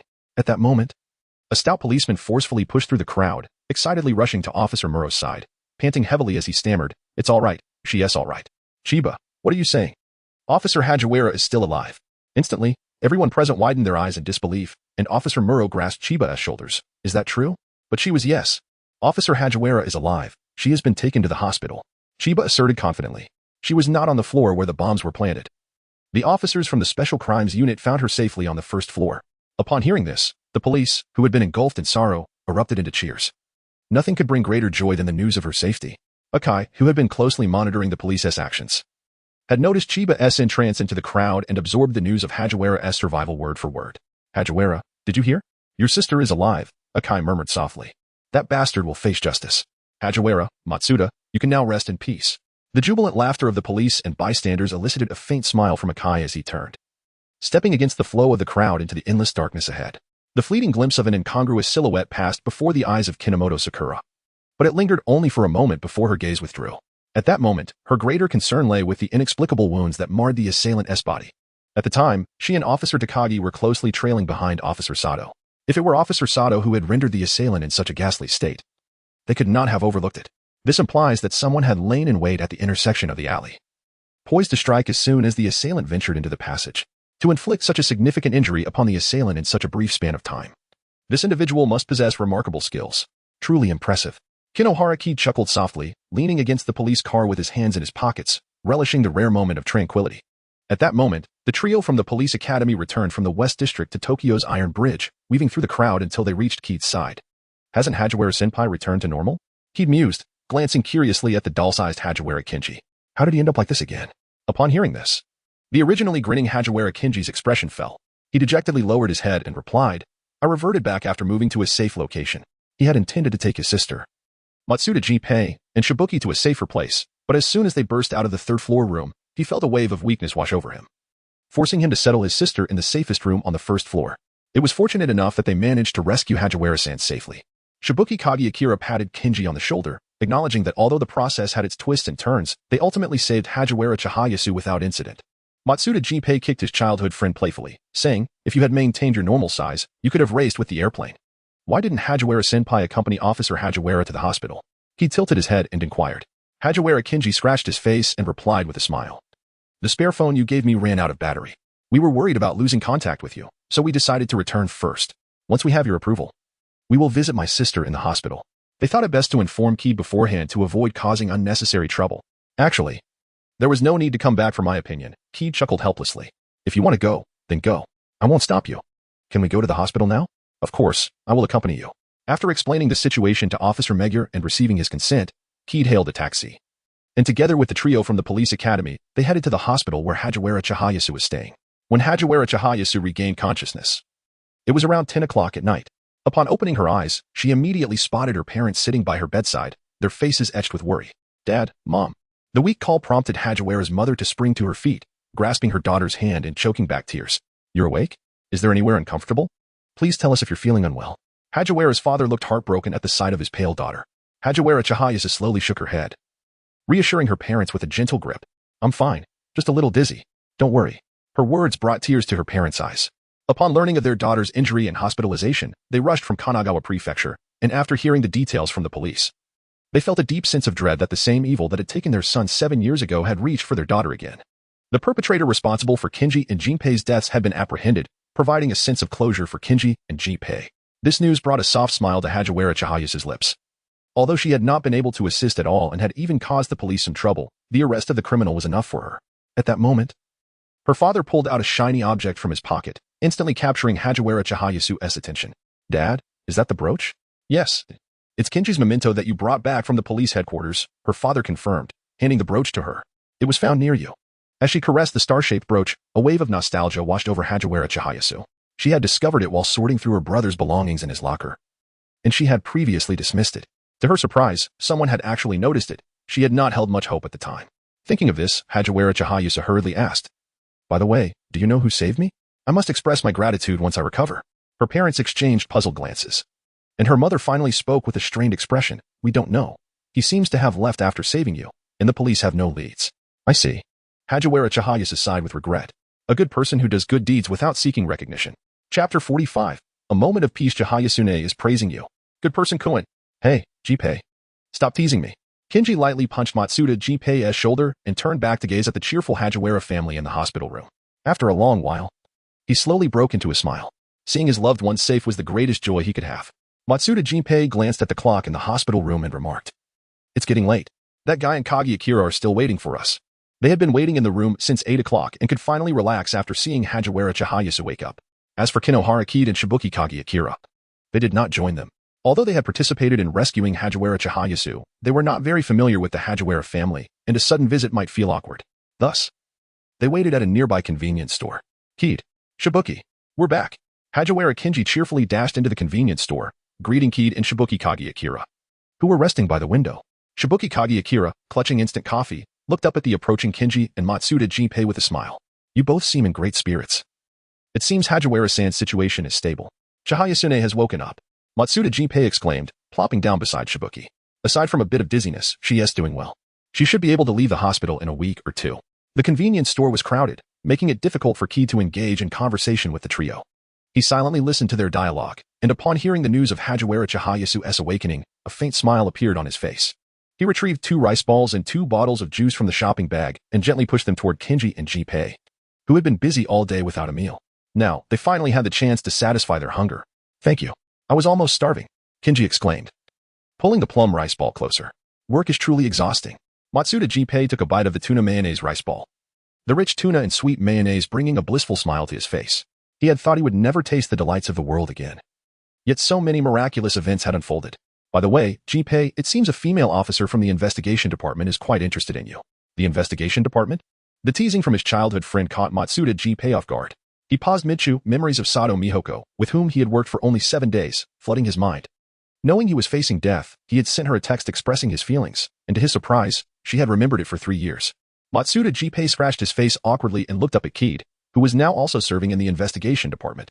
Have I impacted her life in any way? Kinohara-fu gently nodded, hesitatingly acknowledging that the death of Matsuda Jinpei had undoubtedly left a mark on Sato Mawako. Otherwise, she would not have been so fervently dedicated to capturing the culprit for 3 long years, nearly breaching regulations in the process. He felt it would be best not to deceive Matsuda Jinpei. Hagiwara Kinji approached cautiously, inquiring softly, "What exactly did you do back then?" Matsuda Jinpei let out a despondent sigh, as if confessing. "Well, little Jinpei, you're impressive. That's the current flower of the police department," Hagiwara Kinji exclaimed, abruptly dropping his rice ball and enveloping the embarrassed Matsuda Jinpei in a hug. His perception of their childhood friend remained rooted in their days at the police academy. When Matsuda Jinpei was hot-tempered and completely uninterested in romance, which explained his excitement upon hearing the confession about a girl. Matsuda Jinpei pushed away the exuberant Hagiwara Kinji with mild irritation, wishing to disregard the gossiping friend for the moment. His mind was solely occupied with how to help Sato Mawako forget him entirely. She deserved a better life and a brighter future, free from the shackles of the past. "How about you, Matsuda-senpai? Accompany me to the police department in a few days to see Officer Sato," Kinoharafu suggested, glancing around to ensure no one was eavesdropping before quietly seeking Matsuda Jinpei's opinion. Upon hearing this, Matsuda Jinpei hesitated but ultimately nodded, agreeing that it would indeed be better to meet Sato Mawako in person. "Hey, Fu, do you remember how you helped me return to my original state?" Hagiwara Kinji asked curiously, gazing at Kinoharafu. "Is it still possible?" "That might be difficult, Hagi," responded Jubasuke Kagemitsu, who had anticipated the question. "Why?" "Restoring us might also affect Fu's body. I believe it is wise not to attempt anything recklessly until we fully understand the implications." Jubasuke Kagemitsu had gathered a general understanding of the situation before their return. Initially, he assumed that Kinoharafu had expended some of his life force to facilitate Hagiwara's return to normalcy. However, Kinoharafu felt it was unrelated to life itself. As Koko had previously mentioned that Fu used his magical energy to shape their forms, the transformation likely pertained solely to magical energy and posed no threat to his life, merely resulting in temporary discomfort. This resurrection of Matsuda and your restoration occurred merely hours apart. It's best not to overextend your abilities for now. Jubasuke Kagemitsu gently admonished the silent Kinoharafu, akin to a caring mother. "Jubasuke-senpai, you truly are a reliable adult." The other 3 chimed in, nodding earnestly, not daring to contradict the serious Jubasuke Kagemitsu. As Kinomoto Sakura glanced at the time and noticed it was nearing 11 o'clock, he tidied up his belongings and rose to depart from the convenience store, preparing to return to the apartment. He signaled to the 3 cadets with his eyes, and they immediately understood his intent, swiftly gathering the litter from the table before hurrying to catch up with him. Matsuda Jinpei surveyed the cityscape bathed in night's embrace and softly inquired, "How shall we return?" "Let us take a taxi, it will be quicker," replied a phone. "Why don't you buy a car? If you prefer not to drive, you can share my skills. I assure you, I will deliver you safely to your destination." "Senior Hagiwara, don't you feel uneasy?" Hagiwara Kinji found himself momentarily speechless in the face of Kinomoto Sakura's retort. If he were to share his driving prowess, Kinomoto Sakura would likely become the most wanted criminal by the Department of Transportation. Jufu Jingguang and Matsuda Jinpei showed no inclination to comfort Hagiwara Kinji, as they were all too familiar with his driving antics, never merely fast, but the fastest. Unless absolutely necessary, it was best to avoid letting Hagiwara Kinji behind the wheel. Chapter 46. New clothes. Sunlight gently streamed through the glass window, and the weariness from a day of toil allowed Kinomoto Sakura and the 3 cadets to awaken gradually, finally stirring around 10 o'clock. Mokuzono Kid furrowed his brow, gazing at the ceiling in a state of confusion. Once his mind cleared completely, he slowly sat up. Turning his head, he glanced at the 3 students from the police academy sprawled on the windowsill, their legs draped over their arms and vice versa, indicating that the makeshift nest they had prepared was perhaps a tad too cramped. Observing this, Mokuzono Kid chuckled softly and shook his head in resignation, muttering to himself, "I should find some time to expand it a little." As noon approached, Mokuzono Kid decided to prepare lunch for servings of delectable omelet rice, drizzled with a specially crafted sweet and sour sauce, the recipe generously provided by Shifuka Kagemitsu, resulting in a delightful flavor. The 3 police academy students gradually awakened as Mokuzono Kid busied himself, and after tending to their personal hygiene, they made their way to the dining area, where the steaming omelet rice emitted an enticing aroma. "Kid, how many days off did you take this time?" Shifuka Kagemitsu inquired, spoon in hand. "Does yesterday count as a holiday or a duty?" Sakura Kinomoto waved her hand and softly replied, "Officer Muro stated that I am on duty. My holiday commences today and will last approximately 3 days. I should have some leisure during this period." She then inquired, "May I and Mr. Kageyama visit the cemetery?" "We have yet to pay our respects to our class leader, Matsuda Jinpei." Suddenly, Jufu Kagemitsu expressed a similar sentiment, and both of them gazed at Sakura with eager anticipation. After contemplating for a moment, Makubo Kid realized that he had no significant plans recently. Accompanying them to the cemetery posed no issue, especially since he had previously fabricated a story in front of Hagiwara, claiming that both Hagiwara and Matsuda had saved him. It would be rather inappropriate not to visit the cemetery after the matter was resolved. "No problem, I might as well rectify my lie." "Rectify a lie?" Matsuda Jinpei and Zarafuka Kagemitsu exchanged puzzled glances, struggling to connect the act of visiting a cemetery with the notion of mending a falsehood. Understanding the context, Hajiwara Kinji promptly elucidated for the duo. He'd mentioned in front of my family that 7 years ago, he was saved by both me and Jinpei. He expressed admiration for us, which inspired him to become a police officer. Upon hearing this, Makubo Kid felt a twinge of embarrassment and covered his face. At the time, his intent was merely to appease Hajiwara Chihei, never anticipating that so many developments would ensue. Moreover, it seemed that the undercover senior had absorbed every word. Fortunately, he had yet to confront Kid about it. Zarafuka Kagemitsu and Matsuda Jinpei's lips twitched as they finally grasped why Akai Shuichi had been fixated on Makubo Kid. Years of undercover work had rendered Akai exceedingly cautious, and he would not overlook anyone of ambiguous identity, especially those who might exploit friendships. Suddenly, a knock at the door interrupted their conversation. Makubo Kid approached the door and peered through the peephole, discovering a delivery person standing outside, cradling a large package. He then opened the apartment door. "Is this Makubo Kid, Mr. Makubo?" "Indeed. Could you please sign for this delivery?" "Certainly. Thank you." Kinomoto Sakura cast a glance at the delivery slip and noticed that the box bore the emblem of the Daiduji Toy Company. Yet the sender was none other than her father, Kinomoto Fujitaka. Confusion enveloped her as she signed for the package. The trio from the police academy curiously circled the box a few times. Matsuda Jinpei, upon observing the somewhat familiar logo on the box, inquired with a hint of skepticism. "Is this whole box filled with toys? You truly possess a childlike spirit, don't you?" "Please, don't jest, senpai," Kinomoto Sakura replied, her expression one of exasperation. She retrieved a pair of scissors and cautiously sliced through the tape sealing the box, gradually unveiling its contents. The first sight that greeted her was 4 exquisite black evening gowns, elegantly housed within a splendid gift box. Subtle patterns could be discerned upon the fabric, indicating the designer's meticulous attention to detail. Most notably, these gowns were tailored to the size of dolls. Kino Sakura abruptly closed the box, her expression one of astonishment as she turned to her 3 companions from the police academy, who seemed equally stunned by the sudden revelation. Jufu Jingguang swallowed hard and hesitantly inquired, "Is that a toy?"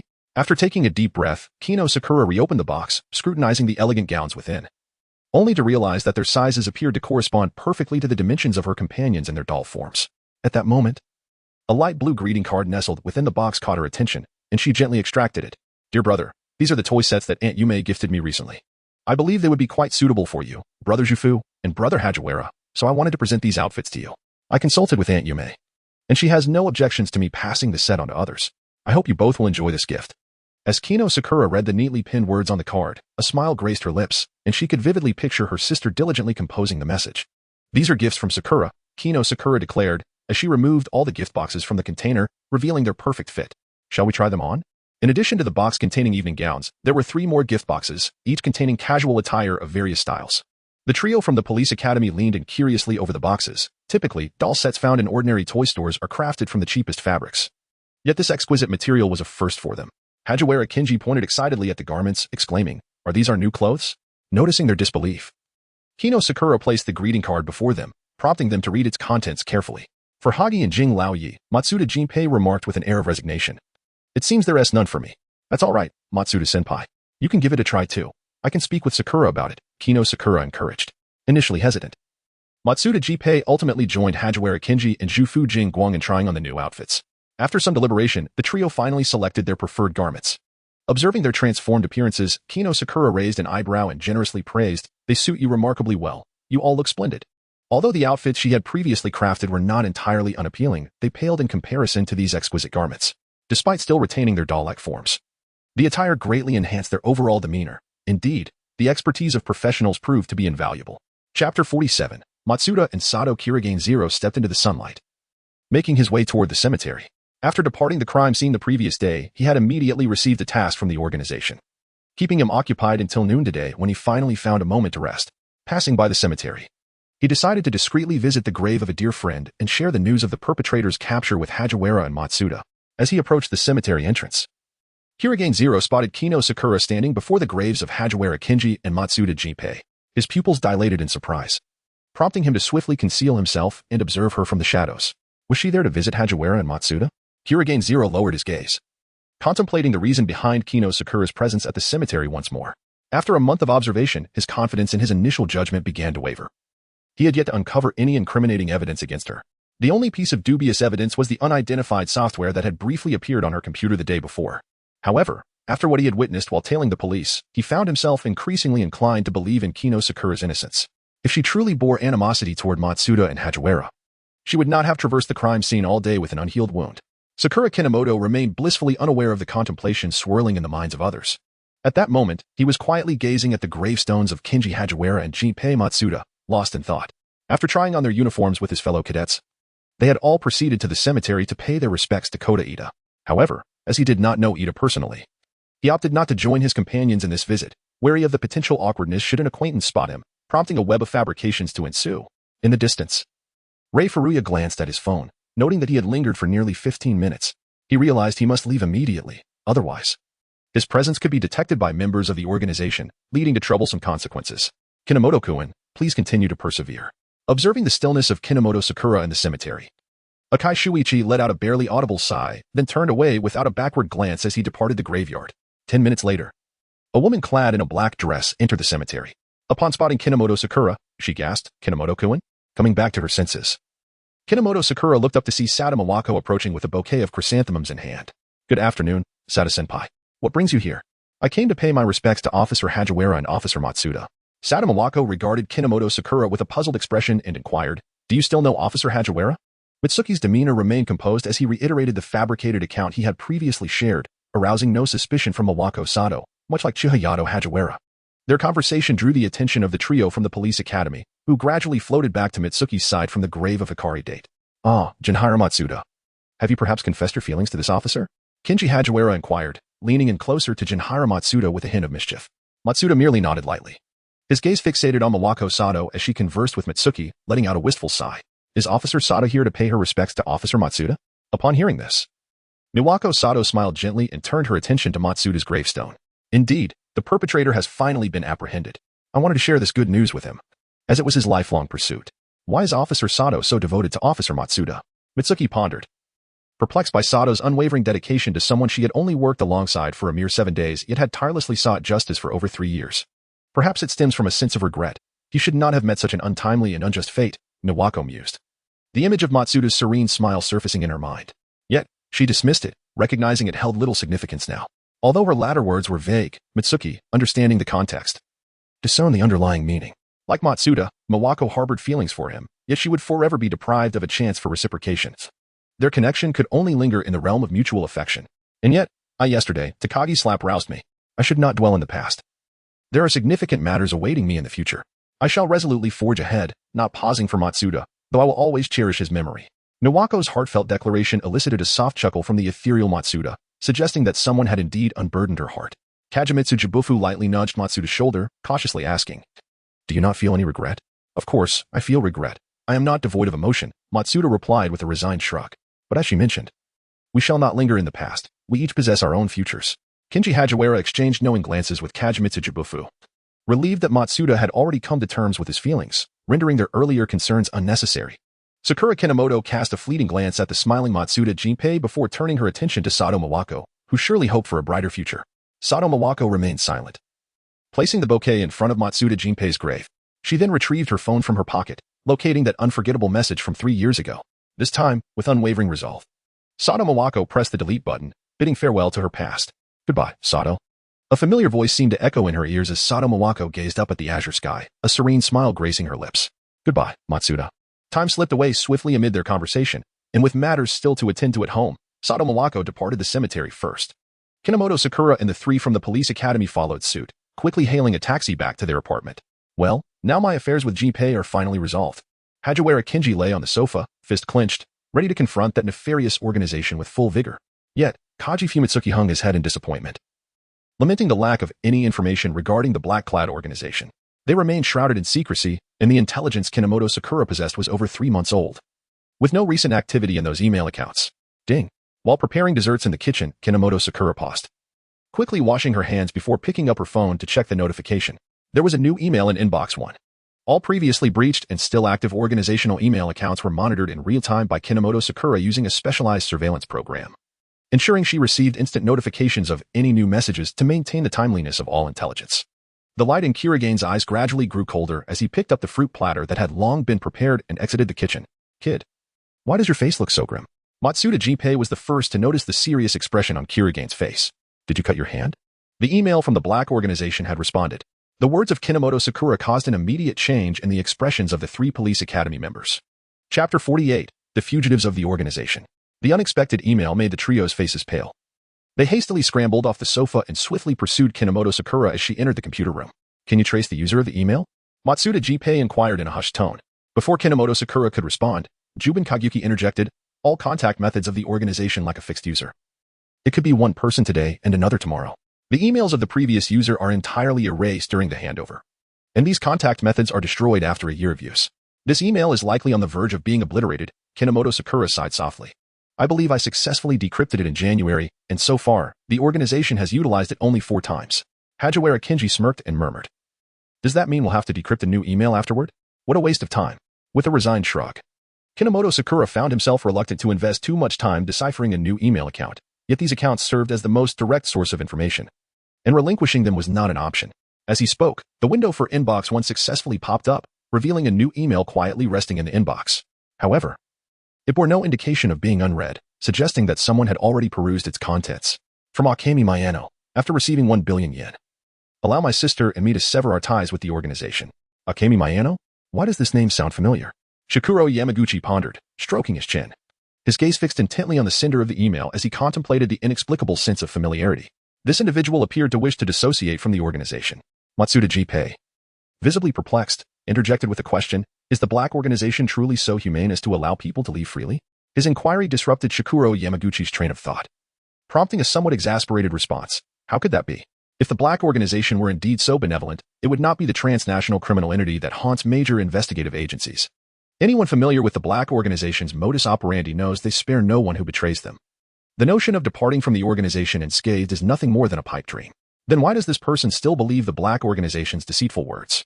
Hajiwara Kinji furrowed his brow, incredulous, isn't this akin to courting death? Sakura Kinomoto's fingers gently tapped on the table as she mused softly. Unless she has compelling reasons to sever ties with the organization. Matsuda Jinpei reviewed the email once more and remarked, 1 billion yen must be the condition for her departure. Though it might merely be a guise employed by the organization. 1 billion yen is no trifling sum. Hirakawa Kinji scratched his face, contemplating that acquiring such a vast amount of money all at once would necessitate robbing a bank. At his utterance, the other 3 turned their gaze in unison towards Hirakawa Kinji, causing him to feel quite uneasy under their scrutiny. Sugawara Kajimitsu sighed, rubbing his forehead. If a bank heist were truly to occur, it would be difficult to investigate, given the multitude of banks in Neon. Mahamaki. Huh? Their target lies within Mahamaki. The words of Kinomoto Sakura left the 3 police academy members momentarily stunned, yet they quickly regained their composure. If Kinomoto Sakura could infiltrate the organization's email, then tracing a location would surely be a trivial matter. Kawahara Kinji inquired excitedly, is this person currently in Miyakacho? Sakura Kinomoto nodded in affirmation to Kinji Hajiwara, as he pinpointed the wireless network location used by Akemi Mayano to send her email. She had sent the message from a restaurant in Mahamatown, indicating that her target was likely a bank in that vicinity. Although Mahamatown is relatively large, at least a general direction was established. A phone, will you investigate this matter? Kajimitsu Jubin gazed at Sakura with a hint of hesitation. He was unwilling to overlook any clues related to the black organization. Hajiwara and Matsuda would undoubtedly become involved. Yet at present, their individual capabilities rendered independent investigation quite challenging. Kinohara Kid raised an eyebrow and smiled. Why not investigate? It would be a pity to let the black organization's rare operation pass by unnoticed. Moreover, Mayano Akemi must hold some significance to the organization, otherwise they would not allow her to negotiate terms with them so freely. Perhaps we could uncover some secrets about the black organization through her. Upon hearing this, Jufuka Kajimitsu let out a sigh of relief. Kid's willingness to investigate could alleviate many unnecessary troubles. Matsuda Jinpei placed his hands behind his head and inquired. So when shall we commence our actions? I have 2 days off. I should be able to complete a substantial portion of the bank investigation. Kid rested her chin on her hand, contemplating the matter, realizing that if no results emerged in these 2 days, she would have to rely on her seniors afterwards. No problem. They chorused. As soon as the words left their lips, the email page on the computer vanished without a trace, as if it had never existed. Sakura Kinomoto gazed calmly at the vanishing email page, gently pressing the shortcut key to remove this inbox from the monitoring program. What transpired? Someone had just logged into this email, prompting my automatic logout. Will they trace it back to a phone? Kinji Hajiwara looked anxiously at the computer screen. Kinomoto Sakura's eyes curved into a gentle smile as she softly chuckled, assuring that everything would be erased upon her exit. Moreover, she had tampered with her address. Even if they grew suspicious, the first to suffer would undoubtedly be CA or FB.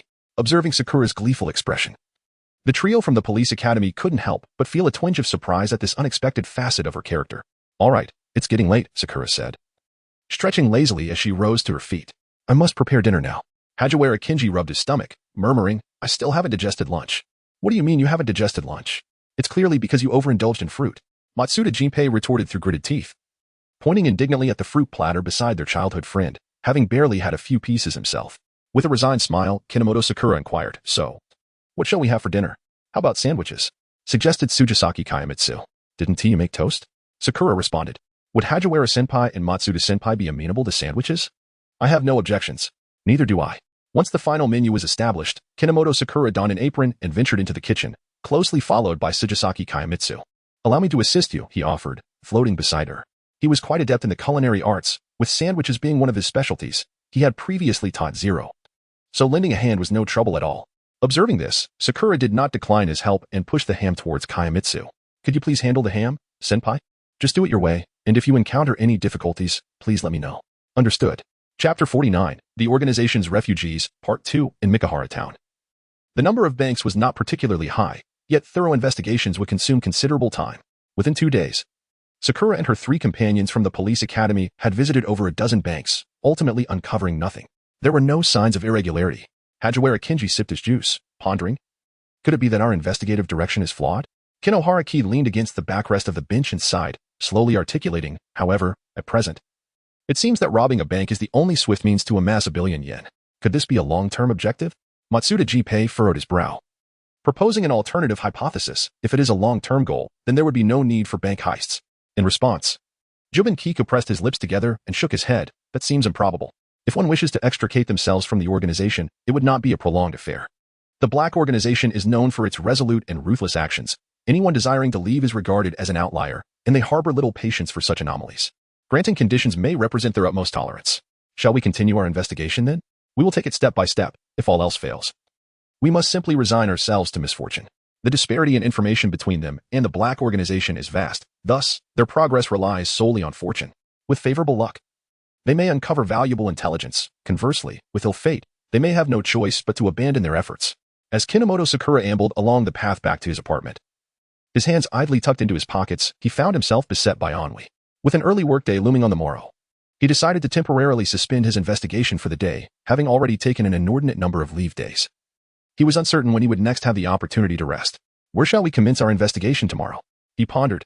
We must proceed systematically, otherwise chaos may ensue. Shall we collaborate? It seems our efficiency is somewhat lacking. The trio of police academy students convened to deliberate their investigative strategy for the following day. As Kinomoto would soon be reliant on their efforts once he returned to work. Listening intently to their discourse, Kinomoto raised an eyebrow, his pace gradually slackening until he came to a halt before an electronics store. The 3 police academy students, momentarily taken aback by his sudden stop, turned to regard him with curiosity. Hajiwara Kinji tilted his head and called out, "Hey, Sakura?" As Kinomoto Sakura cast a glance at the electronics store, she gestured for her 3 companions from the police academy to follow her inside. Although they were somewhat perplexed, they nonetheless trailed behind her. "Do you have children's communication watches?" Kinomoto Sakura inquired, surveying the array of smartwatches displayed in the glass cabinet before turning her gaze to the salesperson. "Yes, we do. Are you purchasing one for a younger sibling?" The salesperson replied. "Sort of. Do you have any that are a bit more affordable?" "An older model would suffice, as long as it can make calls." In accordance with Kinomoto Sakura's request, the salesperson swiftly retrieved a compact children's phone watch, which was not only portable but also reasonably priced, ensuring it wouldn't impose a significant financial burden.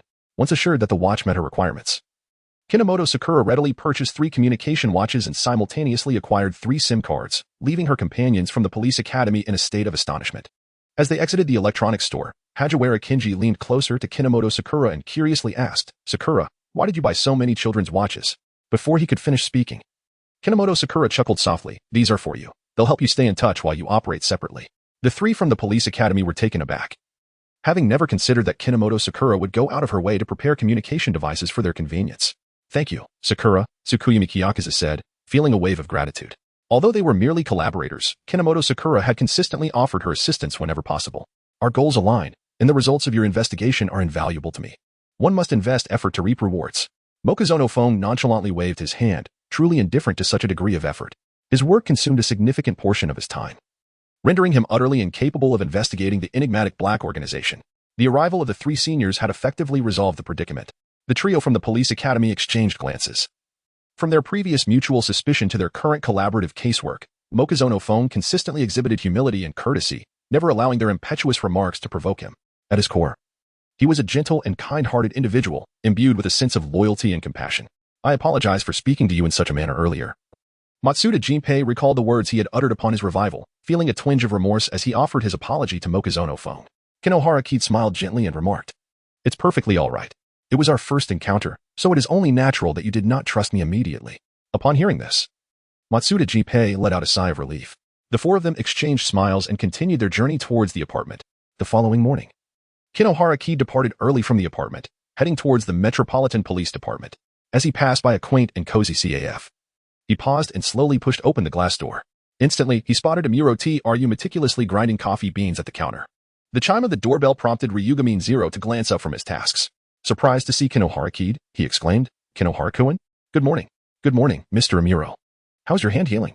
"It's nothing serious. It has already formed a scab." Sakura Kinomoto raised her bandage-free hands, the scabs in her palms appearing somewhat grotesque, yet no longer excruciatingly painful as before. Observing the young man's nonchalant smile, Zero Kirigane could only shake his head in resignation and softly remarked, "It would be wise to exercise caution. Should the scabs accidentally tear, you would find yourself in considerable distress." With a nod, Kinomoto Sakura indicated her understanding, then lowered her gaze to peruse the menu laid out on the counter. This quaint CAF boasted few side offerings, with only one or two delectable desserts that might tantalize the palate. In a bustling commercial district, its earnings would likely be meager. "Do you have black coffee?" After a moment of contemplation, Sakura settled on a more conventional coffee choice. Upon hearing her query, Akai Shuichi chuckled softly, shaking the freshly ground coffee in his hand. How fortuitous, for they had just the right ingredients here. As the coffee machine whirred to life, Sakura took a seat near the counter. The rich aroma of coffee wafting from the kitchen, its slight bitterness invigorating her sleepy mind. Observing the busy figure behind the counter, Sakura sensed a significant shift in Akai's demeanor towards her. Previously, their conversations had been tinged with an inexplicable sense of distance, but today felt different, more amiable. As if he were treating her like a true friend. Such a feeling was quite pleasant. With this thought, Sakura's lips curled into a smile, prompting a curious glance from Akai behind the counter. Chapter 50, The Fugitive of the Organization, Part 3, The sun shone brightly, its golden rays streaming through the bank's glass windows. Matsuda Jinpei flitted around the lobby of the Yotsuba branch in Miho Town, his keen eye scrutinizing the patrons and employees entering and exiting the bank, leaving no minute anomaly unnoticed. "Grandma, are you here to deposit money?" "Yes, but I don't know how to do it. Let me help you." The simple and warm exchange reached Matsuda's ears, prompting him to glance over. A bank teller clad in a grape-colored uniform was guiding an elderly woman toward the deposit area, her gentle smile radiating warmth from behind her silver-framed glasses. Her name tag read Hirota Masami. This harmonious scene alleviated a significant portion of Matsuda's earlier agitation. They had tirelessly investigated all the banks in Miho Town over the past week, even revisiting some suspicious establishments, fearful of missing any signs of the organization's heist. Yet they had turned up nothing. Lately, Sakura had been exceedingly busy, spending her days at the police headquarters dealing with various cases while remaining alert for any robbery reports. But alas, no actionable intelligence had surfaced.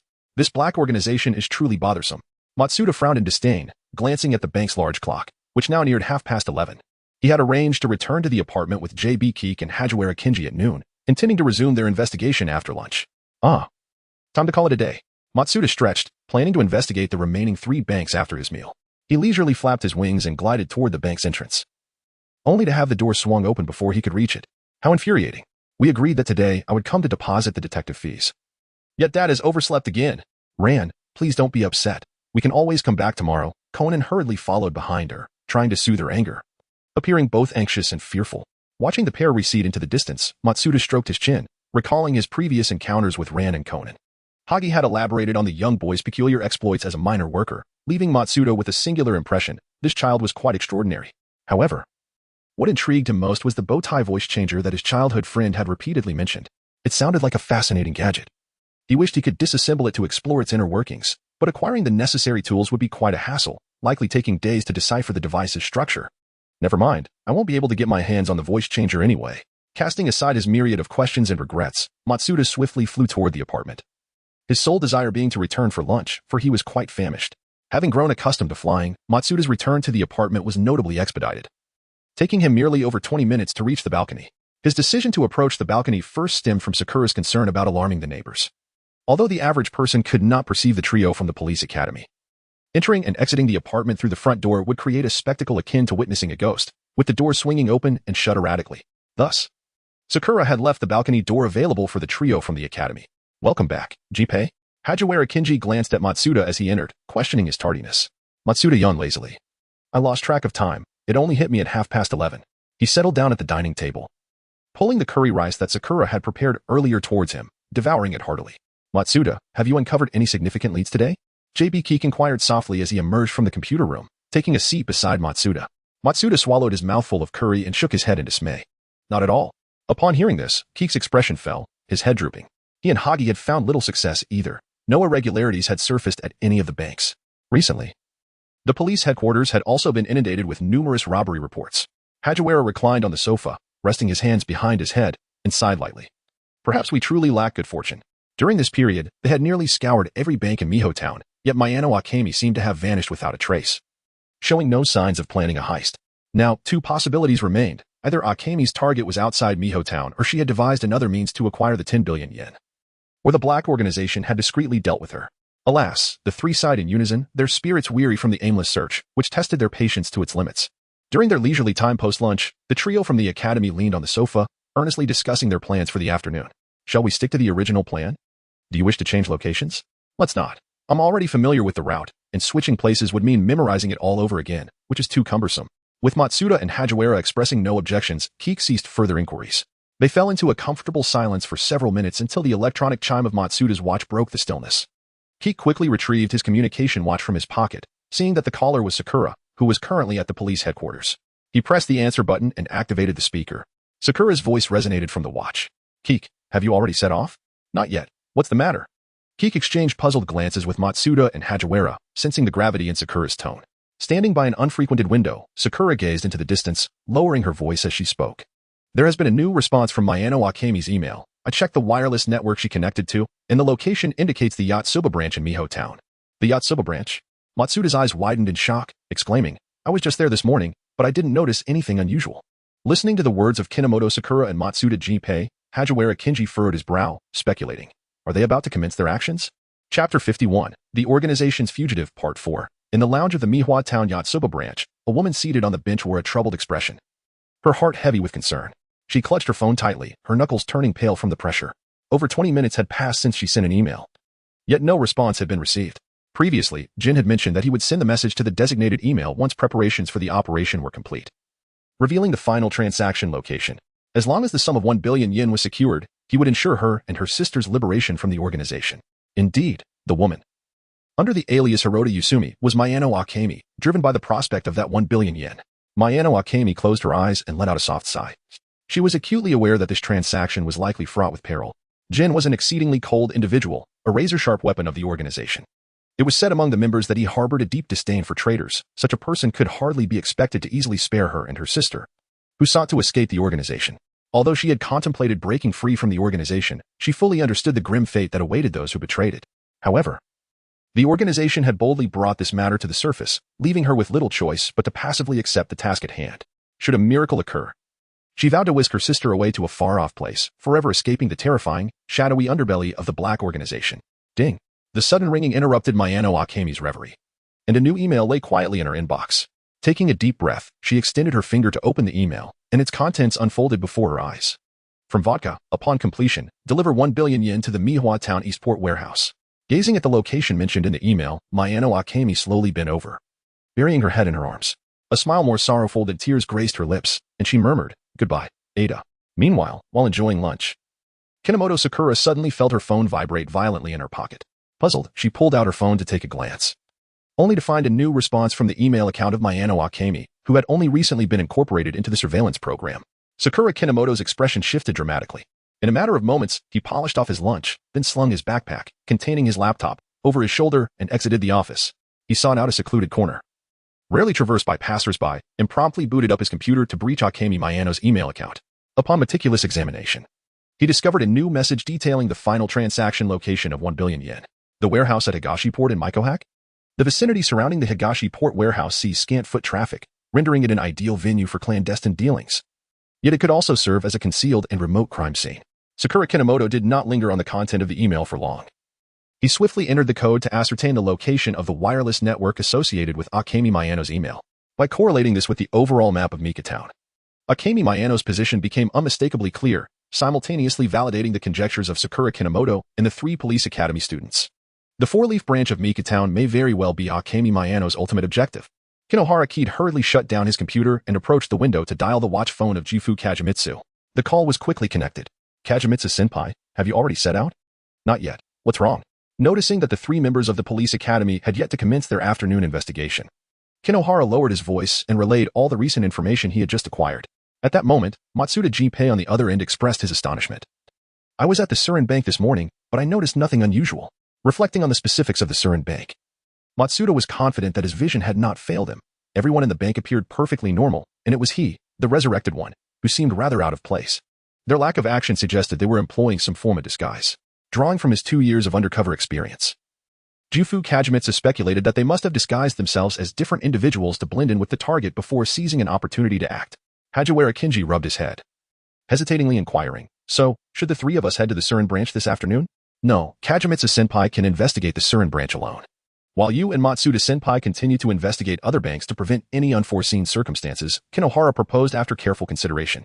Although Mayano Akemi had used an email at the Surin branch, they could not place all their bets on it before the incident occurred. Me? Jufu Kagemitsu responded with a look of surprise, hesitantly pointing to himself. I should investigate the Surin branch alone? Kinomoto gently murmured, gazing at the stream of cars passing by at the foot of the building. Having been undercover for 2 years, you must have a certain understanding of the organization's members' modus operandi. Perhaps you might locate the disguised Mayano Akemi at the Surin branch. Upon hearing Motoharu's words, Hajiwara Kinji and Matsuda Jinpei nodded in agreement. Their unfamiliarity with the black organization often rendered them incapable of discerning disguised members. Understood. I'll take charge of the Surin branch. Jufu Kagemitsu acknowledged Motoharu's intent and promptly accepted the task. Finally, Motoharu cautioned Kagemitsu, if they initiate any action, call me immediately. I will relay it to Officer Magyar. Understood. With that, Motoharu swiftly ended the call. The lunch break was drawing to a close, and he needed to return to the office promptly. Any onlooker might report him for slacking off, risking a deduction from his salary. In their apartment, the trio from the police academy packed their belongings, ensuring their watches were functional for communication before heading to their respective banks for investigation. Indeed, Matsuda Jinpei, lost in thought midway, suddenly expressed, it's rather uncanny. Hajiwara Kinji, who was accompanying him, looked on in confusion. What is uncanny, Jinpei? It's that boy you mentioned. Conan. Matsuda turned to his childhood friend, recalling that he had also visited the Surin branch that morning. Initially skeptical of Hajiwara's assertion that whenever the boy appeared, a case would follow, he found it hard to believe such a notion, deeming it as unreasonable as their own resurrection. Hajiwara shrugged, resignedly stating, I told you that boy is truly remarkable, perhaps this time it's also his doing. How pitiful, Matsuda mused. It must be quite taxing for someone like him. If it were us, we would undoubtedly go mad. Encountering cases daily is terrifying. Doesn't he that equate to perpetual overtime? Moreover, there might be whispers behind his back. After all, his condition is all too reminiscent of the Grim Reaper. As he recalled the various cases Conan had solved, Matsuda hesitated, finally exclaiming, that boy has an extraordinary mindset. Chapter 52, The Organization's Fugitive Part 5. When Jufu Kagemitsu arrived at the Surin branch, it was around 1 in the afternoon. He meandered about the bank's vicinity, aware that members of the black organization might be lurking in the shadows, monitoring Mayano Akemi's movements. He needed to assess the surroundings. Perhaps unexpected findings awaited him. After confirming there were no anomalies, Kagemitsu glided through an unsealed window into the bank's hall. At this hour, the number of patrons was sparse, allowing him to quickly identify everyone present apart from the bank staff. He scrutinized each individual meticulously. Yet their demeanor and conduct bore no resemblance to those who had been affiliated with the black organization. To avert any unforeseen circumstances, Kagemitsu lingered in the hall for several more minutes. Once the patrons completed their transactions, they promptly exited the Surin bank, eliminating them from suspicion. Kagemitsu surveyed the room and soon spotted the concealed staff passage behind the counter. Since the customers posed no threat, it was plausible that Mayano Akemi was an employee of the Surin branch, necessitating an inquiry into the bank staff's identities. Just then, a bank employee opened the door to the staff passage. He swiftly pursued, squeezing through just as the door was about to close. Having flown too fast, Kagemitsu momentarily lost control, spinning in midair several times before managing to stabilize himself. If Hajiwara and Matsuda had witnessed his frantic state, they would undoubtedly have laughed heartily. Shaking his dizzy head, Kagemitsu examined the narrow staff passage, noting the yellowing walls adorned with the bank's employee regulations and a display of exemplary staff. As he prepared to inspect the showcase for outstanding employees, the door to the adjacent break room swung open abruptly, nearly colliding with him. He quickly stepped aside, glancing up to see the bank employee who had just exited. Mayano Akemi took a deep breath, adjusting her demeanor, and offered a gentle smile. Unaware that her peculiar behavior had not gone unnoticed, Kagemitsu furrowed his brow at her every movement, feeling an inexplicable familiarity wash over him as if he had encountered her before. At that moment, Mayano Akemi turned to head towards the main hall, her fleeting profile causing Kagemitsu's pupils to constrict sharply. Realizing the connection, he hastily pursued her. Damn it, Mayano Akemi is Reiji's girlfriend. He cursed internally. How could he have forgotten? During his time undercover in the organization, Kagemitsu, as a sniper, had frequently collaborated with Reiji, thus encountering Mayano Akemi several times as she sought Reiji.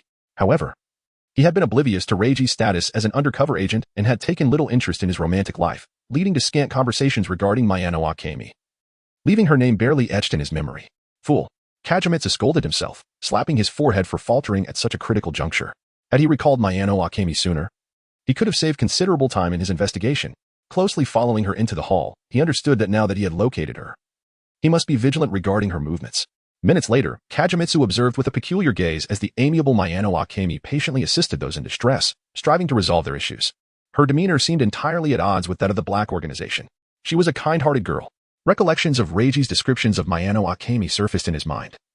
At the time, Kagemitsu had found it hard to accept such claims. Believing there to be few genuinely good people within the Black Organization, most were likely undercover agents from various investigative agencies. In hindsight, Reiji might have been correct. Mayano Akemi could indeed be different from those affiliated with the organization.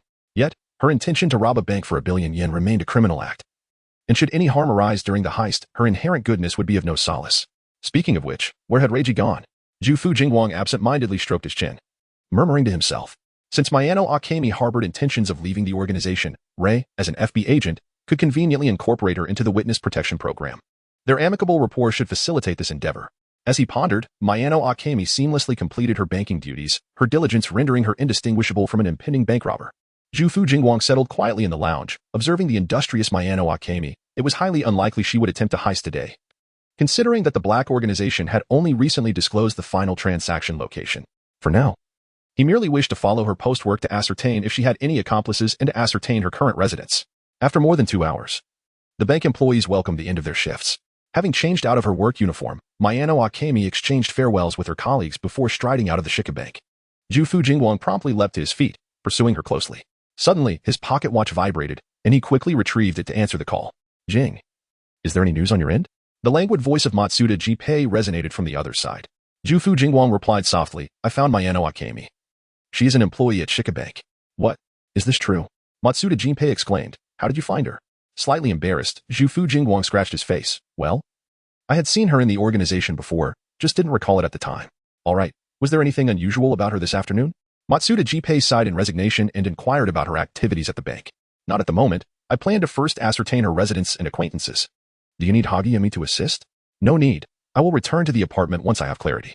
Jufu Jingwang gently declined Matsuda Jinpei's offer, as he intended only a preliminary investigation into Mayano Akemi today, not wanting to squander their time unnecessarily.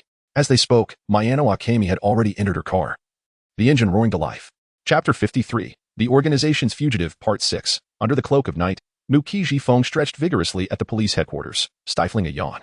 He took out his phone to check the afternoon's call log, only to discover that the trio from the police academy had not reached out. Concern etched across his brow. For although it was a straightforward investigation, the possibility of unforeseen circumstances loomed large. If anything were to happen, no one would be able to assist them. The blaring of a car horn jolted Muki Jifeng from his thoughts. He shifted his gaze from his phone to the pure white Mazda that slowly approached. The left window gradually descended, revealing a familiar face. Mr. Amuro? Muki Jifeng called out, puzzled. Good evening, Muki Jifeng. Just finishing your shift? Akai Shuichi leaned against the car window, inquiring softly. Having been preoccupied at the CAF due to a fresh supply shipment, Akai Shuichi had only just finished work around 7. To his surprise, he spotted Muki Jifeng exiting the police headquarters. The recent bomb incident had altered his perception of Muki Jifeng, prompting him to treat him with friendliness rather than suspicion. Yes, Mr. Amuro, did you just finish as well? Ah, the CAF was particularly busy today, making me reconsider my job. Akai Shuichi feigned exasperation, appearing genuinely contemplative about a job change. Muki Jifeng chuckled lightly, teasing, at this rate, there won't be any job left suitable for you. Ha ha ha, then I shall become a jobless wanderer. Akai Shuichi laughed at Muki Jifeng's jest, and then added, by the way, how do you plan to get home? Do you need a ride? No, I believe our routes don't align. I can take the subway. Muki Jifeng politely declined Akai Shuichi's offer. Akai Shuichi waved his hand dismissively, saying, it's no trouble. I drive quite swiftly. Seeing this, Muki Jifeng hesitated and asked, will it really not inconvenience you, Mr. Amuro? Akai Shuichi immediately shook his head, assuring him that it would not be a bother. He had no urgent missions from the Black Organization at the moment, and the report from Kazami would not be submitted for another 3 days, rendering him quite leisurely. Offering a ride would not only be feasible but would also allow him to glean insights about the police headquarters, ensuring no detriment in any regard. Then I appreciate your kindness. Please, Hop in. As Kinomoto Sakura circled to the right and opened the car door, she settled into the seat. On the driver's side, Zero Akagami ensured his seatbelt was fastened before igniting the engine, causing the pristine white Mazda to vanish in an instant. The forceful acceleration made Sakura widen her eyes in surprise. She instinctively tightened her grip on the side handle, fearful of being flung from her seat. The last time she experienced such exhilaration was during the shared driving escapades with Senior Hagiwara. Although Mr. Amuro was somewhat more restrained than Hagiwara, for someone unaccustomed to driving, it was still rather thrilling. With such speed, it was no wonder they were not wasting time. As the scenery rushed past in a blur, Sakura found herself involuntarily closing her eyes, already regretting her decision to ride in Akagami's car. Through the rearview mirror, Akagami caught a glimpse of Sakura, who dared not open her eyes, and he couldn't help but chuckle. She had always maintained her composure in various situations, making it a rare sight to witness her panic. She now resembled a youth just entering the workforce. Mr. Amuro, I heard you laughing at me, Sakura thought, casting a resentful glance at the mirthful Akagami beside her. In an instant, Akagami suppressed his smile and, with a feigned seriousness, defended himself. What are you talking about, Kinomoto? I haven't laughed at all. Sakura, unconvinced, pouted. She had clearly heard laughter, yet Mr. Amuro was unwilling to admit it. She resolved to find an opportunity to share driving skills with Senior Hagiwara next time, so Mr. Amuro could witness Hagiwara's prowess behind the wheel. As they approached a traffic light, the car gradually slowed, allowing Sakura the chance to open her eyes and regain her composure. Is there a significant case at the police headquarters lately? Akagami inquired nonchalantly, noting her apparent fatigue from earlier. Kino Makoto let out a weary sigh and remarked, No. My superior has noted that my hand has not yet fully healed, so he has assigned me the task of organizing the files. Facing a mountain of dense documentation daily is truly agonizing. Although I relish the opportunity to explore and develop various programs and software on the computer, the incessant comparison of paper documents and electronic files is exceedingly tedious. Realizing that he had extracted no valuable information from Makoto, Rei Furuya softly acknowledged this and dismissed the notion of further inquiry. Just as Makoto was lost in thought, gazing out the window, a small, familiar figure gracefully soared above the flowing traffic. He immediately pressed against the window to discern the identity. Is that Shibuya-senpai? In the eyes of Kinomoto Sakura, astonishment was palpable. It was around 8 in the evening, yet Senior Jifuku was still wandering outside. Shouldn't he have returned from the subling branch by now? Why had he not yet returned to his apartment? Beside her, Akai Shuichi sensed Sakura's unusual demeanor and cast a puzzled glance in her direction. Kinomoto, is something amiss? It's nothing. I just happened to see someone familiar, which stirred a bit of excitement, Sakura replied, a hint of embarrassment washing over her as she scratched her face. Do you wish to greet them? He inquired. There's no need. They have already departed. In truth, she yearned to alight from the vehicle and search for Senior Jifuku. But the thought of being seen by Akai, chasing after thin air and calling out, would undoubtedly earn her the label of a lunatic. Moreover, the direction in which Senior Jifuku had departed clearly indicated he was headed back to the apartment, so there was little cause for concern. As the traffic light at the intersection gradually shifted to green, Akai restarted the car, though this time he refrained from accelerating immediately. He was somewhat apprehensive that Sakura might suddenly be overwhelmed. Hino Momoka also sensed a significant change in speed and cast a grateful glance at Akira. Thank you, Mr. Amuro. It's no trouble. This speed is more manageable, Akira replied with a slight smile. Thus, the pristine white Mazda glided smoothly towards the apartment. Chapter 54, The Organization's Fugitive, Part 7. Gazing at the star-studded night sky, Kenji Hagiwara grew increasingly agitated, rubbing his head. Where's Shurifu? Why hasn't he returned yet? Gunpei Matsuda clicked his tongue softly. He and his childhood friend had been waiting on the balcony for over half an hour. But there was still no sign of Shurifu Kagemitsu. They had not even received a phone call, which only heightened their concern. Should we go look for him? Hagiwara suggested, glancing at the clock on the wall. It was already 8 o'clock, and Momoka was about to finish work and head home. Just as he finished speaking, Kagemitsu Shurifu appeared in their line of sight, waving his hand and weakly saying, I'm back. Little Shurifu. Kageajizen. Matsuda and Hagiwara exclaimed in unison. Rushing to catch the nearly collapsing Kagemitsu, they exchanged puzzled glances, observing Kagemitsu's fatigued state. Upon entering the living room, Kagemitsu collapsed onto the sofa's cushions, exuding an aura of utter exhaustion. The childhood friend slowly gathered around him, gently poking his body. Kageajizen, why are you so worn out? Matsuda inquired curiously. Was it something serious regarding Akemi Mayano? Kagemitsu did not immediately respond. Instead, he took a deep breath and, with evident fatigue, stated, It's not that. I simply ran out of energy chasing a car. Chasing a car? Hagiwara and Matsuda were momentarily baffled, unable to comprehend how the investigation of Akemi Mayano's whereabouts related to a car chase. With his head buried, Kagemitsu let out a deep sigh and recounted the exhausting adventure from the afternoon. At the time, he had been on the phone with Matsuda and had not noticed that Akemi had gotten into a car until he heard the engine roar to life. Realizing too late, he hung up and gave chase. Lacking Hagiwara's swift flying talent, he could only follow behind, inhaling exhaust fumes. Had it not been for a red light at an intersection, It would have taken him several more minutes to catch up to Akemi's car. Then came the most unfortunate incident, because Akemi had closed all the car windows. He could only cling to the gaps in the vehicle's surface to stabilize himself. The fierce wind assaulted him, making it impossible to keep his eyes open. And his hands ached painfully from gripping the gaps. By the time he reached the destination, he was so disoriented that he couldn't find his bearings. Listening to his friend's perilous investigation experience, the childhood friends lowered their heads, their shoulders beginning to tremble, and muffled laughter gradually escaped their lips. "Haha, little Shurifu. You have it so rough." Hajiwara laughed so hard that he leaned back. "Though I feel a bit guilty, I must laugh for a moment." Matsuda, clutching his stomach, patted Kagemitsu's back, saying, "Cough. It's all right. Now you know Akemi Mayano's whereabouts, so it's not a total loss." The sounds of laughter echoed around Kagemitsu, who, in annoyance, swatted at the air beside him.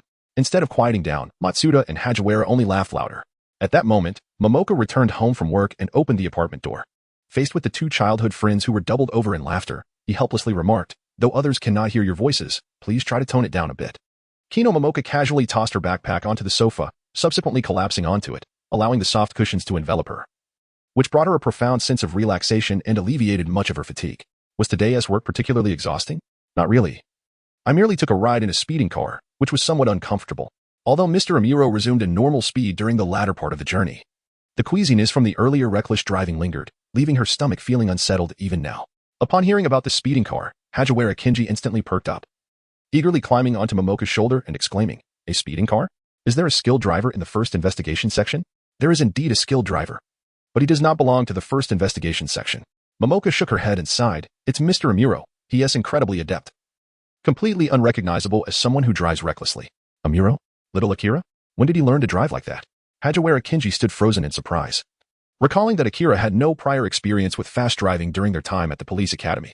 He vividly remembered Akira's nervousness the first time he drove fast. He never expected that 7 years later, he would have mastered this skill. "Jufu-senpai, I just saw you on the road."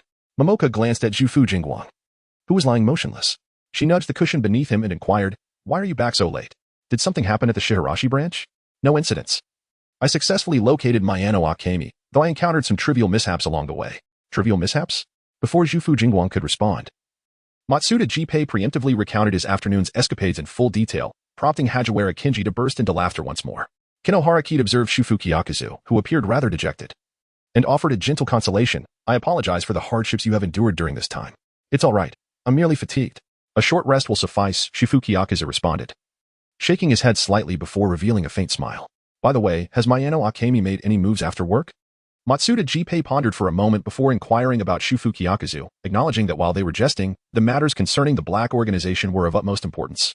Turning over, Shufuki Yakuza gazed at the ceiling and remarked, "No, she has not come out of her apartment since entering, and I have not noticed any suspicious individuals nearby." "Does she not have an accomplice?" Hajiwara Kinji casually asked. "Can one person truly seize 1 billion yen? A single individual cannot rob a bank."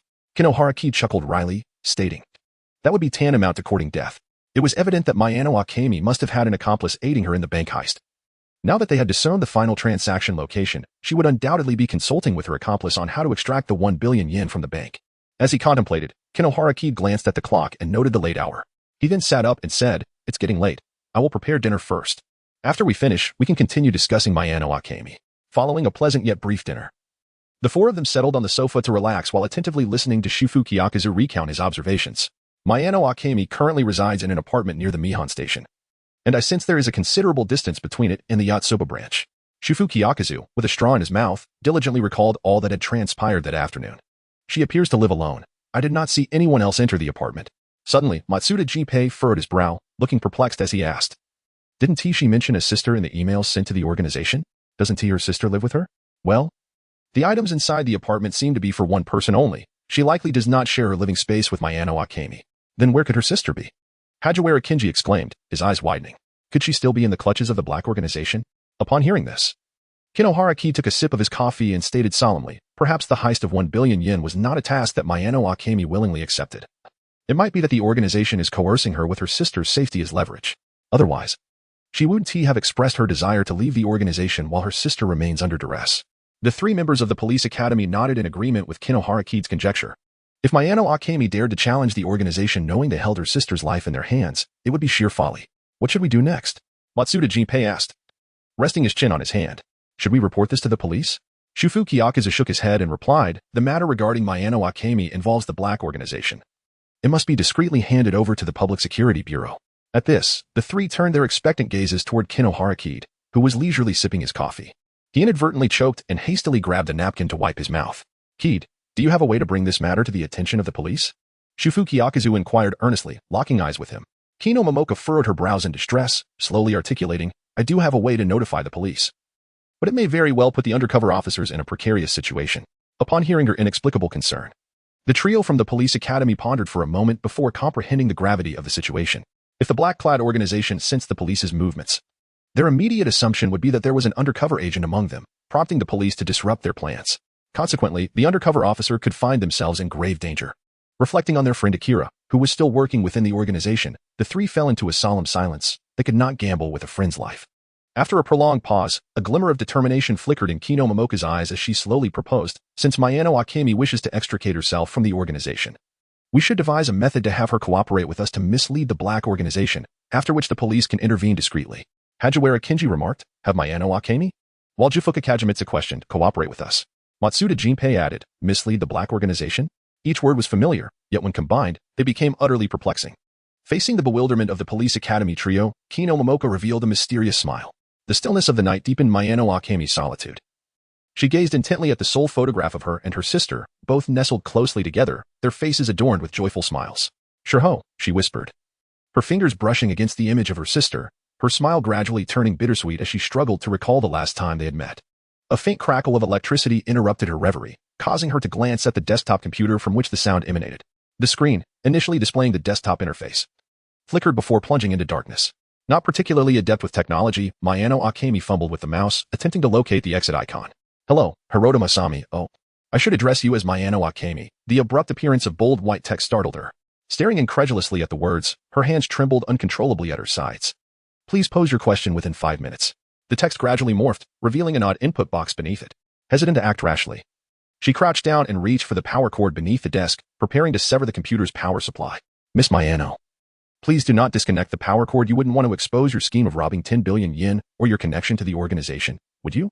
The text shifted once more, causing Mayano Akemi to collapse to the floor, beads of cold sweat trickling down her forehead as terror filled her gaze at the screen. "Only 3 minutes and 53 seconds remain should you exceed the time limit. I shall inform the police of your situation." Taking a deep breath, she slowly rose from the floor and returned to her seat. After a mental struggle, she pressed her lips together and began to type, each letter appearing in the text box. "How do you know these things?" That's a secret." "Who are you?" "A concerned citizen." Dismayed by the dismissive responses on the computer screen, Mayano Akemi paused, feeling as though this individual was mocking her. "Are you still serving the Black Organization?" "That does not concern you." Furrowing her brows, Mayano Akemi replied instinctively. She was reluctant to discuss such matters with a stranger.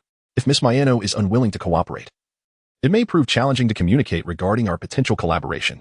"Collaboration? Who does this person wish to partner with? The Black Organization?" Confused, she scrutinized the dialogue on her computer. Sensing that she possessed no leverage to warrant such a proposition, she instinctively believed this person must be seeking collaboration with the Black Organization.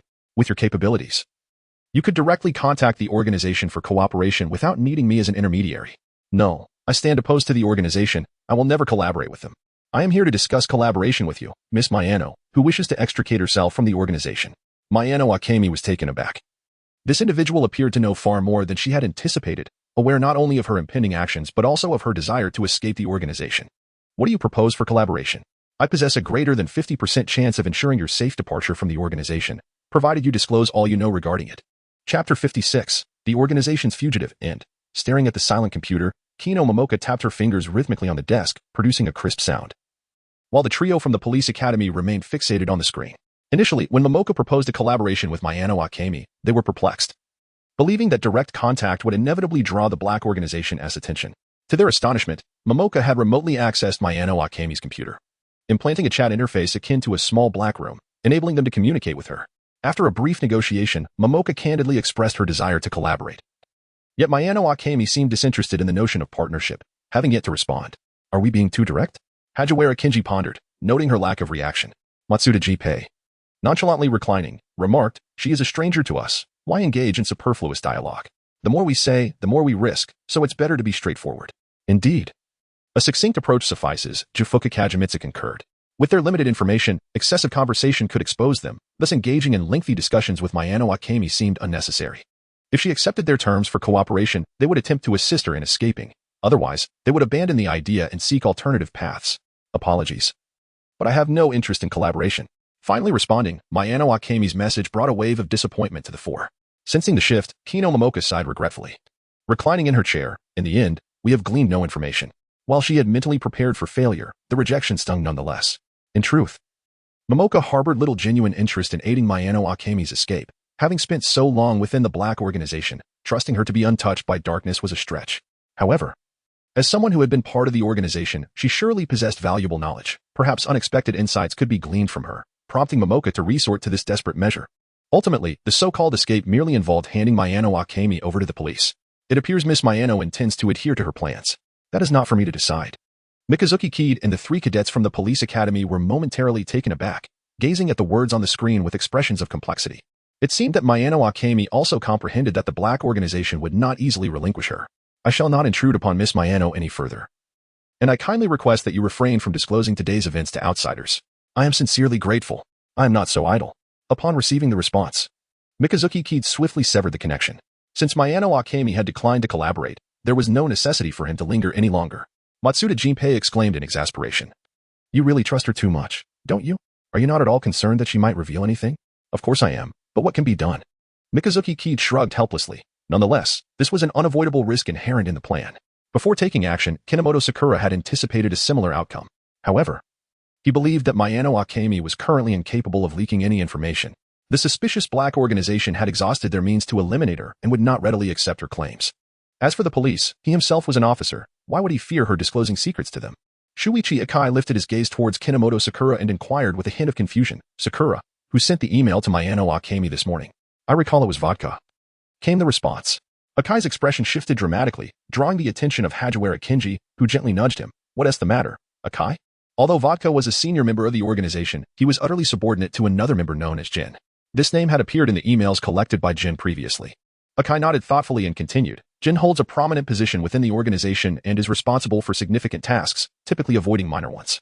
Yet, he has intervened in matters concerning Mayano Akemi this time. Kinomoto Sakura's demeanor turned grave as he quietly echoed Akai's thoughts. If what Akai suggested were true, then Mayano Akemi might not be as straightforward as she appeared. The Black Organization regarded her existence with considerable importance, even dispatching a high-ranking member to deal with her. If Mayano Akemi were indeed crucial, the organization would likely not expend such effort to eliminate her. Matsuda Jinpei stared at the ceiling, mentally organizing all the information. Hajiwara Kenji immediately raised his hand, articulating a hypothesis on behalf of his childhood friend. Although she knows secrets, her death wouldn't significantly impact those secrets. This indeed seemed to be the most plausible deduction at present. Yet, why had the Black Organization not resolved the issue with Mayano Akemi earlier? Instead opting to delay until now to act? In a moment of contemplation, Akai experienced a sudden epiphany. He had overlooked a vital detail: Mayano Akemi's boyfriend, Rei. If Rei's FBI identity were to be exposed, the Black Organization would not retain Mayano Akemi, who had connections with him. Wait a moment, that doesn't add up. Why would the Black Organization keep her before Rei joined? She held no influence over their secrets, Akai pondered, now engulfed in confusion. His arms crossed and brow furrowed in distress. Perhaps it was Mayano Akemi's sister who held the key to this enigma. Suddenly, Kinomoto Sakura spoke up, her words causing the 3 police academy members to gaze at her in astonishment. From the conditions proposed by Mayano Akemi, it was evident that she had only one relative in the organization, her sister. Kinomoto Sakura's eyes deepened with contemplation as she rested her chin on her hand, softly analyzing that the organization might be using her to control her sister, effectively making Mayano Akemi a hostage of the organization. Upon hearing this, Butsukik excitedly clapped his hands, exclaiming that this explanation made perfect sense. The Black Organization had previously used Mayano Akemi's life as leverage to compel her sister to complete a certain task. But Mayano Akemi later formed a relationship with an FBI undercover agent and conceived a plan to escape the organization with her sister. Thus, the organization decided to eliminate her. With everything clarified, Butsukik immediately shared his insights with Kinomoto Sakura and the childhood friends duo. Little Butsu, your group seems a bit too righteous. Doesn't it? Hajiwara Kenji remarked, scratching his face in disbelief. It's all undercover agents. Butsukik blinked his round eyes and chuckled. Haha. It does seem that way. Chapter 57. The Concealed First Collaboration, Part 1. Dad, didn't we agree that we must go to the bank to deposit money today? Muri ran beamed at her hungover father, Muri Kagoro, before tightly clenching her fist and striking the table with force. The deafening noise jolted Muri Kagoro from his slumber. What? Was there an earthquake? He mumbled, his eyelids drooping as he surveyed his surroundings, which only made Muriran's smile appear more benevolent. Conan subtly twitched his lips as he slowly maneuvered behind the sofa, pretending to be oblivious to the situation, hoping to avoid Muriran's reprimand aimed at Kagoro. Under Muriran's stern urging, Kagoro and the others finally prepared everything, and the trio leisurely made their way towards the Shikabun branch. Upon arriving at the Shikabun branch, Kagoro approached the front desk to handle the deposit transaction, while Muriran and Conan quietly sat in chairs, waiting for him. As the 3 police academy members entered the Shikabun branch, they spotted aboard Conan stifling a yawn. What on earth is he doing here at the bank? Hajiwara Kinji exclaimed in horror, gripping his childhood friend's sleeve. This is bad. I have a feeling that Mayano Akemi might rob the bank today. Matsuda Jinpei took a deep breath, trying to console himself. It was probably just a coincidence before. We must trust in science. However, despite his words, he felt a growing sense of unease, especially since they had discovered Mayano Akemi the last time Conan appeared at the Shikabun branch. It can't be that coincidental, right? Jay Butsukike hesitated, scratching his face. They had been monitoring Mayano Akemi's movements for the past 3 days without any anomalies. Surely Conan wouldn't always stumble upon incidents. Just as he finished speaking, Mayano Akemi, who was processing Kagoro's transaction, glanced at the clock in the hall and, with an apologetic expression, said a few words to Kagoro before turning to leave the counter. Seeing this, the 3 police academy members hurriedly followed her. After returning to the lounge, Mayano Akemi donned an all-black outfit, clutching a mask in her hand, indicating her imminent actions were clear. That girl is terrifying, Hajiwara Kinji exclaimed, frantically ruffling his hair while chasing after her, lamenting the enigmatic Conan. Jay Butsukike and Matsuda Jinpei exchanged helpless glances, genuinely not anticipating such a coincidental turn of events. As they spoke, the 3 followed Mayano Akemi to the bank parking lot, where a similarly clad man in black was brandishing a gun, threatening the bank security to transfer money into a pre-prepared van, with 2 assaulted armored truck drivers lying nearby. Matsuda Jinpei rushed forward to check the 2 men's conditions, only relaxing after confirming they still had a pulse. He signaled to Jay Butsukike and Hajiwara Kinji, who also felt relieved. Just then, the sound of an engine interrupted their thoughts, and they turned to see the van about to leave the parking lot. Little Jay Butsukike, quickly call off phone and let him know. I'm going to chase them. Hajiwara Kinji volunteered, sprinting towards the departing van, confident in his speed. Hajiwara, wait. It's fine. Jay Butsu knows me well enough, Matsuda Jinpei reassured, patting Jay Butsukike's shoulder. In terms of speed, we can't keep up with him. Nevertheless, Jay Butsukike remained worried for Hajiwara Kinji. Any operation involving the black organization was perilous, while others could not see them. The dangerous actions or equipment could still harm them, and he could not bear to watch his friend risk himself, especially since he was not involved in these matters. Seeing the troubled expression on Jay Butsukike's face, Matsuda Jinpei wrapped an arm around his shoulder and ruffled his hair, saying, You don't have to shoulder all the responsibility alone. Let us face this together. At this, Jay Butsukike chuckled softly, nudging Matsuda Jinpei's chest with his elbow. Thank you. With the weight lifted from his heart, Jay Butsukike promptly retrieved his watch and dialed Kinomoto Sakura's number. Phone, Mayano Akemi, I know. The police department has already received a report from Mr. Muri, Kinomoto Sakura replied in a low voice, hurrying after Officer Meguer. I should be arriving at the Shikabun branch shortly. You all must ensure your safety, and if there is danger, don't rush in. Okay, we understand. After Mokino Tomo concluded the conversation, he abruptly hung up the phone. Matsuda Jinpei, intrigued, inquired, how is A-Phone planning to address this matter? He was en route to the bank, where the police had already been alerted to the bank heist. So soon? Was it Mr. Mori who reported it? Mr. Mori? You mean Mori Kagaro? Uncle Mori, they're right there. The bright call of a child caught the attention of Zhufu Jingwang and Matsuda Jinpei. They observed Mori Kagoro and the bank manager rushing into the parking lot, hurrying to confirm the safety of the unconscious armored car driver. Watching the serious expression on Conan beside Mori ran, Zhufu Jingwang sighed, this child acts faster than we do. Having grown weary from waiting in the lobby, the restless Conan sought permission from Mori ran before wandering around the vicinity of the bank. By chance, he witnessed the entire robbery scene and promptly returned to the lobby to inform Mori Kagoro and the bank staff, who swiftly contacted the authorities. Though Conan had intended to pursue the situation further, he regrettably lacked his skateboard that day and had to abandon that thought. Never mind him for now. Matsuda Jinpei remarked helplessly, observing the contemplative Conan. Let us await news from A-Fong and Hagi. Meanwhile, Hajiwara Kinji closely followed the van, completely unfazed by its rapid pace, instead sporting an excited smile. Perhaps it was due to being the first resurrected or simply his nature, but Hajiwara Kinji was particularly adept at flying. Leaving Zhufu Jingwang and Matsuda Jinpei in the dust, the van wove through the roads, eventually halting in an open area by the Tsujiwatsu River. Hajiwara Kinji gracefully landed atop the vehicle. Mayano Akemi and her accomplice simultaneously exited the driver's seat. After collaboratively organizing the requisite 1 billion yen, they abandoned the van and fled the riverbank together. After pondering for a moment, Hajiwara Kinji decided to pursue them. Mayano Akemi was likely to meet with members of the organization while carrying the 1 billion yen, and he was determined to follow, hoping to catch a glimpse of the organization's true faces. Chapter 58, The Concealed First Collaboration, Part 2, The police acted swiftly. Arriving at the crime scene roughly half an hour later to commence their investigation into the robbery. Upon entering the bank parking lot, Kinomoto Sakura immediately spotted the floating figures of Fujisaki Kyuka and Matsuda Jinpei. As soon as they laid eyes on Sakura, they swiftly approached her. "Why are there only the two of you? Where is Senior Hagiwara?" Sakura inquired, a hint of confusion evident in her voice as she lowered it to a whisper. Matsuda Jinpei sheepishly scratched his head and replied, "He went after the robber and hasn't returned yet." Mitsuki Kaido let out a resigned sigh. Having anticipated that the trio might take action, though he was taken aback by the fact that Kenji Hagiwara would directly follow the robber. "Conan, do you recall what the perpetrator looked like?" "They were all wearing masks, so I couldn't see clearly," came the response from Takagi as he conversed with Conan.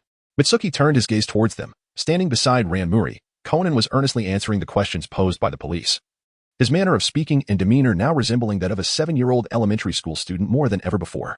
Sakura Kinomoto's gaze lingered not long on Conan before she gradually withdrew her attention, returning alongside Shigeru Asaka and Akira Matsuda to the office hall. Officer Meguer was there, inquiring with the manager about the circumstances surrounding the bank incident. "Shall we not visit the Eastport warehouse?" Akira Matsuda turned to Shigeru Asaka beside him, suggesting that Akiya Mayano had seized 1 billion yen for a transaction with an organization, and she might head directly to the Eastport warehouse for a meeting. "No need," Sakura Kinomoto replied, waving her phone, which displayed a message from Kenji Hagiwara. "Senior Hagiwara has returned, exhausted from his journey." Kenji Hagiwara squeezed through the narrow doorway of the bank, panting as he surveyed the room, his gaze meeting that of his childhood friend, who had turned to look at the entrance. He cheerfully waved. Hagiwara gradually approached Sakura Kinomoto and took a seat beside Akira Matsuda. "Hagiwara, how are things?" Shigeru Asaka inquired curiously, peering from the other side as Hagiwara caught his breath. "How should I put this?" Hagiwara replied, his expression troubled as he rubbed the back of his head. After organizing his thoughts, he revealed that Akiya Mayano had not engaged in a transaction with the black organization. Instead, she had deposited the money in safe number 26 at the Mahanaseki station. Listening to Hagiwara, Akira Matsuda questioned, "Then where did she go? Did anyone retrieve the money?" "It seems she returned to her apartment, and no one went to collect the funds," Hagiwara shrugged. He had stayed at Mahanaseki station for about 10 minutes. But no one approached the deposit box. "Doesn't she have an accomplice?" Sakura Kinomoto interjected at an opportune moment, asking if that accomplice had not followed her.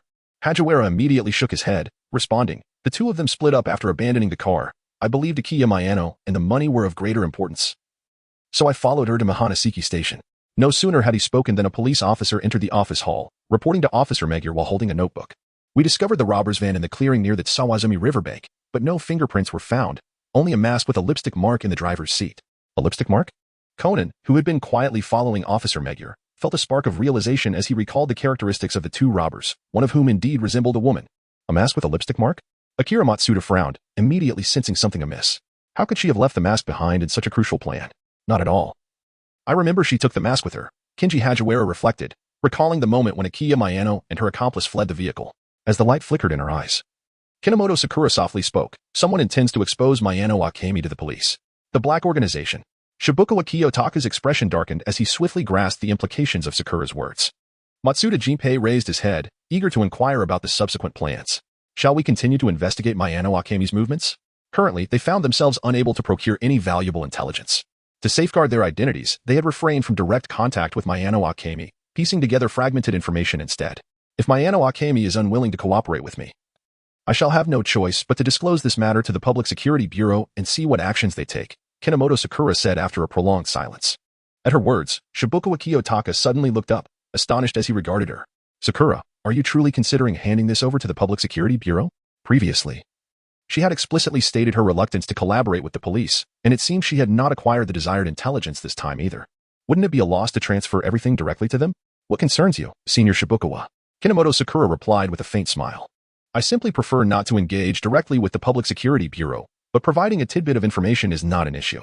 Finally, with a somber expression, Kinomoto Sakura added, "Moreover, I have always had a clear objective in mind. Helly's Brandy." This was the true identity he had sought for 7 long years, the senior codename member of the organization. As Makoto Tomo lowered her gaze, her hands instinctively clenched within her pockets, a seething resentment spreading through her eyes. The 3 cadets from the police academy sensed that something was amiss with Makoto, yet they refrained from probing further, each harboring their own secrets. Makoto respected their confidentiality, and in return, they treated her secrets with the same regard. Concerning reports from the police department, Zero Akai regularly sent updates within a designated time frame, to which he promptly responded. However, this time, an unexpected twist arose. Upon glancing at the new email in his private inbox, Zero's pupils contracted. The sender was not his subordinate, Kazami Yuya, but rather his direct superior, Kuroda Hyobai. Zero immediately rose to inspect his apartment. Ensuring there were no listening devices before resuming his seat, he cautiously opened the email. The mysterious figure from 6 years prior had sent another message, indicating that the organization intended to discreetly eliminate a peripheral member named Mayano Akemi. He needed to remain vigilant regarding the movements of the codename members, and if possible, capture the peripheral member, prioritizing the greater good. Mayano Akemi. Zero Akai sprang to his feet, the chair scraping harshly against the floor. Disbelief etched across his face as he stared at the terse email on his screen. Childhood memories flooded his mind, recalling a golden-haired woman who had gently stroked his head, comforting him as he endured bullying due to his appearance. Although more than 20 years had passed, he had never forgotten her name, Mayano Elena. A shadow fell across Zero's countenance. He was indeed aware that the Mayano couple had joined the Black organization and had heard of their demise. He had always presumed their daughter had perished as well. But to his astonishment, she remained within the organization. Who was this mysterious informant? How did they know about the organization's plan to eliminate Mayano Akemi? Chapter 59, The Concealed First Collaboration, Part 3. The morning bell chimed within the CAF, the attendant greeting a newcomer with, "Welcome. How may I assist you?" The unfamiliar voice prompted Makoto Tomo, who had been absorbed in her phone, to glance up in confusion, realizing that the staff member before her was not the familiar.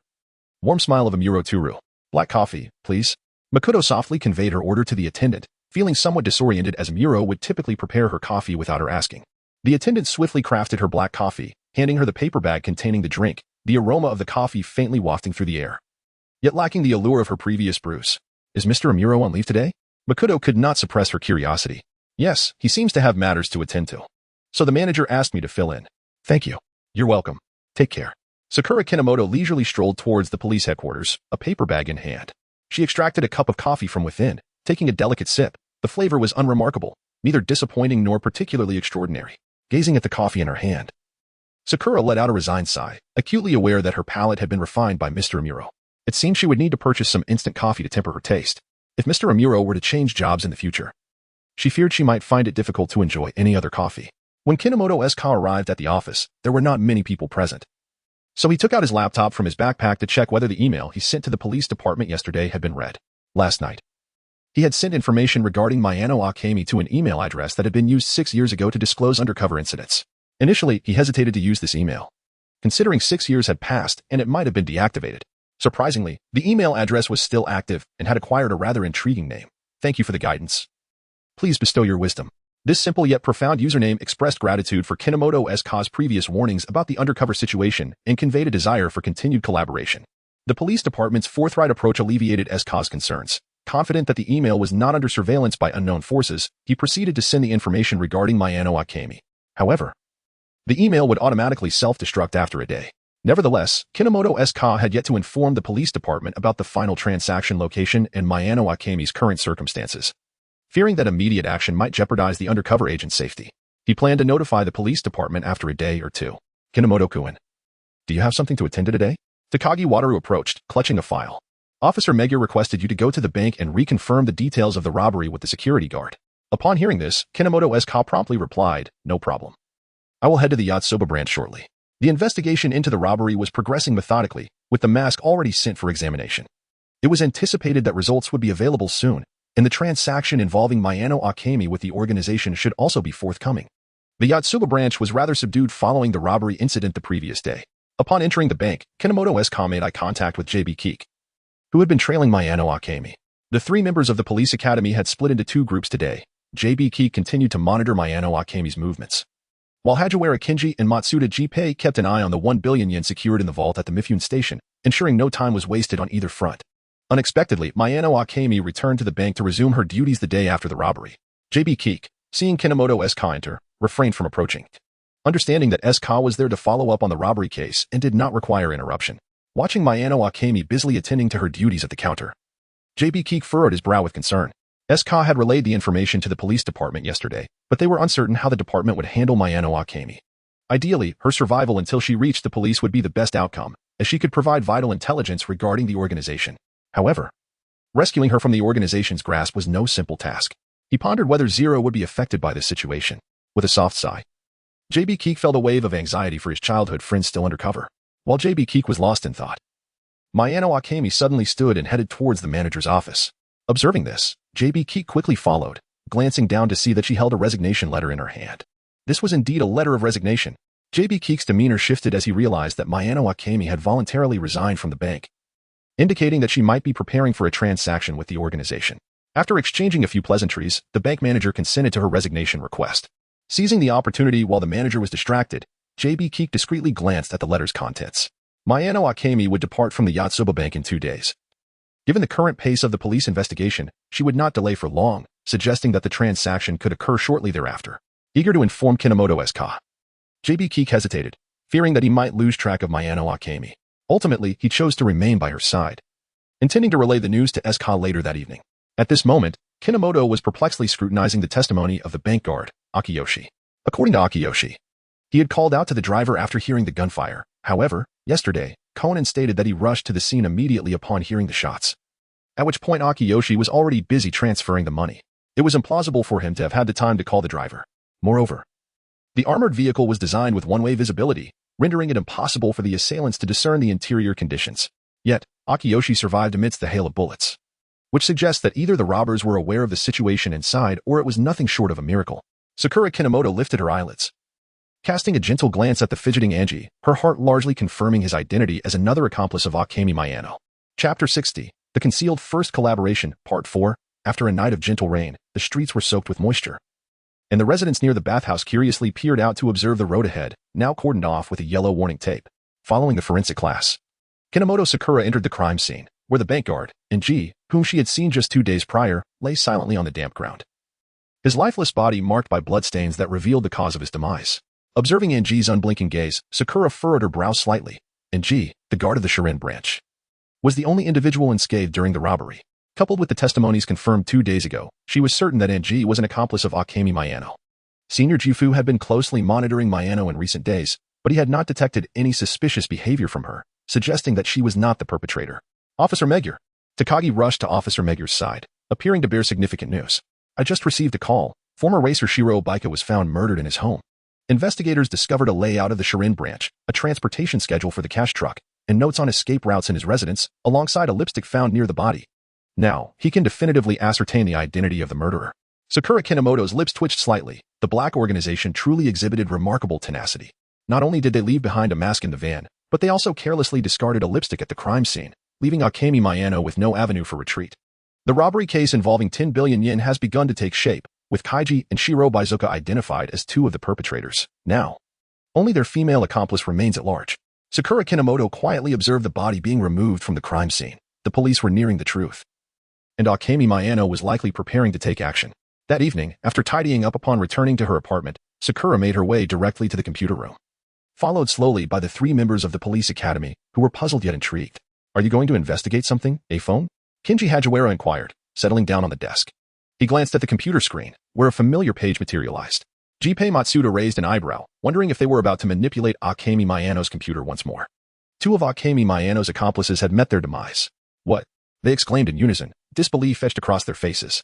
Sakura Kinomoto paused in his actions and recounted the events of the day to his 3 companions from the police academy, their expressions gradually growing serious. They had been fabricating false evidence to implicate Akemi Mayano in all the crimes, presumably to eliminate her and thus sever any ties to the organization. Shikuro Yamaguchi, with a grave demeanor, crossed his arms and speculated softly that this maneuver allowed the organization to dispose of Mayano while ensuring their own escape. Upon hearing this, Kenji Hajiwara looked at Sakura with a hint of confusion and inquired, then why does Sakura still wish to contact Akemi Mayano? I intend to probe further. Sakura replied as he adjusted the program. Perhaps I can obtain more accurate information.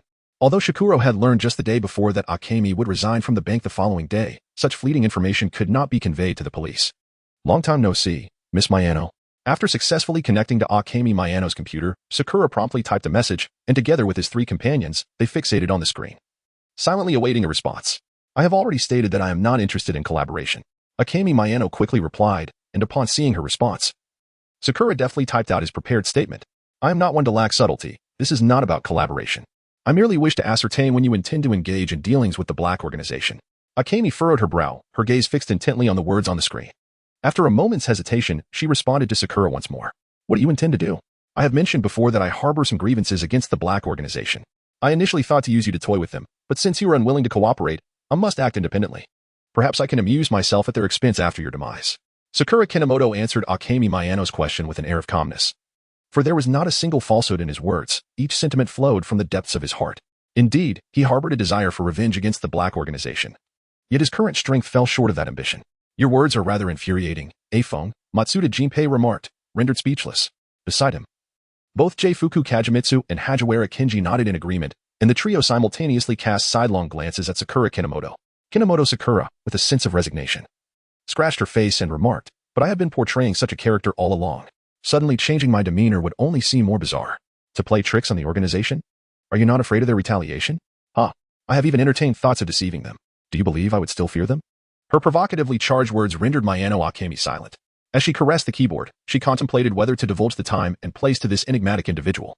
She was apprehensive that the mysterious person's actions might cast suspicion upon her, and if her sister were to become entangled as a consequence, it would be dire. Yet, deep down, she yearned for someone to confront the organization. Such a shadowy collective should not exist. After a lengthy pause, Mayano Akemi gritted her teeth, seemingly resolute, and typed out a line. I can inform you, but you must ensure that the organization remains oblivious to our connection. Rest assured. I have no desire to be associated with you, came the reply. Tomorrow at 6 in the afternoon, at the Eastport Warehouse in Mahamatown. Thank you for your assistance. Best of luck to you, Miss Mayano. Yippee. Hooray. Observing the chat log on the screen, Hajiwara Kinji raised his hands in exhilaration. We actually managed to pin down a specific time. The other three exchanged smiles, having finally accomplished the most crucial step. From here, reporting the information to the police would pose no problem. Sakura Kinomoto promptly opened her email and composed a message to the police department. Tomorrow at 6 in the evening, at the Eastport Warehouse in Maharatown. AKA, I wish to visit the Eastport Warehouse tomorrow, suddenly interjected Kajitaka Jubin. His gaze fixed on Sakura with an expression of eager anticipation, which momentarily rendered her speechless. As Kinomoto Sakura stroked her chin, she spoke slowly. It is possible. But you must not touch anything dangerous, otherwise, injuries could become problematic, especially since you cannot seek help from others at the moment. He was unable to approach the trading location and would not be able to reach the scene promptly if anything went awry. Then I, along with Matsuda and Jinpei, shall go. Indeed. The solidarity of the three brought a fleeting smile to Kinomoto Sakura's face. He gently nudged each of them, finally whispering, please ensure your safety. The trio from the police academy smiled at Kinomoto Sakura, placing their hands on the back of his hand, assuring him, rest assured. We shall cherish the life you have granted us, Sakura. Chapter 61, The Concealed First Collaboration, Part 5, Gazing at the sun gradually descending beyond the horizon. Mayano Akemi's expression darkened, and a bitter smile crept upon her lips. She would soon be unable to witness such scenery again. The trio from the police academy silently observed the dejected Mayano Akemi, their hearts resonating with a shared sigh. Could the Public Security Bureau truly apprehend Mayano Akemi? Hajiwara Kinji hesitantly looked towards J-Fuku Kagemitsu, still uncertain about how to execute the plan. J-Fuku Kagemitsu folded his arms in silence for a moment before speaking. There are only two methods. First, fabricate a scenario in which Mayano Akemi appears to be dead, allowing the Public Security Bureau to secretly relocate her. Second, directly take Mayano Akemi, albeit with the risk of exposing our undercover agents. No, the second method is absolutely out of the question. Matsuda Jinpei immediately waved his hands, vehemently opposing. If we resort to that scoundrel, the blonde, may become a sacrificial pawn in the entire scheme. Observing Matsuda Jinpei's agitation, J-Fuku Kagemitsu patted his shoulder, offering a reassuring smile. Do not worry. The higher-ups will undoubtedly reject that proposal. The Public Security Bureau currently has only 0 remaining undercover in the organization. They would not sacrifice a trained operative for Mayano Akemi. Matsuda Jinpei and Hajiwara Kinji nodded in agreement, acknowledging that unless the police department was filled with fools, they would not jeopardize precious talent. As they conversed, Mayano Akemi had already resumed her steps, slowly making her way towards the apartment, prompting the police academy trio to follow suit. Suddenly, her phone vibrated in her pocket. Confused, Mayano Akemi pulled out her phone, wondering who could possibly be calling her at this hour. The unfamiliar number caused her brow to furrow. After a moment's hesitation, she answered, hello? The trading time has been moved up by half an hour. Before Mayano Akemi could respond, the caller abruptly hung up, the harsh beeping sound rendering her hand, still holding the phone, limp. In stark contrast to Mayano Akemi's composure, the trio from the police academy was engulfed in panic, unable to comprehend that the organization had advanced the trading time by half an hour. What has changed? It's already 5 o'clock. The trade is set to occur in just half an hour. Enough of the chatter. Kagemitsu quickly informed Sakura. J-Fuku Kagemitsu hastily pulled out his watch to call Kinomoto Sakura, who was still at the police headquarters, while Mayano Akemi continued on her path, shoving her phone back into her pocket and returning to the apartment. Hajiwara Kinji, both anxious and perplexed, observed Mayano Akemi's retreating figure. Is she not going to collect the money? Mayano Akemi's apartment was situated at a considerable distance from the Mihan station. Returning after collecting the money and then heading to the East Harbor warehouse would certainly result in missing the trading time. Why do I feel she has no intention of handing over the money? Matsuda Jinpei stroked his chin, seemingly discerning Mayano Akemi's intentions. Sakura mentioned he would find a way to notify the Public Security Bureau, but success is not guaranteed. J-Fuku Kajimitsu ended the call and reiterated Kinomoto Sakura's words, suggesting they follow Mayano Akemi to assess the situation. The organization's sudden change of plans was unforeseen, leaving them to navigate one step at a time. If the Public Security Bureau could not apprehend Mayano Akemi alive, they would have to abandon this lead. Approximately 5 minutes later, Mayano Akemi returned to her apartment, only to find the young boy from the bank standing at her door. Who are you? I am Adagawa Conan. I have come to persuade you to turn yourself in at the police station. Gazing at the serious young boy before her, Mayano Akemi suddenly chuckled. Persuade me to turn myself in? Why would I do that? Miss Gokuda, are you not aware? Conan's sharp gaze fixed upon Mayano Akemi. You were involved in the 10 billion yen robbery not long ago, correct? Mayano Akemi shrugged, self-mockingly replying, so, you have come to persuade me to confess? Isn't it rather ludicrous to urge someone who has robbed a bank and even killed an accomplice to turn themselves in? She believed that no matter how clever a child might be, they could not connect the dots to the organization through Arai and Baizuka. Hence she resigned herself to taking the blame.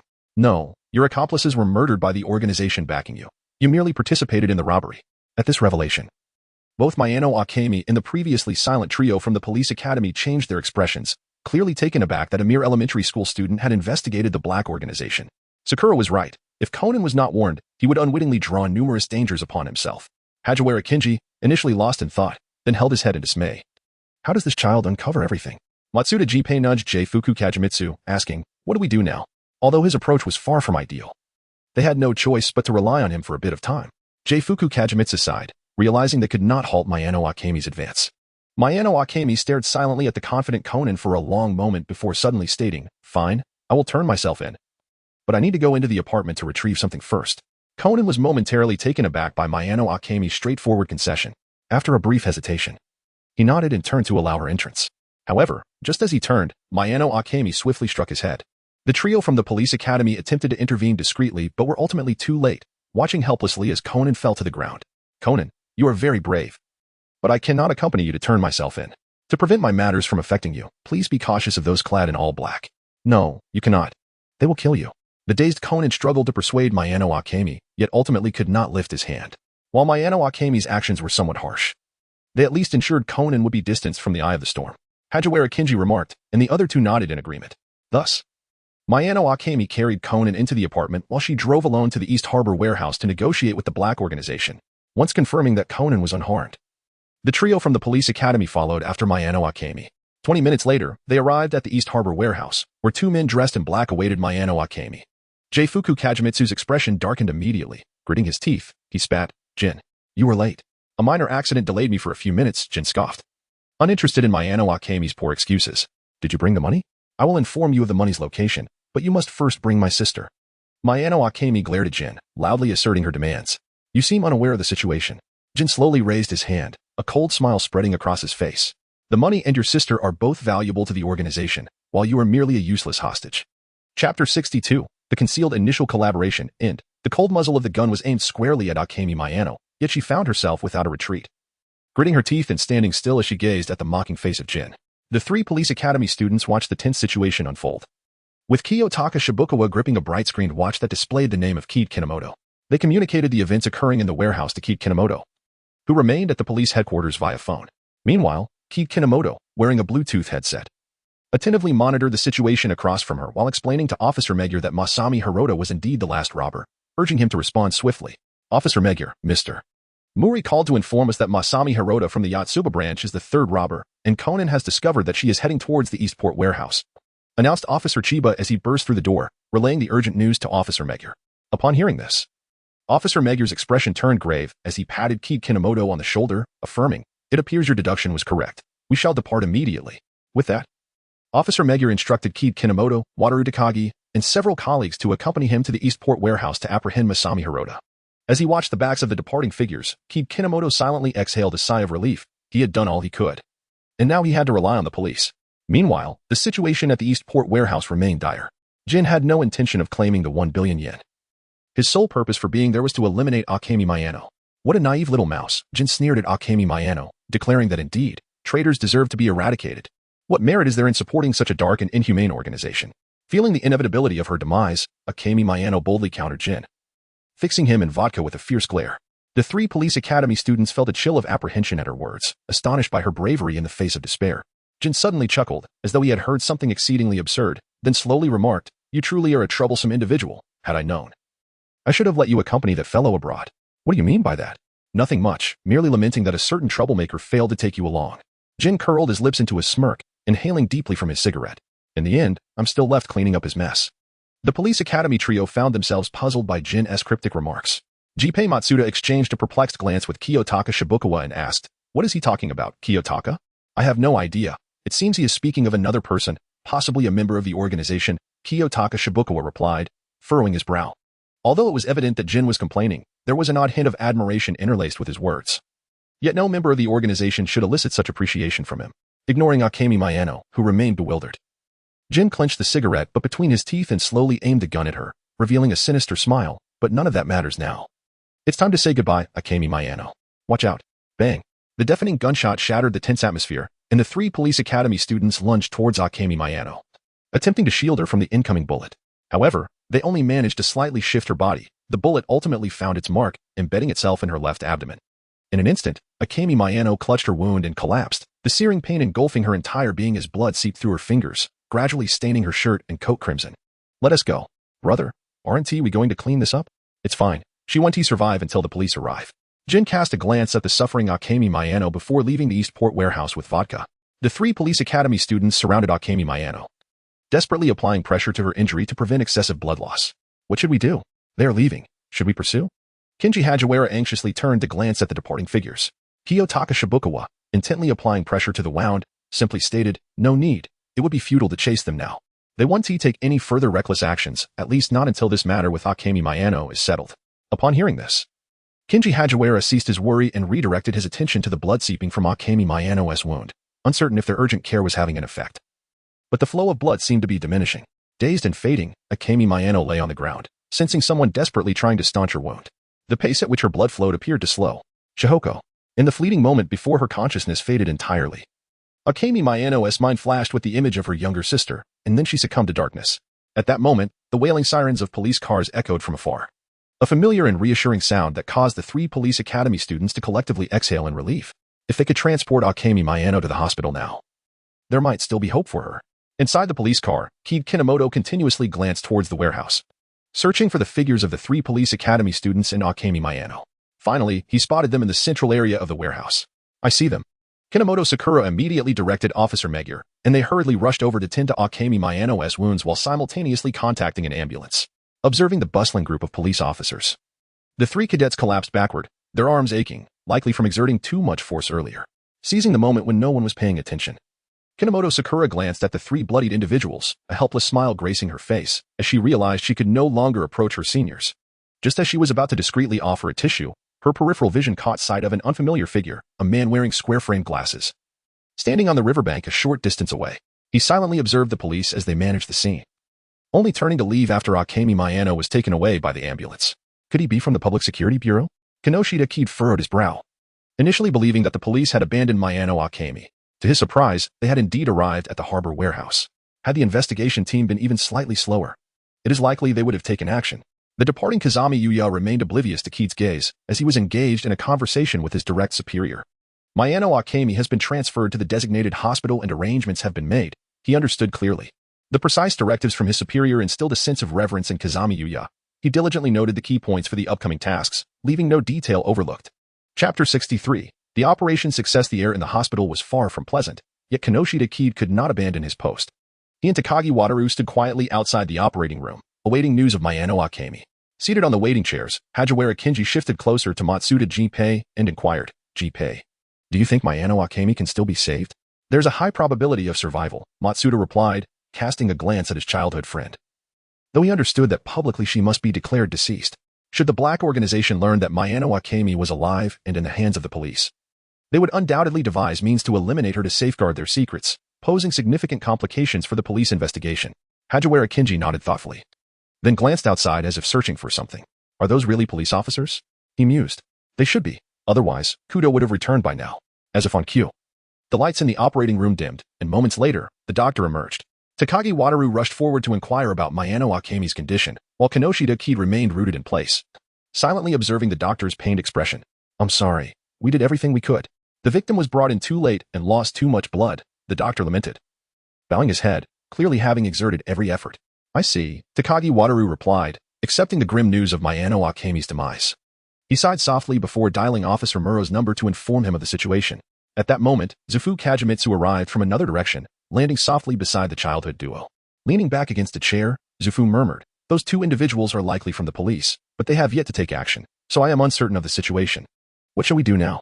Hajiwara Kinji hesitated, glancing at the seemingly unyielding doctor, wondering if Mayano Akemi could truly have perished. Surely not. The three of us fought so hard to staunch the bleeding. It can't have been in vain, Matsuda Jinpei fretted, scratching his head. They were all covered in blood, appearing quite disheveled. Suddenly, urgent footsteps echoed through the corridor as Conan, clutching a skateboard, hurried to the operating room entrance, panting. Just as he was about to inquire about Hiragi Masami, he was embraced from behind. Conan, what are you doing here? Kinoshita Kid asked with a smile, looking down at the boy. Did Mr. Muri send you? Without hesitation, Conan nodded. Yes, Uncle Muri asked me to check on the last robber's condition. She has already passed away. The response from Kinomoto Sakura left Conan momentarily stunned. His expression darkened as he lowered his head, his hands gripping the skateboard increasingly tighter. Filled with remorse. It had been so close. Observing Conan's despondent demeanor, Kinomoto Sakura let out a gentle sigh. He placed Conan back on the chair and said, although the outcome is not satisfactory, I must still thank you and Mr. Muri for providing the police with the whereabouts of Masami Ueda. Yet I was unable to prevent her. Conan's gaze fell, as he had initially thought that if he could persuade Masami Ueda to surrender, she could distance herself from those individuals. However, he never anticipated that she would risk her life to meet them, whether it was bank robbery or suicide. It was her own choice. Kinomoto Sakura stared emotionlessly at the operating room, remarking, it is not your concern, so do not dwell on it. Suicide. But she is. Conan began to retort but was gently tapped on the head by Kinomoto Sakura, whose light green eyes bore into him. You may inform Mr. Muri that the police's final conclusion is that Masami Ueda took her own life out of fear of the law. Do you understand? Although Kinomoto Sakura's tone was exceedingly gentle, Conan instinctively shrank back, quickly nodding in acknowledgement and refraining from further discussion about Masami Ueda with him. Sakura is scaring the child again. Hajiwara Kinji observed the now silent Kinomoto Sakura and Conan, pondering whether this incident would affect him. As long as he did not investigate further, he would be safe. However, Zufu Kagemitsu sighed, feeling that Conan would not easily acquiesce. Matsuda Jinpei rested his head on his hand, muttering, it's truly disheartening how some people can be so intelligent. How did he manage to uncover the black organization's dealings in just 3 days? Upon hearing this, Zufu Kagemitsu and Hajiwara Kinji could only helplessly shrug. It seems that the disparity between individuals can indeed be vast. Meanwhile, Kazami Yuya was reporting the progress of the entire operation to his superior, Akai Shuichi, with utmost diligence. Mayano Akemi was no longer in danger, the hospital had issued a death notification, and they had coordinated with the Metropolitan Police Department. They only needed to wait for confirmation of safety before proceeding with the transfer. Akai Shuichi, stationed in the safe house, let out a sigh of relief. The fact that Mayano Akemi had survived was an unexpected joy. Initially, they had approached the situation with a sense of uncertainty, harboring little hope. Despite Mayano Akemi being the daughter of Elena Mayano, Akai Shuichi understood his responsibilities.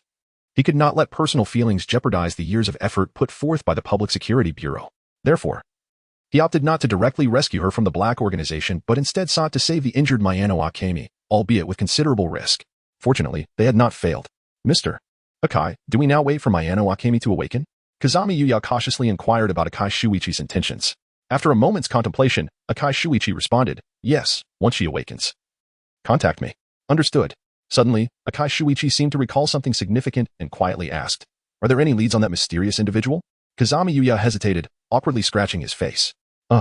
The technical team has yet to successfully recover the destroyed emails, and each attempt at decryption yields different results. Upon hearing this, Akai Shuichi sighed, suggesting that if no progress could be made, they should temporarily pause and focus on resolving the matter concerning Mayano Akemi. It remained uncertain what the mysterious individual's stance towards the Public Security Bureau was, but this incident at least indicated that he was likely adversarial to the black organization. Otherwise, he would not have informed the Bureau about Mayano Akemi. Well then, is there anything else to report? If not, I will hang up. Akai Shuichi glanced at the time, noting that he had an hour left to complete the organization's task. There is nothing else. Then let it be. With that, Akai Shuichi ended the call and deleted the conversation record from his phone. Chapter 64. Encouragement from a senior as Kinomoto Sakura walked towards the Metropolitan Police Department. He let his eyelids droop and uncontrollably stifled a yawn. Although the situation concerning Mayano Akemi had reached a pause, he still had to rise early for work, while his seniors were free to enjoy a lovely morning. Indeed, salarymen are the most wretched beings in the world. Sakura Kinomoto silently marveled to herself as she strolled leisurely forward, unknowingly arriving at the entrance of the CAF. Just then, Zero Kirigane, returning from his leave, emerged from the CAF donned in a light blue apron, holding a sign, and the two nearly collided. "Good morning, Kinomoto-kun," he exclaimed. Upon realizing someone was ahead, Kirigane promptly halted his steps, and once he recognized her, he greeted her with a cheerful smile. Kinomoto Sakura was momentarily taken aback, but then smiled warmly in response. "Good morning, Mr. Amuro. Have you finished your tasks?" "Indeed, everything was resolved smoothly yesterday," replied Akakubo Rei with a gentle smile. "That is why I am able to return to work today." Upon hearing this, Kinomoto Sakura refrained from further inquiries and simply nodded, saying, "That's wonderful." Akakubo Rei glanced at his watch. It was still early. "Would you like a cup of coffee, Kinomoto?" "I have already ground the beans." "Of course. I haven't savored your coffee in many days." As Kinomoto Sakura followed Akai Shuichi into the CAF, they chose a seat close to the counter, patiently awaiting the completion of their coffee. With the new year approaching, Sakura mused whether she would soon be on holiday. Akai, while tending to the coffee grounds, softly inquired, prompting Sakura to recall the upcoming holiday period. Resting her chin in her hand, she replied, "I should be able to take a break by the end of the year. Ah, finally, I can rest for a while. I feel utterly exhausted." Upon hearing Sakura's complaints, Akai chuckled softly. "Being a police officer is inherently tiring. You should have understood this when you chose your profession.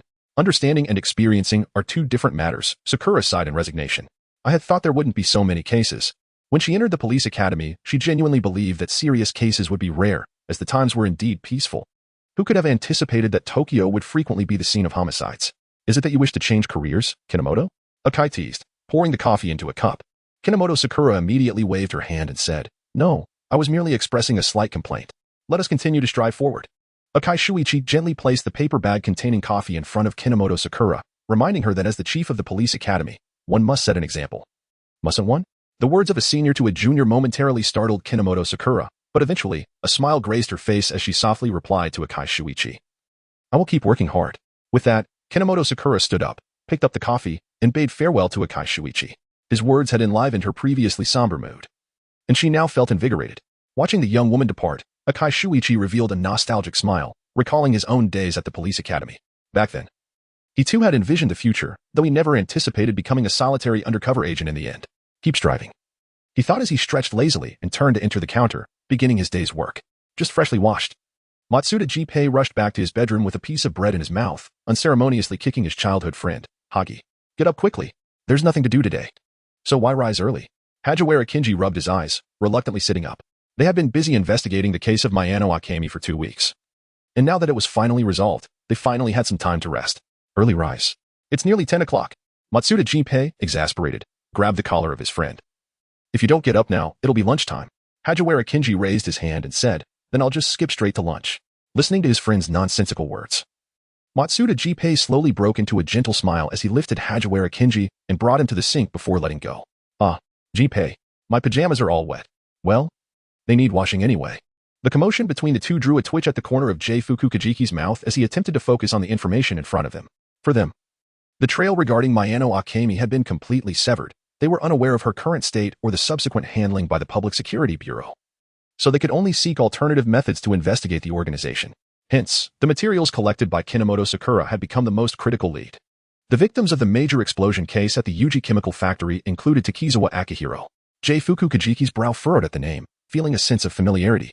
He flipped through the pages and discovered that Takizawa Akihiro's name appeared in the investigative records of the previous tourist bus explosion incident. A police officer? What had he done to provoke the black organization? Puzzled, J-Fuku Kajiki flipped back through the materials, reading intently. The victims of this major explosion case, including Takizawa Akihiro, numbered 4 in total. The investigation concluded that Takizawa Akihiro had crossed paths with local thugs, who, seeking revenge, kidnapped him to a recently abandoned chemical factory, ultimately encountering hazardous chemicals that triggered the explosion. This constituted the entirety of the case, and while the black organization was not explicitly mentioned, the fact that Kinomoto Sakura had documented it indicated their involvement. J-Fuku Kajiki turned a page further and was astonished to find that this case was recorded on only 2 pages, far less detailed than other cases. Little J-Fuku. It's lunchtime. Okay, I'm coming. He decided to wait for Akemi to return and ask him directly. J-Fuku Kajiki slowly closed the materials and returned them to their place. Chapter 65. Homecoming. The busy year passed swiftly, and Kinomoto Sakura finally welcomed her first long holiday since starting her job, coinciding with the last holiday of the year. To celebrate the impending new year, Kinomoto Sakura chose to return to Ujimachi to celebrate with her family, bringing along her 3 friends from the police academy. Sakura, is it really okay for us to go to your house? Fuku Kajiki inquired hesitantly while sitting atop a suitcase. Upon hearing this, Kinomoto Sakura waved her hand dismissively. Don't worry, my house may not be large, but it won't be a problem for you all. Matsuda Jinpei crossed his arms and replied, it's not about the space. It's whether your family can accept that your sister can't see us. It's fine, Kinomoto Sakura chuckled lightly. Sakura won't mind having new friends around. Sakura Kinomoto is a vivacious and kind-hearted girl who delights in forging new friendships and cherishes the bonds she shares with others. She would never exclude someone without reason, especially if that person happens to be a friend of her brother. As she spoke, a quaint 2-story villa with a soft yellow facade came into view. Its pillars bearing the name Kinomoto, while a blue mailbox nearby held a freshly delivered letter. The 3 cadets from the police academy widened their eyes in astonishment, gazing at the Kinomoto residence. They had believed that what Fujitaka had described as modest was indeed quite the opposite. No longer would they trust his fanciful tales. Sakura Kinomoto effortlessly reached into the mailbox to retrieve the letter, then ascended the steps and pushed open the wrought iron gate to enter. The 3 cadets from the police academy hastily followed behind her. I'm back, Sakura called out as she stepped through the door. A small head quickly peeked out from the dining room, beaming with a radiant smile. Big brother, welcome back. Sakura Kinomoto promptly set aside a plate of tempura, then joyfully dashed to the entrance to assist her brother, Touya Kinomoto, with his luggage, her face still adorned with remnants of batter. Hello, Brother Jifuku, Brother Hajiwara, and Brother Matsuda. Sakura greeted the trio of police academy members in a hushed tone, wary of alerting Fujitaka Kinomoto, who was in the kitchen. In response, the 3 young men raised their hands in a friendly wave towards the adorable Sakura. Sakura Kinomoto helplessly reached out to touch the smudge on her younger sister's face, urging her to quickly wash her face, little kitten. As Sakura Kinomoto finally realized that her face was smeared with batter, she shyly smiled at Kid Kinomoto before turning to rush to the bathroom to wash her cheeks. At that moment, the voice of Fujitaka Kinomoto resonated from the kitchen. Kid, lunch will take a while to prepare, so you may return to your room and rest. No, thank you, Dad. I will help after I bring my luggage upstairs. With that, Kid Kinomoto ascended to the 2nd floor while the 3 police academy students, who had refrained from wandering about, followed closely behind. Was that just now the voice of Afeng's father? Kenji Hajiwara inquired curiously, sensing that he must be a very gentle person. Listening to Kenji's praise of her father, Kid nodded in agreement. Indeed, Dad has always been a kind and considerate individual. The bedroom of Kinomoto Kid is the 2nd room on the right side of the 2nd floor, nestled between the bedrooms of Kinomoto Fujitaka and Kinomoto Touya, directly opposite Kinomoto Sakura's room. Although Kid seldom returns home since entering university, Fujitaka diligently maintains his room, ensuring it remains impeccably tidy. Hajiwara Kenji curiously fluttered around the room. Its decor closely resembles that of the apartment in Mahakachu, predominantly in shades of blue, tastefully accented with white furnishings. It looks so warm and inviting, Matsuda Jinpei remarked, standing by the window and gazing down, where he immediately spotted the Kinomoto family's small garden. Due to the season, the flower beds lacked vibrant blooms, yet they were still meticulously cared for. Having tidied up, Kinomoto Kid changed into comfortable home attire and inquired, I'm heading downstairs to help. Are you coming, seniors? The 3 exchanged glances, ultimately declining Kid's invitation. They were entirely unfamiliar with the Kinomoto residence and felt too timid to wander about. It was more prudent to remain in the sanctuary of the bedroom. Very well, I shall bring up some lunch shortly. Just notify me via your watches if you need anything. Okay, they replied in unison. Once assured that the trio from the police academy was settled, Kinomoto Kid closed the door and made his way to the kitchen on the 1st floor. The kitchen and dining area of the Kinomoto household are seamlessly interconnected, with the dining table positioned adjacent to the kitchen. A cabinet rests by the window, adorned with a picture frame and several bouquets of fresh flowers. The photograph features a woman clad in a flowing pale pink dress, her gentle eyes curving into a smile as she gazes into the lens. Her long, wavy hair cascades behind her, and she cradles a bouquet of lavender in her hands, her light green eyes brimming with joy. Sakura Kinomoto approached the cupboard and gently bent down, whispering to the figure in the photograph, Mother, I have returned. After greeting her mother, Sakura promptly entered the kitchen, where her father, Fujitaka Kinomoto, donned in a beige apron, was skillfully preparing vegetables at the counter, while a pot behind him appeared to be simmering with soup. Father, allow me to assist. Sakura quickly stepped forward to take over her father's task. Kinomoto Fujitaka did not deter his eldest son. Instead, he handed the kitchen knife to Kinomoto Touya, observing the deftness of his son's movements with a look of contentment. Is the work of a police officer arduous? To some extent, yet it remains bearable, and my seniors have been exceptionally kind to me. That is reassuring. Have you experienced any instances of dizziness recently? Kinomoto Sakura's hand paused ever so slightly, yet he maintained a nonchalant smile, asserting, No, I am in excellent health. Observing this, Kinomoto Fujitaka gently ruffled his son's hair, expressing his concern. If you feel unwell, you must tell me. Do not bear it alone. I understand. So please do not worry, Kinomoto Sakura replied, his gaze unwavering. his hands continuing their work. After all these years, he had long since put such matters behind him. Witnessing his son's indifferent demeanor, Kinomoto Fujitaka sighed, aware that Sakura was reluctant to discuss such topics. However, the scars of the past remained indelible, necessitating frequent reminders for his son to take care of his health. Just now, there was a letter in the mailbox. It appears to be an invitation. Could it be from one of your father's friends? Kinomoto Sakura adeptly shifted the conversation. An invitation? Ah, it must be for the cruise gala hosted by that fishing company. Kinomoto Fujitaka was momentarily taken aback, then clapped his hands, a look of realization dawning upon him. However, I have only met the owner of that fishing company once. Hearing this, Kinomoto Sakura gazed curiously at his father. Then why would they reach out to you? Chapter 66. An unusual invitation. I have heard they seem to have invited 10 archaeology professors, Kinomoto Fujitaka replied, stirring the soup in the pot while addressing Sakura's inquiry. It must be related to the theme of the gala. Kino Momoka curled her lips in skepticism, her eyes brimming with doubt. What kind of soiree necessitated the presence of archaeology professors? Moreover, it was to be held aboard a cruise ship, a cruise dinner. Yet it specifically invited 10 archaeology professors. This was hardly the behavior of ordinary individuals, and it evoked a sense of underlying intrigue. Hadn't the mermaid incident involving Hasegawa fisheries stirred quite a commotion a few years back? Kino Fujitaka remarked indifferently, clearly regarding the matter as trivial. However, his words caused Kino Momoka to abruptly halt her chopping, turning to her father with a whisper, Hasegawa fisheries? It was said that the owner of Hasegawa fisheries had inadvertently encountered a storm during an overseas voyage, yet ultimately returned safely to land. He recounted that, in the midst of peril, he encountered mermaids who aided him in his escape, although peculiar occurrences occasionally transpired within their household. Kino Fujitaka had never been one to readily believe such rumors. Thus, when he first heard of the Hasegawa mermaid incident, he paid it little mind, never anticipating that they would ultimately be drawn into its web. Father, are you attending this cruise dinner? It seems unlikely. The dinner is scheduled for next Saturday, and I am committed to a research presentation that day. After a moment of silence, Kinomoto Kid slowly spoke, then I shall attend the cruise dinner in place of father, as I am quite intrigued by the legend of mermaids. This statement momentarily stunned Kinomoto Fujitaka, who turned to look at his eldest son in confusion, only to find him calmly engrossed in his work, appearing to have merely made a casual remark. Mermaids? What mermaids? The kind that exist in fairy tales? At that moment, Kinomoto Sakura, having just finished washing the batter, entered the kitchen. She happened to overhear the mention of the mermaid legend and curiously inquired of her father and elder brother. For fairy tales have always held a captivating allure for children. Is that so? Does little Sakura really like mermaids? Kinomoto Kid asked as she handed her sister a rinsed cherry tomato, casually probing. Sakura Kinomoto reached out to take the cherry tomato and began to ponder her brother's question. The first image that came to her mind when thinking of mermaids was the water sealed in the aquarium, for its surface depicted a mermaid's likeness. Indeed, I find mermaids to be incredibly beautiful, she exclaimed. After speaking, Sakura took a bite of the cherry tomato, the sweet and tangy juice instantly flooding her mouth, and she contentedly cradled her face in her hands.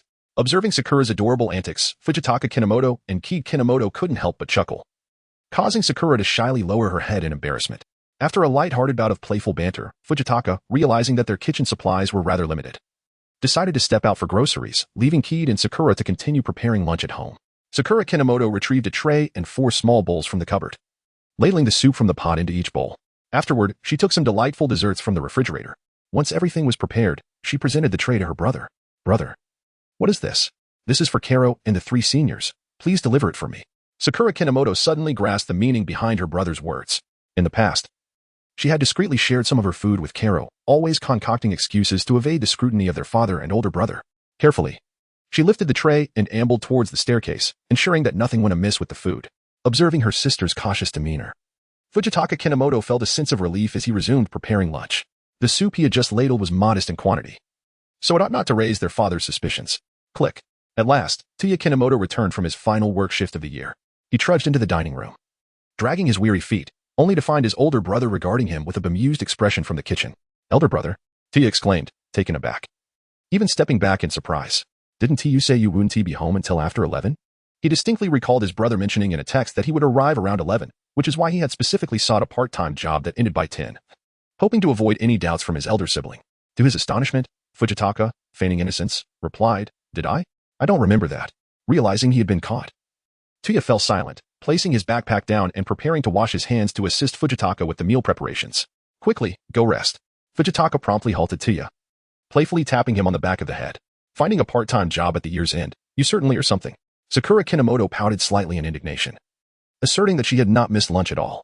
Sakura Kinomoto sighed, realizing only now how much her younger brother adored working, even on the last day of the year.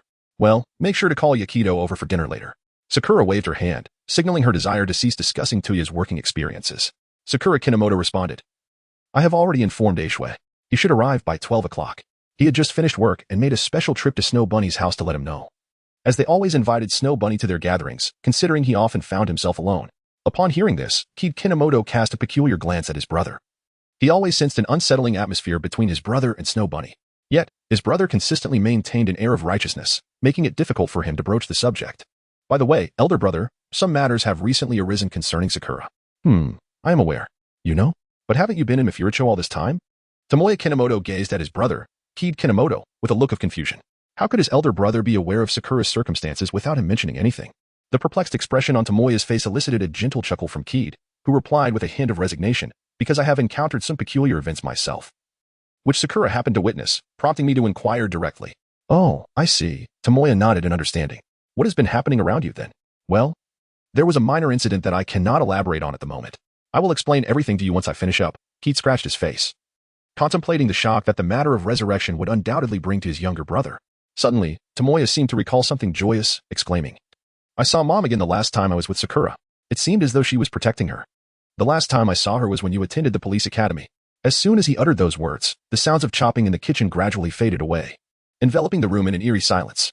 Chapter 67, The Laws of the Spirit World Brother? The strange stillness immediately alerted Tomoya to something amiss with Kid. He cautiously called out to his brother, who appeared lost in thought. Kino Sakura abruptly regained her senses, her expression one of bewilderment as she gazed at Kino Touya. Oh, I apologize. I was lost in thought. What did you say? Observing the perplexed look on her brother's face, Kino Touya hesitated before shaking his head and replying. It's nothing, merely trivial matters. He willingly abandoned the topic concerning their mother, though her elder brother seemed reluctant to acknowledge it. She sensed that he had indeed heard her words clearly. He simply appeared disinclined to broach the subject. You should return to your room and rest for a while. I can handle things here. All right. With that, Kino Touya turned to leave the dining room, but before exiting, he cast one last glance at Kino Sakura, whose eyes were cast downward, before he ascended the stairs with a worried expression. As the sound of his footsteps gradually faded in the stairwell, Kino Sakura's right hand began to tremble uncontrollably, causing the kitchen knife she held to clatter to the floor. She pressed her hand to her arm and slowly crouched down. Why? Kino Sakura, her face a mask of astonishment, raised her hand to her eyes. Why can't I see? A wave of panic surged within her, and the objects before her began to blur, the entire world seeming to spin. Clatter. The sharp sound of collision jolted the clearly distressed Kino Sakura back to reality. She grasped the kitchen counter to steady herself and raised her eyes, only to find the vase on the dining table inexplicably toppled over, water cascading down the surface. Kazuki Mokonoto shook his head gently, retrieving from his pocket the anti-nausea medication he always carried. After swallowing 2 tablets dry, he took a considerable time to regain his composure. With an impassive expression, he picked up a cloth nearby and diligently wiped the water stains on the dining table, his right hand still trembling uncontrollably. Meanwhile, a pair of eyes outside the window quietly observed Kazuki's silhouette. She extended her hand to trace the outline of his figure, her gaze filled with turmoil and concern. As Kinomoto Sakura turned around, she sensed something amiss, yet everything outside appeared normal, save for a single feather gracefully descending. On the other side, the trio from the police academy exchanged incredulous glances over a tray, while Kinomoto Sakura sat poised in her chair, observing the silent battle of glances between them. How long must we endure this? Jifuka Kajiki could no longer tolerate the atmosphere and inquired impatiently. How extraordinary. This is the first time I have encountered such a creature. Matsuda Jinpei gazed incredulously at the small creature before him, a winged, yellow rodent. The familiar moniker incited a furious outburst from the creature. You little rascal. Why do you share his disposition? Awkwardly touching his nose, Hajiwara Kinji felt embarrassed under the accusatory gaze of the small being. Recalling that his previous comment had been a mere slip of the tongue, not realizing the creature bore such a grudge. Enough of this bickering, Kinomoto Sakura interjected. Let us eat, for father will return shortly. The creature huffed in defiance but adeptly grasped a spoon to savor the dessert, allowing its anger to dissipate with each sweet bite. When did Matsudo Naikin come back to life? Kinomoto Sakura inquired, tilting her head toward Matsuda Jinpei, who was preparing to drink soup. She had only heard his name over the phone and was meeting him in person for the first time.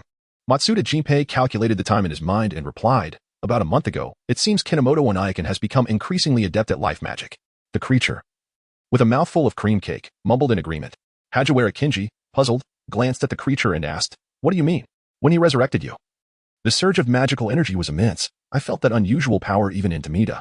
However, the absence of anomalies over the past month indicates he can now utilize life magic with greater stability, the creature explained, recalling the unusual sensation from 2 months prior. Initially assuming it was a mishap caused by the cloud cards, never suspecting it was a surge from Kinomoto Kid's magic. Does this mean the impact on Onaiken's health is lessened? Kinomoto Sakura's eyes sparkled with hope as she gazed at the creature. After contemplating for a moment, the creature hesitated before responding, "I'm not entirely certain. Cloud had not divulged the intricacies of life magic before his passing. Besides the principles and conditions for use, there appears to be a rule." "What rule?" They chorused, excitement radiating from Kinomoto Sakura and the police academy trio. The creature, feeling a pang of fear, edged back slightly and stammered, I remember that if the user has not fully mastered the magic, surrounding spirits may automatically absorb the user's life force." Spirits? The unfamiliar term left the four momentarily stunned, scratching their heads in confusion before looking back at the creature with eager anticipation, hoping for further clarification. The term spirits refers to souls with self-awareness. "Do you not remember anything beyond the moment of your death?" The police academy trio nodded vigorously. Indeed. Their memories halted at the brink of death, rendering them oblivious to the changes in the world. The creature shrugged its tiny shoulders and lamented, "You lack self-awareness as souls, needing the lingering obsessions from your former lives to be resurrected. However, souls with self-awareness experience things differently." The four stared intently at the creature, their attention riveted. They had never been so focused in class, and although this knowledge seemed far-fetched, it held significant implications now. These spirits can roam freely, observing and accompanying their loved ones without any loss of memory, yet typically only those endowed with magical ability can perceive them. Can Onaiken also bring spirits back to life? As long as the conditions are met, yes. Jifuka Kajiki mentally organized the information and softly remarked, "The automatic absorption of life force sounds perilous." Suddenly, an inexplicable gust of wind swept through outside, causing the curtains to flutter wildly. They collectively turned their gaze toward the window, only to find the azure sky devoid of any clouds. How can a strong wind arise on a clear day? Kinomoto Sakura approached the window, peering out to survey the surroundings. Once satisfied there were no abnormalities, she closed the window. Regardless, Kinomoto Onaiken is growing increasingly proficient. We need not worry about the spirits. The creature waved its spoon dismissively, returning to the embrace of the cake. The trio from the police academy exchanged glances, fully aware of their previous existence as ordinary humans, completely unacquainted with magic, thus they chose to place their trust in the creature. Chapter 68, A Slice of Daily Life Upon Returning Home from Shopping. Kinomoto Fujitaka was greeted by a sweet aroma wafting through the air. Carrying a plastic bag, he made his way to the dining room, where he immediately spotted his eldest son, who was pouring batter, though his expression seemed somewhat off. "Kid, what is the matter?" Kinomoto Fujitaka set the bag down on the dining table and hurried to his son's side. "You look unwell. Are you feeling ill?" He had merely stepped out to procure some essentials. How could his son's demeanor have changed so drastically? Taking a deep breath, Kinomoto Kid forced a smile and softly replied, "It's nothing. I might have just startled myself while nearly cutting my hand." Fujitaka Kinomoto gazed hesitantly at his son, Sakura Kinomoto, who feigned composure. He understood that Sakura was concealing something significant, yet given his stubborn demeanor, it seemed he had resolved not to reveal the truth. Suddenly, the doorbell rang, interrupting the silent standoff between father and son. Fujitaka had no choice but to set aside his concerns regarding Sakura and turn to greet the visiting guest at the door. In the fleeting moment when Kinomoto Fujitaka departed, Kinomoto Sakura raised her hand to gently pat her cheek, persistently reminding herself to remain composed, resolutely determined not to let her father discover the recurrence of her dizziness. "Good afternoon, Uncle," Yakido Tsukishiro greeted Kinomoto Fujitaka with a faint, polite smile. Fujitaka Kinomoto did not appear particularly surprised. His second son frequently invited Yuki-tun to their home. He stepped aside to make room and gently said, "Good afternoon, please come in." Yuki-tun, carrying the snacks purchased along the way, entered the dining room and immediately noticed that Fujitaka's elder brother, Kid, was softly patting his own face. Though he did not fully comprehend Kid's actions, he chose not to disturb him.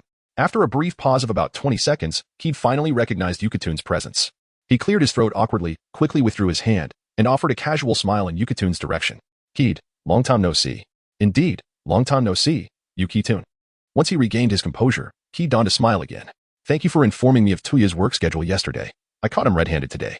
Yuki-tun immediately raised his index finger in a gesture for silence, glancing around cautiously before whispering, "Kid, please don't let Touya know." Noticing Yuki-tun's anxious demeanor, Kid shrugged nonchalantly. "It wouldn't matter if Touya found out. He wouldn't blame you. At most, he might sulk for a while." "What do you mean?" Touya Kinomoto, descending from the second floor, looked at Kid and Yuki-tun with a puzzled expression, sensing that they were whispering about him. Sakura Kinomoto and Tomoyo Daiduji exchanged a knowing smile, then shook their heads in unison, both asserting that there was nothing of significance, merely trivial matters of little consequence.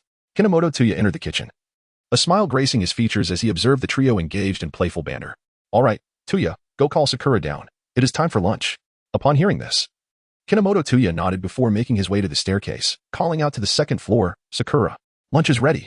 I'll be right there," came the immediate response from Kinomoto Sakura, who, after offering a few parting words to Tomoyo and the others, hurriedly exited her room. Upon encountering Tsukishiro Yakido, Kinomoto Sakura felt a surge of joy. She shyly cast a glance at him before moving to sit directly across from him. Hey, the monster hasn't let out a peep today. Kinomoto Touya intended to tease his younger sister, but was abruptly halted by a sharp pain in his calf. He glanced up at the source of his discomfort, only to find Kinomoto Sakura glaring at him with indignation. Unwilling to back down, he returned her gaze defiantly. Their childish antics failed to disturb the other three, who continued with their activities as if accustomed to such displays. After this brief interlude, the Kinomoto family officially commenced their lunch, savoring delectable dishes while engaging in light-hearted conversation and laughter. Thus, the simple year-end gathering unfolded in a tranquil manner, marked by warmth and familiarity. Due to unforeseen circumstances at school, Kinomoto Fujitaka departed after lunch, leaving behind his 3 children and Tsukishiro Yakido. Following their meal, the 4 tidied up the dining area and settled onto the sofa for casual conversation. Glancing at the wall clock, Kinomoto Kid noted that it was nearing 1 o'clock in the afternoon.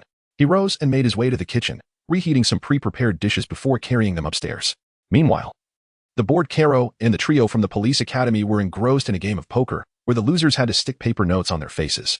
The competition was quite fierce. While Zoka Fujikage bore no notes, Matsuda Jinpei had 3, and Kero and Hajiwara Kinji had lost the most, their faces completely obscured by the paper. Concerned that they might not see, Zoka Fujikage and Matsuda Jinpei had thoughtfully left openings for their eyes, resembling paper masks. How infuriating! Hajiwara Kinji exclaimed dramatically. Why is little Zoku so lucky? Kero, in a similar predicament, quickly echoed, exactly. You've never lost. Observing their dismay, Zoka Fujikage tilted his head in contemplation, then flashed an innocent smile, attributing his good fortune to luck on that day. His radiant, harmless grin momentarily stunned Hajiwara Kinji and Kero, who could only seethe in frustration, too intimidated to confront the seemingly innocent Zoku Fujikage. Matsuda Jinpei, whose wins and losses were rather balanced, looked on with amusement as Hajiwara Kinji and Kero pounded the table in distress. Although his luck wasn't as favorable as Zoku's, at least he had avoided the fate of sporting a mask. As Kinomoto Kid entered with the meal, he immediately noticed Hajiwara Kinji and Kero slumped despondently over the table. He cast a puzzled glance at Zoku Fujikage and Matsuda Jinpei, who merely shrugged in resignation. What transpired? He'd inquired, placing the tray on the table and gently nudging Hajiwara Kinji and Kero, noticing they appeared utterly defeated. Matsuda Jinpei peeled off the paper from his face, feigning regret. It's just bad luck. That's why it turned out this way. Bad luck is merely temporary. Hagi will undoubtedly have his moment of fortune, Hajiwara Kinji suddenly declared, raising his hand defiantly, insisting that he would not lose next time. Kero wholeheartedly supported Hajiwara Kinji's assertion, affirming, indeed, one day you will reclaim your victory. With that, Kero and Hajiwara Kinji high-fived, appearing to share a strong camaraderie. This scene left Kinomoto Kid bemused, as he hadn't anticipated that a simple game of poker could foster such a bond among the trio from the police academy and Kero, especially considering they had previously referred to Kero as a short-nosed yellow mouse. Chapter 69. A brief quarrel as nightfall gradually enveloped the sky. The Kinomoto family's dinner was entirely entrusted to Kinomoto Touya and Kinomoto Sakura, although only the 3 siblings partook in the meal, as Kinomoto Fujitaka remained at school for work, and Tsukishiro Yakido had returned to his residence earlier that afternoon. After a simple dinner, Sakura discreetly slipped out with Kero. Her brothers caught sight of their sister's cautious silhouette but chose to remain silent, not exposing her stealthy exit. Is that yellow doll beside Sakura alive? Kinomoto Touya mused, resting his chin on his hand as he observed his departing sister. Every time I approach it, Sakura seems particularly tense. Kinomoto Kid, who was wiping the dishes, chuckled softly.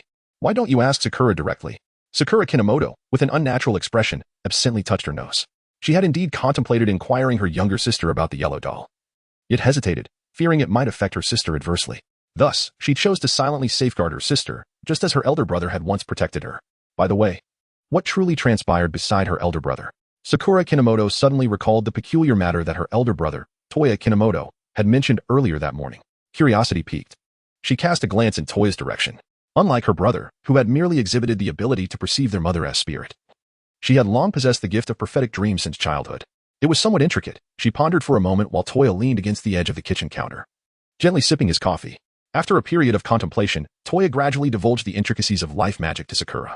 Her initial anticipation transformed into sheer terror, especially when she learned that it required a sacrifice of life, prompting her to leap up in alarm.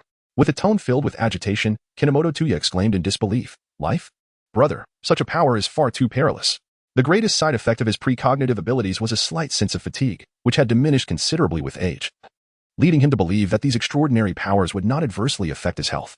Observing his younger brother's bewildered expression, Kinomoto Kid sighed in resignation, pressing a hand to his forehead. Though he anticipated his brother's astonishment upon learning about life magic, he had not expected such an intense reaction. The events have transpired. I can only accept them with composure, Kid mused lightly. Furthermore, the assistance from their predecessors had been invaluable, a mutual aid in their endeavors. However, the nonchalant tone caused Touya's hands, which hung at his sides, to clench tightly. In a low growl, he protested, "Is this merely a matter of acceptance? That is your life at stake. What if something goes awry? I cannot bear to witness you lifeless again." The faint murmur startled Keed. As Touya suddenly realized he had broached a sensitive topic, he quickly lifted his gaze to Keed. Yet, Keed remained unfazed. He gently ruffled Touya's hair, his tone soothing as he reassured, "Do not worry. Such an incident will not occur again." "Really?" Touya asked, his voice muffled as he lowered his head. Noticing this, Keed narrowed his eyes and playfully tapped his brother's forehead, asserting, "Stop overthinking it. I won't be recklessly engaging in dangerous endeavors." Sakura Kinomoto felt a sharp pang as he gently pressed his hand against his throbbing forehead. The words he had intended to utter were swiftly swallowed in the face of Kinomoto Touya's subtly menacing gaze. Thus, the brief altercation between brothers quietly resolved itself. Once matters were settled, Touya returned to the room, cradling a warm cup of milk, only to be met by 3 piercing stares the moment he crossed the threshold. "Did you just have a spat with your brother?" Matsuda Jinpei inquired, hesitating for a moment before choosing to ask. Without the slightest hesitation, Kinomoto took a nodded affirmatively to Matsuda Jinpei's conjecture. The shout from his younger brother was undeniably attention-grabbing. Rather than conceal it, it was more prudent to acknowledge it directly. Shibuki Kajimitsu pressed his lips together, then, with a worried expression, looked up at Kinomoto Touya, pondering whether it was because of us. The trio from the police academy exchanged anxious glances, acutely aware that their revival had significantly impacted Kinomoto Touya's well-being. They harbored a deep concern that this incident might further strain his relationship with his family. Mokuzono Kaido keenly observed the expressions of concern on the faces of the 3 individuals. With a sense of resignation, he crouched down and spoke. "Life magic is inherently a passive form of sorcery. This is not the fault of our predecessors, and you need not bear any guilt. Moreover, Touya is upset because he believes I undervalue my own existence, not due to the actions of those who came before us." He had previously explained to Touya that the activation of life magic is uncontrollable, and the arrival of the 3 from the police academy was an unprecedented accident.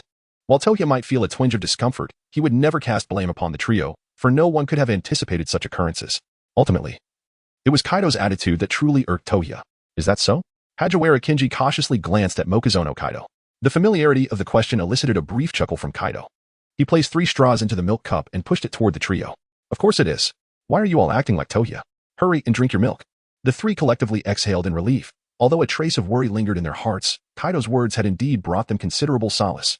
The trio from the police academy swiftly finished the milk, and at that moment, Kaido gently laid 2 golden invitations in front of them. Initially puzzled, they soon began to read the contents of the invitations in unison.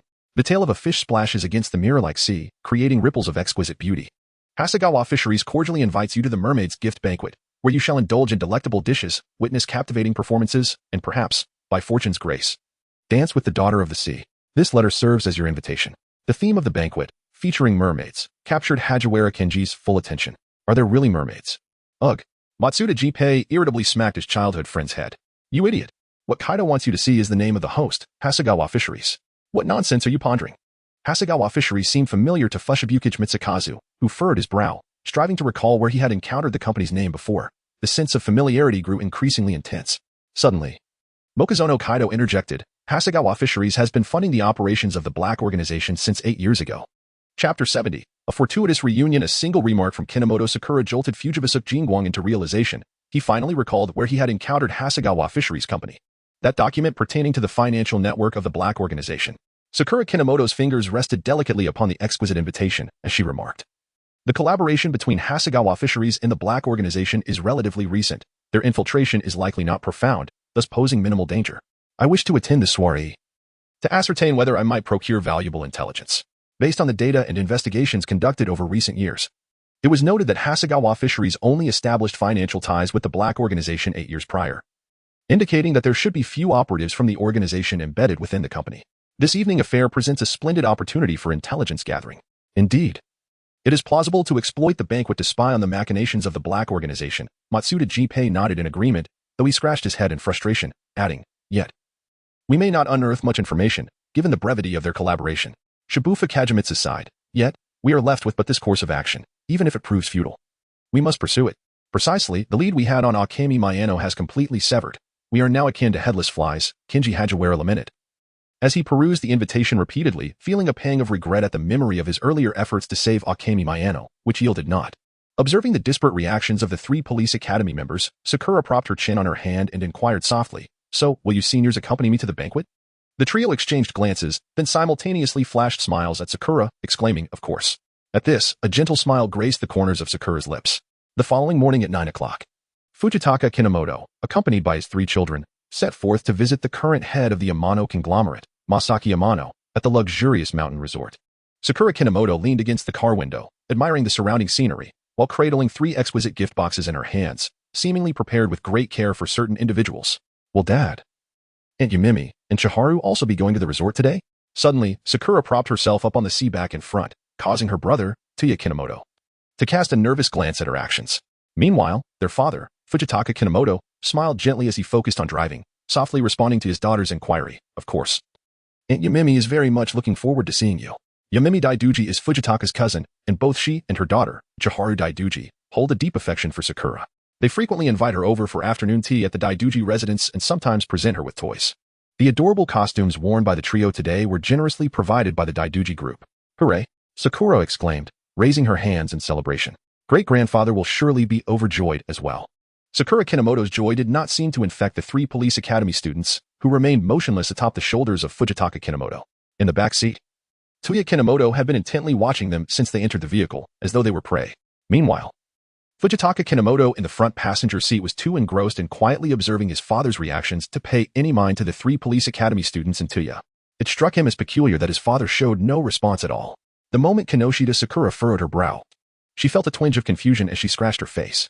Kabato had once mentioned that those with blood ties could perceive their predecessors, yet her father exhibited no reaction, seemingly oblivious to their presence. As the family, each harboring their own thoughts, gradually approached the vacation lodge. The Daiduji mother and daughter had long been awaiting the arrival of the Kinoshita family at the entrance of the lodge. Once the vehicle came to a halt, Kinoshita Sakura, cradling a gift box, was the first to leap out of the car. Her eyes immediately fell upon Daiduji Yum and Daiduji Chiyo in the distance. "Sakura, long time no see. You are becoming more adorable by the day." Daiduji Yum exclaimed excitedly as she rushed toward Sakura, extending her arms to embrace her, clearly enamored with the young girl. In response to the warm welcome from Daiduji Yum, Kinoshita Sakura beamed a sweet smile and joyfully replied, "Aunt Yum, you are becoming more beautiful as well. Happy New Year, Aunt Yum." Kino Momoko and Kino Momoya strolled over, each carrying their luggage, and courteously greeted Daiduji Sayumi. "Ahem. Happy New Year." Daiduji Sayumi gently cleared her throat, her previously exuberant expression considerably subdued, though she held a deep admiration for her 2 exceptional nephews. Their striking resemblance to their cousin, Kino Fujitaka, inevitably rendered her demeanor more serious. As they prepared to head to the parking lot, Kino Fujitaka flashed a cheerful nod in Daiduji Sayumi's direction, only to receive a sharp glare that prompted her to turn her head away.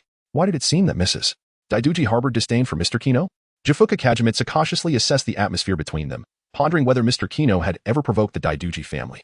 "Well, it's a bit complicated." Kino Momoko replied with an awkward smile. "Aunt Sayumi still cannot seem to tolerate my father." With that, Daiduji Sayumi led her daughter and the 3 Kino siblings into the resort, where the scenery was extraordinarily beautiful. Witnessing such vibrant life during winter was indeed a pleasure, and the cheerful laughter of Kino Sakura and Daiduji Chai's added to the delight. Suddenly, Hajiwara Kenji, who was scanning the area, spotted an extremely familiar figure. He patted Kino Momoko on the shoulder. "Hey, Momoko, is that Mr. Amuro?" At this, Kino Momoko froze, immediately following Hajiwara Kenji's gaze. There stood the tall and dignified Amuro Turu, clad in a waiter's uniform, leisurely wandering about the resort. It seemed that Amuro had also sensed Momoko's stare, turning his head with a look of confusion, their eyes locking in mutual recognition. Observing the astonished expression on Kino Momoko's face, Akai Shuichi took a few incredulous steps back. He had merely come to the resort to hand over a task. How could he have run into Kino Momoko? "Ah, Brother Amuro." Kino Sakura also noticed the bright, light golden figure and waved happily, prompting the group to look towards Akai Shuichi. Originally intending to make a swift exit, Akai found himself frozen in place, unsure whether to flee or remain. Daiduji Sayumi curiously glanced at Akai Shuichi before turning to inquire of Kino Sakura, "Do you know this person?" "Ah, I've met him once with Chai's," Kino Sakura stammered, unsure how to introduce Akai Shuichi to Daiduji Sayumi, as they had only encountered each other once at tea in high school. Kinohara F reached out and gently ruffled his sister's hair, softly saying, "Mr. Amuro is my friend." Chapter 71. The Heavenly Palace of True Joy resigned to the inevitability of the encounter. Ryuga Zero let out a weary sigh and slowly approached F and her companions. Daidoji Sonomi scrutinized the approaching Ryuga Zero with keen interest. His golden locks shimmered brilliantly in the sunlight, and his lavender-gray eyes sparkled with mirth. His unique sun-kissed complexion added an intriguing allure to his presence. "Greetings, I am Toru Amuro." Ryuga Zero slightly inclined his body, his tone gentle as he introduced himself to the unacquainted Daidoji Sonomi and Kinohara Touya. Sakura Kinomoto approached her brother, quietly inquiring, "Brother, is this Mr. Amuro also a police officer?" "Not quite." Kinomoto Touya gently shook his head. "He works at a CAF near the police headquarters. The black coffee he brews is quite exceptional, which is why I frequent the place. But he seems to resemble a staff member from a resort," Sakura remarked, casting a puzzled glance at the uniform worn by Zero Kiryu. Sakura Kinomoto scratched her face, hesitatingly remarking, "Mr. Amuro might be in need of financial support. Hence his numerous part-time jobs. It appears he has changed employment 4 times thus far." Instantly, Touya Kinomoto glanced at Zero Kiryu with a newfound admiration, as it was his first encounter with someone possessing such a peculiar habit, though he remained vigilant of his older brother. "Is that golden-haired scoundrel truly enduring such hardships within the black organization?" muttered Junpei Matsuda, incredulously noting the necessity for him to seek additional income. In response, Keiichi Kuroba chuckled awkwardly, "I believe Zero's job changes are merely a consequence of his assignments, and I am certain he is not lacking in funds." Observing the beaming Zero Kiryu, Kenji Hajiwara sighed, "But it must be exhausting. I can practically see the dark circles under little Kiryu's eyes. Since Mr. Amuro is a friend of Sakura, why not join us?" remarked Sonoko Daiduchi, favorably impressed by the modest and courteous Zero. As it was nearing lunchtime, she extended an invitation for him to partake in their barbecue gathering, considering that an extra guest would not be a burden. Taken aback, Zero Kiryu quickly waved his hands. "No, thank you. I wouldn't want to intrude. It's fine. Having one more person would only make it livelier," Sakura Kinomoto gently urged the flustered Zero. "This gathering isn't strictly a family affair. There's no need for concern. The main reason for the barbecue is that the esteemed head of the Suzuki family wishes to reconnect with old friends, and coincidentally, it coincides with the new year, thus merging the family gathering with the barbecue." "Exactly. Mr. Amuro should join us. Barbecues are far more enjoyable with a lively crowd," chimed in Sonoko. "Indeed. Our great-grandfather would surely appreciate a larger gathering." Sakura Kinomoto and Tomoyo Daiduchi, one on each side, held the hand of Zero Akai as they walked forward, leaving him no room for regret. Observing the flustered Zero, the 3 police academy members contorted their faces, their lips twitching slightly. Had it not been for the presence of Kid Kinomoto beside them, they would have burst into laughter. Thus, under the enthusiastic invitation of the 2 girls, Zero followed the group to the villa for a gathering. Faced with an array of prepared ingredients and a barbecue grill, Zero blinked in confusion, clearly still in a daze. Why had he come along? Witnessing it all, Kid Kinomoto couldn't help but chuckle softly. It was the first time she had seen Mr. Amuro in such a bewildered state, and it was rather amusing. "Mr. Kinomoto." The exclamation interrupted their thoughts, and they turned to see Ranmuri staring at them in surprise, clearly not expecting to encounter Kid at the resort. At the sight of her, Junpei Matsuda narrowed his eyes, slowly glancing behind Ran to find Conan looking around. Next to him, Kenji Hajiwara immediately clasped his hands together in prayer, fervently wishing, "Please, let nothing go awry." Ignoring the murmurs in his ear, Kid smiled in response. "What a coincidence. I didn't expect to run into you here, Miss Mori." "Indeed. Mr. Kinomoto, have you also been invited to the gathering?" Ran inquired eagerly. "Well, you could say that," Kid replied. Although Masaki Tenkai had reconciled with Fujitaka Kinomoto long ago, he had never publicized the relationship between the Kinomoto and Tenkai families, so very few knew that Masaki had a great-granddaughter and 2 great-grandchildren. Zero discreetly cast a glance at the beaming Ran, assuring himself she posed no threat before retracting his gaze. "Ran, what's the matter? You're the previous Mr. Kinomoto." Yoko Suzuki, who had initially approached to check on the situation, rushed over and greeted Kid with unusual enthusiasm. Just then, Masaki Tenkai and Old Man Suzuki emerged from the villa, and Sakura and Tomoyo quickly took each other's hands to greet them. "Great-grandfather, Happy New Year," they exclaimed in unison. Masaki Tenkai smiled kindly, ruffling the hair of his 2 great-granddaughters in response, "Happy New Year." Afterward, they presented their carefully prepared New Year gifts to Masaki, which comprised a scarf and a pair of gloves, both adorned with a rainbow embroidery. "Wait a moment, your sister just referred to the Tenkai president as great-grandfather." Kageyama Yukimura noticed the unusual term of address from Sakura towards Masaki and turned his stiff neck to look at the composed Kid. Junpei Matsuda's eyes widened in shock as he slapped Kid on the shoulder. "You, my friend, are the great-grandson of the Tenkai president?" This. Kenji Hajiwara hesitated. "Kid, you truly are a master of keeping secrets. With so many people around." Kid felt unable to respond to the 3 of them and thus proceeded with Tomoya Kinomoto towards Masaki, opting to answer through action instead. "Happy New Year, great-grandfather." They chimed together. "Xiaofeng, Tomoya, Happy New Year." Masaki greeted the siblings with a serene expression. "I received your gifts a few days ago." Zero quietly observed the harmonious family scene. He had previously thought Masaki Tenkai disliked the Kinomoto family, but their interaction appeared quite amiable, suggesting that his earlier information was inaccurate. It seemed Masaki merely wished to minimize disturbances in the Kinomoto family's life, thus reducing their interactions. However, this bore little relevance to him. He presumed he would have little contact with the Kinomoto family in the future. Chapter 72, Prelude to the Revelation Unlike Zero. Rand and the others were remarkably astonished as they observed Keed conversing with Masaki Tenkai, clearly not anticipating any connection between Keed and the Tenkai family. Yoko Suzuki scratched her head in frustration, saying, I had no idea about this. I remember the Tenkai president has another granddaughter. They must be her children. Shiro Suzuki softly explained, having previously heard Old Man Suzuki mention the other Tenkai lady a few times. Conan, who had been silent, looked up at Shiro and asked, Will Mrs. Kinomoto be coming today? No. I heard she passed away a few years ago due to illness, Shiro replied with a sorrowful shake of his head, this time. Mr. Kinomoto brought the 3 children to visit the Tenkai president. Conan, you mustn't mention Mrs. Kinomoto in front of Brother Keed later, understood? Ran, aware of Conan's curious tendencies, immediately warned him, concerned he might inadvertently ask inappropriate questions. Facing the serious expression of his childhood friend, Conan obediently nodded. After all, he was about to become an adult and would refrain from speaking carelessly, even when curious. Sakura Kinomoto was unaware of the events unfolding around her as she searched for the figure of Toru Amuro. Although Mr. Amuro was her friend, it was imperative to introduce him to her great-grandfather to avoid any unnecessary complications. Soon, she spotted Mr. Amuro standing alone, distanced from the crowd. He appeared to be preoccupied with some troubling thoughts. Otherwise, his amiable nature would have led him to socialize with others. Mr. Amuro, why are you here all by yourself? Sakura approached him with a hint of concern, sensing that something was amiss. The call of Tomoko Kaido jolted Zero Kagero from his reverie, prompting a sheepish smile to grace his lips. He contemplated the absence of acquaintances and deemed it unnecessary to disturb others. With a quiet sigh, Zero reflected on his reluctance to form connections beyond the confines of his mission. Engaging in superfluous social interactions would squander precious time, and the Black Organization might harbor suspicions towards him. Since his doubts regarding Tomoko Kaido had significantly diminished, he endeavored to limit his interactions with her. Yet he found himself inexplicably encountering her time and again. The younger Zero appeared increasingly averse to gatherings. In the distance, Kinji Hajiwara scrutinized the faint smile of Zero Kagero, who had previously exhibited little enthusiasm for the social event. Shukufu Kajimitsu sighed in resignation, voicing his concerns. Zero's proximity to unrelated individuals could arouse the organization as suspicions, potentially endangering not only himself, but others as well. Sakura Kinomoto cast a glance at the reserved Rei Furuya, then surveyed the lively individuals engaged in animated conversation around them. After a moment of contemplation, she reached out and grasped Furuya's wrist, guiding him towards the area where the barbecue grill was set up. Wait a moment. Kinomoto, Furuya exclaimed, his eyes widening in surprise, momentarily bewildered by Sakura's intentions, and he could only stumble along in her wake. Sakura Kinomoto did not turn back, but responded with a gentle tone. Since Mr. Amuro is not familiar with others, I shall accompany him for the time being. I cannot allow you to stand there all alone, but you still need to be with your family. Rei Furuya hastily grasped Sakura's arm. I can manage on my own.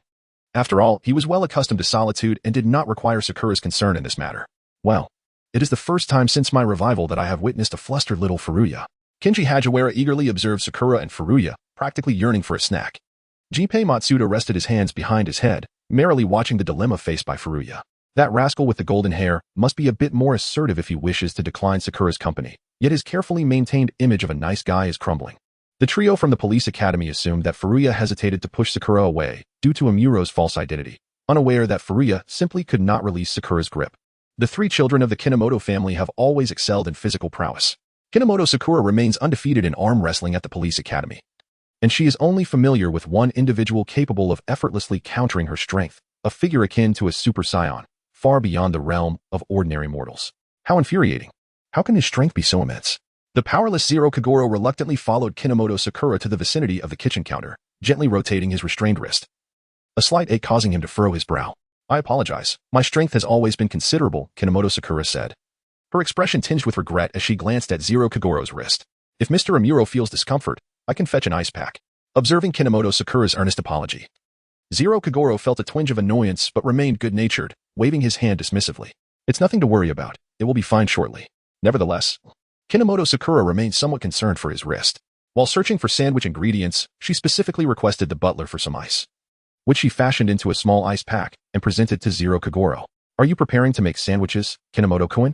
Zero Kagero inquired, gently placing the ice pack on his wrist and casting a glance at the sliced bread, lettuce, and ham on the counter, surmising Kinomoto Sakura's intentions. Sakura Kinomoto nodded and said, my great-grandfather and Mr. Suzuki are not in good health, and consuming too much barbecue would burden their stomachs. Therefore, I thought it best to prepare some sandwiches as a backup. I can assist you, as I have some culinary skills myself. Rei Furuya observed Sakura's thoughtful gesture and a faint smile graced his lips. He set down the ice pack and took the ham and lettuce from the side. His specialties were sandwiches and curry. Are your hands all right? I'm fine, don't worry. Then I shall trouble you, Mr. Amuro. in a harmonious division of labor. Sakura Kinomoto and Rei Furuya efficiently prepared the sandwiches, one attended to the ham and lettuce, while the other arranged the slices of bread and sauces. Their methodical collaboration allowed them to craft the sandwiches in a remarkably short time, swiftly assembling the prepared ingredients into a simple yet delightful platter. Suddenly, Kageyama's quiet observation of their actions was interrupted as he rose abruptly, prompting puzzled glances from Kinji Hagiwara and Gunpei Matsuda. This was a disaster. Zero and Sakura were about to be exposed. Kageyama anxiously paced in midair. The method they employed to create the sandwiches was one he had taught them. A mere taste would reveal discrepancies. Chapter 73. The unspoken revelation. Rei Furuya reached for a sandwich, placing a piece into his mouth. Although he had confidence in his culinary skills, collaborating with Sakura necessitated a taste test. The rich, aromatic sauce, the crisp vegetables, and the subtle hint of olive oil indicated a successful creation. Yet, something felt amiss. Suddenly, a jolt of alarm surged within him. He looked down at the sandwich in disbelief, quickly grabbing another piece to taste. The unchanging flavor caused his pupils to tremble uncontrollably, suppressing the rising tide of doubt. He turned to inquire, "The sauce you crafted, Kinomoto, is quite remarkable. Did you add any special seasoning?" "It's not a special seasoning, just a touch of miso." Sakura Kinomoto replied with an inexplicable light chuckle. The ham's robust flavor was accompanied by a hint of olive oil's fragrance. At her words, Rei instinctively clenched his fists, his purple-gray eyes darkening as his trust in Sakura began to unravel. Had the sandwiches been entirely crafted by her, he might have harbored fewer doubts. However, the fact that the collaboratively made sandwiches perfectly mirrored Hiro's creation only served to confirm that their methods stemmed from the same source. Sakura Kinomoto feigned ignorance towards the gaze of Zero Kirigane, as if entirely unaware of the unfolding situation. She slowly licked the remnants of miso mayonnaise from her fingertips, a subtle smile playing at the corners of her mouth, intriguing in its ambiguity. What to do? What to do? Kinji Hagiwara, in a fit of frustration, grasped his hair in despair, sensing that young Zero was on the verge of action. Kajimitsu Jubin fixed his unwavering gaze on the two individuals silently confronting one another in the distance, this unexpected revelation leaving him utterly unprepared. Moreover, the fact that both were involved in this exposure only heightened his concern. Although he understood that Zero and Sakura were not impulsive individuals, the possibility of unforeseen circumstances could not be dismissed. Since there appeared to be no significant issues, I proceeded to deliver the sandwich. Naturally, how could such a flawless sandwich present any problems? The motion of Kinomoto Sakura halting as she grasped the plate was palpable. She lifted her gaze to meet that of Zero Kirigane, who was regarding her with a smile, yet the warmth in his eyes had vanished, replaced by an aura of vigilance and coldness. Observing this, a faint smile curved Sakura's lips as she boldly replied, "How could a flawless method yield anything less than a perfect creation?" With that, she lightly nodded in Zero's direction before turning away from the culinary station, leaving him behind to silently watch her retreating figure. As Sakura approached, the three flustered members of the police academy promptly seated themselves at the table, fully aware that she would undoubtedly interrogate Zero regarding his identity. Realizing there was no escaping the situation, they deemed it wiser to adopt a more compliant demeanor.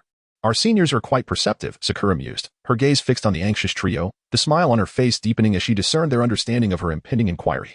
Fuku Kajimitsu lowered his head slightly, a hint of apology in his demeanor, and spoke, "I apologize. This predicament arose solely due to my oversight. Otherwise, such an incident would not have transpired." Matsuda Gunpei, feeling awkward, scratched his head, recalling how they had been even more flustered than Sakura and Zero moments prior. After a moment of silence, Kinomoto Sakura softly inquired, "What is the true name of Mr. Amuro?" The trio from the police academy exchanged glances, ultimately pushing Hagiwara Kinji forward, whose real name was revealed to be Toru Amuro. Kinomoto Sakura's eyes sparkled as she slowly repeated the name Toru Amuro, and then a gentle laugh escaped her lips. This quiet laughter left the three from the police academy momentarily perplexed, gazing at the smiling Kinomoto Sakura with confusion. "Hey phone, Zero might have had doubts about your identity, but he certainly harbors no ill intentions," Fuku Kajiki anxiously interjected, hoping to prevent any strain in the relationship between his savior and dear friend. Kinohara Kid sighed, exasperatedly waving his hand. "You misunderstand. I harbor no intentions of blaming Senior Kagoro. His current role as an undercover officer necessitates the utmost discretion, and I had previously assured you that I would not delve into his true identity. Then what is it that Kid finds amusing?" "Oh, it is merely a source of amusement," he replied, unable to suppress a smile at the thought of Kagoro approaching him with such carefulness and utmost caution, completely oblivious to the truth. Matsuda Gunpei shot an incredulous glance at Kinohara, retorting, "That damn blonde must be devising ways to make you submit. And you still find this amusing? Moreover, you are in no position to explain the sandwich incident." Jifuka Kyoko furrowed his brow, at a loss for how to help Kinohara evade the situation. Kino Sakura remained silent as he rummaged through his backpack, swiftly retrieving a golden piece of paper, undoubtedly the invitation to the upcoming cruise soiree. Unable to elucidate the beaming smile that graced his face as he waved the invitation, we shall redirect our focus, ensuring that Senior Akira is left with no time to ponder such matters. In the distance, Zero is meticulously observing every move of Kino Sakura. Yet the latter's back turned to him obscures any clear view of his expression. Within Zero's heart, a blend of skepticism and a flicker of unrealistic hope arises. Perhaps Hiro is not truly deceased, for otherwise, Kino Sakura would not possess the knowledge of how to craft a sandwich. Yet, he is acutely aware that such notions are implausible, having witnessed Hiro's demise with his own eyes. Mr. Amuro, a call interrupted Zero's reverie, prompting him to compose himself and raise his gaze towards the approaching Kino Sakura, whose anxious demeanor resembled that of a cat poised to pounce at any moment. With unwavering composure, Kinomoto Sakura met Ayanakuji Zero's gaze. In a relaxed tone, he inquired, "I will be attending the Hasegawa Fisheries Cruise Banquet next week, and I happen to have an extra invitation. Might Mr. Amuro be interested in accompanying me to the soiree, the Hasegawa Fisheries Cruise Banquet?" Ayanakuji Zero's pupils dilated in shock. His primary purpose for visiting the resort was to procure an invitation to that very event. Why had he suddenly brought it up? Could it be that he is already aware of my true identity? Sakura Kinomoto observed with great interest the reactions of Zero Kurigane, finding amusement in his feigned ignorance. He could discern a myriad of expressions on his senior's face. However, it seemed he had inadvertently stepped on a sensitive topic for Kurigane. On the eve of the banquet, a pristine white Mazda silently parked by the roadside, adding a touch of brightness to the dark night. Kurigane sat expressionless in the driver's seat, his gaze fixed on the golden invitation, his thoughts drifting back to the vacation resort trip 3 days prior, where he recalled Kinomoto's exceptionally sincere smile. The unexpected invitation to the banquet had caused a momentary panic, yet Kinomoto refrained from discussing identity matters, adhering instead to their usual rapport. Throughout the meal, Kurigane was met with nothing but warmth from Kinomoto, who even took the initiative to grill skewers for him, leaving Kurigane to wonder if Kinomoto had lost his mind. Nevertheless, what intrigued him most was how Kinomoto had perfectly replicated Hiro's sandwich, gently tapping the invitation on his lap. Kurigane furrowed his brow in growing agitation as questions without answers multiplied in his mind. Suddenly, the passenger door opened, and a middle-aged man with chestnut hair swiftly entered the vehicle. Kurigane gave the man a cursory glance before averting his gaze. "You're quite punctual, Bourbon," remarked the weathered man, whose voice bore a lazy, deep timbre that was incongruous with his appearance, creating an overwhelming sense of dissonance. Kurigane offered a nonchalant smile in return. "Likewise. Did you manage to procure the items?" The man inquired with a light chuckle, stating the main purpose of his visit. In response, Kurigane casually handed over the exquisite invitation. The man scrutinized it carefully before looking back at Kurigane with a puzzled expression. "Only one?" "Yes. Are you planning to disguise yourself as a waiter to blend in?" At this question, Kurigane fell into an unusual silence, eventually responding softly, "Someone gifted me an invitation." The man paused, his expression shifting to one of amusement as he fixated on Kurigane, evidently intrigued by the individual who had invited him. "Oh, is it your little lover?" The man grinned, resting his chin on his hand, clearly relishing the juicy gossip about the organization's members, particularly Kurigane, who had maintained an impeccable reputation devoid of scandal. Kurigane felt the man's malicious curiosity and, rather than becoming angry, he smiled back, saying, "For the sake of the mission, it is indeed beneficial to develop connections. But he is a police officer. I merely intend to extract some information without attracting trouble." "I didn't expect you to be such a morally dubious man, Bourbon." The man applauded Kurigane's words. "It would be quite amusing if that little officer discovered that the person he is pursuing is a criminal. Where's the amusement in that?" Kurigane thought with a shiver at the mere recollection of Kinomoto's smile. Despite feeling indignant, he dared not reveal any cracks in his facade before the man, shrugging nonchalantly, embodying the demeanor of a masterful charlatan. With Kinomoto's position still ambiguous and a formidable financial conglomerate backing him, Kurigane sensed no hostility from Kinomoto, thus choosing to tread carefully around him, ensuring the black organization remained oblivious to Kinomoto's existence. "Be cautious in the coming days," the man remarked casually. "The organization's madman is returning, and I'm not fond of the newer members." Kurigane had never heard such a unique moniker before and curiously asked, "Why do you dislike the newer members?" The man adjusted his chestnut hair, a sardonic smile playing on his lips. Perhaps he believes the newer members are all undercover agents. It appeared he was quite the suspicious character.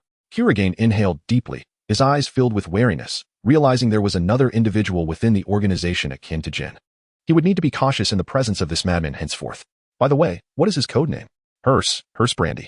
Having concluded his New Year's holiday, Kinomoto had returned to his apartment in Mihan Town, organizing items he had brought from home. Meanwhile, the 3 idle police academy students were scouring the internet for information on the Hasegawa fisheries, preparing for the Saturday cruise banquet. TCH. He might as well claim to be a mermaid. Matsuda Jinpei scoffed, eyeing the news on the screen, incredulous at Hasegawa's self-aggrandizing rumors. What merit could a seafood business owner possibly have to receive assistance from a mermaid? It would be a miracle if he wasn't dead yet. J-Fu Kajimitsu sighed helplessly. Sigh. The internet is filled with tales of Hasegawa and mermaids, devoid of any useful information. Doesn't Kurigane know anything about Hasegawa fisheries? Hajiwara Kenji scratched his head in confusion, his expression shifting dramatically at the mention of the cruise banquet. Now, Kinomoto Sakura has come to grasp the true identity of Akai Shuichi, and the trio from the police academy can finally mention his name openly. No longer burdened by the previous trepidation. At this moment, having packed her belongings, Sakura entered the computer room with a drink in hand. Akai's reaction unequivocally affirmed the collaboration between the Black Organization and Hasegawa Fisheries, thus validating our investigative direction. However, it is certain that Akai will be more vigilant towards him in the future, possibly even placing him on a blacklist. Sakura lamented with a hint of regret that it would be challenging to enjoy Akai's black coffee again. She truly cherished the coffee he brewed, which was indeed disheartening. Jeifuku Kajiki raised his gaze towards Sakura, inquiring with concern, Zero will undoubtedly keep a close watch on your movements. Do you truly possess a means to gather intelligence? Kinohara Fu let out a gentle laugh, speaking slowly, then let us keep watch over one another. He will observe my actions, and I shall scrutinize his.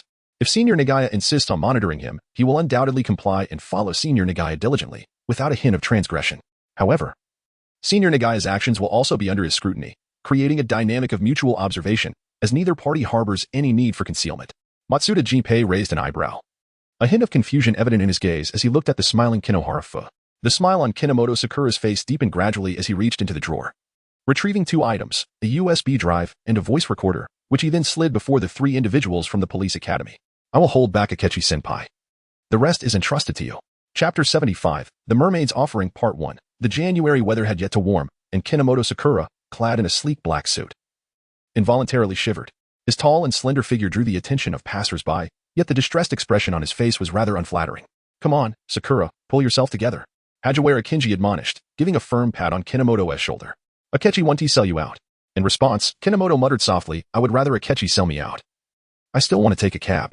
According to the original plan, Kinomoto and the 3 from the police academy were to gather their belongings and take a taxi to the banquet. However, a sudden phone call from Akechi disrupted their entire schedule. He insisted on personally driving to pick up Kinomoto for the event. How can you be so fearless when provoking that blonde jerk, yet terrified at the thought of sharing a ride? Matsuda Jinpei scrutinized Kinomoto with a bemused expression. Beside him, Jeifuku Kajimitsu offered quiet reassurance. Akechi will surely observe for a while before taking action. He knows his boundaries. Do you guys have some misunderstanding about Akechi's driving skills? Kinomoto suddenly lifted his head, gesturing towards the distance. Isn't that speed enough to send my soul flying? No sooner had he spoken than the roar of an engine approached from afar.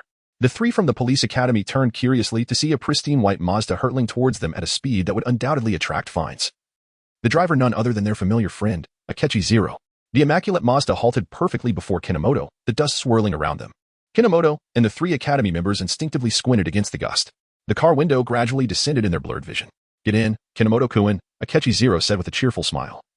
His gaze fixed on the still-dazed Kinomoto, the sound of the car door locking echoing in the air. As Kudo Makoto swallowed nervously, he hesitantly reached for the door handle of the rear seat under the gentle gaze of Akai Shuichi. At that moment, Akai suddenly intervened, stating, No. You should sit in the front passenger seat. But I think the back seat is quite nice, Kudo Makoto stammered, casting a fleeting glance at the foreboding passenger seat. Akai remained silent, yet the smile on his face gradually morphed into a sinister expression, as if to imply that failure to occupy the front passenger seat would result in dire consequences. Noticing this, Kudo Makoto awkwardly chuckled a few times, conceding, Haha, I understand.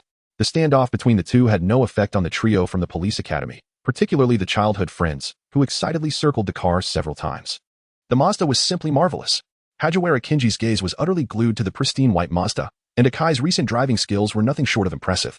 Matsuda Jinpei shot an incredulous glance at Akai, who was conversing with Kudo Makoto, astonished that the blonde rogue had actually learned to speed, while undeniably impressive. Driving recklessly in the city was perilous. Zavufa Kajimitsu offered lavish praise for the childhood friend's abilities but disapproved of their reckless driving in urban areas. The chatter around him left Kudo Makoto in despair, gripping the seatbelt tightly across his chest. The seniors were engrossed in discussions about cars and racing. Completely oblivious to his plight, he was left to fend for himself. We're going to be late. We need to hurry. Amon-sensei, wait. The familiar sensation of acceleration hit him suddenly, and Kudo Makoto stared in terror at the rapidly blurring scenery before him, his heart racing. This time, Akai was evidently not going to let Kudo Makoto off easily, maintaining a relentless speed throughout the journey, ultimately arriving at their destination in just over 20 minutes. Kanoha Fumiyo descended from the vehicle, his expression marked by discomfort as he leaned against the door for support. In contrast, Akira Kagami emerged from the other side, exuding an air of refreshment and apparent joy. Despite the thrill of the moment, young Kagami displayed remarkable bravery. Kinji Hajiwara, in a daze, rested his head on Fumiyo's shoulder. Seemingly unperturbed by the prospect of a traffic citation, perhaps the police department was shielding his senior, Kagami. Fumiyo muttered softly. a sense of unease gripping him as he pressed a hand against his chest, the nausea in his throat lingering. Suddenly, a bottle of beverage lightly brushed against his cheek, prompting him to look up in confusion. There stood Akira Kagami, his face adorned with a cheerful smile that was a stark contrast to his earlier ominous demeanor. "Here. Have some lemonade," he said, shaking the bottle. "This can alleviate motion sickness." While Kagami indeed wished to mildly retaliate against Fumiyo, he also understood the value of moderation. Hence, he had prepared 2 bottles of lemonade in advance to prevent Fumiyo from becoming ill during the evening banquet. Gunpei Matsuda smirked, amusedly commenting, "First a punch, then a sweet date, truly remarkable." "Thank you," Fumiyo replied as he accepted the lemonade from Kagami. After several sips, he gradually felt better, silently vowing never to provoke Kagami again. Observing Fumiyo's improving complexion, Kagami smirked, contemplating the next opportunity to take Fumiyo for a drive, ideally coaxing him to divulge everything. "Brother Fumiyo? Mr. Amuro?" A slightly puzzled voice interrupted their thoughts. They turned in unison to see a small boy with black-framed glasses entering their view, causing Fumiyo and his companions to stiffen, an ominous feeling rising within them. "Long time no see, Conan," Kagami greeted the boy warmly, oblivious to the tension.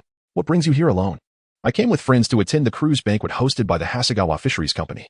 I heard there would be mermaids," Conan responded confidently. Having mastered the art of playing a child, appearing no different from any ordinary youngster, Sakura Kinomoto rose to survey her surroundings and inquired, "But where are your friends?" "I left something behind, so they went ahead to wait for me at the cruise entrance," Conan replied, somewhat sheepishly scratching his head. This time he spoke the truth. He had indeed forgotten his anesthetic watch in the car. "Regardless, we are also attending the banquet, so we can escort you to the cruise entrance." "Thank you." As night descended, the stars twinkled above, and Sakura Kinomoto, along with Rei Furuya, led Conan towards the grand cruise ship moored at the shore. The mermaid hunting feast was officially about to commence. Chapter 76, The Mermaid's Tribute, Part 2, Under the Cloak of Night, a colossal 6-story cruise ship, gleaming like a sapphire upon the sea, lay at anchor. Its interior was ablaze with light, and the illumination on the deck dispelled the darkness, exuding an air of opulence.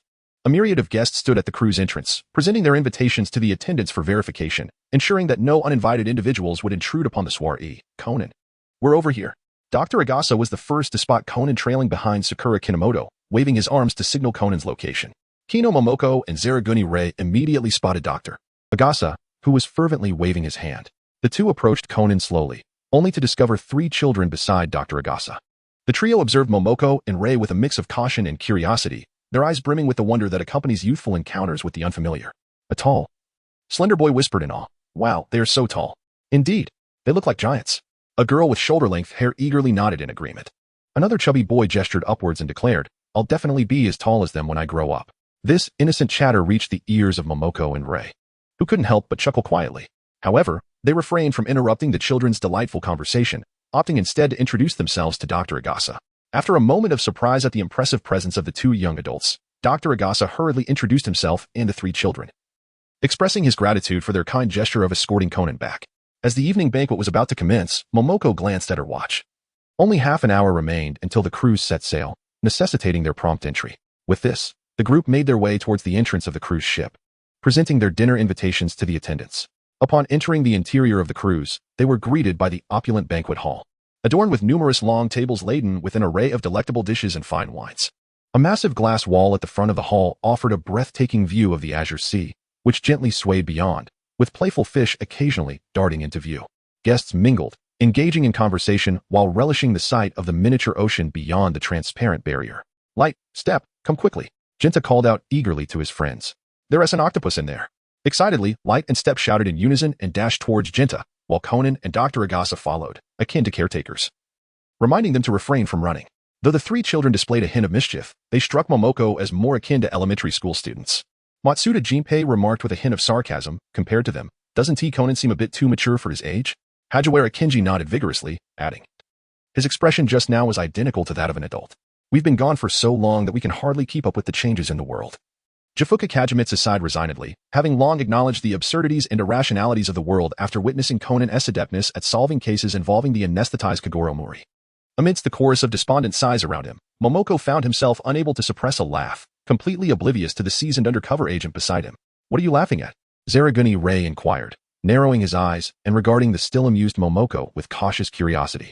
Kinomoto Sakura shrugged her shoulders and replied nonchalantly, "Isn't it true that innocent and adorable children can easily brighten one's mood?" Akai Shuichi scrutinized Kinomoto Sakura's facial expressions, attempting to discern any hint of deceit. However, she appeared remarkably relaxed and natural, showing no signs of lying whatsoever. In truth, I have always believed that Kinomoto possesses a temperament more suited for the role of a detective. Suddenly, Akai shifted the topic, stating, "You are sufficiently observant and cautious, yet reluctant to step into the limelight." Upon hearing this, Kinomoto's eyes flickered, and she silently gazed into Akai's violet-gray smiling eyes, the atmosphere between them instantly becoming tense. How could she fail to grasp the implications behind Akai's words? Police typically employ overt law enforcement methods such as patrolling and interrogating to solve cases, while detectives tend to rely on covert approaches like technical surveillance and tracking to gather information. Akai was not genuinely complimenting Kinomoto's virtues. Rather, he intended to convey that her entry into the police department was undoubtedly motivated by ulterior motives. Undeterred by Akai's piercing gaze, Kinomoto leaned closer and whispered in his ear, "If someone like me is deemed fit to be a detective, then Mr. Amuro must surely be a reincarnation of Sherlock Holmes. I am not simple, and you are even more complex than I." Akai, who had intended to tease, found himself outsmarted instead. He abruptly turned his head and glared at the smiling Kinomoto, gritting his teeth and responding, "Thank you, Kinomoto, for your kind words, but I certainly cannot be compared to Sherlock Holmes." Strands of delicate golden hair brushed against her cheek, eliciting a slight itch as Kinomoto straightened up, contentedly observing Akai's exasperated expression, a faint smile playing on her lips. The trio from the police academy had been anxiously watching the standoff until they finally exhaled in relief upon witnessing Akai's flustered demeanor. Once Akai comprehended everything, he would undoubtedly take it out on Kinomoto. Hajiwara Kinji shook his head in disbelief, exclaiming, "Kinomoto is truly brave." Matsuda Jinpei shrugged indifferently, saying, "Well, he successfully tricked that golden-haired fool, so it's not a loss." "Hey, don't just enjoy the show. We still have a mission," Jifuka Kajiki scolded. Tapping the heads of the childhood friends, the three had an important task that night and could not afford to waste time on mere entertainment. Hajiwara Kinji rubbed his head in frustration, "But I haven't even spotted the target." His assignment was to monitor the owner of Hasegawa Fisheries, Hasegawa Hiroya, and record his conversations with others. However, since entering the hall, Hajiwara had yet to see Hasegawa's figure, likely waiting for the banquet to officially commence before making an appearance. "I can only proceed with my task once the room is empty," Matsuda Jinpei lamented. "I can't just open my laptop in front of him. He'd think it's haunted." Matsuda's mission required him to infiltrate Hasegawa's room and utilize the program designed by Kinomoto to steal all encrypted files. While it may seem highly technical, it was, in fact, the simplest task. The distribution of these two tasks was determined by a draw, and as usual, Hajiwara's luck was abysmal, drawing 3 times and failing each time, ultimately resigning to the assignments given. Chapter 77, The Mermaid's Offering Part 3. The banquet had yet to officially begin, and Kinomoto wandered among the long tables, observing the guests while selecting smaller dishes for the trio from the police academy. Watching Kinomoto's relaxed demeanor from a distance, Akai Shuichi couldn't help but furrow his brow. His primary purpose for attending the banquet was to fulfill the organization's task, making it impossible for him to remain with Kinomoto indefinitely. However, he was entirely unaware of her objectives, and should anything go awry, it would pose a significant problem. The undeniable gaze upon his back made Kinomoto sigh in resignation. Akai was far too cautious. She felt unable to communicate with her seniors at all. Had it not been for their previous discussions regarding the action plan for the banquet, they would surely have gained nothing that night. To be honest, she somewhat wished to lay her cards on the table with Akai, yet feared he might deem her a lunatic. "I'm so sorry, I didn't mean to," came a timid apology from a girl, drawing the attention of both Kinomoto and Akai. They turned to the source of the disturbance and saw the trio of Tsubomi staring fearfully at a burly man before them, whose posture was unsettling, as if he were ready to strike at any moment. A small water stain marred the man's pant leg, likely a result of Tsubomi accidentally splashing him when she bumped into him. The stain was minimal and would likely dry quickly, but the man's expression was decidedly menacing, accentuated by a gruesome scar on his right hand. Sakura Kinomoto leisurely sipped her wine, knowing that a man would never dare to lay hands on 3 children in such a public setting. Thus, she had no intention of rushing over to protect them. She meticulously observed the man's seemingly defensive posture, her light green eyes flickering ever so slightly. The man appeared disinclined to argue with the children. After casting a fierce glare at them, he hastily departed from the banquet hall. Conan and Dr. Agasa, who arrived a bit late, quickly rushed to the side of the 3 children, sternly admonishing them for their near mishap and cautioning them not to wander off, lest they attract some irretrievable trouble. "We just wanted to see the mermaid," Bume lamented, her head drooping. "Who knew we would run into that fierce-looking uncle?" Upon hearing this, Jinta immediately exclaimed in indignation. "Exactly. What was he doing blocking our way?" Hayako, standing nearby, nodded vigorously in agreement, looking particularly sheepish, as though he had committed some mischief. "Hey, your conclusions are a bit far-fetched," Conan remarked, his expression flat, feeling exasperated by the trio's exaggerated imagination. Such a minor incident had been spun into such a dramatic narrative. Sakura Kinomoto, who had been observing from a distance, gradually withdrew her gaze, carrying a plate of food towards Zero Kirigami. She found the children's somewhat childish complaints unworthy of her attention. After all, they wouldn't dare provoke the man. making it unnecessary to waste time on the matter. Turning to look at her, Zero Kirigami noticed her slowly approaching, and the previously serious expression on his face cracked slightly upon seeing the heaped plate of food in her hands. "Are you sure you can finish all that food by yourself?" he asked hesitantly, pointing at the overflowing plate. "That's almost enough for 3 people, isn't it?" Kinomoto Sakura felt a tinge of embarrassment as she scratched her face. Having momentarily lost her focus, she inadvertently took more than she intended. "Could you help me with a little?" she asked, offering a small piece of steak on her fork. Amuro Tura hesitated before accepting the steak, and under Sakura's watchful gaze, he took a bite. As he chewed the tender morsel, he cast a furtive glance at her. The young woman stood casually by the table, savoring a slice of strawberry cake while nonchalantly scrolling through messages on her phone. He couldn't help but smirk, despite their recent verbal skirmish. Sakura seemed unfazed and boldly drew closer, an enigmatic and vexing individual indeed. At that moment, the lights in the banquet hall abruptly dimmed, leaving only the faint glow emanating from the glass wall ahead. All eyes turned towards the sole source of illumination, and a shimmering fishtail flickered into view, causing the audience to widen their eyes in disbelief. "Goodness, is that a mermaid?" Hayaka exclaimed, her delight evident as she covered her mouth, utterly captivated by the enchanting figure. Beside Professor Agasa, Conan stuffed his hands into his pockets and yawned, pondering how anyone could possibly believe in mermaids. It had to be a stunt performer in disguise. But what if there truly was a mermaid? Hayaka glanced disapprovingly at Conan. "I heard the event's organizers once received assistance from a mermaid. Is that true?" "Hayaka, how did you come by this information?" Conan observed the 3 excited members of the detective boys, his lips twitching in bemusement. It was clear that Hayaka's boss had spread this fanciful rumor to promote his company. Only the naive would fall for such tales. Professor Agasa, chuckling, leaned in and whispered, "Conan, didn't you ever investigate the existence of mermaids when you were younger?" Faced with Professor Agasa's question, Conan fell into an odd silence. Indeed, he had once searched for information about mermaids, but not out of personal curiosity. It was to placate his childhood friend, Ran Muri, whom he had inadvertently upset, like Conan and his companions. Sakura and Amuro were also engaged in discussion regarding the fleeting fishtail, though their focus was on whether it was a projection or a stunt performer. "I believe it must be a projection. It's quite challenging for a stunt performer to achieve such a dazzling effect," Amuro reflected on the vivid tale, noting that all the lights had been intentionally turned off moments before. Sakura Kinomoto shook her head in dissent, stating, however, "The fleeting moment of the tail's movement revealed the curvature of the knee, a detail typically found only in the performances of special effects artists. Shouldn't the projection be more realistic?" Kinomoto's keen observation was quite impressive. It was remarkable how she could perceive such intricacies in such a brief span of time. Rei Furuya gently swirled the champagne in his glass, his eyes sparkling with amusement as he teased Sakura Kinomoto. Kinomoto Sakura chuckled softly, graciously accepting the praise from Akai Shuichi. "My former instructor also held a similar opinion. He even remarked that I was well suited to become a sniper." This was not a fabricated lie. Her instructor truly had uttered those words. Chapter 78, The Mermaid's Tribute, Part 4, The cruise ship, anchored by the shore, slowly withdrew its anchor and began its journey under the glow of the moonlight. At this moment, the elusive Hasegawa Haruya finally made his entrance into the banquet hall. Guided by his secretary, all eyes converged upon him, as the host of the evening naturally became the focal point of attention. Hasegawa, slightly portly and with a sullen countenance, stood before the transparent glass wall, gripping the microphone firmly. He first extended a warm welcome to all the guests present, then proceeded to articulate the theme of the evening, interweaving it with tales of his encounters with mermaids. Occasionally, guests would emit gasps of astonishment, leaving one to ponder whether their reactions were genuine or feigned. He was indeed a remarkable orator. Akai Shuichi scoffed softly, finding the concocted tales to be rather exaggerated. In response, Kinomoto Sakura playfully remarked, "Perhaps there is truth in it. Does Mr. Amuro not wish to meet a mermaid?" Such notions were merely flights of fancy. Akai Shuichi maintained a stoic expression, gazing blankly at the glass wall.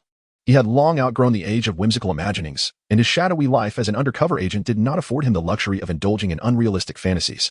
Observing the silent Akai Shuichi, Kinomoto Sakura furrowed her brow slightly and softly commented, "Mr. Amuro's demeanor is exceptionally rational." It seemed to her that Akai's mood had suddenly darkened, the smile that graced his lips fading entirely, as if he were reminded of something unpleasant. "Do you believe in the existence of mermaids, Kinomoto?" Akai Shuichi suddenly lifted his head and returned the question to Sakura. Kinohara Ki paused momentarily, then shook her head with a smile. While she held no particular interest in the existence of mermaids, she firmly believed that the world harbors countless wondrous secrets yet to be uncovered. Had Kinohara ever encountered something extraordinary? Perhaps. The inexplicably confident demeanor of Kinohara left Akagi Rei momentarily taken aback, and he shook his head with a resigned smile, his lips curling in self-deprecation. He found it utterly absurd to engage in such trivial discourse with someone whose motives were entirely unclear. Akagi took a gentle sip of his champagne, his gaze drifting toward the glass wall ahead. Noticing this, Kinohara astutely fell silent, allowing the conversation about mermaids to dissipate. Meanwhile, the trio from the police academy, having stealthily indulged in various pastries and delicacies, embarked on their respective missions. Hajiwara Kinji floated above Hasegawa Hiroya. Though he refrained from activating the voice recorder in his pocket, deeming Hiroya's current musings of little value, he had no desire to waste battery on inconsequential chatter. Calmly nibbling on a cherry, he meticulously observed the backstage staff, his memory adept at cataloging their faces. Suddenly, a tardy woman silently positioned herself behind everyone, nonchalantly patting a staff member, leading to a light-hearted exchange between them. Witnessing this, Hajiwara silently noted the woman's appearance. While his primary task involved monitoring Hasegawa's every move, he remained vigilant about suspicious individuals in the vicinity. How dull, he mused, wondering how Matsuda and Shibukawa were faring. Hajiwara sighed quietly, his task being the longest and most cumbersome, likely necessitating his wait until the banquet concluded before he could reunite with the others. At that moment, Matsuda Jinpei and Shibukawa Kajiki searched for Hasegawa's private room, ascending floor by floor until they finally spotted a secretary returning for documents on the top floor. The room she exited was likely Hasegawa's, guarded by a bodyguard outside. All right, I can go in alone. Matsuda bid farewell to Shibukawa, who needed to check for any infiltrators among the guests. Shibukawa cast a cautious glance at Hasegawa's room. Be safe, he advised. With that, they exchanged a light clap before parting ways. Matsuda found himself unable to enter through the tightly shut door, so he settled quietly on a nearby fire cabinet to await the next opportunity for entry. The top floor was sparsely populated. Aside from the occasional cleaner attending to the corridor, he scarcely observed any guest lingering about. The vigilant bodyguard was quite diligent, interrogating all cleaning staff before permitting them access. Although Matsuda couldn't discern the specifics of the inquiries, he could detect the nervousness etched on the cleaners' faces. The true culprit, so terrified that the water in the bucket was nearly spilling over. Watching the swaying liquid, Matsuda smirked slightly, internally chastising the bodyguard's conduct. Meanwhile, Shibukawa, having parted ways with Matsuda, retraced his steps to the banquet hall. As he passed the second floor, he happened upon the man who had nearly scolded Ayumi standing on the deck, smoking. The man appeared to possess something shimmering in his hand, though Shibukawa could not decipher the glimmer amidst the thick darkness. Just as Shibukawa contemplated investigating further, the man produced a bottle of mineral water from seemingly nowhere. Allowing the liquid to flow silently from his hands into the sea, the flickering light gradually vanishing as if it had never existed. Frowning, Shibukawa acknowledged that while the man's behavior seemed odd, he was likely not affiliated with the black organization. Otherwise, Akagi would not be loitering in the banquet hall without taking action, and members of the organization would surely not be foolish enough to attract attention before their operation commenced. It seemed the banquet's infiltrators might extend beyond just themselves and the black organization.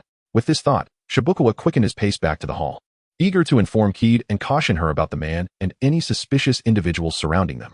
Regardless of the experiences of the trio from the police academy, the banquet continued to unfold in an orderly manner.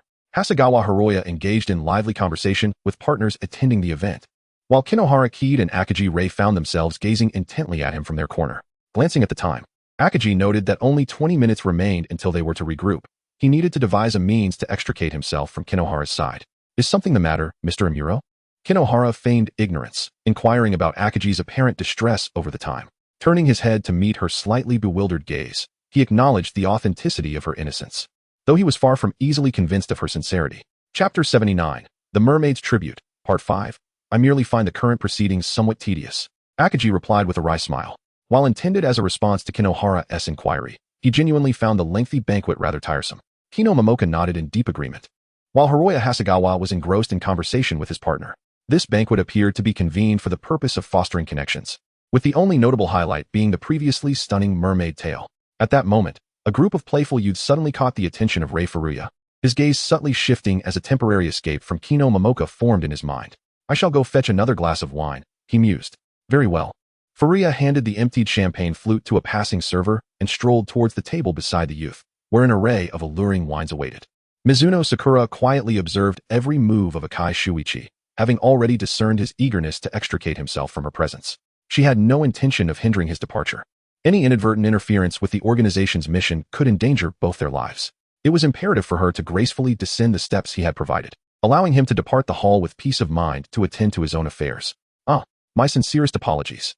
Akai Shuichi, holding a glass of wine, inadvertently collided with Hikaru, who was rushing by. Hikaru immediately halted, turning to apologize to Akai, but his words faltered upon noticing the wine stain on Akai's suit, his expression shifting to one of alarm. Akai gently shook his head, offering a soothing reassurance. There's no need to fret. A little cleaning will suffice. Witnessing the scene, Mizuno Sakura felt a smile tugging at the corners of her lips, hidden beneath the rim of her glass. Truly, Akai's ability to navigate such situations was commendable. Observing the large wine stain on his suit, Akai feigned distress as he approached Mizuno Sakura. I must attend to my suit, Mizuno-kun, he lamented. Not a problem, Mr. Amuro. Do be swift in your return. Mizuno Sakura gestured toward Conan and his companions, stating, I shall go and converse with Dr. Agasa for a while. With that, she rose without hesitation to join Dr. Agasa, which alleviated Akai's earlier concerns about tracking Mizuno's movements. Now, he could simply inquire with Dr. Agasa. Just returning to the hall, Butsukike spotted Akai preparing to leave and hurriedly approached Mizuno Sakura, whispering urgently, there are more than just the black organization aboard. Be cautious of the man who was bumped into by the 3 children earlier. After delivering his warning, Butsukike swiftly followed Akai, who had turned towards the stairwell. In light of this information, Mizuno Sakura maintained her composure as she approached Conan and his group, her gaze subtly surveying everyone in the hall. Ultimately, she identified the man Butsukike had mentioned lurking in the corner. Mr. Mizuno, I heard that Hikaru just bumped into Mr. Amuro, Dr. Agasa approached with an apologetic demeanor. I am truly sorry. I hope it did not cause him any trouble. As Kinomoto Sakura gradually withdrew her gaze, she cast a friendly glance towards the group of boys hiding behind Conan. It's nothing serious, just a small stain on the suit. Mr. Amuro has already gone to clean it up. You mustn't run around recklessly next time. After all, it was a deliberate attempt by Toru Amuro to exploit their mischief. They could not be entirely blamed. Nevertheless, it was essential to remind them not to wander aimlessly in unfamiliar places to avoid causing trouble. Understood. Departing from the hall, Zero Kiryu walked steadily towards the rendezvous point with his organization companions. The gentle smile that belonged to Toru Amuro had long faded, replaced by Bourbon's somber demeanor. Observing the swiftly adjusted state of his childhood friend, Shikuro Yamada could only sigh in exasperation, unable to fathom how much his friend had endured to transition so adeptly between 3 distinct identities. You're late, Bourbon. The familiar voice made Shikuro Yamada's nerves tense instantly as he fixed his gaze on the black-haired woman ahead. Although her face was entirely unfamiliar, a name had already formed in his mind. Bourbon, a senior member of the organization. I had no choice. I needed some time to shake off the police. As Zero Kiryu spoke, he accepted the attire offered by Vermouth, needing a simple disguise to avoid exposure during his upcoming transaction with Hiroya Hasegawa. Vermouth smiled slyly, teasing. That little officer isn't half bad. Perhaps you could give it a try. You might extract more useful information. I am not adept at handling romantic matters. Zero Kiryu replied with an expressionless countenance. Moreover, a mere officer wouldn't possess much intelligence. A friendship would suffice. Seeing this, Vermouth shrugged her shoulders in resignation. Suit yourself. Wait, aren't you discussing Sakura? Why is romance even a topic of conversation? Shikuro Yamada stared, dumbfounded, at the remarkably composed Zero Kiryu and Vermouth. Utterly astonished that his childhood friend would use the terms of pursuer and pursued to describe his relationship with Sakura. At that moment, Kinomoto Sakura, monitoring the man in the hall, uncontrollably sneezed. Confused, she pinched her itchy nose and murmured, How strange, I haven't caught a cold lately. Are you feeling unwell, Sakura-chan? Conan, holding a glass of orange juice, inquired curiously about her condition. Sakura Kinomoto shook her head and replied, I'm not certain. I'll take some cold medicine as a precaution when I return. While the two were conversing, a flustered janitor clad in a blue and white uniform rushed into the banquet hall, stammering, Someone has died. There's a dead person in the restroom.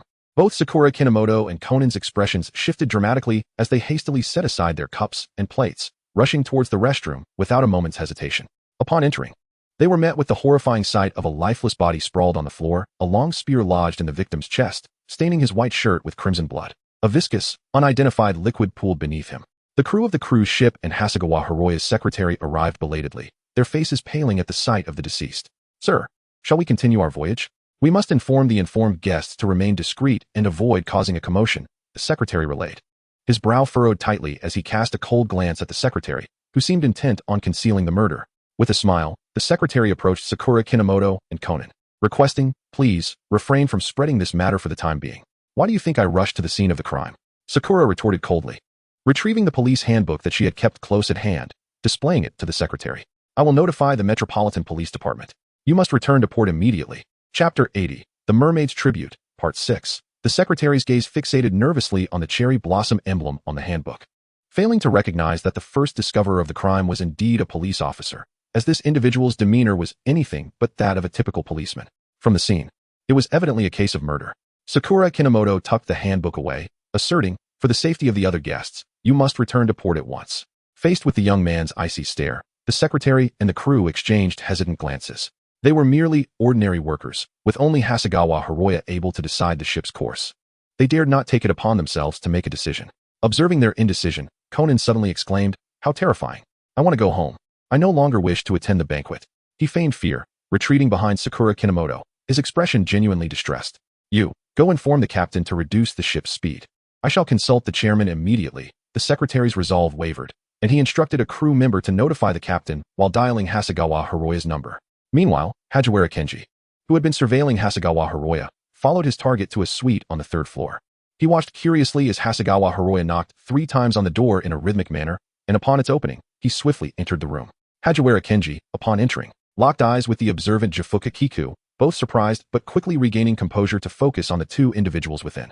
Seated leisurely on the balcony was Vermouth. Savoring a glass of wine, she smiled at Hasegawa Hiroya, saying, "It has been a while, Chairman Hasegawa." After scanning the room, Hasegawa Hiroya slowly replied, "Are you the only one here? Does it seem that Chairman Hasegawa prefers it this way?" A deep voice suddenly came from behind. The sensation of something amiss at his waist made Hasegawa Hiroya tense up, and he raised his hands in surrender, fearing the person behind him might shoot him on the spot. Akai Shuichi coldly regarded Hasegawa Hiroya, having learned just half a month prior of the collaboration between Hasegawa Fisheries and the Black Organization. Although the Public Security Bureau had initiated an investigation, no useful information had yet surfaced, leaving this mission as the only means to find a breakthrough. Didn't T.A. say that Hasegawa Hiroya only had financial dealings with the Black Organization? Hagiwara Kenji pondered aloud, scratching his head. Is a meeting even necessary for such transactions? Hearing this, Jifuku Kiku hesitated, stating, "It may not be a monetary transaction. Otherwise, the organization wouldn't send 2 high-ranking members in person." I was just about to ask, is this woman also a member with a codename? Hagiwara Kenji inquired curiously, eyeing the languidly poised Vermouth, sensing an indescribable dissonance. Indeed, her codename is Vermouth. She is a veteran member of the organization, exceptionally skilled in disguise. Disguise? Could it be that her current appearance is not her true self? Hagiwara Kenji was witnessing someone capable of such flawless deception for the first time, unable to detect any signs of disguise. And the varying expressions she displayed did not detract from her facade in the slightest.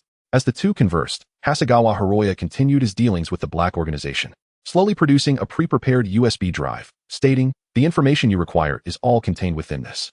Vermouth stood and approached, taking the USB drive from Hasegawa Hiroya's hand. The chairman indeed keeps his promises. Information? Jifuka Kiku and Hagiwara Kenji exchanged glances, confirming their suspicions that this information was undoubtedly of great significance. At that moment, a faint vibration from a mobile phone interrupted their thoughts, and all eyes turned toward Hasegawa Hiroya's pocket. Vermouth subtly shifted her gaze, smiling as she gestured for him to answer the call, thinking it harmless to listen in on some gossip now that she had obtained what she desired.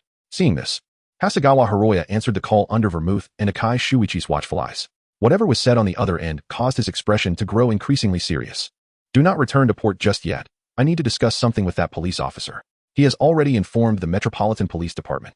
At the mention of the police and the Metropolitan Police Department, Akai Shuichi, Jifuka Kiku, and Hagiwara Kenji were momentarily taken aback, abandoning their earlier nonchalance to listen intently to the conversation.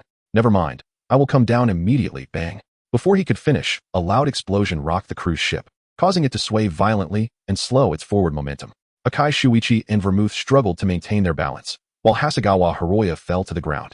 Jifuka Kiku and Hagiwara Kenji, who were least affected, quickly dashed out of the room to assess the situation, only to find the control room engulfed in flames, the blaze reflecting ominously off the sea's surface. Having just notified the Metropolitan Police Department, Sakura Kinomoto rushed towards the control room at the sound of the explosion. Though she could not prevent the blast, she needed to ascertain the circumstances. The crew members who had narrowly escaped were now valiantly battling the flames within the control room to prevent the fire from spreading. Upon arrival, Sakura Kinomoto immediately removed her suit jacket and, without hesitation, wielded a nearby fire hose, unleashing a powerful stream of water. Half an hour later, the flames in the control room were finally extinguished.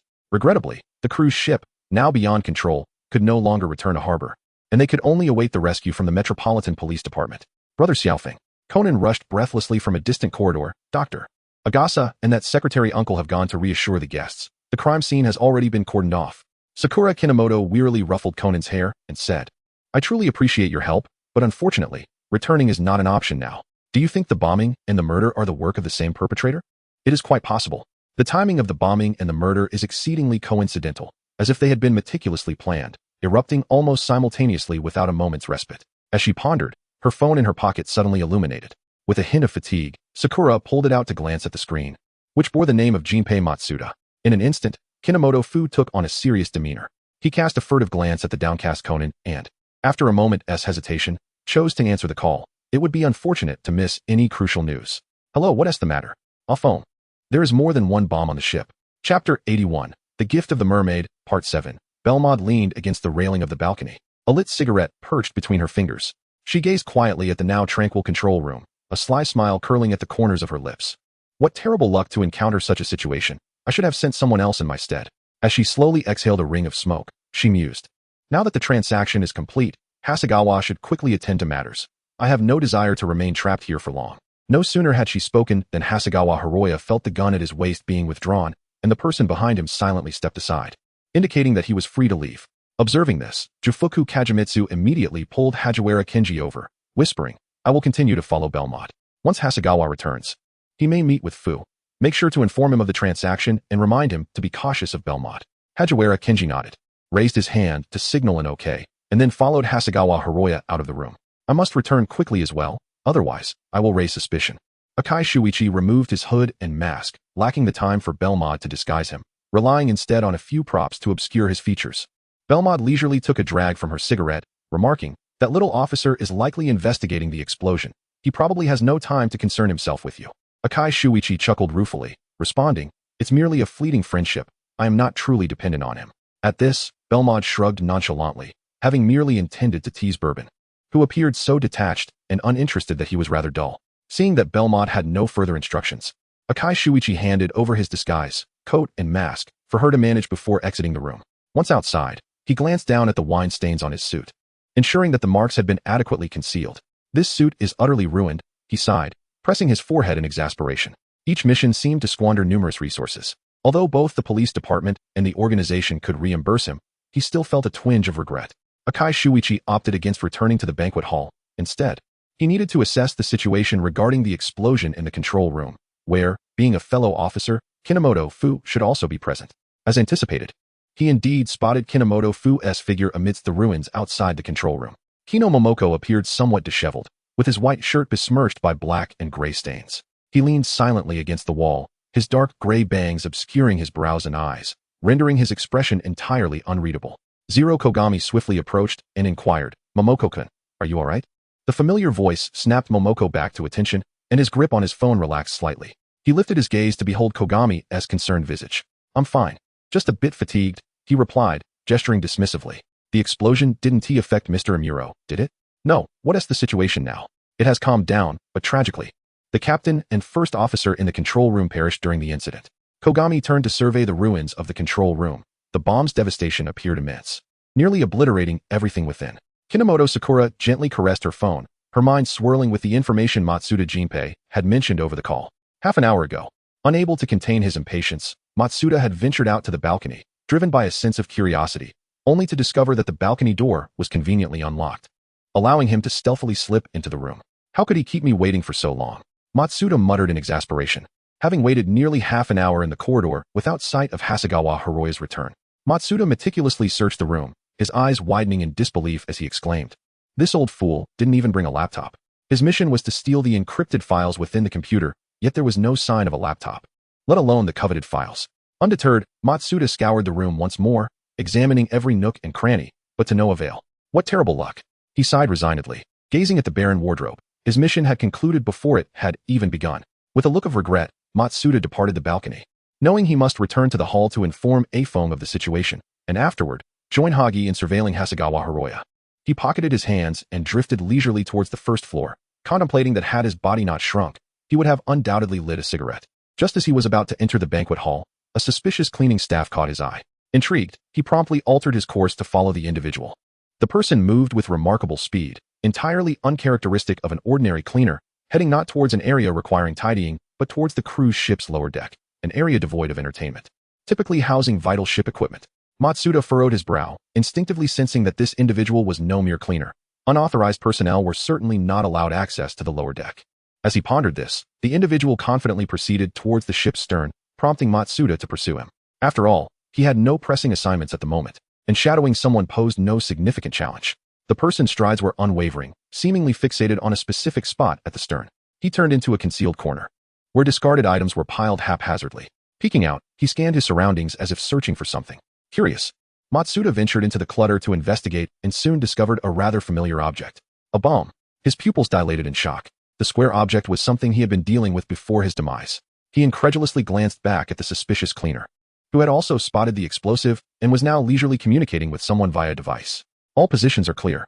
Understood, he stated, and before Matsuda could react, he felt the ship shudder violently, an ominous sound of an explosion echoing in his ears.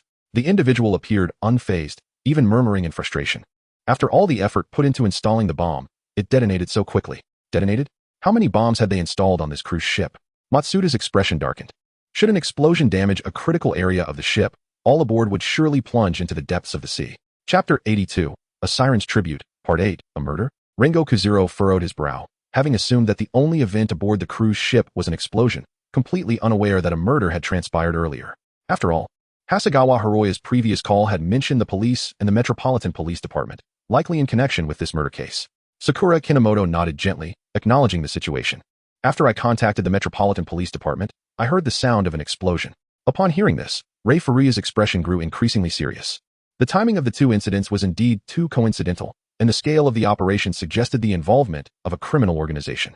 Perhaps we should visit the crime scene. We might uncover some significant clues, he proposed softly to Sakura, unable to glean the truth behind the explosion from the ravaged control room. They had no choice but to address the relatively intact murder case at the scene. Sakura had no objections to Rei's suggestion. She bent down to pick up her suit jacket, and together, they made their way to the restroom on the first floor. Upon their arrival, they found Conan and the young detective group blocking the restroom entrance, glaring discontentedly at Hiroya Hasegawa and his entourage of bodyguards. Sakura Kinomoto approached with a sense of bewilderment and inquired, "What are you all doing?" "Sakura." Conan immediately turned to face her, exclaiming, "They intend to carry away the body of the deceased." Both Sakura Kinomoto and Rei Furuya wore expressions of deep discontent. Their disdain for Hiroya Hasegawa, who collaborated with the Black Organization, was already evident, and his unwarranted interference in the murder case only heightened their impatience. "Are you the officer who suggested returning to base?" Hasegawa inquired, lifting his chin to scrutinize Sakura. He had a habitual tendency to look down on others, which rendered him strikingly arrogant and dismissive. Sakura Kinomoto bore no intention of respecting Hiroya Hasegawa. He slowly lowered his gaze to the man, who stood at a mere height of around 1.7 meters, and coldly inquired, "Yes, Mr. Hasegawa, is there something you wish to discuss?" Hasegawa proposed what he believed to be a most reasonable suggestion. "This body has been left in the restroom, which may disturb other guests. I think it would be best to relocate it immediately." However, Zero Akai retorted with a smile, "Even if it were moved, would anyone dare to use that restroom again? I certainly wouldn't venture into a place where a murder has occurred. It's truly terrifying." With that, Zero pretended to rub his arms in mock fear, convincingly portraying his dread of the crime scene. Several onlookers among the guests nodded in agreement, reluctant to wander about the site of a homicide, fearing the potential consequences. "Mr.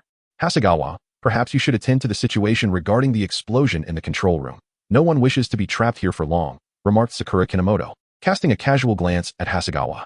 Upon hearing this, the already restless guests grew even more agitated, directing their gazes towards Hasegawa, hoping for a reasonable explanation. In response, Hasegawa's expression darkened as he looked back at them, but Sakura stepped forward to shield Hasegawa from his shadowy glare, meeting his eyes without a hint of fear. Confronted by the youth's imposing light green gaze, Hasegawa was compelled to temporarily withdraw from the crime scene, redirecting his efforts to pacify the anxious guests. Observing from the sidelines, Kenji Hajiwara swiftly approached, speaking rapidly. "Hiroya Hasegawa has made a deal with the Black Organization. It seems to involve some crucial information. And SHJ Fuku is still monitoring another member of the organization." Sakura Kinomoto nodded imperceptibly, and upon witnessing this, Kenji Hajiwara felt reassured enough to continue following Hiroya Hasegawa ahead. The faint sound of a ringtone captured the attention of Rei Furuya and Conan, prompting them to glance at Sakura Kinomoto. "I apologize, I must take this call," she said, scratching her head apologetically before departing from the restroom under their watchful gaze. In a secluded corner, Kinomoto Sakura surveyed her surroundings to ensure no one was present before connecting the call. Matsuda-senpai, the voice on the other end belonged to Matsuda Jinpei, who had been tirelessly searching for bombs since discovering that an unknown number had been planted aboard the ship. Taking a deep breath, Matsuda Jinpei stated, "I have currently identified 3 bombs, each placed in precarious locations that could severely compromise the integrity of the cruise liner's hull. It took him half an hour to locate these 3 explosives, all situated in the front section of the vessel. There was a strong possibility that additional bombs lay hidden in the rear, indicating that this group was determined to annihilate the entire ship.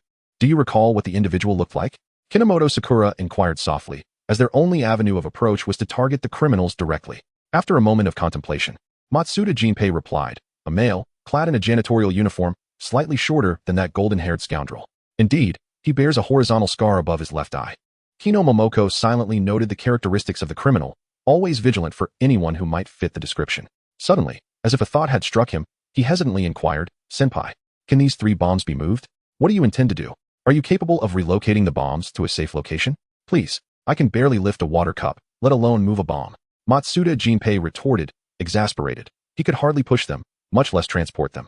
As soon as he finished speaking, a blinding light erupted, causing Matsuda to involuntarily shut his eyes. A golden sun and moon magic circle began to rotate slowly, revealing a tall figure beneath pure white wings. Draped in a coat adorned with golden vine patterns, Matsuda Jinpei gradually descended, with delicate feathers drifting through the air. He gazed in disbelief at his now normal-sized hands. "Ah, foam, have you restored my original form? Senpai, you should now be able to transfer the bombs to a safe location," Kinomoto said, rubbing his temples wearily. Although utilizing magic still left him somewhat fatigued, it was significantly better than the last time. "Ha ha ha, don't mention relocating the bombs. If you provide me with a set of bomb disposal tools, I could disarm all of them directly," Matsuda Jinpei exclaimed joyfully, playfully moving his arms. With newfound excitement, he waved his wings, gradually lifting off the ground. He finally understood why Hagi had been so exhilarated before. The sensation of flying was utterly exhilarating. "All right, Zero is looking for me. You must quickly find a way to transfer the bombs. I need to attend to the case," Kinomoto said, glancing at the searching figure of Ryaguk Zero before hastily ending the call. Chapter 83, The Mermaid's Tribute. 9. Sakura Kinomoto hastily ended the call, and after regaining her composure, she made her way towards Rei Ryugamine. "Are you feeling unwell?" Rei scrutinized the approaching Sakura, noting her pallid complexion. Sakura Kinomoto waved her hand nonchalantly and remarked, "Perhaps I have yet to recover from the firefighting efforts. A brief respite should suffice." Rei Furuya nodded with skepticism. Indeed, extinguishing the blaze in the control room would demand considerable stamina, and Sakura's explanation was somewhat plausible, though her pallor appeared excessively grave. "I trust Mr. Hasegawa has not returned to disturb the crime scene?" Sakura deftly shifted the topic, wary of allowing her senior, Rei, to perceive any irregularities. For the matter of magic was notoriously difficult to elucidate. Rei shook his head, affirming, "Hiroya Hasegawa is undoubtedly occupied with attending to the guests, as he is the host of the soiree and must ensure their safety." The two conversed as they proceeded towards the restroom, and upon entering, they encountered the solemn-faced Conan, who seemed to be scrutinizing an unidentified viscous substance on the floor, even contemplating a touch. Sakura Kinomoto abruptly twitched her lips and stepped forward, lifting Conan with a firm grip. "Conan, what are you doing?" She had been preoccupied with dealing with the troublesome Hiroya Hasegawa and the bomb, nearly forgetting about the ever-curious Conan. "I find those liquids rather peculiar," Conan stammered, blinking his round eyes as he attempted to justify his actions. "So I wanted to see what they were. Your previous actions were quite perilous. What if they contained toxic substances?" Ryoga Akai expressed his disapproval of Conan's reckless behavior. "It is advisable for children to refrain from wandering around a crime scene to avoid any unforeseen accidents." "I understand," Conan replied, lowering his head in the presence of the two smiling individuals. It was clearly wiser not to provoke them, as he was no match for their capabilities. Sakura Kinomoto entrusted Conan to the care of the ever-waiting Professor Agasa outside the restroom, cautioning him against allowing the 4 children to run amok, as the current situation aboard the vessel was rather intricate. Professor Agasa, scratching his head in embarrassment, acquiesced, "Very well, I shall keep a vigilant eye on them." Listening to their exchange, Conan pouted defiantly, his animosity towards the black organization intensifying, yearning to apprehend them at once and boldly partake in the investigation under the guise of Shinichi Kudo. Observing this, Sakura could only smile wryly before turning to enter the restroom. Meanwhile, Rei Furuya meticulously examined the deceased's body, appearing no different from a seasoned police officer. Should members of the black organization catch sight of such a bourbon, they would undoubtedly question his true identity. Snap! Sakura Kinomoto lowered her gaze towards the peculiar liquid beneath her feet, which emitted an odd sound. She gradually crouched down, scrutinizing the traces left by the liquid on the ground. The enigmatic substance formed elongated streaks, as if some object had been dragged across the surface. Suddenly, Sakura noticed something glimmering within the liquid. She promptly retrieved a handkerchief from her pocket and delicately picked up a small fragment of the unknown material. Upon closer inspection, she discovered it to be nearly transparent fish scales. "Have you made any discoveries?" asked Rei Furuya, approaching with a puzzled expression. He glanced at the object in Sakura's hand, remarking, "Is that fish scales?" Sakura Kinomoto hesitantly nodded and remarked, "These liquids contain a scattering of fish scales, and the size of the scales does not resemble those of ordinary small fish. There are also traces of mucus on the spear, and I can't shake the feeling that there is a fishy odor emanating from the restroom." Zero Kogami shared his observations, pinching his nose, momentarily questioning whether his sense of smell was at fault. Fish scales, mucus, and a fishy scent. Why does it all seem so peculiar? Surely, it cannot be. The thoughts of Sakura Kinomoto and Rei Furuya coincided, and they exchanged a peculiar glance. Unlike the tense investigation of the case, Arataka Matsuda, having reverted to his original form, was brimming with energy as he hurled the bomb towards the deck. The passengers aboard the cruise ship were in a frenzy, with no designated safe area, rendering it imperative that the bomb be removed from the vessel. Matsuda swiftly devised the optimal solution, to cast the bomb into the sea, where the water might render the explosive inert and ensure it remained distant from the ship. He cautiously navigated the corridors of the cruise liner, aware that his original form might attract the attention of ordinary people, and thus he proceeded with utmost care to avoid any peculiar rumors of angels aboard the ship. After some effort, Matsuda successfully reached the deck, and without hesitation, he soared away from the cruise ship, riding the wind in search of a suitable location to dispose of the bomb. "I apologize, but it seems I must temporarily cast you into the ocean," Matsuda mumbled, feeling a sense of reverence for all things after experiencing such extraordinary events, which had compelled him to act with humility.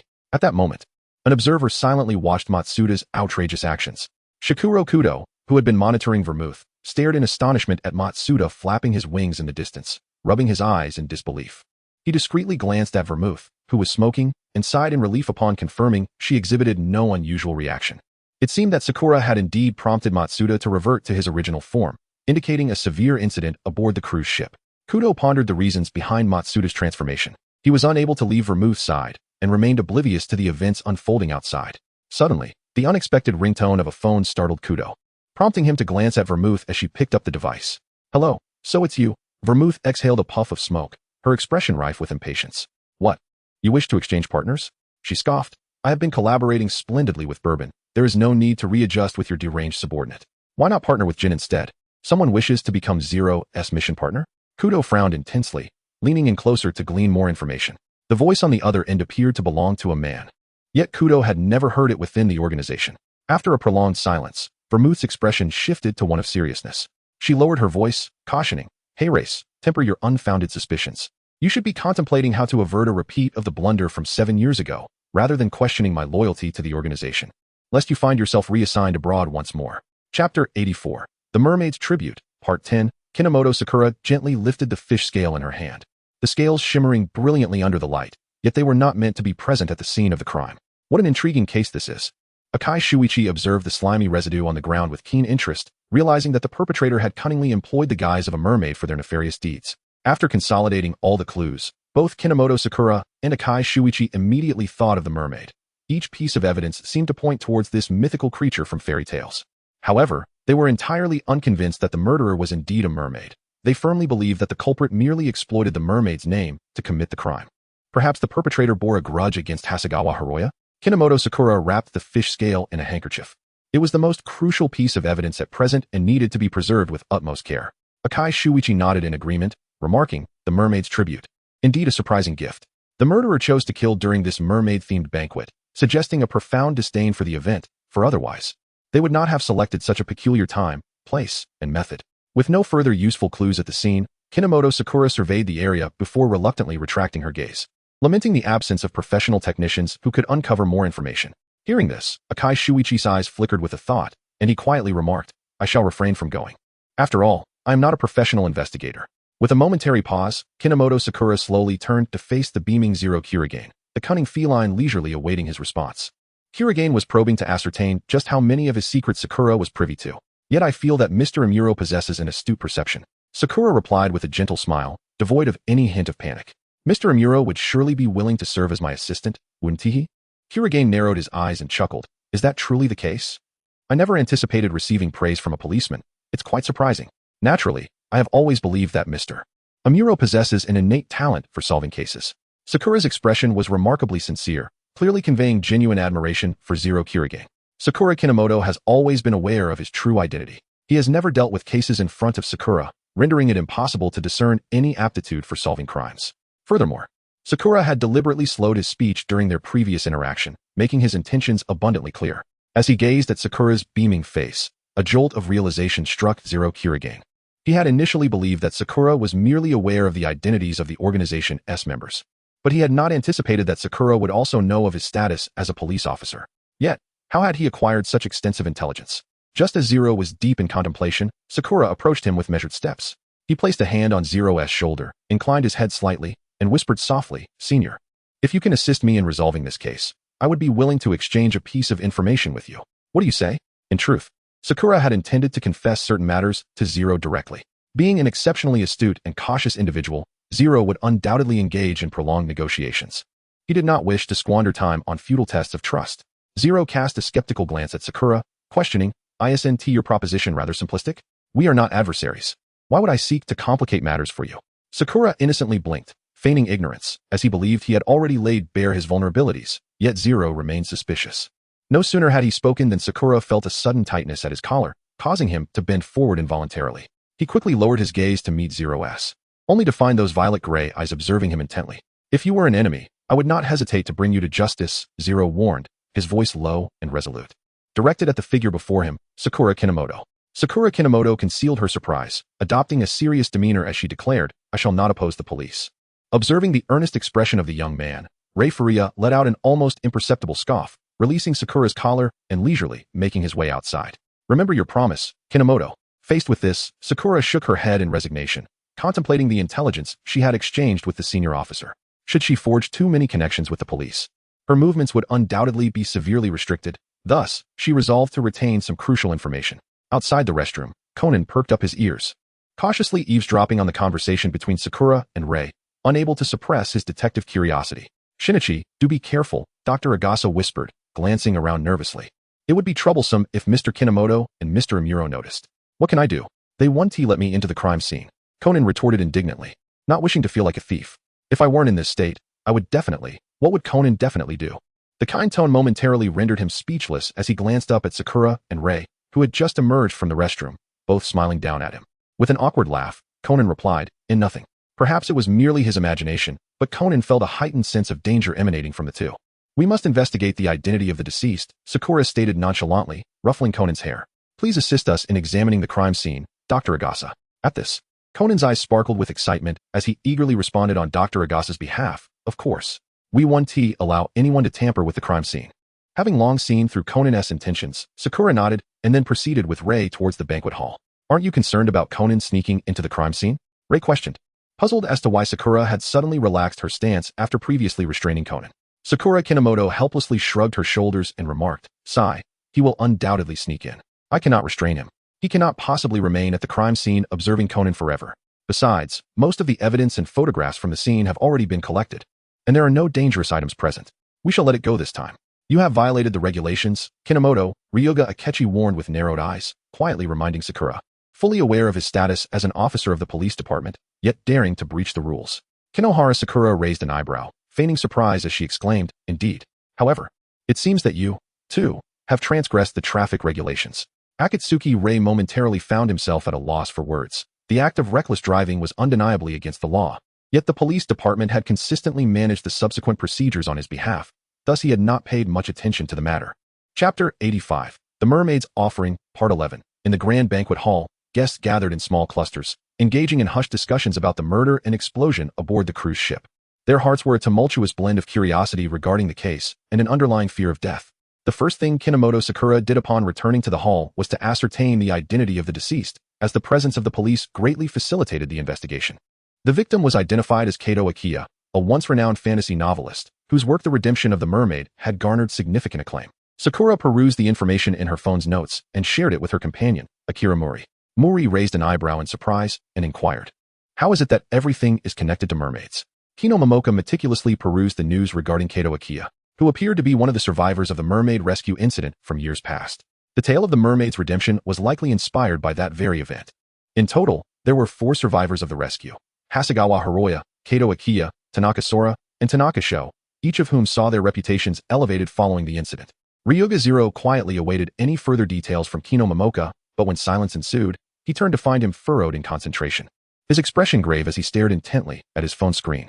"Kino-kun, what is the matter?" he inquired. Tanaka Sora and Tanaka Sho were twins, and it seemed that the captain and first mate of the cruise ship were also twins. In an instant, Ryuga Zero grasped the implication of Kino Momoka's words. He promptly sought out a member of the crew's staff to inquire in detail about the identities of the captain and first mate. After a thorough interrogation, Kino Momoka and Ryuga Zero established a commonality among all current victims. They had all been involved in the mermaid rescue incident 4 years prior. "It appears we must seek out Mr. Hasegawa, as he is presently the sole survivor among the 4, Kino Momoka sighed in resignation. Recalling his recent confrontation with Hasegawa Hiroya, and doubting the likelihood of extracting any useful clues. Ryuga Zero, with a glimmer of mischief in his eyes, pointed towards Hasegawa Hiroya in the distance and remarked with a smile, "Look, someone has already approached him." As Kinomoto Sakura gazed in the direction indicated by Akai Shuichi, she spotted Conan, clad in a blue blazer, standing excitedly beside Hiroya Hasegawa. What a surprise to encounter him here. Keiji Hagiwara, who had been closely following Hasegawa, was savoring a strawberry he had seemingly procured from nowhere, while eavesdropping on the conversation between Hasegawa and Conan. "Mr. Hasegawa, have you truly seen a mermaid?" Conan inquired eagerly.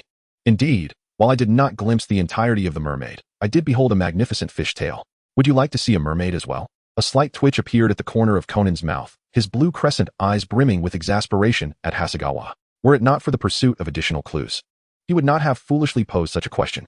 However, why had Mr. Kato and the two Tanakas encountered misfortune? Conan tilted his head in confusion, looking intently at Hasegawa. "I heard that the crime scene was adorned with more shimmering fish scales. Could it be that a mermaid sought to rescue them?" Hasegawa's gaze turned icy, his silence amplifying the tension as he stared intently at the inexplicably serious Conan, his already somber expression taking on a more menacing aspect. Hagiwara sensed the shift in Hasegawa's demeanor and realized that Conan might have broached a topic better left untouched. Swiftly swallowing the last bite of his strawberry, he frantically waved at Sakura, hoping she would intervene and escort the audacious Conan away. "I sense that Mr. Hasegawa's mood has soured," Sakura remarked, immediately grasping Hagiwara's intent. "Let us see what has transpired." Akai Shuichi harbored no doubt about the gravity of the situation, having also observed Hasegawa's expression change. The two approached swiftly, intervening to curtail Conan's reckless inquiries before Hasegawa could speak. Sakura Kinomoto gently pulled Conan behind her and softly admonished, "Conan, one must not be impolite." Conan stiffened abruptly, sensing an inexplicable peculiarity in Sakura's gentle tone. "So it was you who instructed this child to pose such peculiar inquiries." Hiroya Hasegawa sneered arrogantly. "Weren't you just exhibiting remarkable bravery?" In response to Hasegawa's biting sarcasm, Sakura remained remarkably composed, retorting, "It is precisely because I inadvertently offended Mr. Hasegawa that I sent this child to ask a few questions on my behalf." It appears that today's police are increasingly inept." Hasegawa scoffed viciously at Sakura.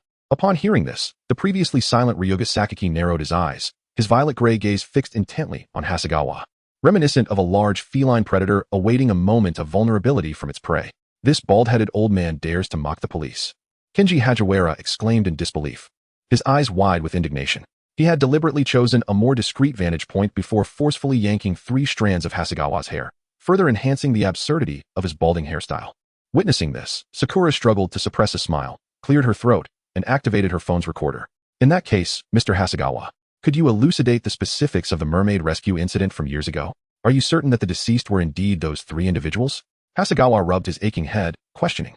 "And what relevance does this have to the matter at hand?" Sakura Kinomoto presented the photographs of the crime scene to Hiroya Hasegawa and remarked, "The perpetrator has exploited the name of the mermaid to commit this crime, and the victim was a key participant in the mermaid rescue incident from years ago. I believe there is a significant connection, hence my desire to delve deeper into the details, not to mention for your safety, Mr. Hasegawa. After all, you are the last survivor." Zero Akiji, with a smile that did not quite reach his eyes, interjected softly, "Indeed, your situation is rather precarious." Hearing the sardonic remarks, Hiroya Hasegawa retorted pointedly, "Why should a police officer enlist the help of such an unreliable individual? I could lend you a bodyguard. It would undoubtedly enhance efficiency." At this, Zero Akiji felt a throbbing in his temples, nearly losing his smile.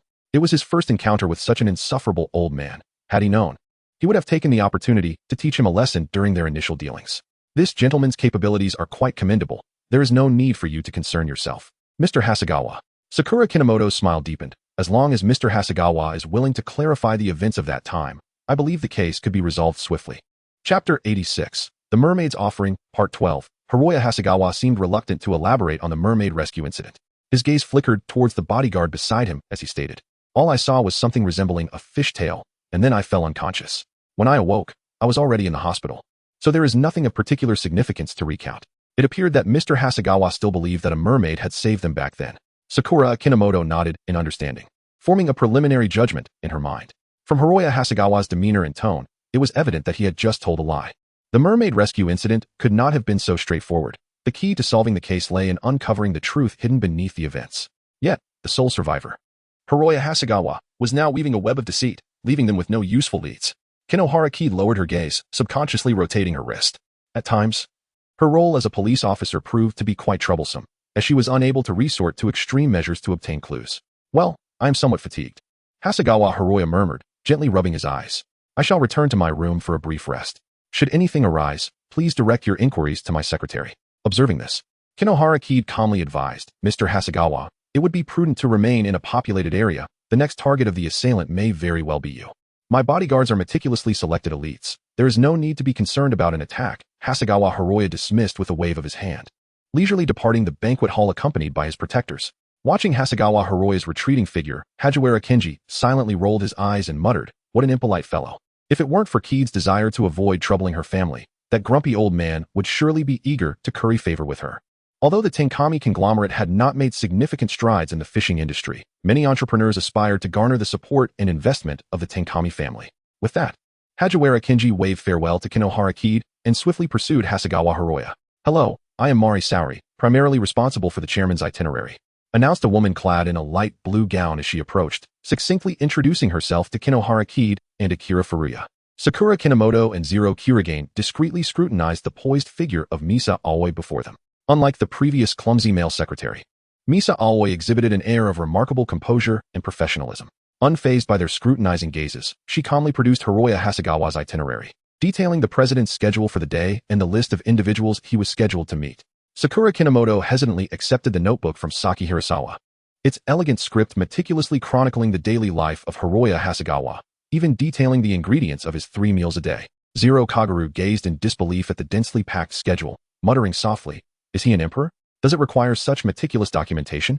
The peculiar nature of it all elicited a slight twitch at the corner of Sakura's mouth. She too felt that Hasegawa was somewhat overzealous in his record-keeping. Her great-grandfather's itineraries were rather sparse, typically noting only significant events.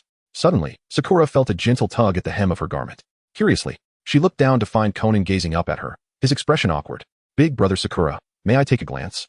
He asked anxiously, unable to discern the contents of the notebook, but hesitant to snatch it from her grasp, thus resorting to a quiet plea. With a slight raise of his brow, Kinomoto Sakura gently turned his gaze and, wearing a smile, handed the notebook to Conan, saying, be careful not to damage it. Yay, thank you. Although Conan's current approach might seem somewhat reckless, his talent for solving cases is indisputable.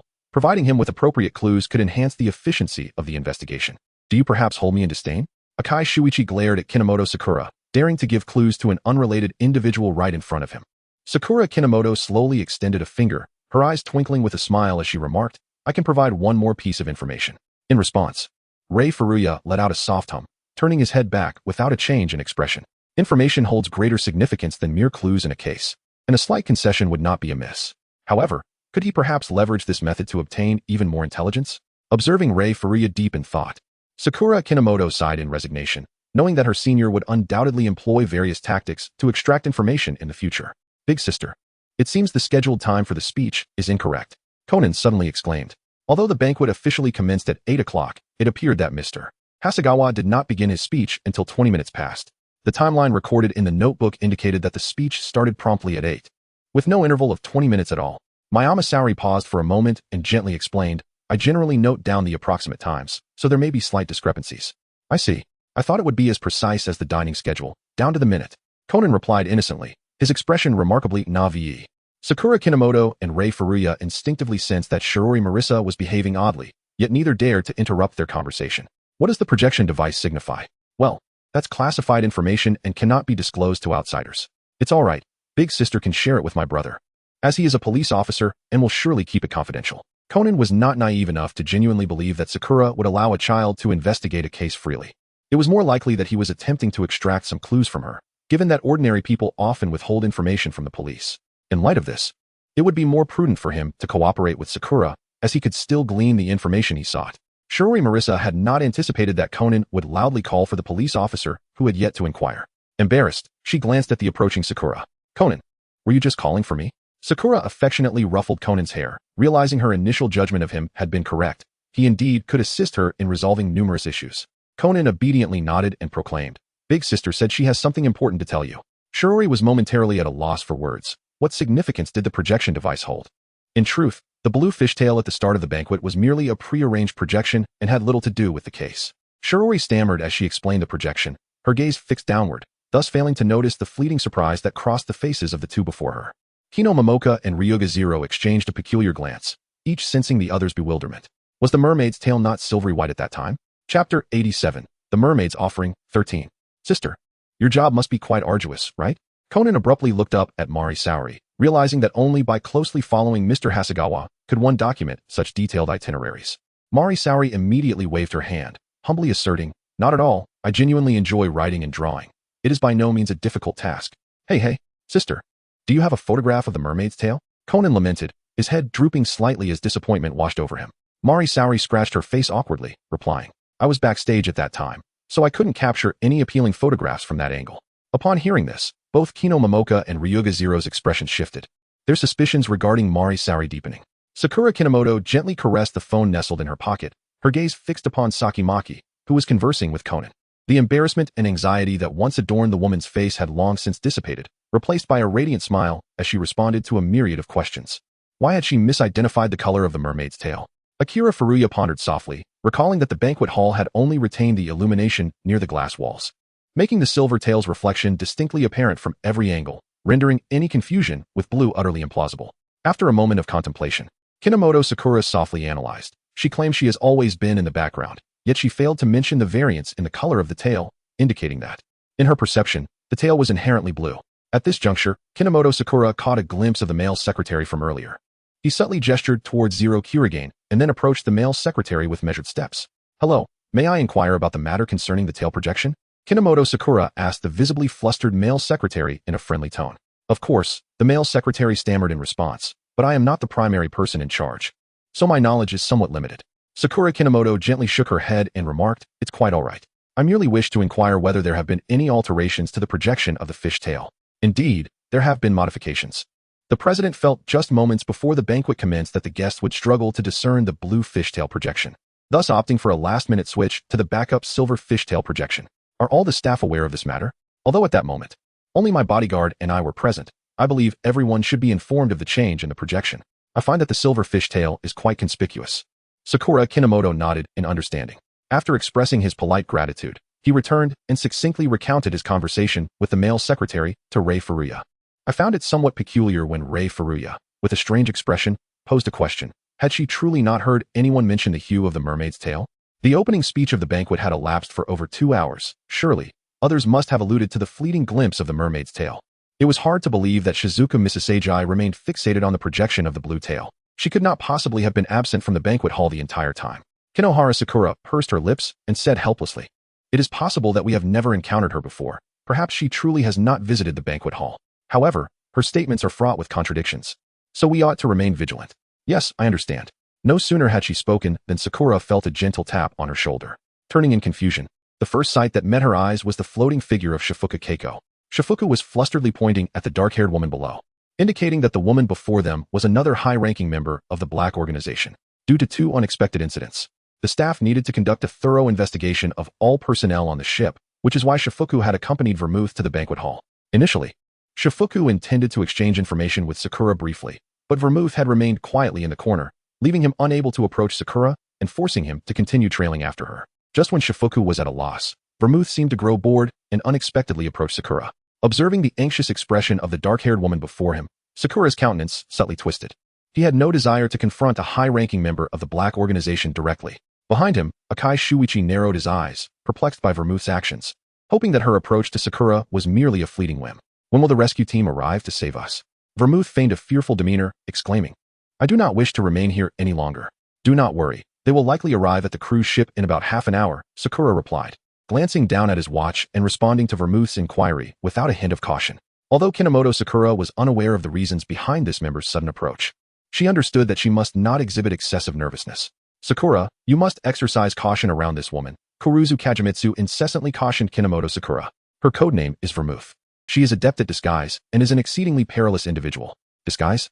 Kurumi Mokabido regarded Vermouth with a sense of curiosity, having only heard of the art of disguise before, but now witnessing a true master of it for the first time.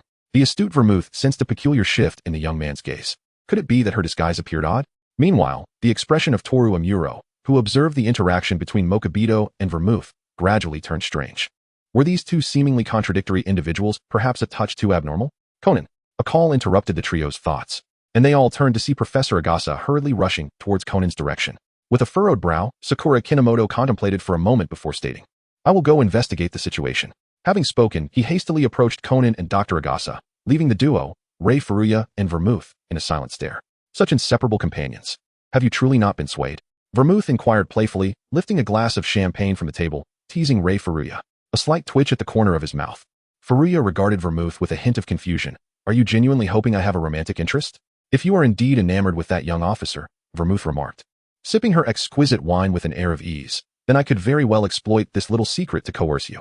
A mere lover could scarcely intimidate me. Furuya nonchalantly replied, holding a glass of finely selected wine. Nothing is impossible. With a sly smile, Vermouth gently clinked her goblet against Furuya's, the crystalline sound of glass resonating, drowning out her words. Chapter 88. The Mermaid's Tribute, Part 14. What did you say? They vanished. Conan exclaimed, unable to contain his alarm as his expression shifted to one of growing panic. The three of them have disappeared. Dr. Agasa nodded vigorously, stating, it was merely a matter of a few exchanged words with the bodyguard who came to assess the situation, and now they are nowhere to be found. Dr. Agasa had been exceptionally diligent in overseeing the crime scene, never straying from the restroom, while the three boys remained by his side, concerned that they might wander off. Conan had prohibited them from accompanying him to the banquet hall. Yet, despite Dr. Agasa's successful prevention of the boys entering the crime scene, he still could not keep an eye on the restless trio. What has transpired, Dr. Agasa? Sakura Kinomoto inquired, approaching with a look of bewilderment, observing the two in distress. Understanding that something serious had likely occurred, Dr. Agasa incoherently recounted the entire incident. Through the somewhat chaotic narrative, Sakura Kinomoto pieced together the sequence of events. After a moment of contemplation, Kinomoto Sakura spoke earnestly, I shall go and search for them. You all should remain here to avoid any further disappearances. Sakura, allow me to accompany you in the search, Conan replied, gazing up at her. He and Dr. Agasa had brought the youth group to the banquet, and thus felt a sense of responsibility for the situation. Sakuramoto sighed helplessly as he reached out to tousle Conan's hair. No need. It would be quite troublesome if we had to go searching for 4 individuals. Sakura Kinomoto turned and made her way towards Zero Koger and Vermouth, needing to inform her senior about the peculiarities she sensed within the banquet hall. No problem, stay safe. Zero Koger readily agreed to Sakura's request, as this would afford him a brief separation from Sakura, thereby alleviating Vermouth's suspicious conjectures. Thank you, she expressed, hastily departing the banquet hall. Alas, we have burdened Mr. Kinomoto far too much. Handling murder cases and explosions alone is already quite arduous, Dr. Agasa lamented softly. Observing Sakura's hurried retreat, Conan nodded in agreement. Although Sakura often obstructed his investigations, he had to concede that she was indeed an extraordinarily responsible officer. Suddenly, from the corner of his eye, Conan caught sight of Shirori Mari speaking with a male secretary, her expression shifting dramatically as she seemed taken aback by something he said. Shirori, visibly unsettled, cast a wary glance in the direction Sakura had just left, slowly clenched her fists, and, as if resolutely decided, swiftly lifted her skirt and exited the banquet hall. The flowing fabric swayed like ocean waves, shimmering softly in the light and illuminating Conan's eyes. Conan's pupils constricted sharply as he hurriedly approached to retrieve an object that had fallen to the ground. Translucent fish scales glimmered under the illumination. The scales, indistinguishable from those found in the restroom, heightened Conan's suspicions regarding Shirori to a fever pitch. Dr. Agasa, I need to step out for a moment, Conan called, turning and weaving through the crowd to catch up with Shirori. Dr. Agasa barely had time to call out to Conan. He could only stand there, helpless. Observing the situation in the hall, Zero Koger immediately noticed Shirori and Conan leaving the banquet hall in succession. That woman seems rather off, Vermouth remarked, pointing. Aren't you going to check on them, my assistant? Zero Koger glanced at the languidly posed Vermouth and replied with a smile, of course I must, after all. That woman may very well be the mastermind behind our entrapment on this cruise. The cruel essence of bourbon surfaced in an instant as Zero Koger set down his wine glass and strode purposefully towards the corridor where Conan and Shirori had vanished. Seeing this, Vermouth raised her glass to bid farewell to Zero Koger, wishing him a safe journey. Kyugoku Shigeki watched Zero Koger's somber expression with concern. After a moment's hesitation, he pulled out his watch, intending to inform Sakura about the happenings in the hall, but the busy signal emanating from the watch compelled him to temporarily abandon his plan. Let us hope nothing goes awry. Meanwhile, Sakura was on the phone with Kenji Hagiwara, inquiring, are you suggesting that Hiroya Hasegawa knows the man from earlier in the hall? Her brow furrowed slightly. What did they discuss? Hagiwara hesitated, casting a glance at the meditative Hasegawa, responding succinctly, only a brief statement. Everything is proceeding according to plan. Plan? Does Hasegawa have other schemes in motion? Kinohara Kid rubbed his temples and said, Senior, please continue to monitor Hiroya Nagasawa's movements. After I finish my tasks, I will seek out that man in the hall. Upon ending the call, Kid hastened his search, realizing he could not afford to squander time on the mischief of children. The fog aboard the cruise ship thickened, and further delays were untenable. Unexpectedly encountering 3 little rascals, he felt relieved that no adults accompanied them. I have everything under control, he reassured himself. From around the corner ahead, faint sounds of conversation could be discerned. Heed's eyes darted, and he silently concealed himself in a nearby alcove. At that moment, a janitor emerged, gripping a mobile phone, a vicious scar above his left eye imparting an air of ruggedness that was incongruous with his role. Instantly, Heed recalled the man Matsuda Jinpei had mentioned earlier, the one rumored to be involved in bomb installations. This individual fit all the descriptions perfectly. He was one of the perpetrators of the bombing incident and likely had abducted the trio of boys. Arriving at this conclusion, Heed refrained from acting impulsively and decided to wait until the man had moved further away before proceeding down the corridor in search of the boys. After approximately 5 minutes, the man finally turned and walked in the opposite direction. Once he confirmed it was safe, Heed cautiously ventured into the corridor ahead. To his surprise, the corridor was quite short, leading only to a small room at the end, seemingly a temporary break area for the cleaning staff. Sakura Kinomoto attempted to twist the handle, and with a click, the door swung open, welcoming him into the room as if everything were proceeding far too smoothly. The man who had returned eyed the tall youth before him with a malevolent glare, the iron rod in his hand glinting ominously.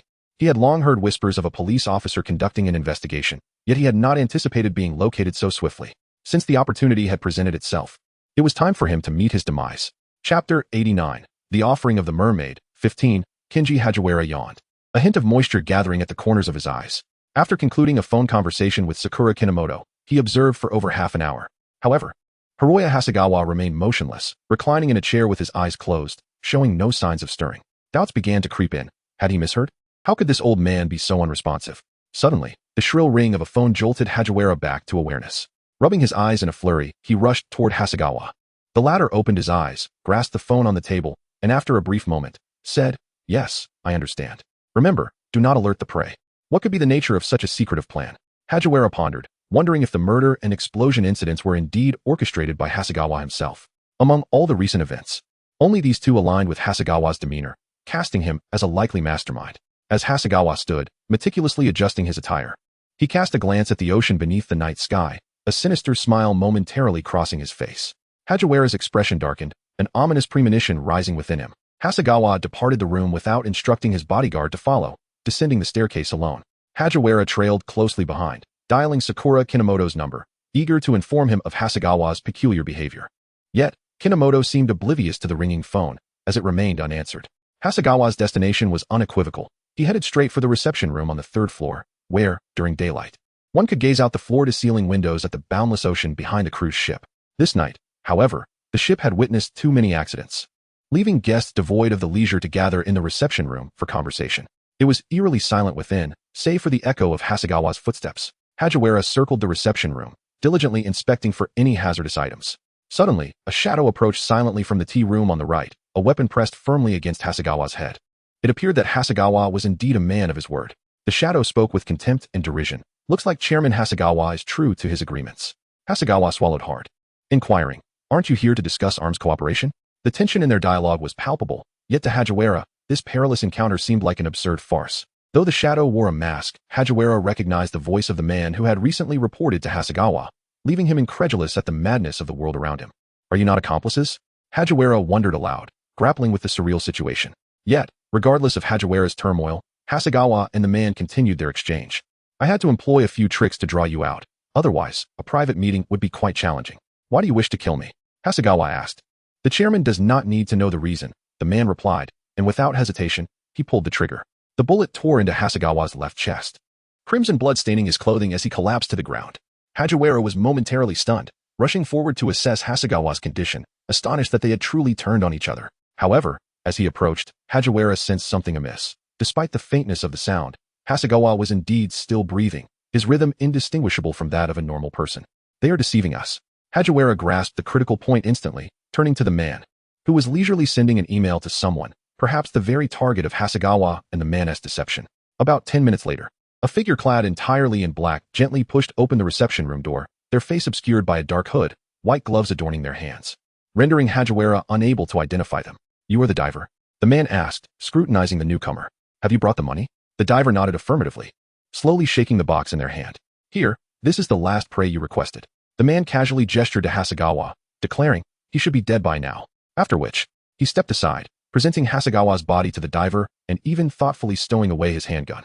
To verify Hasegawa's condition, the diver approached without hesitation. "Don't come any closer. They are deceiving you."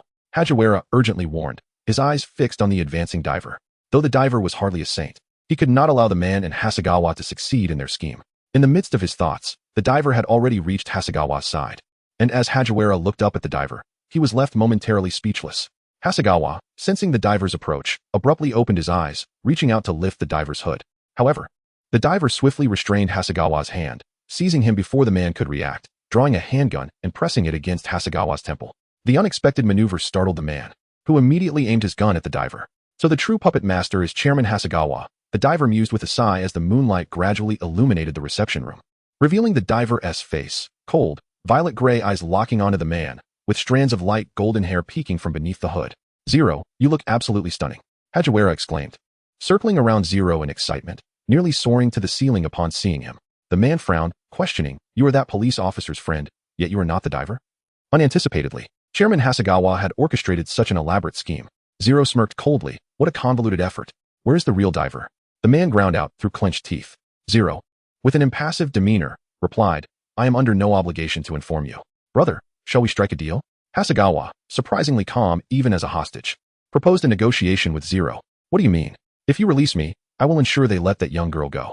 As soon as he finished speaking, another man entered from the side, guiding a hesitant Tsubame into the room. Chapter 90. The Offering of the Mermaid, 16, as he beheld the anxious Tsubame. Zero's pupils dilated in shock.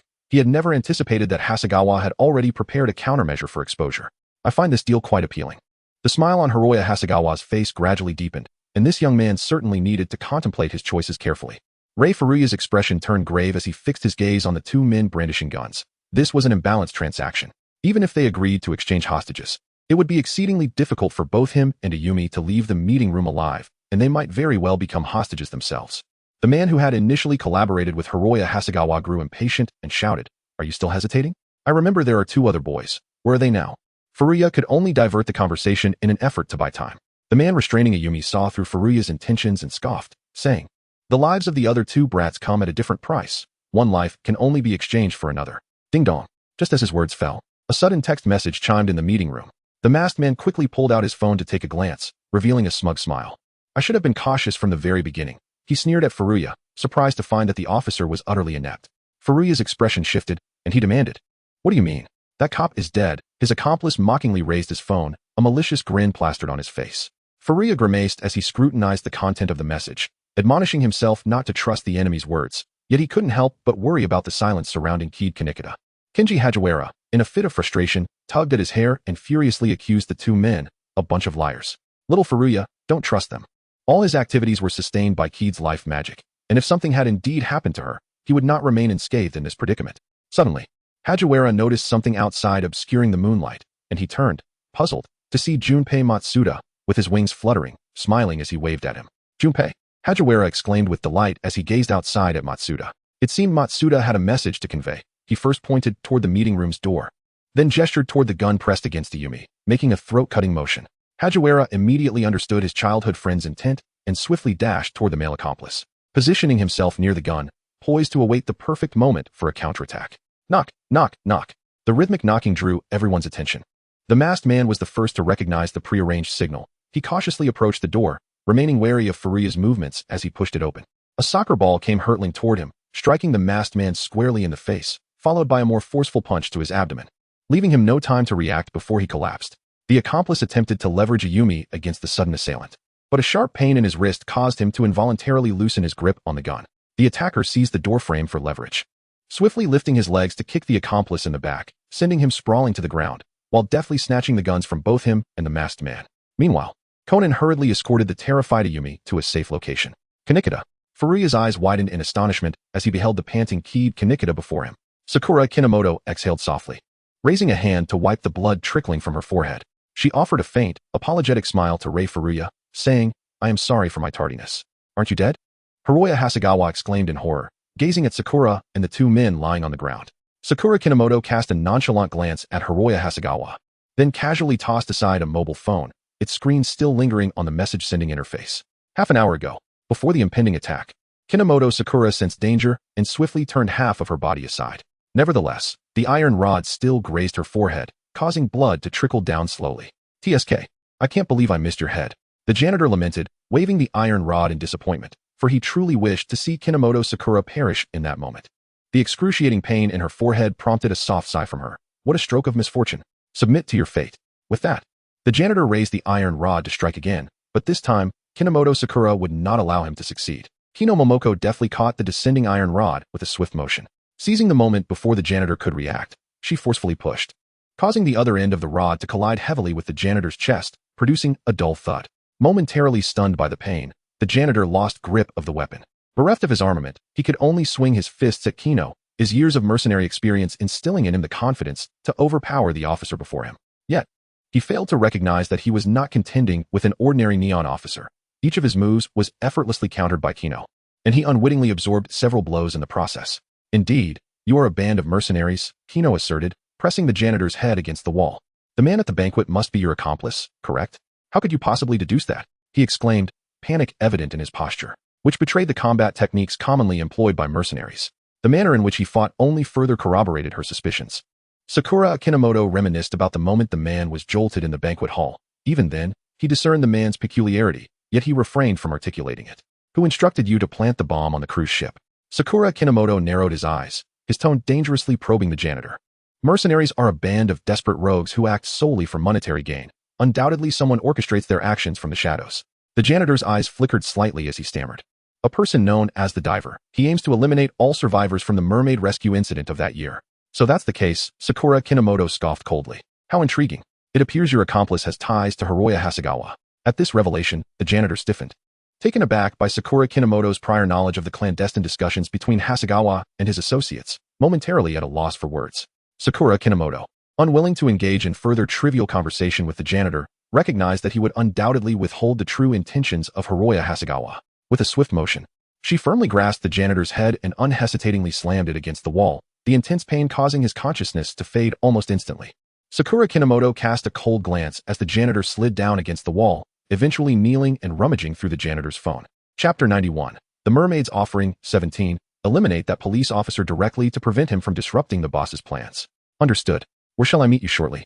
In the third-floor reception room, room 121. Sakura Kinomoto meticulously examined the text messages exchanged between the janitor and his accomplices. Although she did not fully comprehend Hiroya Nagasawa's entire scheme, she at least grasped the preliminary details of their rendezvous location. Observing the unconscious Genta and Hikaru, Sakura furrowed her brow in concern. After retrieving the phone, she did not immediately peruse its contents. Instead, she proceeded to the janitor's break room for inspection, ultimately discovering the two children in a corner. However, where had the little girl gone? Why had this group chosen to separate the three children? Kinohara Kid anxiously rubbed his temples. He could not yet return to the banquet hall. If Hasegawa Hiroya and his associates discovered he was still alive, they would likely resort to drastic measures. The throbbing pain at his forehead incessantly stimulated his nerves. He raised his hand to touch the wound on his brow, his fingertips becoming stained with warm blood. Although it was not life-threatening, it required immediate attention. Kid, a voice, tinged with confusion, interrupted his actions. He turned to see Matsuda Jinpei standing at the doorway, looking perplexed at the sight of him. You're injured, Matsuda exclaimed in shock. What happened? Having been preoccupied with searching for the bomb on the cruise ship since reverting to his original form, he was entirely oblivious to other occurrences. Now, seeing Kid's injury only heightened his astonishment. I was accidentally hurt by this guy. Kid kicked the cleaning man who was securely bound beside him, the ropes having been repurposed from Genkai and Mitsuhiko. Matsuda nodded in understanding and then inquired, Is your wound serious? Have you identified this group's identity? It's just a minor injury, nothing to worry about, Kid waved dismissively. The situation is somewhat complicated. Have you located all the bombs, senpai? Upon hearing this, Matsuda sighed in frustration. Indeed, we found 6 bombs on the lower floor, but this wretched cruise ship is simply too vast. I'm not entirely certain we have thoroughly searched it.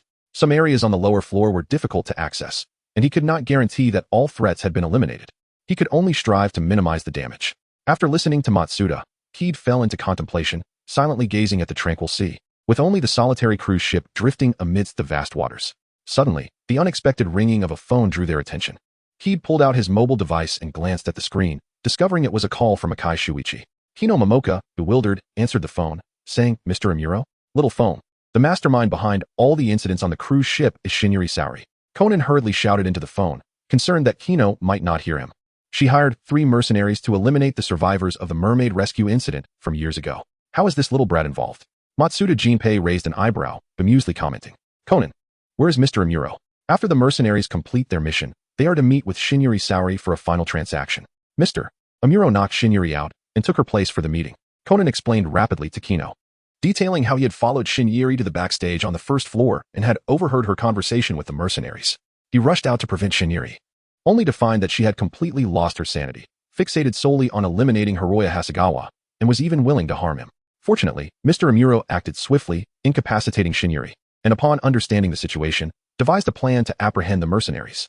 What did you say? Kino's eyes widened in shock. Has Mr. Amuro already gone to the meeting place? Conan, unaware of Kino's agitation, replied slowly, yes, he asked me to inform you. You must immediately go to the banquet hall and alert the staff that there are explosives on the cruise ship, instruct them to prepare life jackets and lifeboats at once, and organize the evacuation of all guests. What? Conan gasped, and without a moment's hesitation, he dashed towards the banquet hall. Sakura Kinomoto swiftly hung up the phone, only to realize that Kenji Hagiwara had contacted him not long ago. However, he had missed the call while dealing with the janitor. Indeed, Hiroya Hasegawa and his subordinates had commenced their actions. Sakura Kinomoto struggled to lift both Yuta and Hikaru from the ground, raising her gaze towards Matsuda Jinpei. Matsuda-senpai, could you please check the situation in the reception room at the rear of the third floor? Wait a moment. What on earth has happened? Matsuda Jinpei looked at Sakura Kinomoto in bewilderment, resembling a headless fly in his confusion. As Kinomoto Sakura made her way outside, she elucidated. Hiroya Hasegawa may have orchestrated a scheme. He is the true mastermind behind all these events. We are now approaching the conclusion, and he might set off all the bombs. What does that have to do with the reception room on the third floor? Senior Akira, alone, engaged in a transaction with Hasegawa, remains oblivious to the underlying truth, which could spell danger. Upon finishing her explanation, Matsuda Jinpei's expression shifted dramatically, and without a moment's hesitation, he dashed towards the staircase.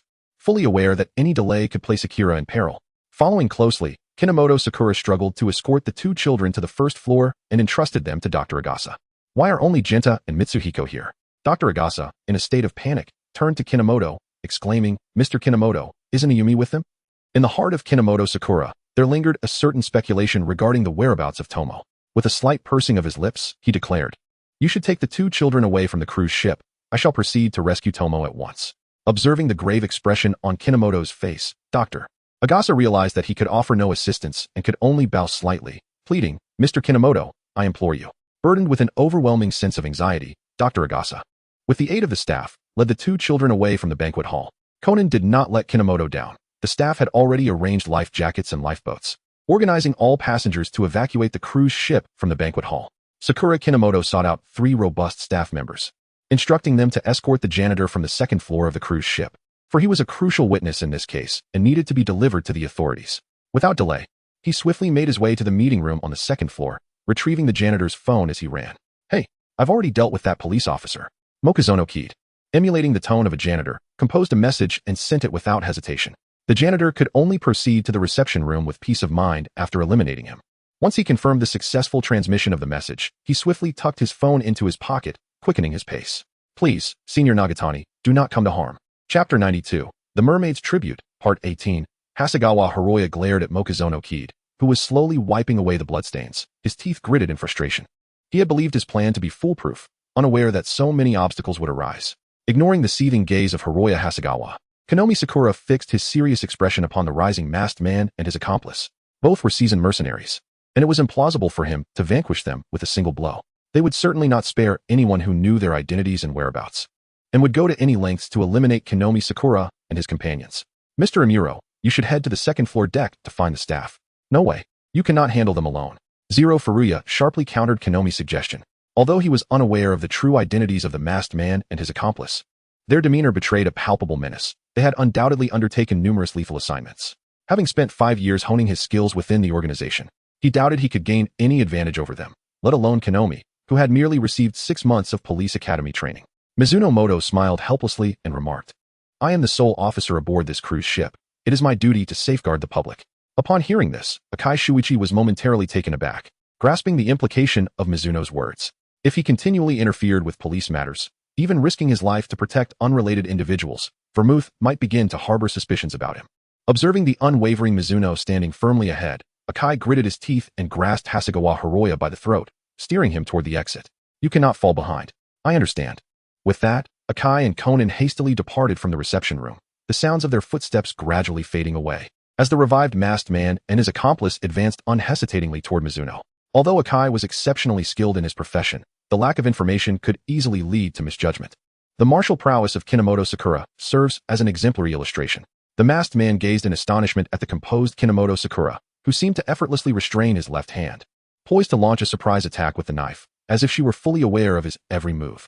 Sakura Kinomoto deftly deflected the attack aimed at her face with one hand, while firmly grasping the masked man's wrist with the other, exerting greater force than she had when holding onto Rei Furuya's wrist.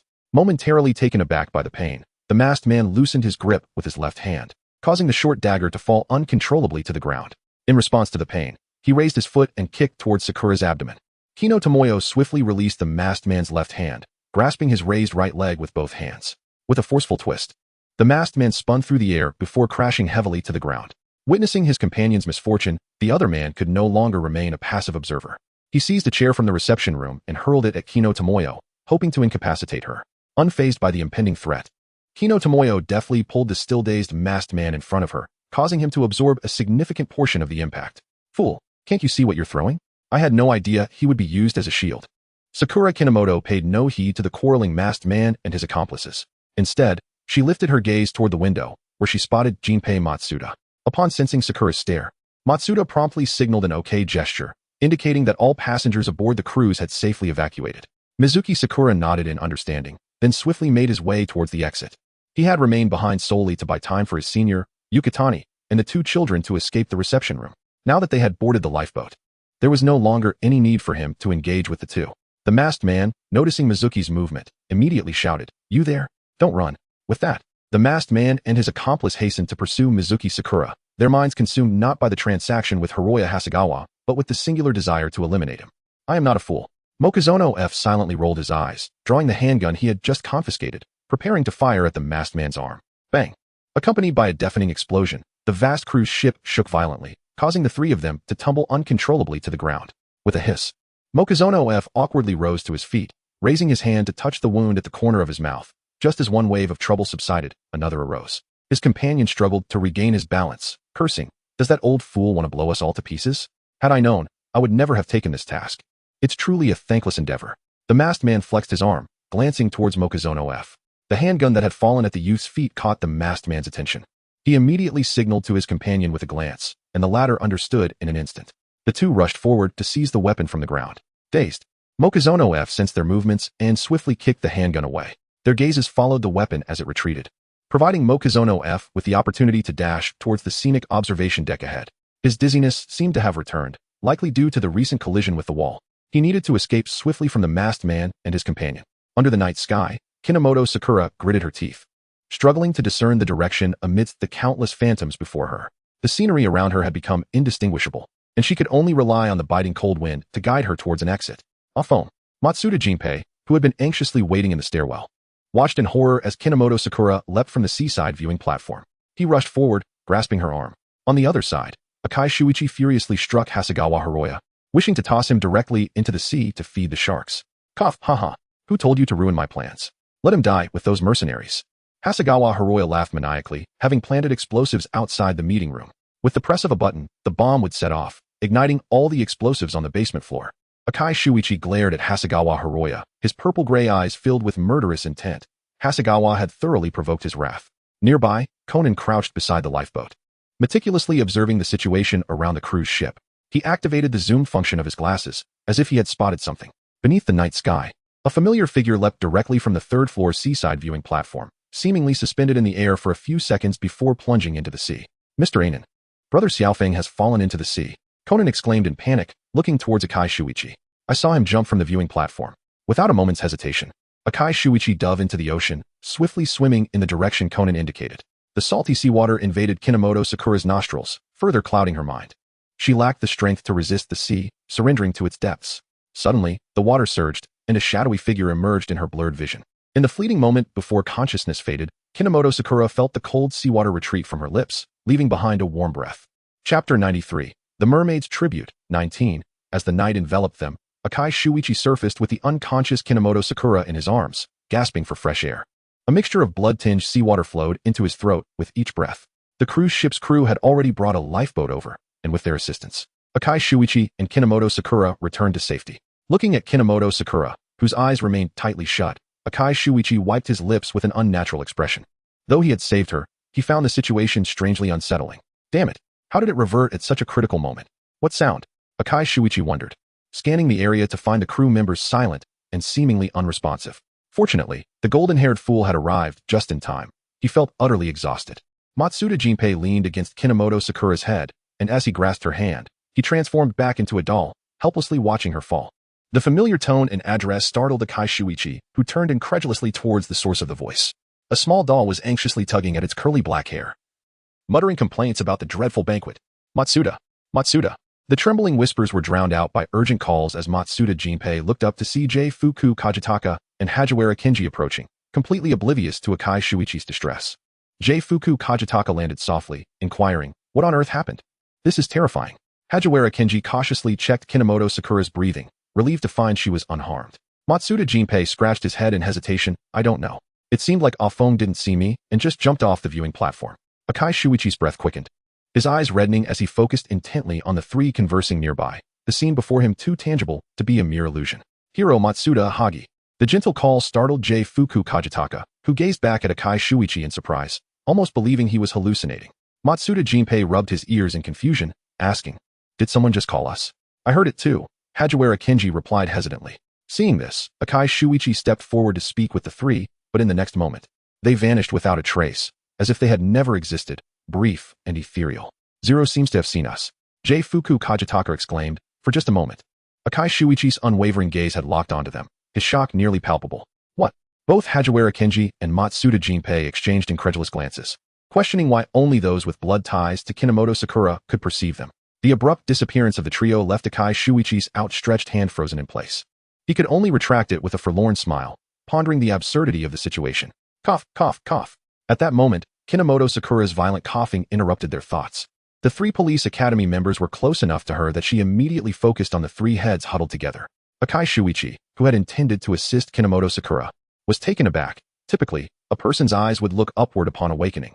Yet Kinomoto Sakura's gaze instinctively turned to the right, as if something were beside her. Perhaps the three she had just seen were not merely figments of her imagination. Makona Kinomoto, with a bewildered expression, turned to gaze at the starry night sky, his head still slightly spinning. The only memory that lingered was the silhouette swimming towards him in the sea. "Is there anything else discomforting you?" Rei Furuya, suppressing his curiosity, leaned down to observe the still drowsy Makona, droplets of water cascading from his hair onto Makona's forehead. As Kinomoto Sakura slowly sat up, she shook her dizzy head and hoarsely inquired, "Was it Mr. Amuro who saved me?" Is that a problem?" Akira Mori scoffed lightly. "Do you wish for a mermaid to rescue you?"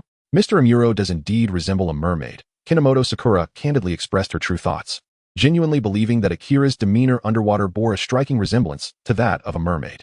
The unabashed compliment left Akira momentarily speechless, causing him to divert his gaze elsewhere, the question he intended to ask fading away unvoiced. What were they doing underwater? Matsuda Jinpei observed the peculiar atmosphere between the two, perplexed that Sakura thought the blonde rascal resembled a mermaid. "I believe Akira's appearance is entirely suitable for the role of a mermaid," Hajiwara Kenji remarked with utmost seriousness. "Is that really the crux of the matter?" Fuku Kajimitsu retorted in exasperation. After speaking, Fuku Kajimitsu rose and circled around Akira, yet Akira showed no response, merely staring blankly at the calm sea, lost in thought. Just as Fuku Kajimitsu pondered the strange situation, a gunshot pierced the air, drawing everyone's attention. The five swiftly turned their gaze forward, where they saw Marisa Aoi gripping a handgun tightly, its muzzle aimed directly at Hiroya Nagasawa. Amidst the billowing smoke, Nagasawa collapsed silently, blood seeping from his chest and staining his suit. Conan and Dr. Agasa hurriedly approached to check Nagasawa's vital signs but could only feel a fading pulse. Haha. Marisa Aoi casually discarded the handgun, tears streaming down her face in torrents. Witnessing this, Matsuda Jinpei exclaimed indignantly, what grievance could she possibly have with Hiroya Nagasawa? Nagasawa was a vital lead. Should the police successfully apprehend him, Akira would undoubtedly inform the police headquarters to take over the matter. Lowering his gaze slightly, Akira felt a twinge of regret, yet he could not afford to appear overly disappointed, for Bourbon would not wish for Nagasawa to divulge the organization's secrets. That. Hajiwara Kenji hesitated, scratching his head. Is this thing even useful? Upon hearing this, Kinomoto Sakura, Fuku Kajimitsu, and Matsuda Jinpei looked at Hajiwara Kenji in confusion. As he held a small USB drive, Matsuda Jinpei's eyes widened in shock. Where did you get that USB drive? It looks identical to the one used in dealings with the Black Organization. Fuku Kajimitsu quickly took the USB drive and scrutinized it, finding it remarkably similar to the one belonging to the Black Organization. Hajiwara Kenji chuckled awkwardly, saying, I just casually picked it up. As for its significance, I have no idea. Chapter 94, The Mermaid's Tribute, and J. Fuku Kajimitsu seriously examined the petite USB drive, lamenting, "Although I am uncertain of the importance of the data stored within, at least we have made some progress." He had initially expected to return empty-handed that night, yet unexpectedly, they had acquired a USB drive, which was indeed a pleasant surprise. As Kinomoto Sakura endeavored to alleviate her dizziness, she listened intently to the dialogue among the three, remaining silent and exhibiting no unusual behavior. "Kinomoto, what captures your attention?" asked Zero Kirigane, his gaze shifting towards her, his eyes narrowed in suspicion and scrutiny. Any peculiar actions from Kinomoto would inevitably remind him of the trio from the police academy that had previously appeared like a mirage. With her head clouded, Kinomoto instinctively waved her hand and replied, "Nothing at all. I was merely contemplating how to explain Hiroya Hasegawa's death to the police department." "It's strange, isn't it, that you have been observing the situation ahead all along?" Sakura Kinomoto, with a delayed realization, began to sense something amiss with Zero. He had merely turned his head slightly, barely moving his eyes, yet Zero seemed utterly certain of what he was observing. Witnessing this, Akira Mifune furrowed his brow and hesitantly remarked, "Off foam. It seems that Zero has just spotted us." "Oh, so he has seen the seniors, has he? Wait a moment. What do you mean by spotted us?"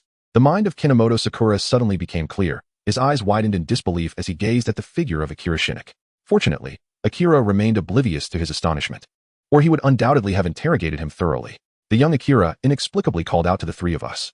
Kenji Hajiwara, discerning Kinomoto's anxiety, hurriedly offered an explanation, after which there was no further reaction. "I am now even more curious about what transpired between the two of you in the ocean," as Aizawa Jinpei stroked his chin, having followed Kinomoto throughout, only to witness his plunge into the sea.